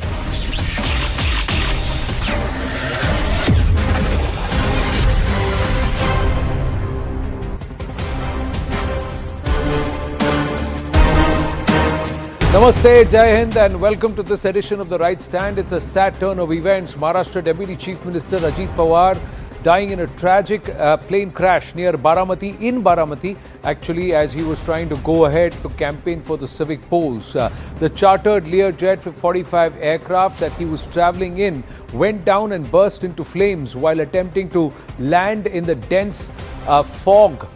Early Wednesday morning, the flight was en route from Mumbai to Baramati, where Ajit Pawar was scheduled to attend campaign events and public meetings ahead of the Baramati civic polls. Now, as the aircraft approached landing, it reportedly struggled with poor visibility conditions and crashed close to the runway after doing one go about. Now, the wreckage was seen in pieces and engulfed in fire, and there were no survivors on board. According to the Directorate General of Civil Aviation, the plane was carrying Ajit Pawar along with his PSO, a flight attendant and 2 pilots. So in all, 5 people, all occupants, perished in the accident. In the wake of this crash, the Maharashtra government has announced a 3-day statewide mourning. Aviation authorities, including the Aircraft Accident Investigation Bureau and the DGCA, have launched a formal probe into the circumstances of the crash. So let's try and understand what exactly happened. And this is what happened. The plane actually takes off from Mumbai on the at 8:10 a.m. from the Mumbai airport. Ajit Pawar actually had meetings from 6 a.m. to about 7:45, 7:50 a.m. before heading to the airport, taking the flight, which then head towards Baramati. It head towards Baramati, and at Baramati, along over the airstrip, it actually tried to approach it from the far side of the runway, couldn't do that, that is runway 29, took a round, approached it from runway 11, that is from the other side of the runway, and then as it made the approach, just about 10 to 12 meters from that tabletop airstrip, it crashed 100 feet below. That's what happened. The crash consuming the Ajit Pawar and also all the others who were on board. It was a 6-seater aircraft, had 5 members on board, including the flight attendant, 2 pilots, his PSO and himself. So this happened at around 8:46 a.m. That's when the crash happened. And let's try and understand the entire sequence of events and also why there are so many questions that remain. Let's try and understand this very clearly, why there are so many questions, viewers, over what actually transpired. Now, we are given to understand that about 9:12 a.m. the ATC actually confirmed this, ATC in Mumbai. Now, here's a look at the entire series of events and how they unfolded. The plane first came in contact at about 8:18 a.m. Now, the pilot was advised to descend at discretion, at their own discretion, because this airstrip does not have ILS, that is landing, the instrument landing system. So it had to be done, the landing had to be done manually with the aid of visually and manually. Now, the crew was informed that winds are calm. The crew was told visibility was around 3,000 meters, that is 3 kilometers. So, very clear day, visibility. Runway was not in sight during the final approach. That's what the pilot has reportedly told the ADC. How could that be? There was a go-around that was initiated in the first approach. Now, pilots said that the runway was not in sight at first. Pilots then said that the runway was in sight after a few seconds. So, this is quite surprising why this happened. The aircraft was cleared to land on the runway 11 at 8:43 a.m. There was no readback of landing clearance that came from the pilots. The ATC then notes flames around the runway at 8:44 a.m. But before this, there is one confirmation that there was a mayday call. Just before the crash, the pilots did make a mayday call. Why did they make a mayday call? What prompted that? That's the big question. And while visibility is a factor that's been flagged as the main cause, the lens is also on the aircraft, the Learjet 45, LJ45 itself. Now, over the course of the last 3 years, there have been 2 crashes. Questions are now resurfacing around the September 23 Learjet crash in Mumbai, where the aircraft skidded off the runway on a rainy day and then crashed. And the AAIB has not yet submitted the accident report 2.5 years down the line. The government investigation is still ongoing, with authorities yet to release the final findings. The Aviation Accident Investigation Bureau's panel is currently examining the technical data, pilot inputs, aircraft systems and runway conditions to determine whether there are systemic issues or operational lapses. In September 2023, a Learjet crashed while landing in Mumbai, and during the incident, the aircraft drifted right during the touchdown, and reports indicate failure in the autopilot system, and a fire broke out after the crash. The aircraft actually suffered substantial damage. And fast forward to the 28th of January 2026, the pilot again, while attempting to land in Baramati, this plane crashes. Preliminary information also suggests a possible landing gear error during landing, and with the Learjets, which was made by Bombardier, this has been flagged globally that their landing gear could have issues. Learjets have previously reported landing gear issue. The issue with landing gear has been subjected to a detailed inquiry. Landing gear alert was issued by US Transportation Safety Board.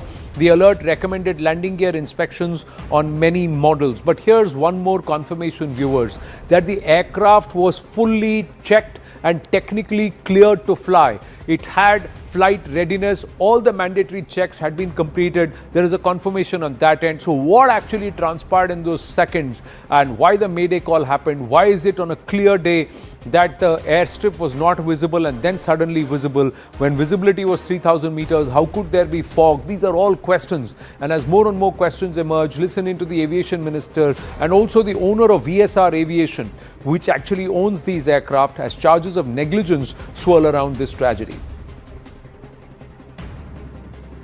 मैं जब दोबारा land करने आए तब भी उनसे पूछा गया था कि विजिबिलिटी है कि नहीं रनवे का, तो उसके बाद पहले तो उनका समाधान नहीं आया, फिर उसके बाद आया कि विजिबिलिटी है।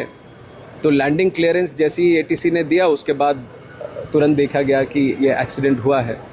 बहुत दुखद घटना है, तो इसके ऊपर और जानकारी हमें मिलनी चाहिए। इन्वेस्टिगेशन पूरी तरह से ट्रांसपेरेंट और अकाउंटेबल वे में हम करेंगे।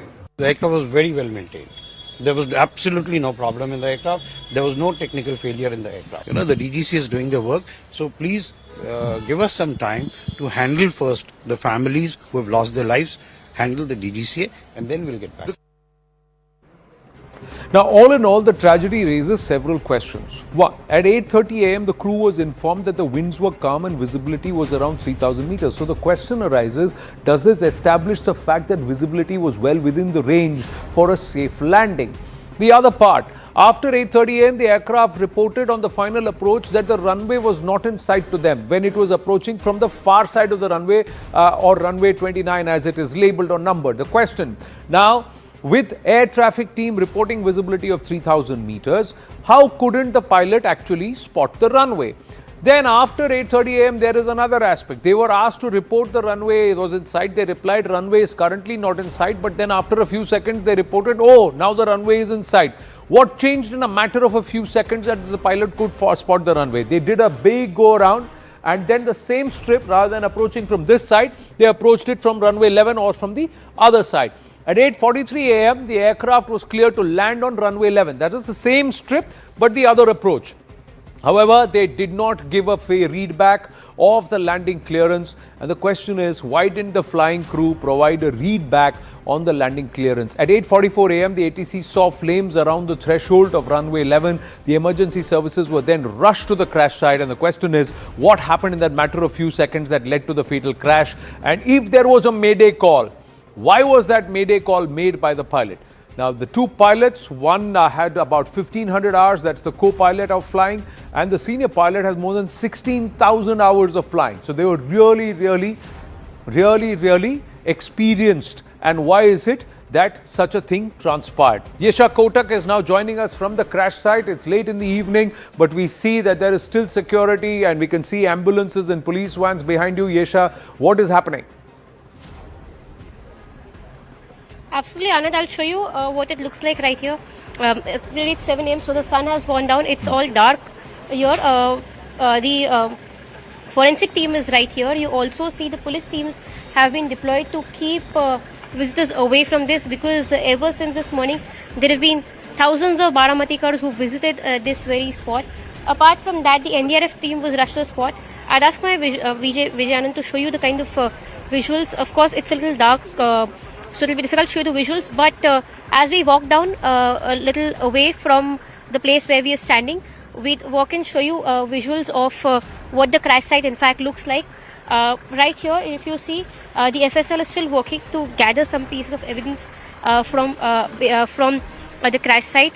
This very spot, so where we were standing, was very close to the airstrip. Between the airstrip and this is the crash site. So if you look at it, considering it's called as a tabletop runway, approximately 30 to 35 feet below the runway is where the crash has taken place. The entire area around this has been cordoned off. Now, as far as source-based information is concerned, like you've been discussing, that around 8:41 was where the first call was received that the runway could not be spotted. Later on, within 2 minutes was where it was mentioned that the runway could be spotted, and then what we see is the landing has taken place far away from the runway, and that has led to the crash taking place, because it was a ground crash. And when you speak of the visuals that came in around 8:45 was where you see that that this very aircraft had a crash landing and it had engulfed in flames. Right. While the crash landing took place, what really happened was that Deputy Chief Minister Ajit Pawar, while he was in his seat, he was thrown out along with his seat, and that's where he was identified a couple of feet away from the actual crash site. So this has what really happened, Anand, right here. Right, and he was identified by the pink jacket that he was wearing and the watch, and the locals were able to see his. He did suffer certain burns, and his body, his mortal remains, did suffer some damage, but less than what the others did, who were part of that entire flight and debris that broke into multiple explosions, and their bodies have been fully charred. Now, the final rites will be conducted at 11 a.m. on Thursday morning in Baramati itself. Chief Minister Devendra Fadnavis, the Governor Acharya Devrat, and also Deputy Chief Minister Eknath Shinde have cancelled all of their engagements and appointments, and they have all air dashed to Baramati. They're all there. Supriya Sule is there. Sunetra Pawarji, the Lok Sabha MP, Ajit Pawarji's wife, she's also back there. Rohit Pawar, Parth Pawar, the entire family, Pawar family is there, and top leaders have also moved there. Interestingly, all of them, viewers, when they travelled from different parts of the country, Delhi, Mumbai, etc., they've all used that same airstrip for their helicopters and for their respective aircrafts to land, and they have all landed safely. But tragedy struck this particular aircraft, LJ-45, that was carrying Ajit Pawar, this morning at 8:46 a.m. Now, what does this do to the political spectrum of Maharashtra, even as there are allegations of foul play, because Ajit Pawar was making, there were, rumors of dissent within the ranks, and for him to break rank with the Mahayuti and perhaps go back into the opposition. Now, will this lead to a political flux in Maharashtra politics? That's another big question. Dr. Anand Ranganathan is with us. Kiran Sunavne, spokesperson Shiv Sena, is with us. Shabnam De, political analyst, with us. Dr. Asha Mirge is also with us, and Rohit Chandavarkar is also with us. My namaste, Jai Hind to everybody, and also condolences on this tragic turn of events. And I'm sure a lot of us here who are watching this and also on this broadcast as part of this panel may have either met or also interacted and would have had an opinion about Ajit Pawar, his administrative capacities, ability to stir up controversy and also push through and fight through all adversities, even charges of serious corruption. But one man who was passionate about Maharashtra, he was a mass leader and he had ground connect, and he was able to show that even when he broke away ranks from Sharad Pawar and joined the Mahayuti. So, Dr. Asha Mirge, your first thoughts on what's happened and what's going to happen now, going forward? Firstly, I will definitely have the deep condolences for the Pawar family, not only the Pawar family, whole Rashtrawadi NCP family, whole of the Maharashtra, because he was the leader with a vision. As per your saying, he was a leader with a ground connect. Second thing, he was a leader with clarity of the thoughts. Whatsoever is always said, he has broke up this and that. We were having difference of opinion, but we never had any rivalry. We never, during election campaign, someone must have said something about each other, but there was no rivalry. Every time whenever the family comes together, maybe it is the Pawar family, maybe it is the Rashtrawadi family, we were very much respecting each other, and he used to respect the work of the Karyakarta. He used to see personally for everything what is going on around him. You must have just heard about Bidwala case. One 8th standard girl wrote a letter to our Deputy CM, that is Honorable Ajit Pawar. He read that letter, he investigated, and he searched out that bhraštachar, that corruption which was going on around.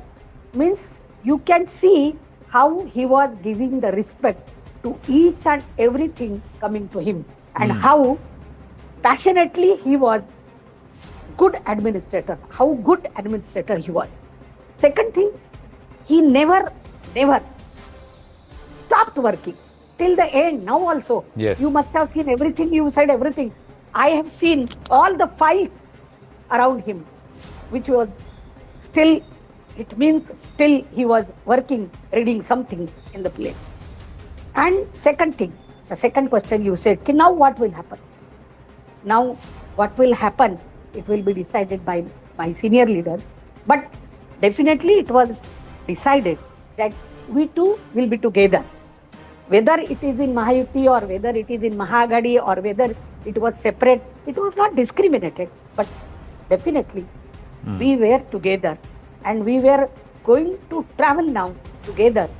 Now also, this Pune Zilla Parishad, where he was going for the campaign, right, we all, Tutariwala, are contesting on Ghadi. Watch. Our election symbol is Ghadya, means watch. So we were having that. In Marathi we will say there was matabhed, but there was not any manabhed. And this is there is also this classic template of political opportunism and the need to survive and also to continue to hold, keep a hold on the civic body at least, because this is important.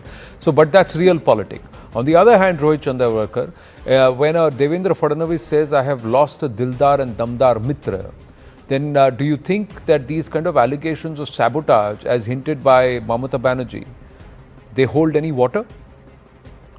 I think what Mamata Banerjee has done today is completely irresponsible. Nobody should make any such allegations. There is no sabotage angle whatsoever, simply because, Anand, you can figure out that this aircraft was on a go-round, as it is called technically. So first attempt was missed at landing, and I have some knowledge in aviation because I hold a private pilot's license. But the thing is, on second attempt, the aircraft could not align with the runway properly, and eyewitnesses there on the ground are telling on camera, and it's been reported in Marathi media all over, that they saw the aircraft tilting in one direction. So the aircraft tilted towards its left and fell or crashed. So there is no sabotage angle at all. Let's keep that aside. My point is, this has kind of shaken Maharashtra and kind of shocked Maharashtra because of the amount of vacuum that Ajit Pawar has left behind. Look at the political angle now. I mean, just look at how many positions he held or how many hats he wore at the same time. He was the president of NCP with 41 MLAs in Maharashtra Assembly and some members of in the parliament. He was Deputy Chief Minister of Maharashtra, and he was Finance Minister of Maharashtra, who has presented 10 budgets in the last 2 decades of Maharashtra government. He was controlling many municipal corporations, many Zilla Parishads, and running the party himself with full force, working from 7 in the morning every day to 10 at night. Yeah. Now, this kind of a leader suddenly not being there is going to leave a huge vacuum, and a big challenge for NCP now, and also Maharashtra government, is going to be of how to fill that vacuum and who will kind of replace him in every sense, in terms of his efficiency, in terms of his wisdom, in terms of his knowledge in running the administration, etc. So you will see many things changing in Maharashtra now. Like the NCP Sharad Pawar group spokesperson was mentioning earlier, just before me, I think they have now decided to fight on the same symbol. Both the NCP factions have come together. They will fight on same symbol, the upcoming ZP elections, Zilla Parishad elections. And the big takeaway here is going to be that they are going to benefit out of a huge sympathy wave in those elections happening on 5th February. So you will see a revival of NCP in some ways in Western Maharashtra because of today's tragic incident. And NCP will be led probably by Supriya Sule, who's Ajit Pawar's cousin, under the guidance of Sharad Pawar. Last point, I think Sharad Pawar's plans of getting retired from April onwards may be kept on hold for a few months at least, if not longer period, and he will continue to guide the party. You will see the two factions of NCP uniting with some special bond now because of today's incident. Anand. Well, I think the biggest tragedy befalls a father who has to see his son perish before him. And that pain Mr. Sharad Pawar will have to swallow because he will have to continue to remain strong. How much adversity, personal and political, he has weathered over the last 6-7 decades. It itself is testament to political families and what they have to go through. And it's about having to, take it on your chin and continue to move on. Amidst all of that, someone like a Mamata Banerjee makes a statement like this. Listen in, and then we'll take this forward. I'm really shocked to see the news. There is no safety and security of the people of this country. Before a few days ago, I came to know that from social network that somebody from other party, they gave a statement that Ajit Pawar is willing to leave the BJP. And now what happened today, I need proper investigation under the supervision of Supreme Court. Now, why attach meaning? Is this not really below the belt from someone as tall a leader as Ms. Mamata Banerjee? Shabnam De? My heartfelt condolences to the Deputy Chief Minister, Ajit Pawar's family and bereaved friends, and may his soul rest in peace. No denial and dispute regarding any sudden untoward incident happened. Mamata Banerjee stood by Pawar's family always and respected by Pawar's family.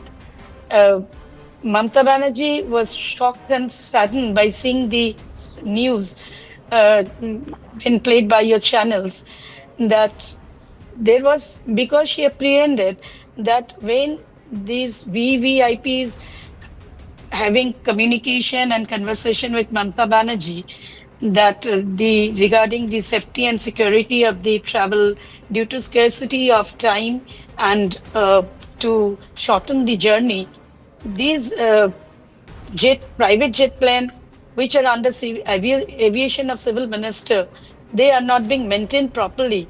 That she had raised the voice that it should be properly maintained and technically or default and error to be looked into very seriously, because all our VIPs are traveling by private jet plane or helicopter or like this way. So it should be their security are at stake, and that should be seen keenly by our aviation civil minister, central government. Shabnam, you're beating around the bush. The fact is that it's not run by the Union Civil Aviation Minister. These are private entities who are chartered flights, which are hired and brought over by these political parties who pay for them directly. So if you don't like a service provider, you change the service provider. The other thing is, why did she say that he is planning to shift? There is talk about him shifting ranks or jumping, moving out of the Mahayuti, and then allege a sabotage like this. Anand, now it is the need and priority for VVIPs while they are hiring or they are paying on their own out of their pocket for having these private no, but the aircraft will not be cleared for flight. Civil aviation minister also there is take the care data of it. flight manifest Now is there. The aircraft was technically cleared. There was no issue about it. All that is one part. She alleged sabotage. She alleged the fact that he's been bumped off deliberately. Why did she do it? Why would she do something, say something like that? There is a maybe she flagged that there is a foul play. It may happen. She apprehended because there is a news which is circulated in social media that Ajit Pawar was willing to come back from. So how does that matter? Rank. How do in politics people shift ranks? So, people go back and so do you bump them off? You know, sometimes what people say also reflects their own mindset and what they would do. Now, should that be applied to Ms. Mamata Banerjee? That would be disrespectful to her.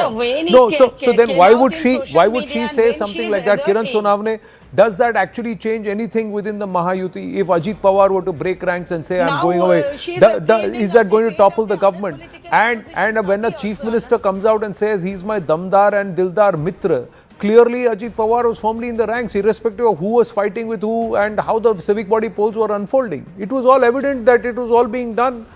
The Raj Thackeray backed Shivsena Shinde, Eknath Shinde, despite fighting in Mumbai with Uddhav Thackeray. So these alliances of convenience were kosher as far as the civic body polls were concerned. Kiran Sonavne, how would you respond to this? And what happens next? Do you think Maharashtra will go through some amount of political flux? First of all, my sincere condolence and heartfelt tribute to the great leader of Maharashtra Deputy Chief Minister Ajit Dada Pawar. One more thing I have to react on Mamata Banerjee's statement. It is a very insensitive statement that the leader like Mamata Banerjee, whatever he has been talking, she should take the proper information and then talk on such type of the issues. This is not the time to do the politics and political scenario. Next thing is that Ajit Pawar was going out of the Mahayuti or all these things. These are the news revolving in the social media. But the fact is that he never talk, and we all are as a Mahayuti is intact. And there will be no effect on the Mahayuti if that Ajit Pawar left from the Mahayuti. You all people are knowing that we are having the proper number and we don't require that much. But the willingly Ajit Pawar had joined the Mahayuti on the agenda of the progress of the Maharashtra, and that's why development was his agenda. He told in the media earlier too, when he entered in the Mahayuti, he said that development is my agenda, and that's why he joining the Mahayuti. And whatever the rumors, first is that we should think about the technical error, what type of the taken place, because many reports in the social media or in the X handle was coming that the owner of this private agency, Mahipal, I think that is the name I have read on the social media. He was not receiving for half an hour or 1 hour telephone from the peoples and many agencies. And there should be, if the crashes happen, there must be some problems in the plane itself. So we should find out, the technical team will come and technical teams will be disclose all these things, because all agencies are working on this. Anand. Dr. Ranganathan, sabotage, and also let's look forward. Do we see a period of yet another period of political flux in Maharashtra? Good evening, Anand, and good evening to my fellow panelists. It indeed is a very tragic day, and my very sincere condolences to the bereaved. and the family. Of course, there are politicians, there are spokespersons, there are people who are into Maharashtra politics on your panel right now. I don't want to talk about the politics at all, especially today. And I don't want to talk about the distasteful conspiracy theories that are being peddled by a lot of politicians, including Mamata Banerjee, as to what happened, including some from other parties who are saying that this has been done because now if 2/3 of the Sharad Pawar faction defects to the BJP, it would not violate the anti-defection law and BJP will get a majority government of its own, and so the hold of Shiv Sena would reduce on it. This is distasteful to me right now. I don't want to talk about the politics. I want to talk about something else, which is very important, because going forward, I think that is something that we should all concentrate on. And I'll tell you what. The resemblance to what happened very recently in the chopper crash of Char Dham is eerie. This airport as what is called an uncontrolled airfield. Like Char Dham, like Kedarnath, where the landing, where despite all problems, there are 300 sorties every day, when 7 people were killed. Just like this airport there as well, there is no ATC, there is no live radar monitoring, there is no live automated weather live report. These are the 3 things that should be there as mandatory. I want to ask the politicians, I want to ask the DGCA, should there not be a law? And I'm not just talking about that there are politicians who are different over and above the common man. I would be the last person to do so. But the fact remains that there are people who hold very important positions. For example, should there be or should not there be a law? It is perfectly reasonable to debate it in the parliament to allow a plane or a chopper carrying the Prime Minister or the President of India or any prominent Deputy Chief Minister or Chief Minister to land at an uncontrolled airfield. I think we should be discussing that. Can you imagine the President of India? Apparently there have been multiple requests that have come in by Ajit Pawar itself to not just extend the strip but also to modernize it.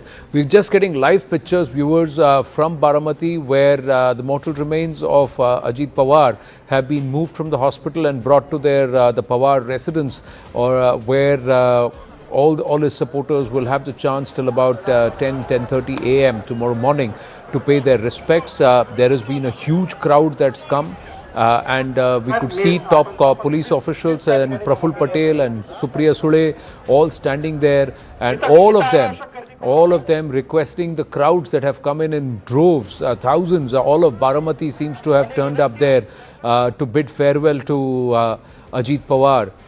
He was a tall leader in terms of his popularity among the people, irrespective of the politics within the family.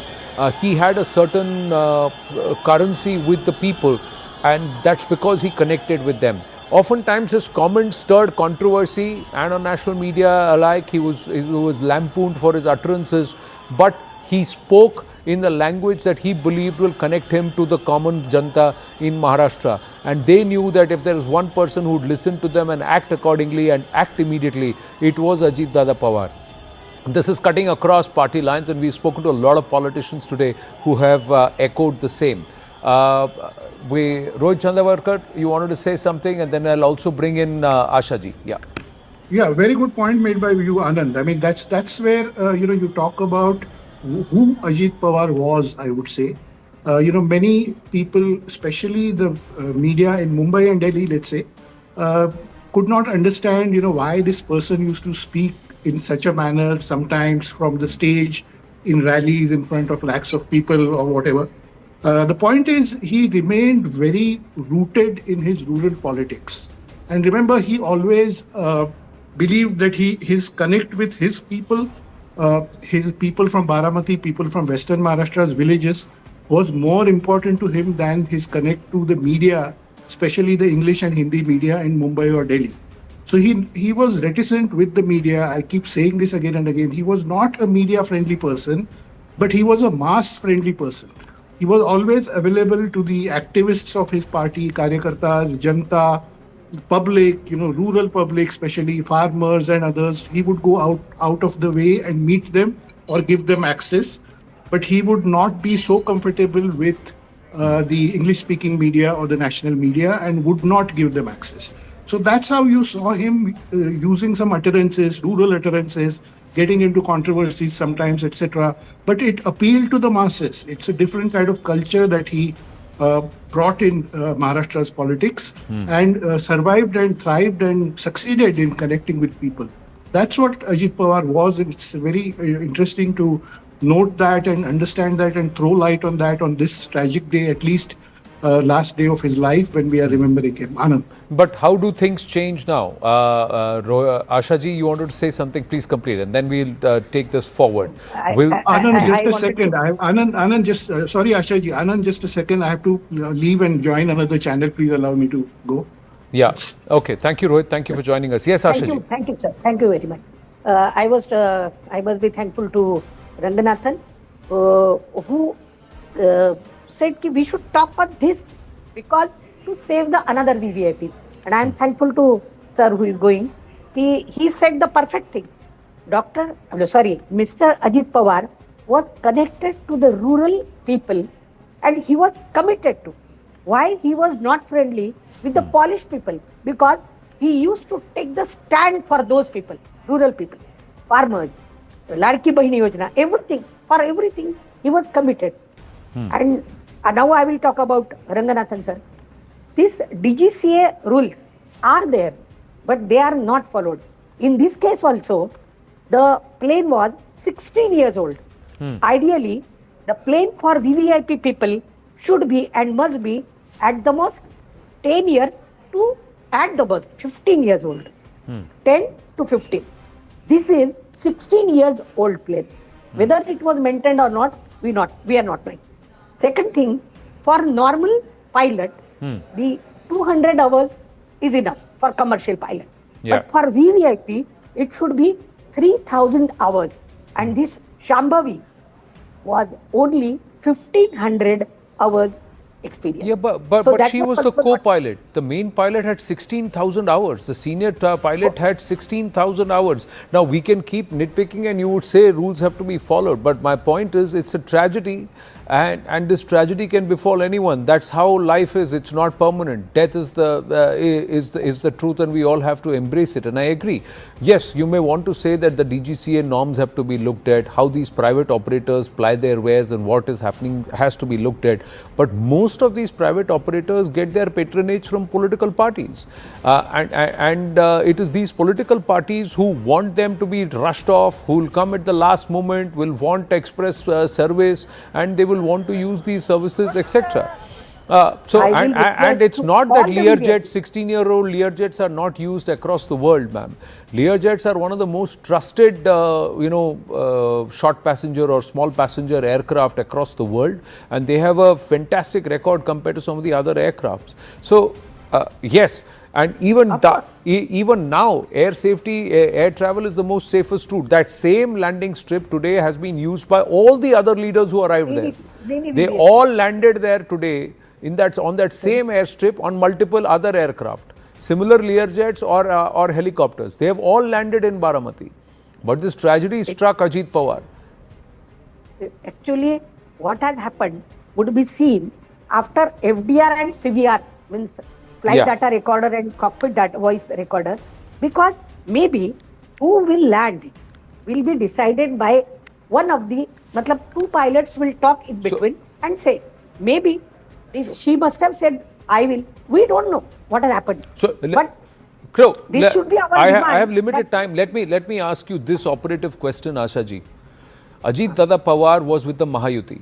He oftentimes said that the NCP needed to switch ranks and it needed to change its brand of politics because the mood of Maharashtra was going in another direction. And this had been a point of contention between him and Sharad Pawarji for a long time. So will Ajit Dada Pawar's choices be respected? If the NCP merges again, will they continue in the Mahayuti? See, the NCP will merge, that is definite. But this discussion was going on whether we will go with Mahayuti or not. Now and then also, this Ajit Pawar's say was definitely respected.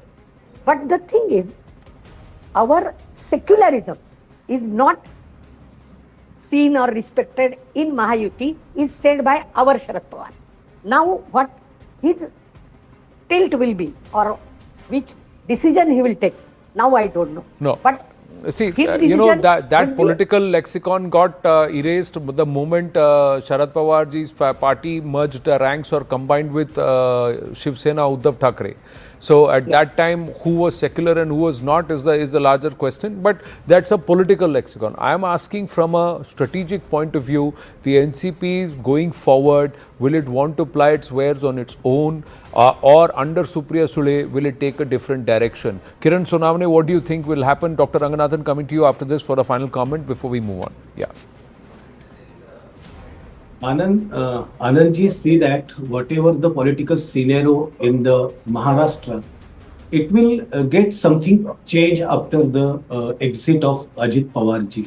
But I would think that the MLA which intact with the Ajit Pawar will stay with the Mahayuti, and they might be joined with the Sharad Pawar. But Sharad Pawar, the BJP is not untouchable to Sharad Pawar, no.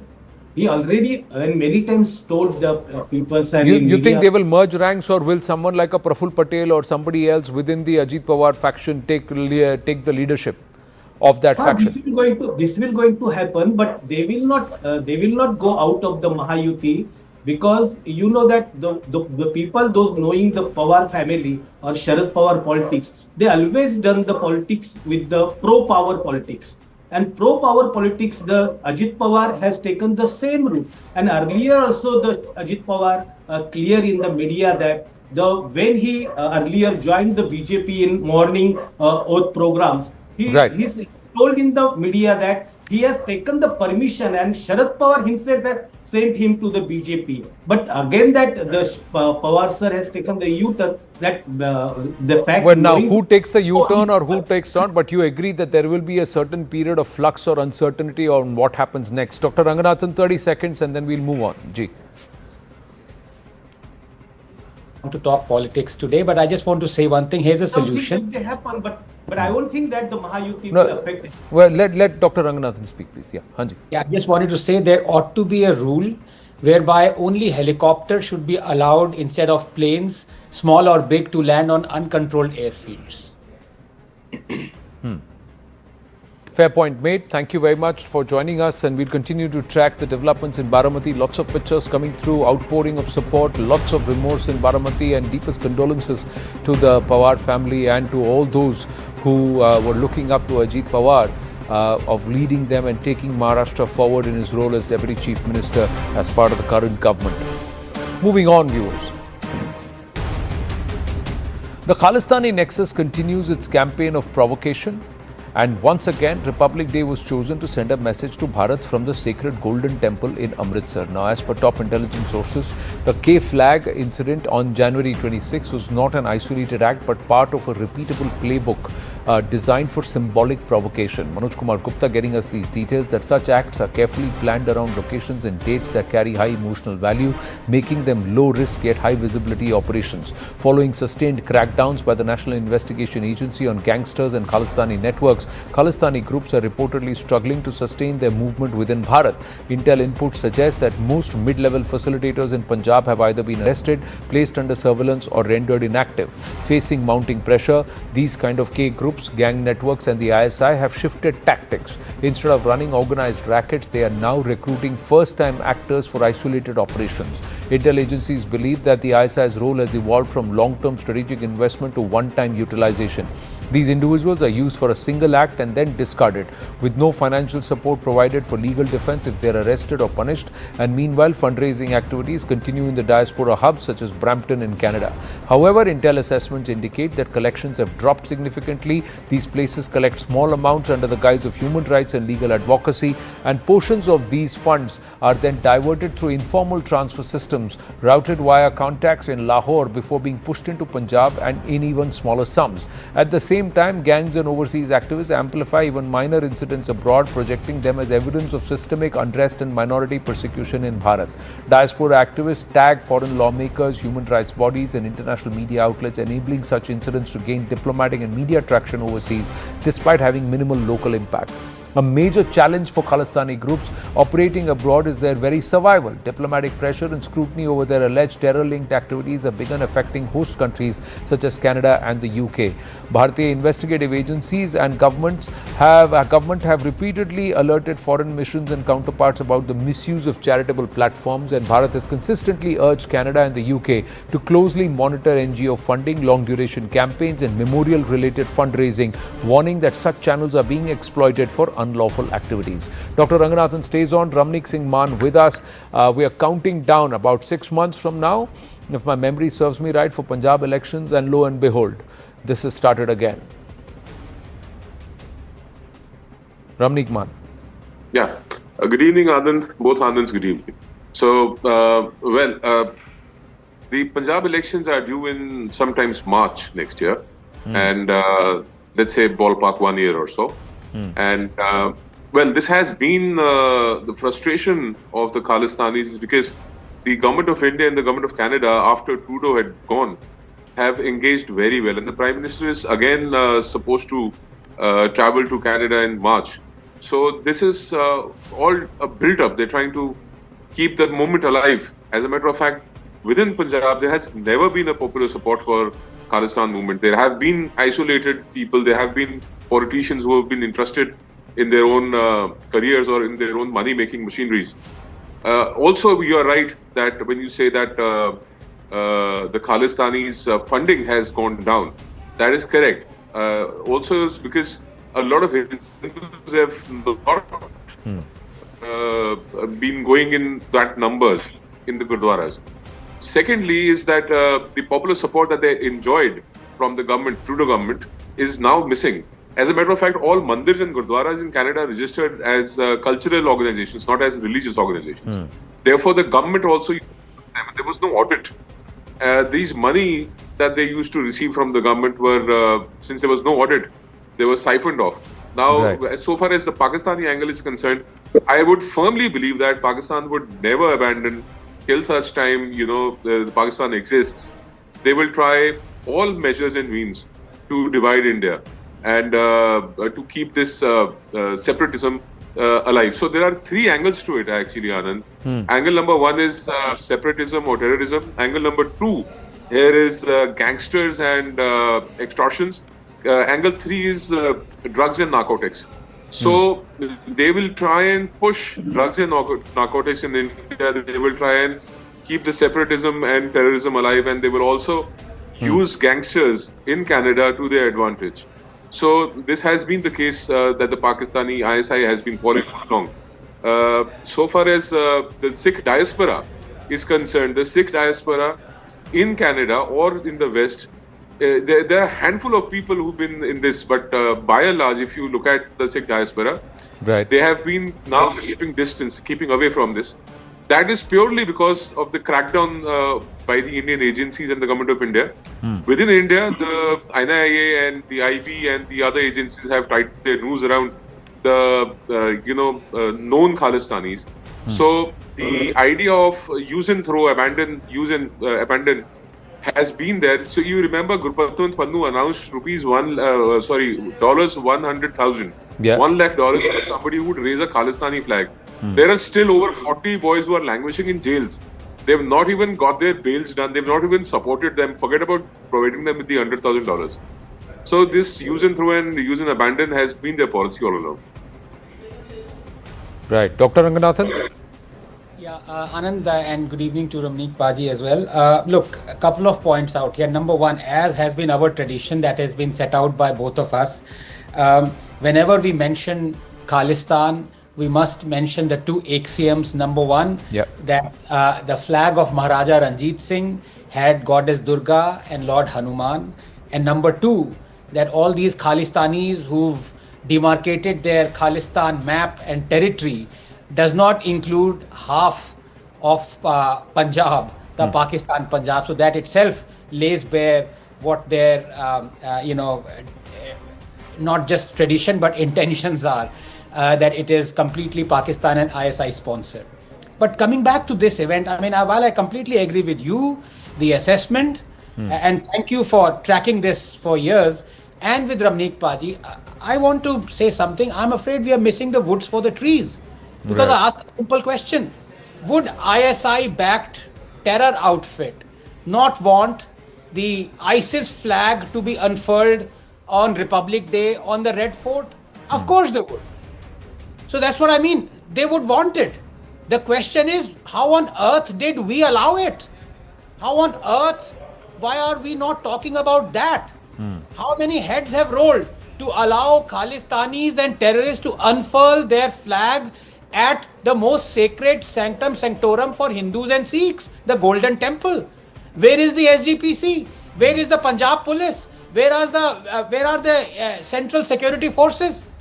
Who is answerable here? That is the question that we should be asking. Not that these terrorists have unfurled something. I'm sorry. So I complain, and I would love Ramneek Paji's view on this. Right. Who is the person? Gentlemen, I have to interrupt this conversation, as important as it is. We've just got more footage of the crash, and this is CCTV footage that has just come in, and this is fresh footage that has come in. This is the ATC, and there you go. Where is the fog? Because you can see the clear skyline.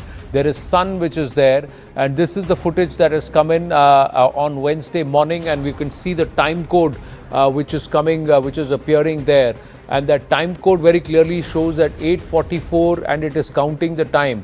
Now, as we would see, the timeline comes in. There you go, and once again, what it shows at this point, and this is that entire small arrival area and the building that talks about, and there is the camera. And this is the footage that we now see at 8:43 till about 8:44, just before where we see the crash. What we see is bright sunlight. We can also see clear blue sky. So why is it that the runway was not visible? What is it that was causing this entire issue? And there you go. That's the flight. We see the plane suddenly crashing down at the backdrop at about 8:44. 8:44, as we look at the timeline, at 8:44, you will see on the time code to the top left, you will see right next to that the plane coming down and then crashing. So it's actually losing traction and it's falling. Yesha Kotak now joins us. The final 10 seconds at 52:53. Now, viewers, watch it very closely. We'll try and slow-mo it for you. You will see right from behind the time code, you will see the aircraft falling right. There you go. That's it. Exactly at 8:44, you can see that plane coming down and crashing. Yes, Yesha, what does this footage now outline for our viewers? Absolutely, Anand. In fact, that this footage is out. We've in fact seen one more CCTV which was taken from around the highway, which clearly showed that around 8:44, 8:45 was where, there was a crash landing that took place. Now, this new CCTV is from Gram Panchayat that really shows the crash landing. In fact, when you see the video, it also shows how the aircraft had maneuvered. In fact, it was trying to land, and it then had to take a reroute and come back for the landing. And that's where the crash landing has taken place. Now, this, of course, raises questions on the fact about what sources of interest. But initially, the aircraft was trying to land, but because there was a fog, was where they were finding difficulty in landing, and that's how and that's how they had to try and approach it from the other side of the runway. But while we've in fact visited the very spot, it's quite evident that either the pilot could not land at the runway, and that's how the landing took place. At the slope of the runway, and that led to this very crash or the aircraft running into flames. Yeah, so this CCTV footage, what it shows is that it's a bright and clear day. So now ATC officials will have to answer those who claimed about poor visibility, because you can see the blue sky. There is no fog. You can see the building very, very clearly. There is bright sunlight. It's a winter morning sun that we can see. And as the count goes to 8:44, you see the plane. You see the plane and it's suddenly crashing. It's suddenly going down in a trajectory which surprises everyone. Now, how did that happen? That's the big question, that you see the plane crashing down. Why is it that the pilot kept saying that there is poor visibility? Why is it that the pilot first said, I cannot approach the runway, and does a go around when in multiple CCTV footage you can see a clear blue sky, and you can also then see the building and also the plane. There you go. That's the plane. You see this at exactly 8:44, at 43:57, 58. There you go. That's the plane. And then suddenly it just falls down. You can see the plane in the skyline and then suddenly falling down. If you can see the spot the plane, viewers, the question is, why is it that they said there is poor visibility? Why is it that the plane could not or the pilot could not see the runway and said that they have to do a go around? There you go. That's it. So this is where it is. This is where it is. And that's the plane. And suddenly it falls down. And this is another footage that confirms. You can see the bright blue sky. If it was foggy, you wouldn't see a bright blue sky and you won't see sunlight and you couldn't see the plane so clearly. So why is it that the pilot said they don't have sight of the airstrip of the runway? These are all questions that remain as more and more evidence comes to the fore. We're going to take a short break. The coverage continues. Stay with us.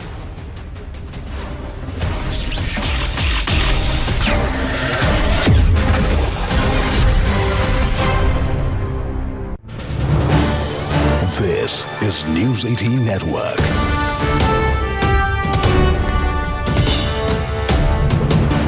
India's largest news network. Once here on News 18 with me, Poonam Burde. Unfortunate news came in this morning. Maharashtra's Deputy Chief Minister Ajit Pawar passed away in a plane crash in Baramati during an attempted landing. There were no survivors on board. Ajit Pawar was en route Baramati for campaign work when the Learjet 45 went down and burst into flames. Footage shows the aircraft in pieces and a blaze at the crash site. Maharashtra has now announced a 3-day state mourning. Flags are going to be lowered in tribute.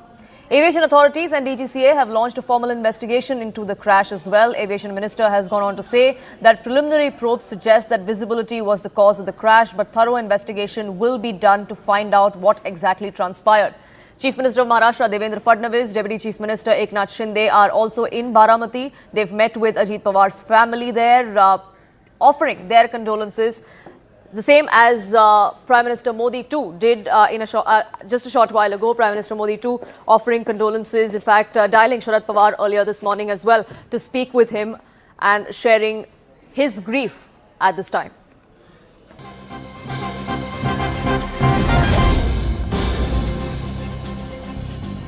Well, CNN News 18 has been getting you images of where exactly the crash took place, what the runway looked like, the tabletop airstrip in Baramati where the plane went eventually down. And these are visuals that we've accessed for you now, which is the site of the accident. This is the tail end, the rear, which eventually broke away from the particular aircraft after it hit the ground. That was it breaking into two, splitting into two upon impact, which eventually went up in a ball of flame. That is what killed all of those people on board that particular Learjet 45, including Deputy Chief Minister of Maharashtra, Ajit Pawar. These are visuals coming in from Baramati on that airstrip where this accident took place. This is that airstrip that you see.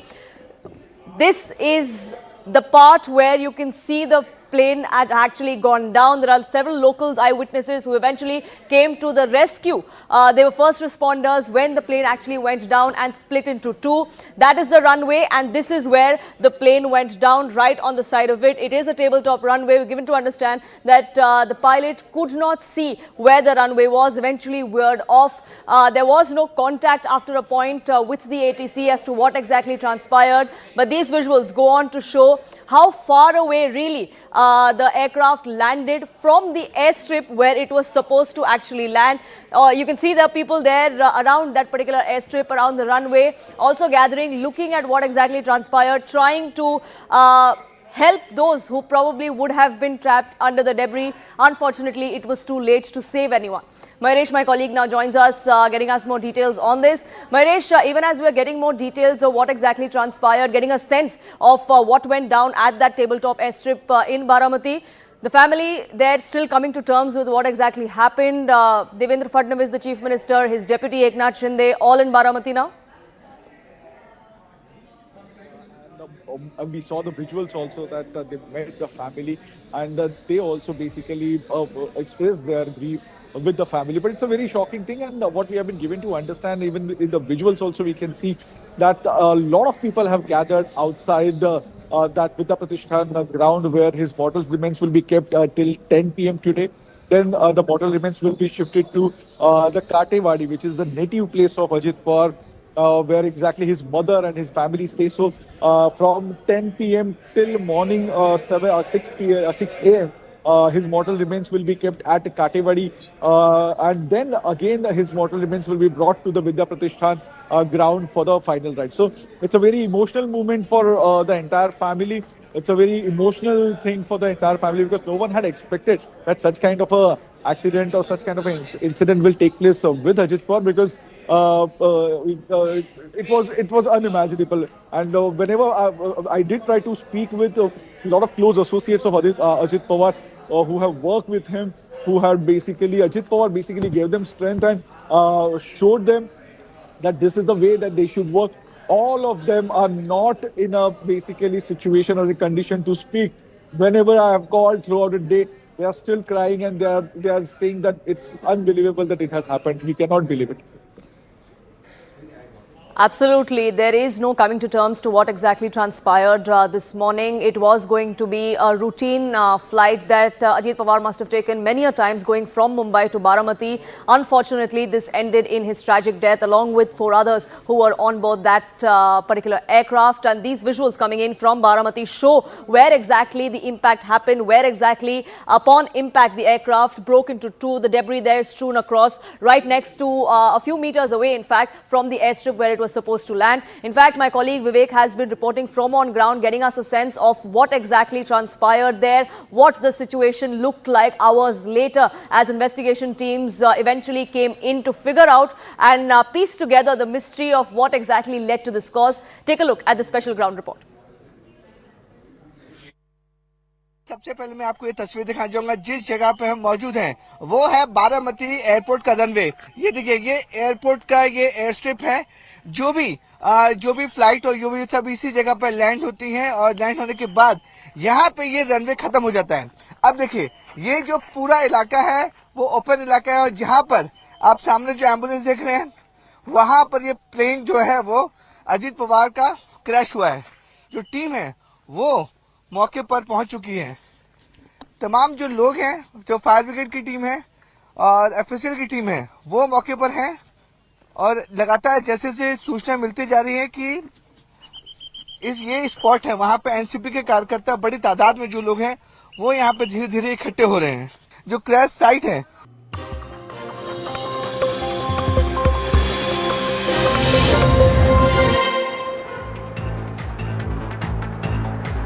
Good evening. Welcome to Brass Tacks. I'm Zaka Jacob. We're coming to you live from New Delhi. But tonight, all the focus of the entire nation is on Baramati, where this morning there was a terrible, an absolutely tragic air accident involving the Deputy Chief Minister of Maharashtra, Mr. Ajit Pawar, that happened just moments before landing. Mr. Pawar, along with 4 others, was travelling from Mumbai to Baramati. He was supposed to have a few public meetings, address a few public meetings there in Baramati. The flight was a short one from Mumbai to Baramati. The flight took off at about 8:10 a.m. At about 8:43, the captain is given clearance by the ATC in Baramati to land at runway number 11. The captain tries to make descent. Then suddenly there is communication that she can't see the runway, that visibility is low, and then she's asked to make a turn around. It's in the second attempt while she's trying to land that this terrible accident happens. And now we're showing you the latest pictures. These are CCTV images that have just come into CNN News 18, and you can see the final moments where the plane is veering off its flight path. Now, why it's doing so, it's tapering off from its flight path. Whether this is because of some kind of mechanical failure, engine failure, human error, we don't know. All we can see is that the flight is moving away from its trajectory, moving away from its flight path and just papering off. It's just completely wavering off from its traditional flight path. So at 8:45 is when this happens, and then moments later the plane crashes just outside the runway and the complex of the Baramati airport. Now, many questions are swirling around. Was this because of inclement weather, as was suggested? Apparently, visibility there because of fog conditions was under question. There's also some questions now being asked about whether there was any mechanical issue. Was this flight 100% airworthy? There's been a crash with a similar jet by the same company, run by the same company a few years ago, so those questions are swirling as well. But first, I want to play reactions to you from the entire political class from Maharashtra to Delhi who've been in utter shock because Ajit Dada Pawar was a towering figure in Maharashtra politics. He's been almost a constant presence in various dispensations over the last many decades in Maharashtra politics. And I want to play out reactions from the Prime Minister downwards, the Prime Minister, the Home Minister. They've spoken to the family of Mr. Ajit Pawar. Let's play out some reactions. आज सुबह ही महाराष्ट्र में दुखद विमान दुर्घटना हुई है। इस दुर्घटना ने महाराष्ट्र के उप मुख्यमंत्री अजीत पवार जी और कुछ साथियों को हमसे छीन लिया है। अजीत दादा ने महाराष्ट्र और देश के विकास में अपना बड़ा योगदान दिया है। विशेष रूप से गांवों के जीवन को बेहतर बनाने के लिए उन्होंने हमेशा आगे बढ़कर काम किया। बहुत ही दुख का वातावरण तैयार हुआ है। हम सभी के लिए इस प्रकार के जननेता को खोना एक अपरिमित इस प्रकार की हानि है। व्यक्तिगत मेरे लिए वो एक बहुत ही दमदार और दिलदार इस प्रकार के मित्र थे और हम दोनों ने साथ में काफी संघर्ष का काल भी देखा है। मैं जब दोबारा लैंड करने आए तब भी उनसे पूछा गया था कि विजिबिलिटी है कि नहीं रनवे का, तो उसके बाद पहले तो उनका समाधान नहीं आया, फिर उसके बाद आया कि विजिबिलिटी है। तो लैंडिंग क्लियरेंस जैसी एटीसी ने दिया उसके बाद तुरंत देखा गया कि ये एक्सीडेंट हुआ है। बहुत दुखद घटना है, तो इसके ऊपर और जानकारी हमें मिलनी चाहिए। इन्वेस्टिगेशन पूरी तरह से ट्रांसपेरेंट और अकाउंटेबल वे में हम करेंगे। The aircraft was very well maintained. There was absolutely no problem in the aircraft. There was no technical failure in the aircraft. You know, the DGCA is doing the work. So please give us some time to handle first the families who have lost their lives, handle the DGCA, and then we'll get back.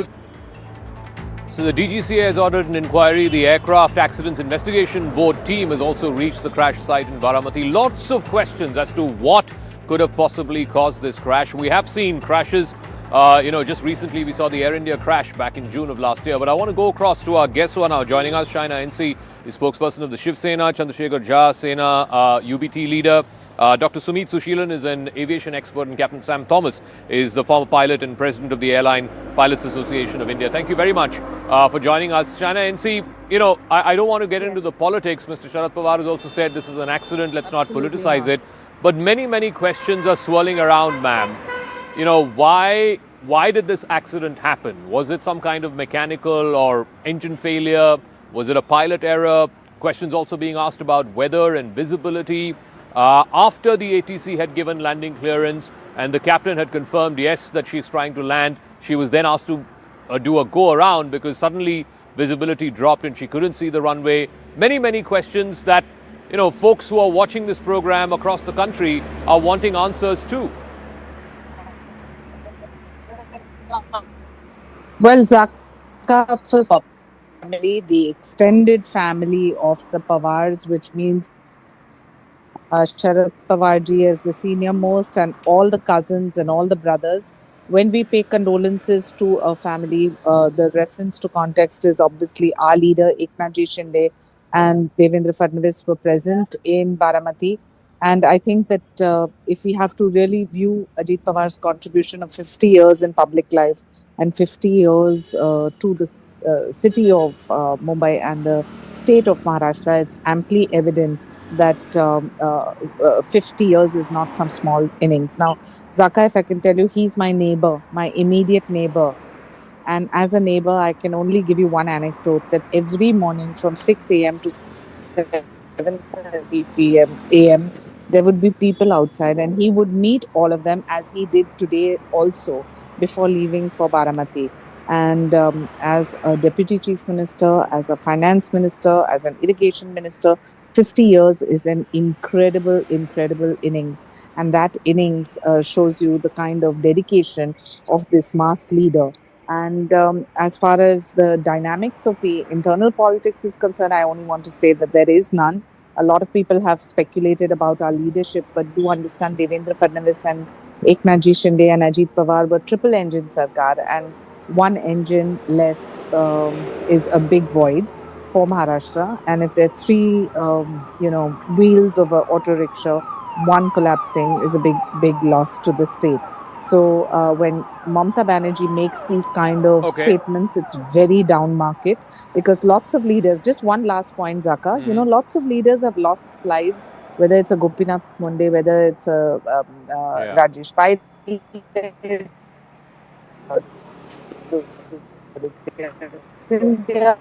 or Vijay Rupani. Own views do, sometimes going by road, sometimes going by train, sometimes by helicopter, sometimes by airlines, and only for this, in this case, for the Zilla Parishad election. So having said that, please do view with sensitivity the kind of work that politicians put in public life too.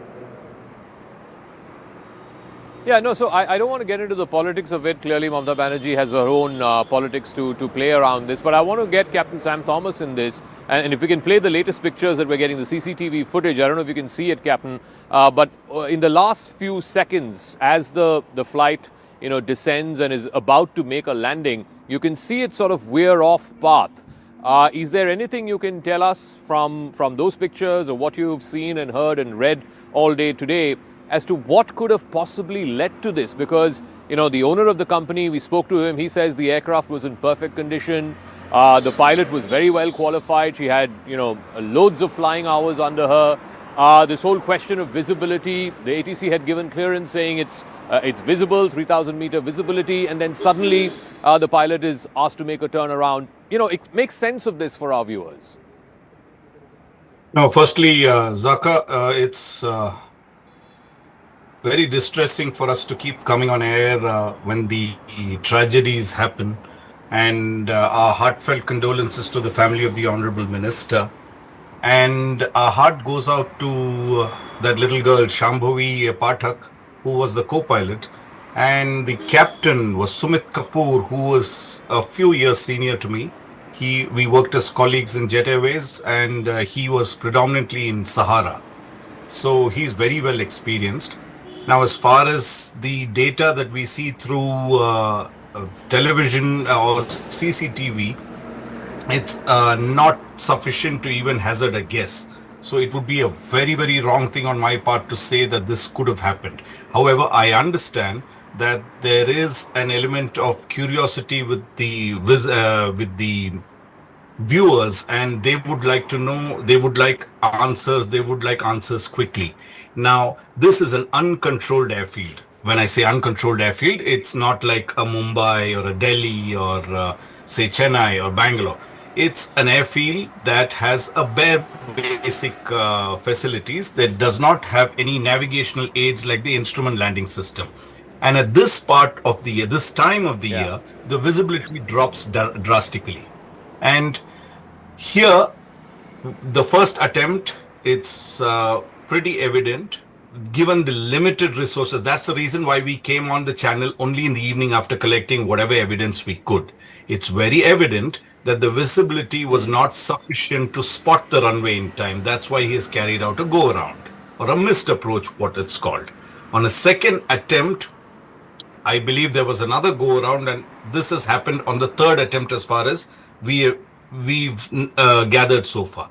Now, unless we are given complete details on exactly what the DFDR had, what the ATC spoke, what was the response, and the parameters. One thing we'd like to alert you is to somehow tell the police administration that whenever incidents like this happen, cordon that area off. It has become a picnic spot again. It's just like the Air India 171. There are people trampling all over that site. That's a very critical evidence being destroyed right there. So, given the limited, very, very limited evidence, we would not be able to point out as to what the cause of the accident is. Visibility and uncontrolled airspace is one of the contributing factors. So I do want to get Dr. Sushilan also on this. In terms of, we do know that there was communication between the traffic control and the cockpit, and they were given permission to land at about 8:43 a.m. The first attempt is made to descend. Within a few minutes, we can hear either the pilot or the co-pilot say that they're not able to spot the runway, so they are asked to make a turnaround.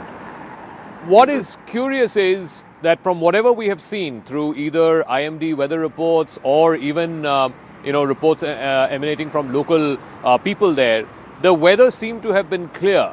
Is it possible that there was a sudden weather event, maybe a passing burst of fog or something, as a result of which the captain was not able to see the runway and was asked to make the turnaround? And also, in the second attempt, when they're making this descending attempt, the attempt to descend, you can see the aircraft veering off course. When or how does that normally happen, an aircraft veering off its trajectory? No, I should say Baramati always have a clear, visibility. That's why we have a FT also there. There is a flying schools there in Baramati where the students take training every day. So now the last moment visibility problem that they had announced, because this is the second attempt they did for the landing. So now when it comes to Ajit Dada, because I had given them the aircraft multiple times they used to fly to Baramati. Few months back, the aircraft field was closed for the maintenance part. Now the airport, the runway had made it like a tabletop, which is under the Maharashtra Airport Development Corporation, who had developed this entire runway and made it like a tabletop now. So now you can see the aircraft had landed at 20 feet on the side of the runway. So definitely this visibility was an issue when we had checked, because I was in a Wings India Air Show, and we, along with the DG of Air Crash Investigation Bureau, we traveled together to Maharashtra for the investigation, and we saw this thing that the news which we had got and the communication which happened with the ATC. So initially they had asked that there's no visibility, they have to turn around and have to go for a second attempt to land. So now, I think, and basically we have to understand the Baramati airport doesn't have any fencing, any security. Even the information which we had got, the people who were the farmers nearby, they had saw this thing, they rushed to the site, they had taken some blankets and put on the bodies. This was the information we had got from the localites there. So definitely this is something alarming situation when it comes to airport, where we always have a VIP movements, because this is not the only time Ajit Dada is traveling to this airport. Every second day, because normally Monday to Friday he's in Mumbai, and Friday, Saturday, Sunday he's always in Baramati to meet the people. So this is the runway regularly used for the landing. So I think something definitely this we have to wait for the inquiry to come up the clear picture what happened over there suddenly. No, I just want two clarifications, Dr. Sushilan. One, the veering off course, what could it possibly be because of? And fault. Second, as you said, it's a short distance. It's a short distance away from where the runway starts. So clearly the captain couldn't see where the runway is starting. No, basically they had not touched the runway also. They were not on the alignment of the runway. They were on a complete different side of the runway they landed, where there was no runway. Definitely there was a visibility issue, and when we can see the flip of the aircraft before the landing, it means definitely there was some technical issue, because the aircraft doesn't land this way. So I think this is a technical error, and we have to wait for the report from the AAIB now. Let me also get in Chandrasekhar Jha of the Sena UBT into this. Like I said, at the top to China NC, I think we should keep the politics aside of this entire thing. But, in Maharashtra, recently we saw the local body elections where the Pawar, clan had come together and fought together in places like Pune and Pimpri Chinchwad, etc. There was a lot of speculation about the unification of the two NCPs, the NCP Ajit Pawar faction and the NCP Sharad Chandra Pawar faction. What may happen now after the tragic demise of Ajit Dada Pawar? See, today is a very sad state which has happened. And politician, a person in a tragedy has died, and there is nothing remains to do politics on this. Eventually, it is the purpose of investigation, all those facts, surmises, conjectures, speculations. We are not going into that. We should be in a sad state, and we should think about the family and the victim's family who has suffered. So these things are to be thought now. Second thing is that with regard to his party, that is the party line will decide all these things. There is no reason to do politics at this moment. After some time, Mr. Sharad Pawar and others can decide on those issues. Eventually, it's a mourning time, and we should not discuss on all these issues because politics can happen even later stage. And no, but what that- about the basic questions that people will be curious to know as to what caused this accident? I mean, if the Deputy Chief Minister in a private chartered plane meets with this fate, then people will be asking questions about their own safety when it comes to flying. Yes, naturally, the purpose of safety has to be questioned. The safety, the investigation, what will the investigation will unearth? That will procure the reasons behind it. And if these reasons come out, then the things will be clear what has happened, how the things have happened. Shaina NC, again, I want to keep the politics aside. I want to mourn the fact that such a tall leader of Maharashtra has met such a tragic fate. Even today he was going there to campaign, to address some public meetings. But we can't distance oneself from, the utal-putal that's been happening in Maharashtra politics. And now again, there's a lot of speculation happening that, the two factions will merge and, under the leadership of Supriya Sule and she could, become the rightful claimant for the party, so on and so forth, and they will become members of the NDA. This is political speculation, but let's face it, because it's Maharashtra and because we've seen a lot of politics over the last 6 years there, this is fair game. Is that question for me?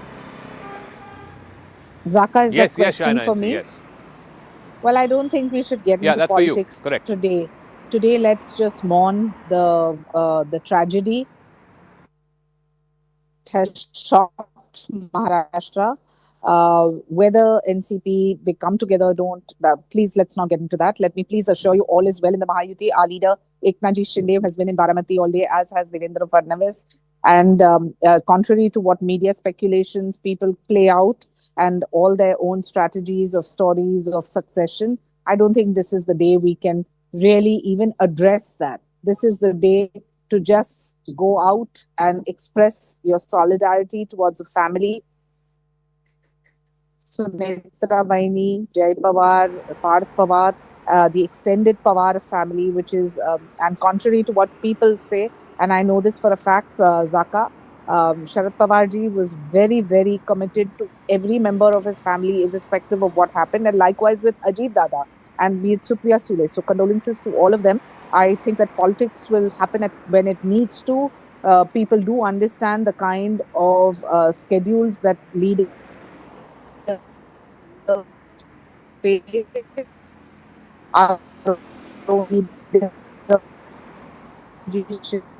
also been elections.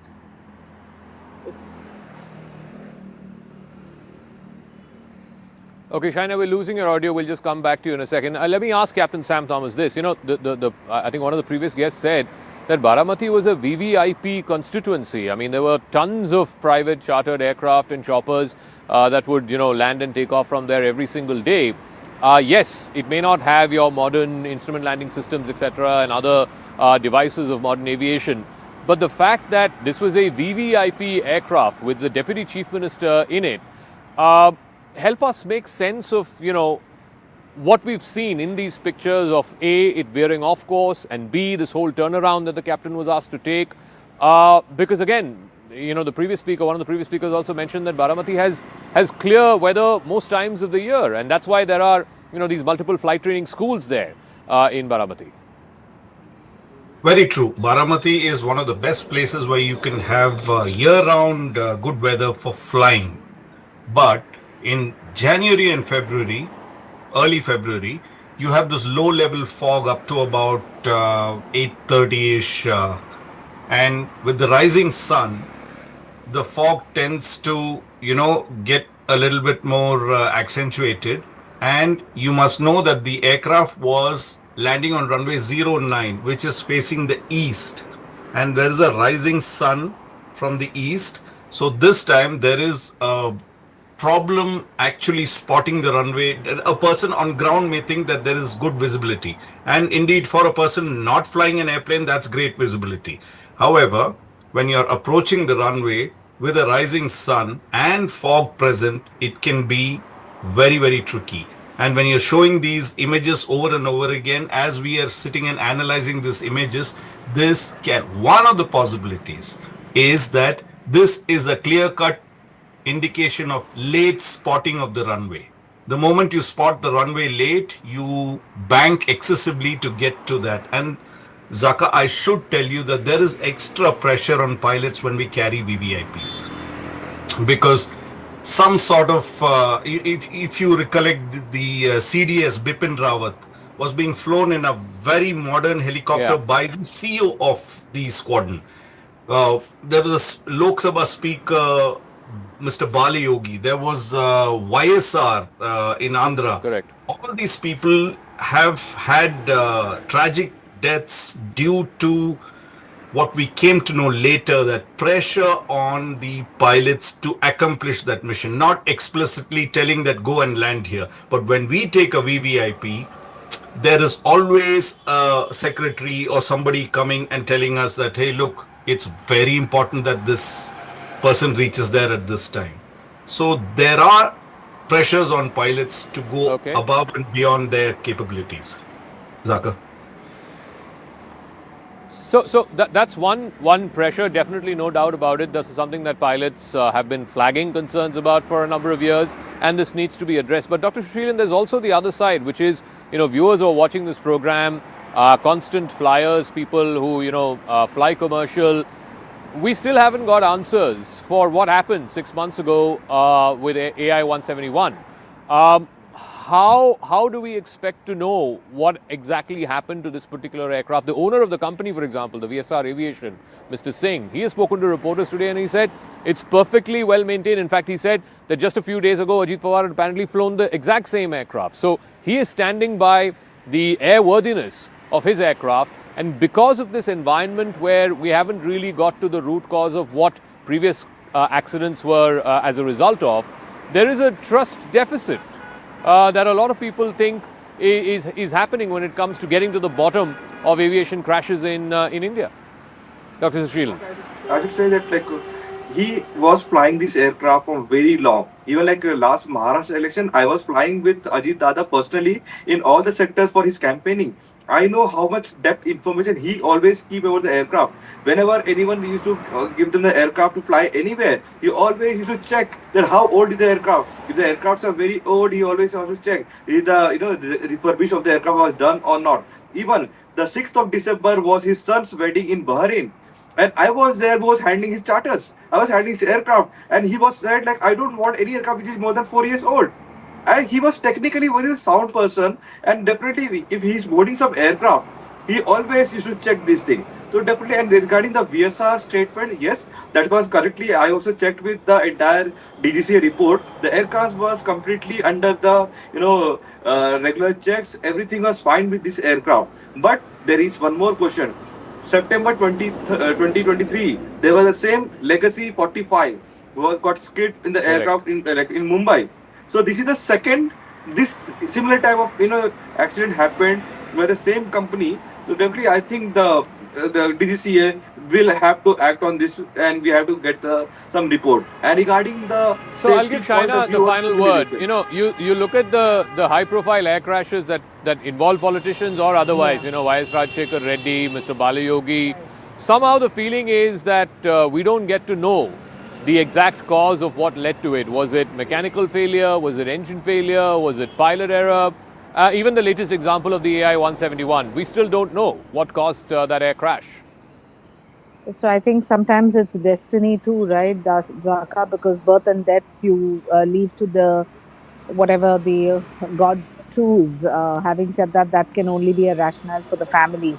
The technical faults, or if there was a possibility of fuel error, or if it was low visibility, all of this should be in the public domain to make sure that other leaders don't need to suffer in the future, or they also take it very seriously. But as they were saying here, Ajit Dada was a very technically sound person, and he, as an administrator, I'm sure he knew all the kind of prerequisites when you're flying private or when you're going by road, etc. Okay. So having said that, I don't think this is the time to get into a post-mortem. Right now is only the time for prayers for his family. Okay. Oh, okay. We'll leave it at that. China NC, Mr. Chandrasekhar Jha, Dr. Sushilan and Captain Sam Thomas, thank you very much for joining us. I want to end on that same note. Our thoughts and prayers and condolences to Mr. Ajit Dada Pawar's family and his legions of supporters. For years, India has been a cautious, sometimes even reluctant participant in ambitious free trade agreements. In fact, it walked out of the Regional Comprehensive Economic Partnership, RCEP, with Southeast Asian countries. It slowed down the talks after 2013. For almost a decade, there were no talks with the European Union because both sides and their ambitions for the FTA was different. A deal with America, for example, for the last 1 year has still not happened. But the India-EU FTA, therefore, coming as it does, marks a seismic shift. It's not just the content of the FTA, but also in the geopolitical signaling that India is open to business. India currently is in the midst of negotiating at least half a dozen FTAs, most of them with developed economies. So what does the conclusion of the India-EU FTA, the biggest in the world, mean for India's ongoing negotiations with other FTA partners? Number one, the biggest deal that's currently being negotiated is with the United States of America. That FTA, which was to have been clinched by the fall of last year, is still elusive. Both sides have had 6 rounds of talks so far, but some sticking points still remain. That includes India's reluctance to open up its agri and dairy sectors, which the Americans have been pushing for. The fact that the India-EU FTA leaves out agriculture perhaps gives India an opportunity to pursue the same with America. There's also the question of Russian oil tariffs, which just recently the Treasury Secretary Scott Bessent has said that there is a path that he sees where those Russian oil tariffs can be removed. Then there is Canada. Prime Minister Mark Carney is likely to visit India in the first week of March for the Raisina dialogue. India and Canada have been pursuing a comprehensive economic partnership for more than 8 years now, but because of the political headwinds, both sides have not been able to close that deal. Carney also recently visited China and pursued a major trade deal with Beijing. Adding India will be the icing on the cake, netting 2 of the biggest and fastest growing economies in the world to Canada's free trade roster at a time when Carney too has been at loggerheads with Donald Trump. And the biggest and perhaps most critical FTA that's been negotiated right now for India is the Regional Comprehensive Economic Partnership, or the RCEP, with ASEAN and China. India had walked out of RCEP a few years ago. It exited the negotiations because of fear of a massive import surge from China. India also runs a massive trade deficit both with ASEAN and with China. With China, the deficit is close to $100 billion. Unless that trade deficit issue is addressed properly, India may be loath to opening up too fast to its Southeast Asian peers. One possibility is upgrading the existing ASEAN FTA, but keeping China out, and therefore formally India continues to stay out of the RCEP. अब European union के साथ जिस agreement पर सहमति बनी है, दुनिया इसकी मदर ऑफ ऑल डील्स के रूप में प्रशंसा कर रही है।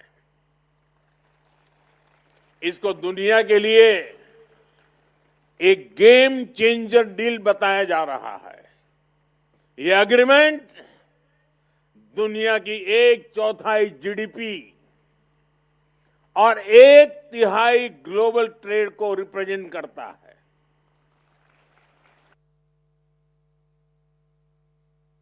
Let's try and make sense of what a big deal this is, the India-EU FTA, which is dubbed as the mother of all deals. Steve Hanke is an American economist, the professor of applied economics at the Johns Hopkins University. Thank you very much, Professor Hanke, for speaking with us. I want to first ask you about this India-EU FTA. It's been billed as the world's largest free trade agreement, the mother of all deals. What do you make of the broad contours of this deal, and how may this position both India and Europe at a time when we're seeing a lot of flux in the global trading order? Well, it's good to be with you. By the way, I'm a professor of applied economics at the Johns Hopkins University in Baltimore, Maryland. That's where I'm speaking from today.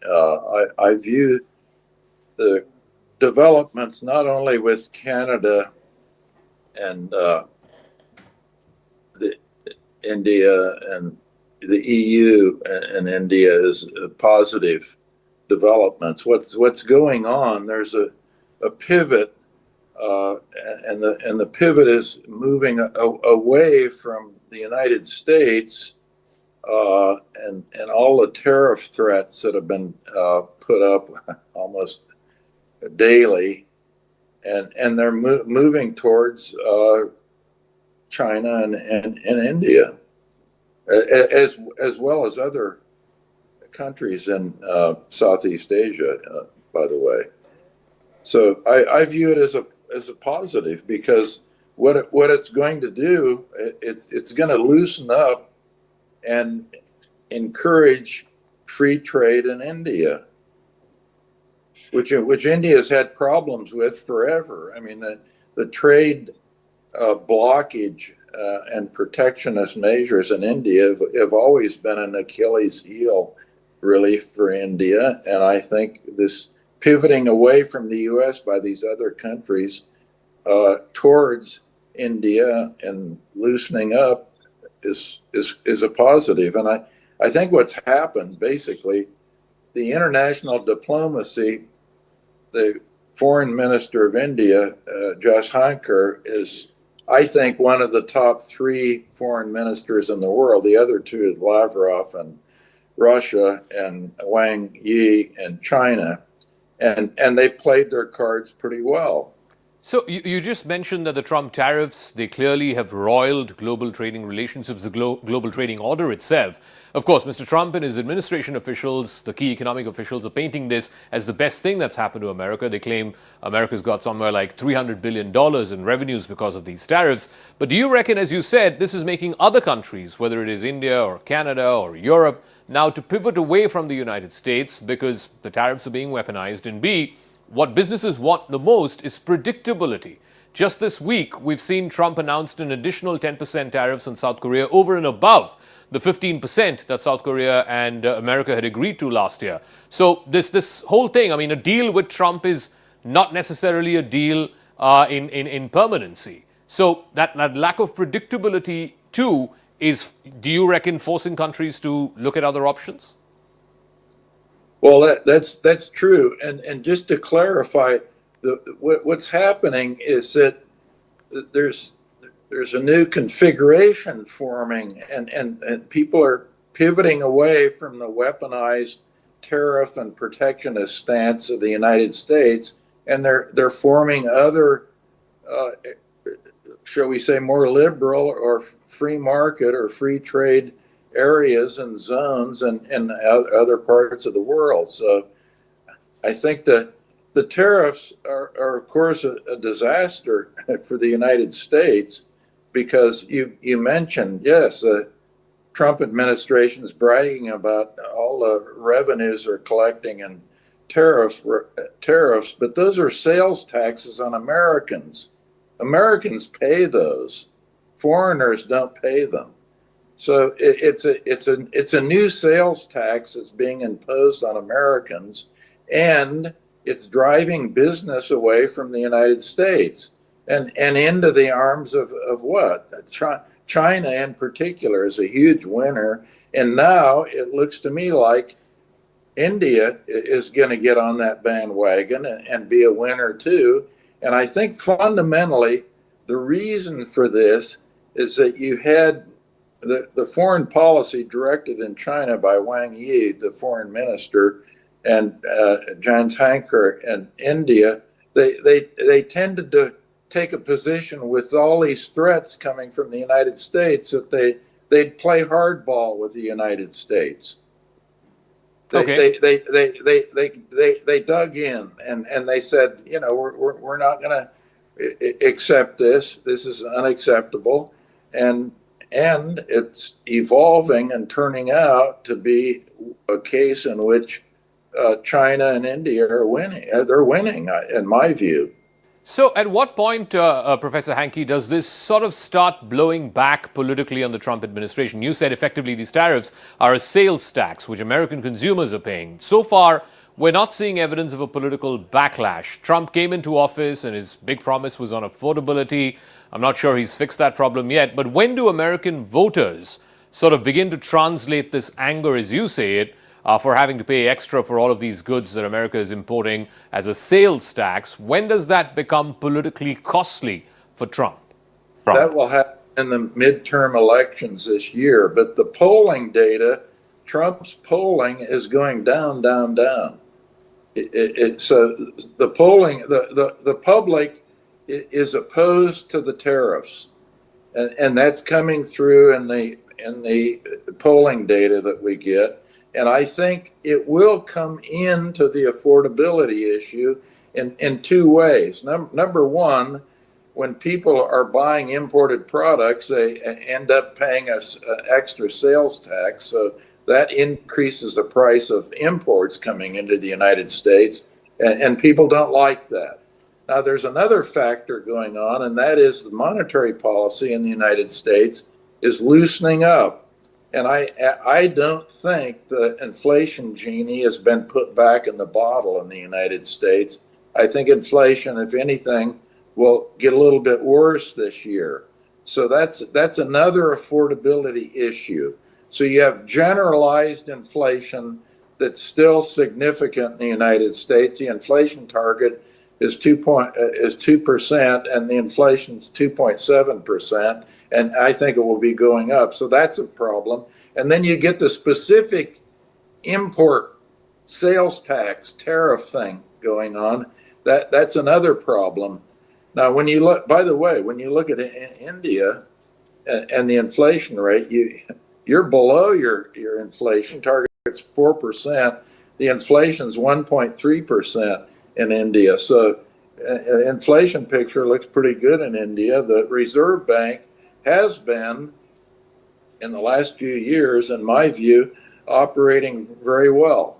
So just to round off this discussion, do you see eventually countries around the world, India, China, Brazil, Mexico, Canada, sort of being able to diversify their trade, diversify their overdependence on the American market in a way that, you know, America is no longer going to be the center of global trade, that it makes trade with America unviable, and therefore the rest of the world is just going to trade amongst themselves, avoiding the United States? Is that possible? Is that the direction in which this trade story, this trade and tariff story is moving?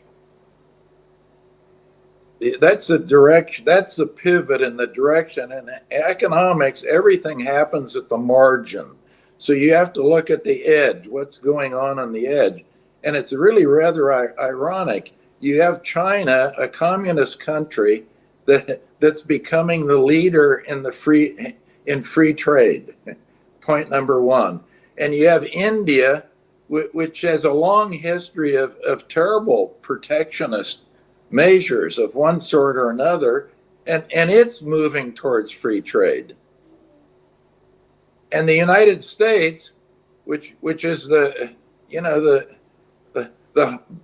biggest capitalist country in the world, they're moving away from free trade.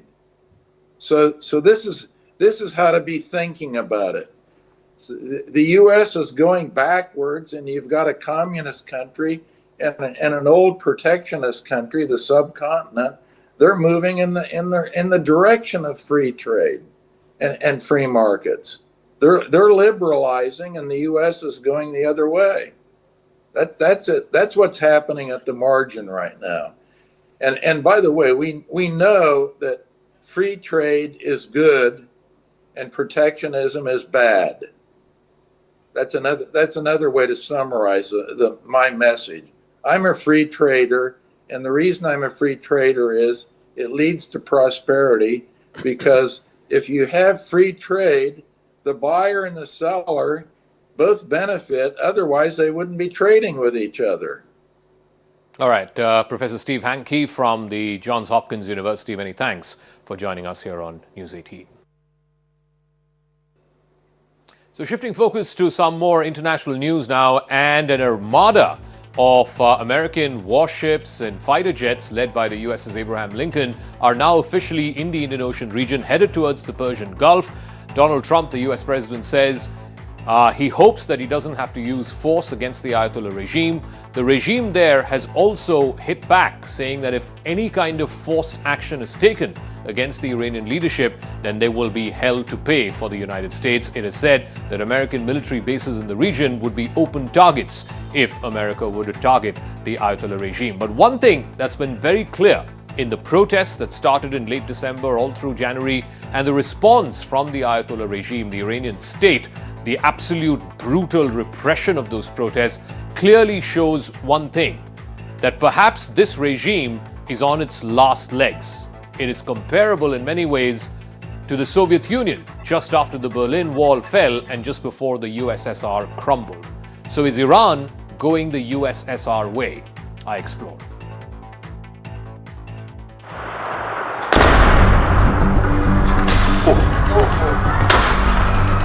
The Ayatollah regime in Iran responded to nationwide protests with breathtaking brutality. For the first time in decades, it opened fire on unarmed protesters and massacred thousands of people.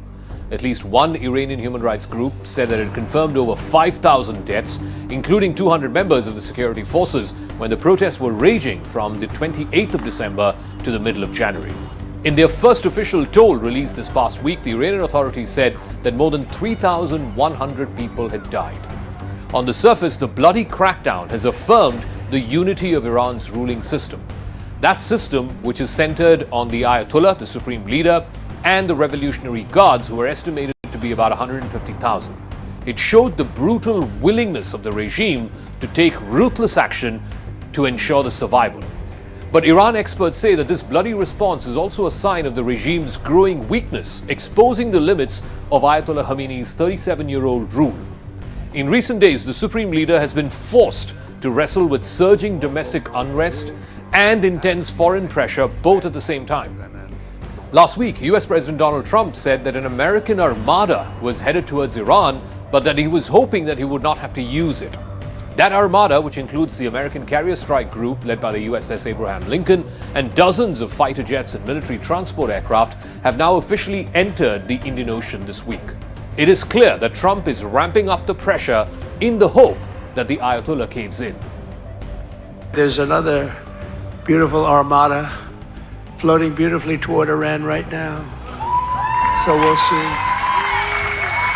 I hope they make a deal. I hope they make a deal. They should have made a deal the first time they'd have a country. With the Ayatollah's legitimacy under open challenge, the Revolutionary Guards, or the IRGC, are emerging as the core of the Iranian system. You have this aging theocrat whose days are numbered. Ayatollah Ali Khamenei is 86 years old and he's not getting any younger. And you have security forces that are increasingly taking an aggressive response to any protest which is seen as a threat to the regime. Both these factors put together make it a deadly combination. The upheaval has also renewed comparisons between the Islamic Republic of Iran and the Soviet Union in the late 1980s before it collapsed in early 1991.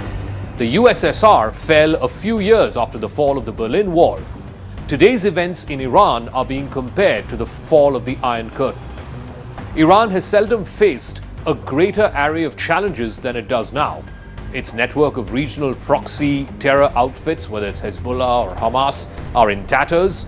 Its contentious nuclear program, estimated to cost tens of billions of dollars, has failed to bring any deterrence in the Middle East. Supplies of water and electricity are also running low. Edicts forcing Iranian women to wear headscarves are being openly flouted. These are the biggest protests since the killing of Masha Amini, who was a women's rights activist who refused to wear the hijab. She was killed back in 2022. The Ayatollah, who promised to strengthen the Islamic Republic after he came to power in 1989, has led the country into dire economic and security doldrums. His intransigence, rooted in resistance to America and to Israel, but also in opposition to change at home, is the reason why Iran today is a pariah in the Global Committee of Nations. But that is not stopping Iran from its bluster, including talk about targeting the USS Abraham Lincoln. The Iranian Foreign Ministry spokesperson Ismail Baghei told journalists this week that Tehran is more than capable of responding to any aggression from the United States. ورود فلان ناو قرار نیست در اراده و جدیت ایران برای دفاع جانانه از کیان ایران اثری بگذاره. ما هم اراده این رو داریم، هم توانمندی کامل برای دفاع از ایران. در مورد این که ما چگونه واکنش نشون خواهیم داد خیلی روشن هست.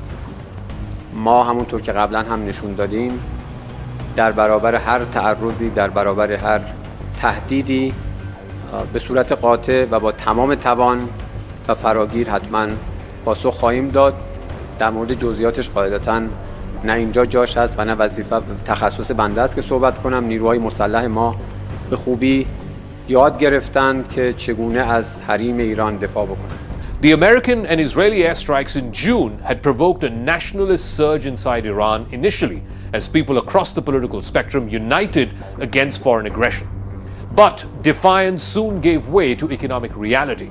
The United Nations in September imposed new sanctions on Iran, causing the national currency to collapse. The protests that first began on the 28th of December in Tehran's main bazaar.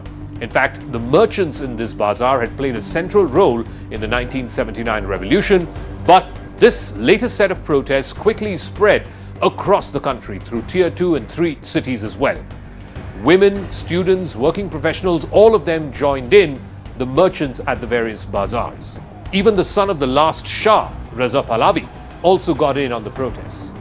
For years now, the balance of power in Iran has been quietly shifting away from Ayatollah Khamenei to the Revolutionary Guards. They are not only a security behemoth, they also control a media empire, large parts of the Iranian economy, its oil, its seaports, its intelligence agencies, and an air force. One scenario is that a figure that is favored by the Revolutionary Guards would seize power after the death of Ayatollah Khamenei, transforming Iran from a theocracy to a military-dominated country like Pakistan or Egypt. Another scenario is that a faction of the Revolutionary Guards who are fearful of an American-backed regime change could move against the Ayatollah even before he was to pass over the succession of leadership. But so far, there is no evidence to show any large-scale desertion of Iranian troops or IRGC high-ranking members away from the theocratic regime onto the side of the protesters. Where Iran goes from here is hard to know, but its future path has already drawn comparisons with countries like North Korea, Turkey, Egypt, and Russia. This could very well be the moment where the Iron Curtain has fallen in Persia. Iran may be trying to negotiate a deal with Washington amidst a growing US military buildup in the Middle East, and if that were to fail, an attack could be incoming. It could shortly happen, and that's the hint that's been dropped by none less than the US President Donald Trump himself. How is Iran looking at Trump's threats? CNN's Fred Pleitgen is in Tehran, perhaps the only global correspondent of any media network anywhere in the world to be reporting from inside Tehran right now. He's getting you a sense of what Iranians are saying on the streets. Iran's leadership is sending a very strong and defiant message to the United States and specifically, of course, to the Trump administration. You could see it here on this gigantic poster on Revolution Square in central Tehran. The message on this massive poster is, if you sow the wind, you will reap the whirlwind. Obviously meaning if the United States attacks Iran, Iran will retaliate in a massive way, which could, of course, lead to a major military confrontation between the United States and Iran. And that's also something that's on the minds of many of the people that we've been speaking to here as well. I'm not sure what to say. I think they're all collaborating with one another against the interest of the Iranian people. I don't think Trump dares to attack. He's more bluffing. All this, of course, comes as President Trump weighs his options on what to do next. The U.S. has pulled together a substantial military force here in this region, but the Iranians also say they've replenished their stockpiles of ballistic missiles and are ready to hit back hard anytime. Now, of course, all this comes in the wake of those large protests that happened here in Iran in the early part of January. And when you're out on the streets here, you can see that there are people who are still traumatized by what happened then. There were a lot of people out there in the streets when I had to leave home. I don't know what to say, but the situation was very bad. Now that the internet connection is restored, we only now know that so many were killed.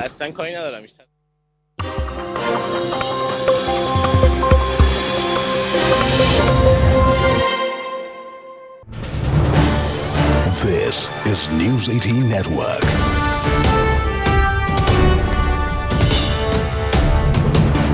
India's largest news network.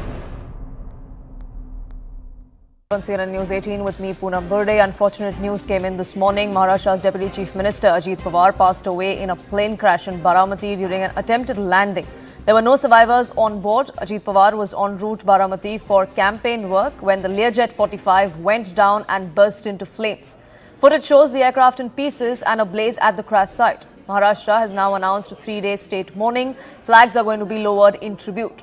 Aviation authorities and DGCA have launched a formal investigation into the crash as well. Aviation Minister has gone on to say that preliminary probes suggest that visibility was the cause of the crash, but thorough investigation will be done to find out what exactly transpired. Chief Minister of Maharashtra, Devendra Fadnavis, Deputy Chief Minister Eknath Shinde are also in Baramati. They've met with Ajit Pawar's family there, offering their condolences. The same as Prime Minister Modi too did just a short while ago. Prime Minister Modi too offering condolences. In fact, dialing Sharad Pawar earlier this morning as well to speak with him and sharing his grief at this time.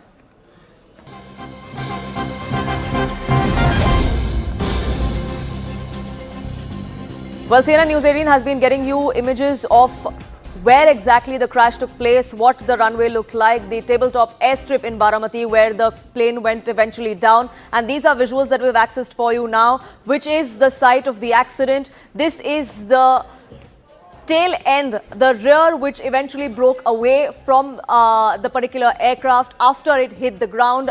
That was it breaking into two, splitting into two upon impact, which eventually went up in a ball of flame. That is what killed all of those people on board that particular Learjet 45, including Deputy Chief Minister of Maharashtra, Ajit Pawar. These are visuals coming in from Baramati on that airstrip where this accident took place. This is that airstrip that you see. This is the part where you can see the plane had actually gone down. There are several locals, eyewitnesses who eventually came to the rescue.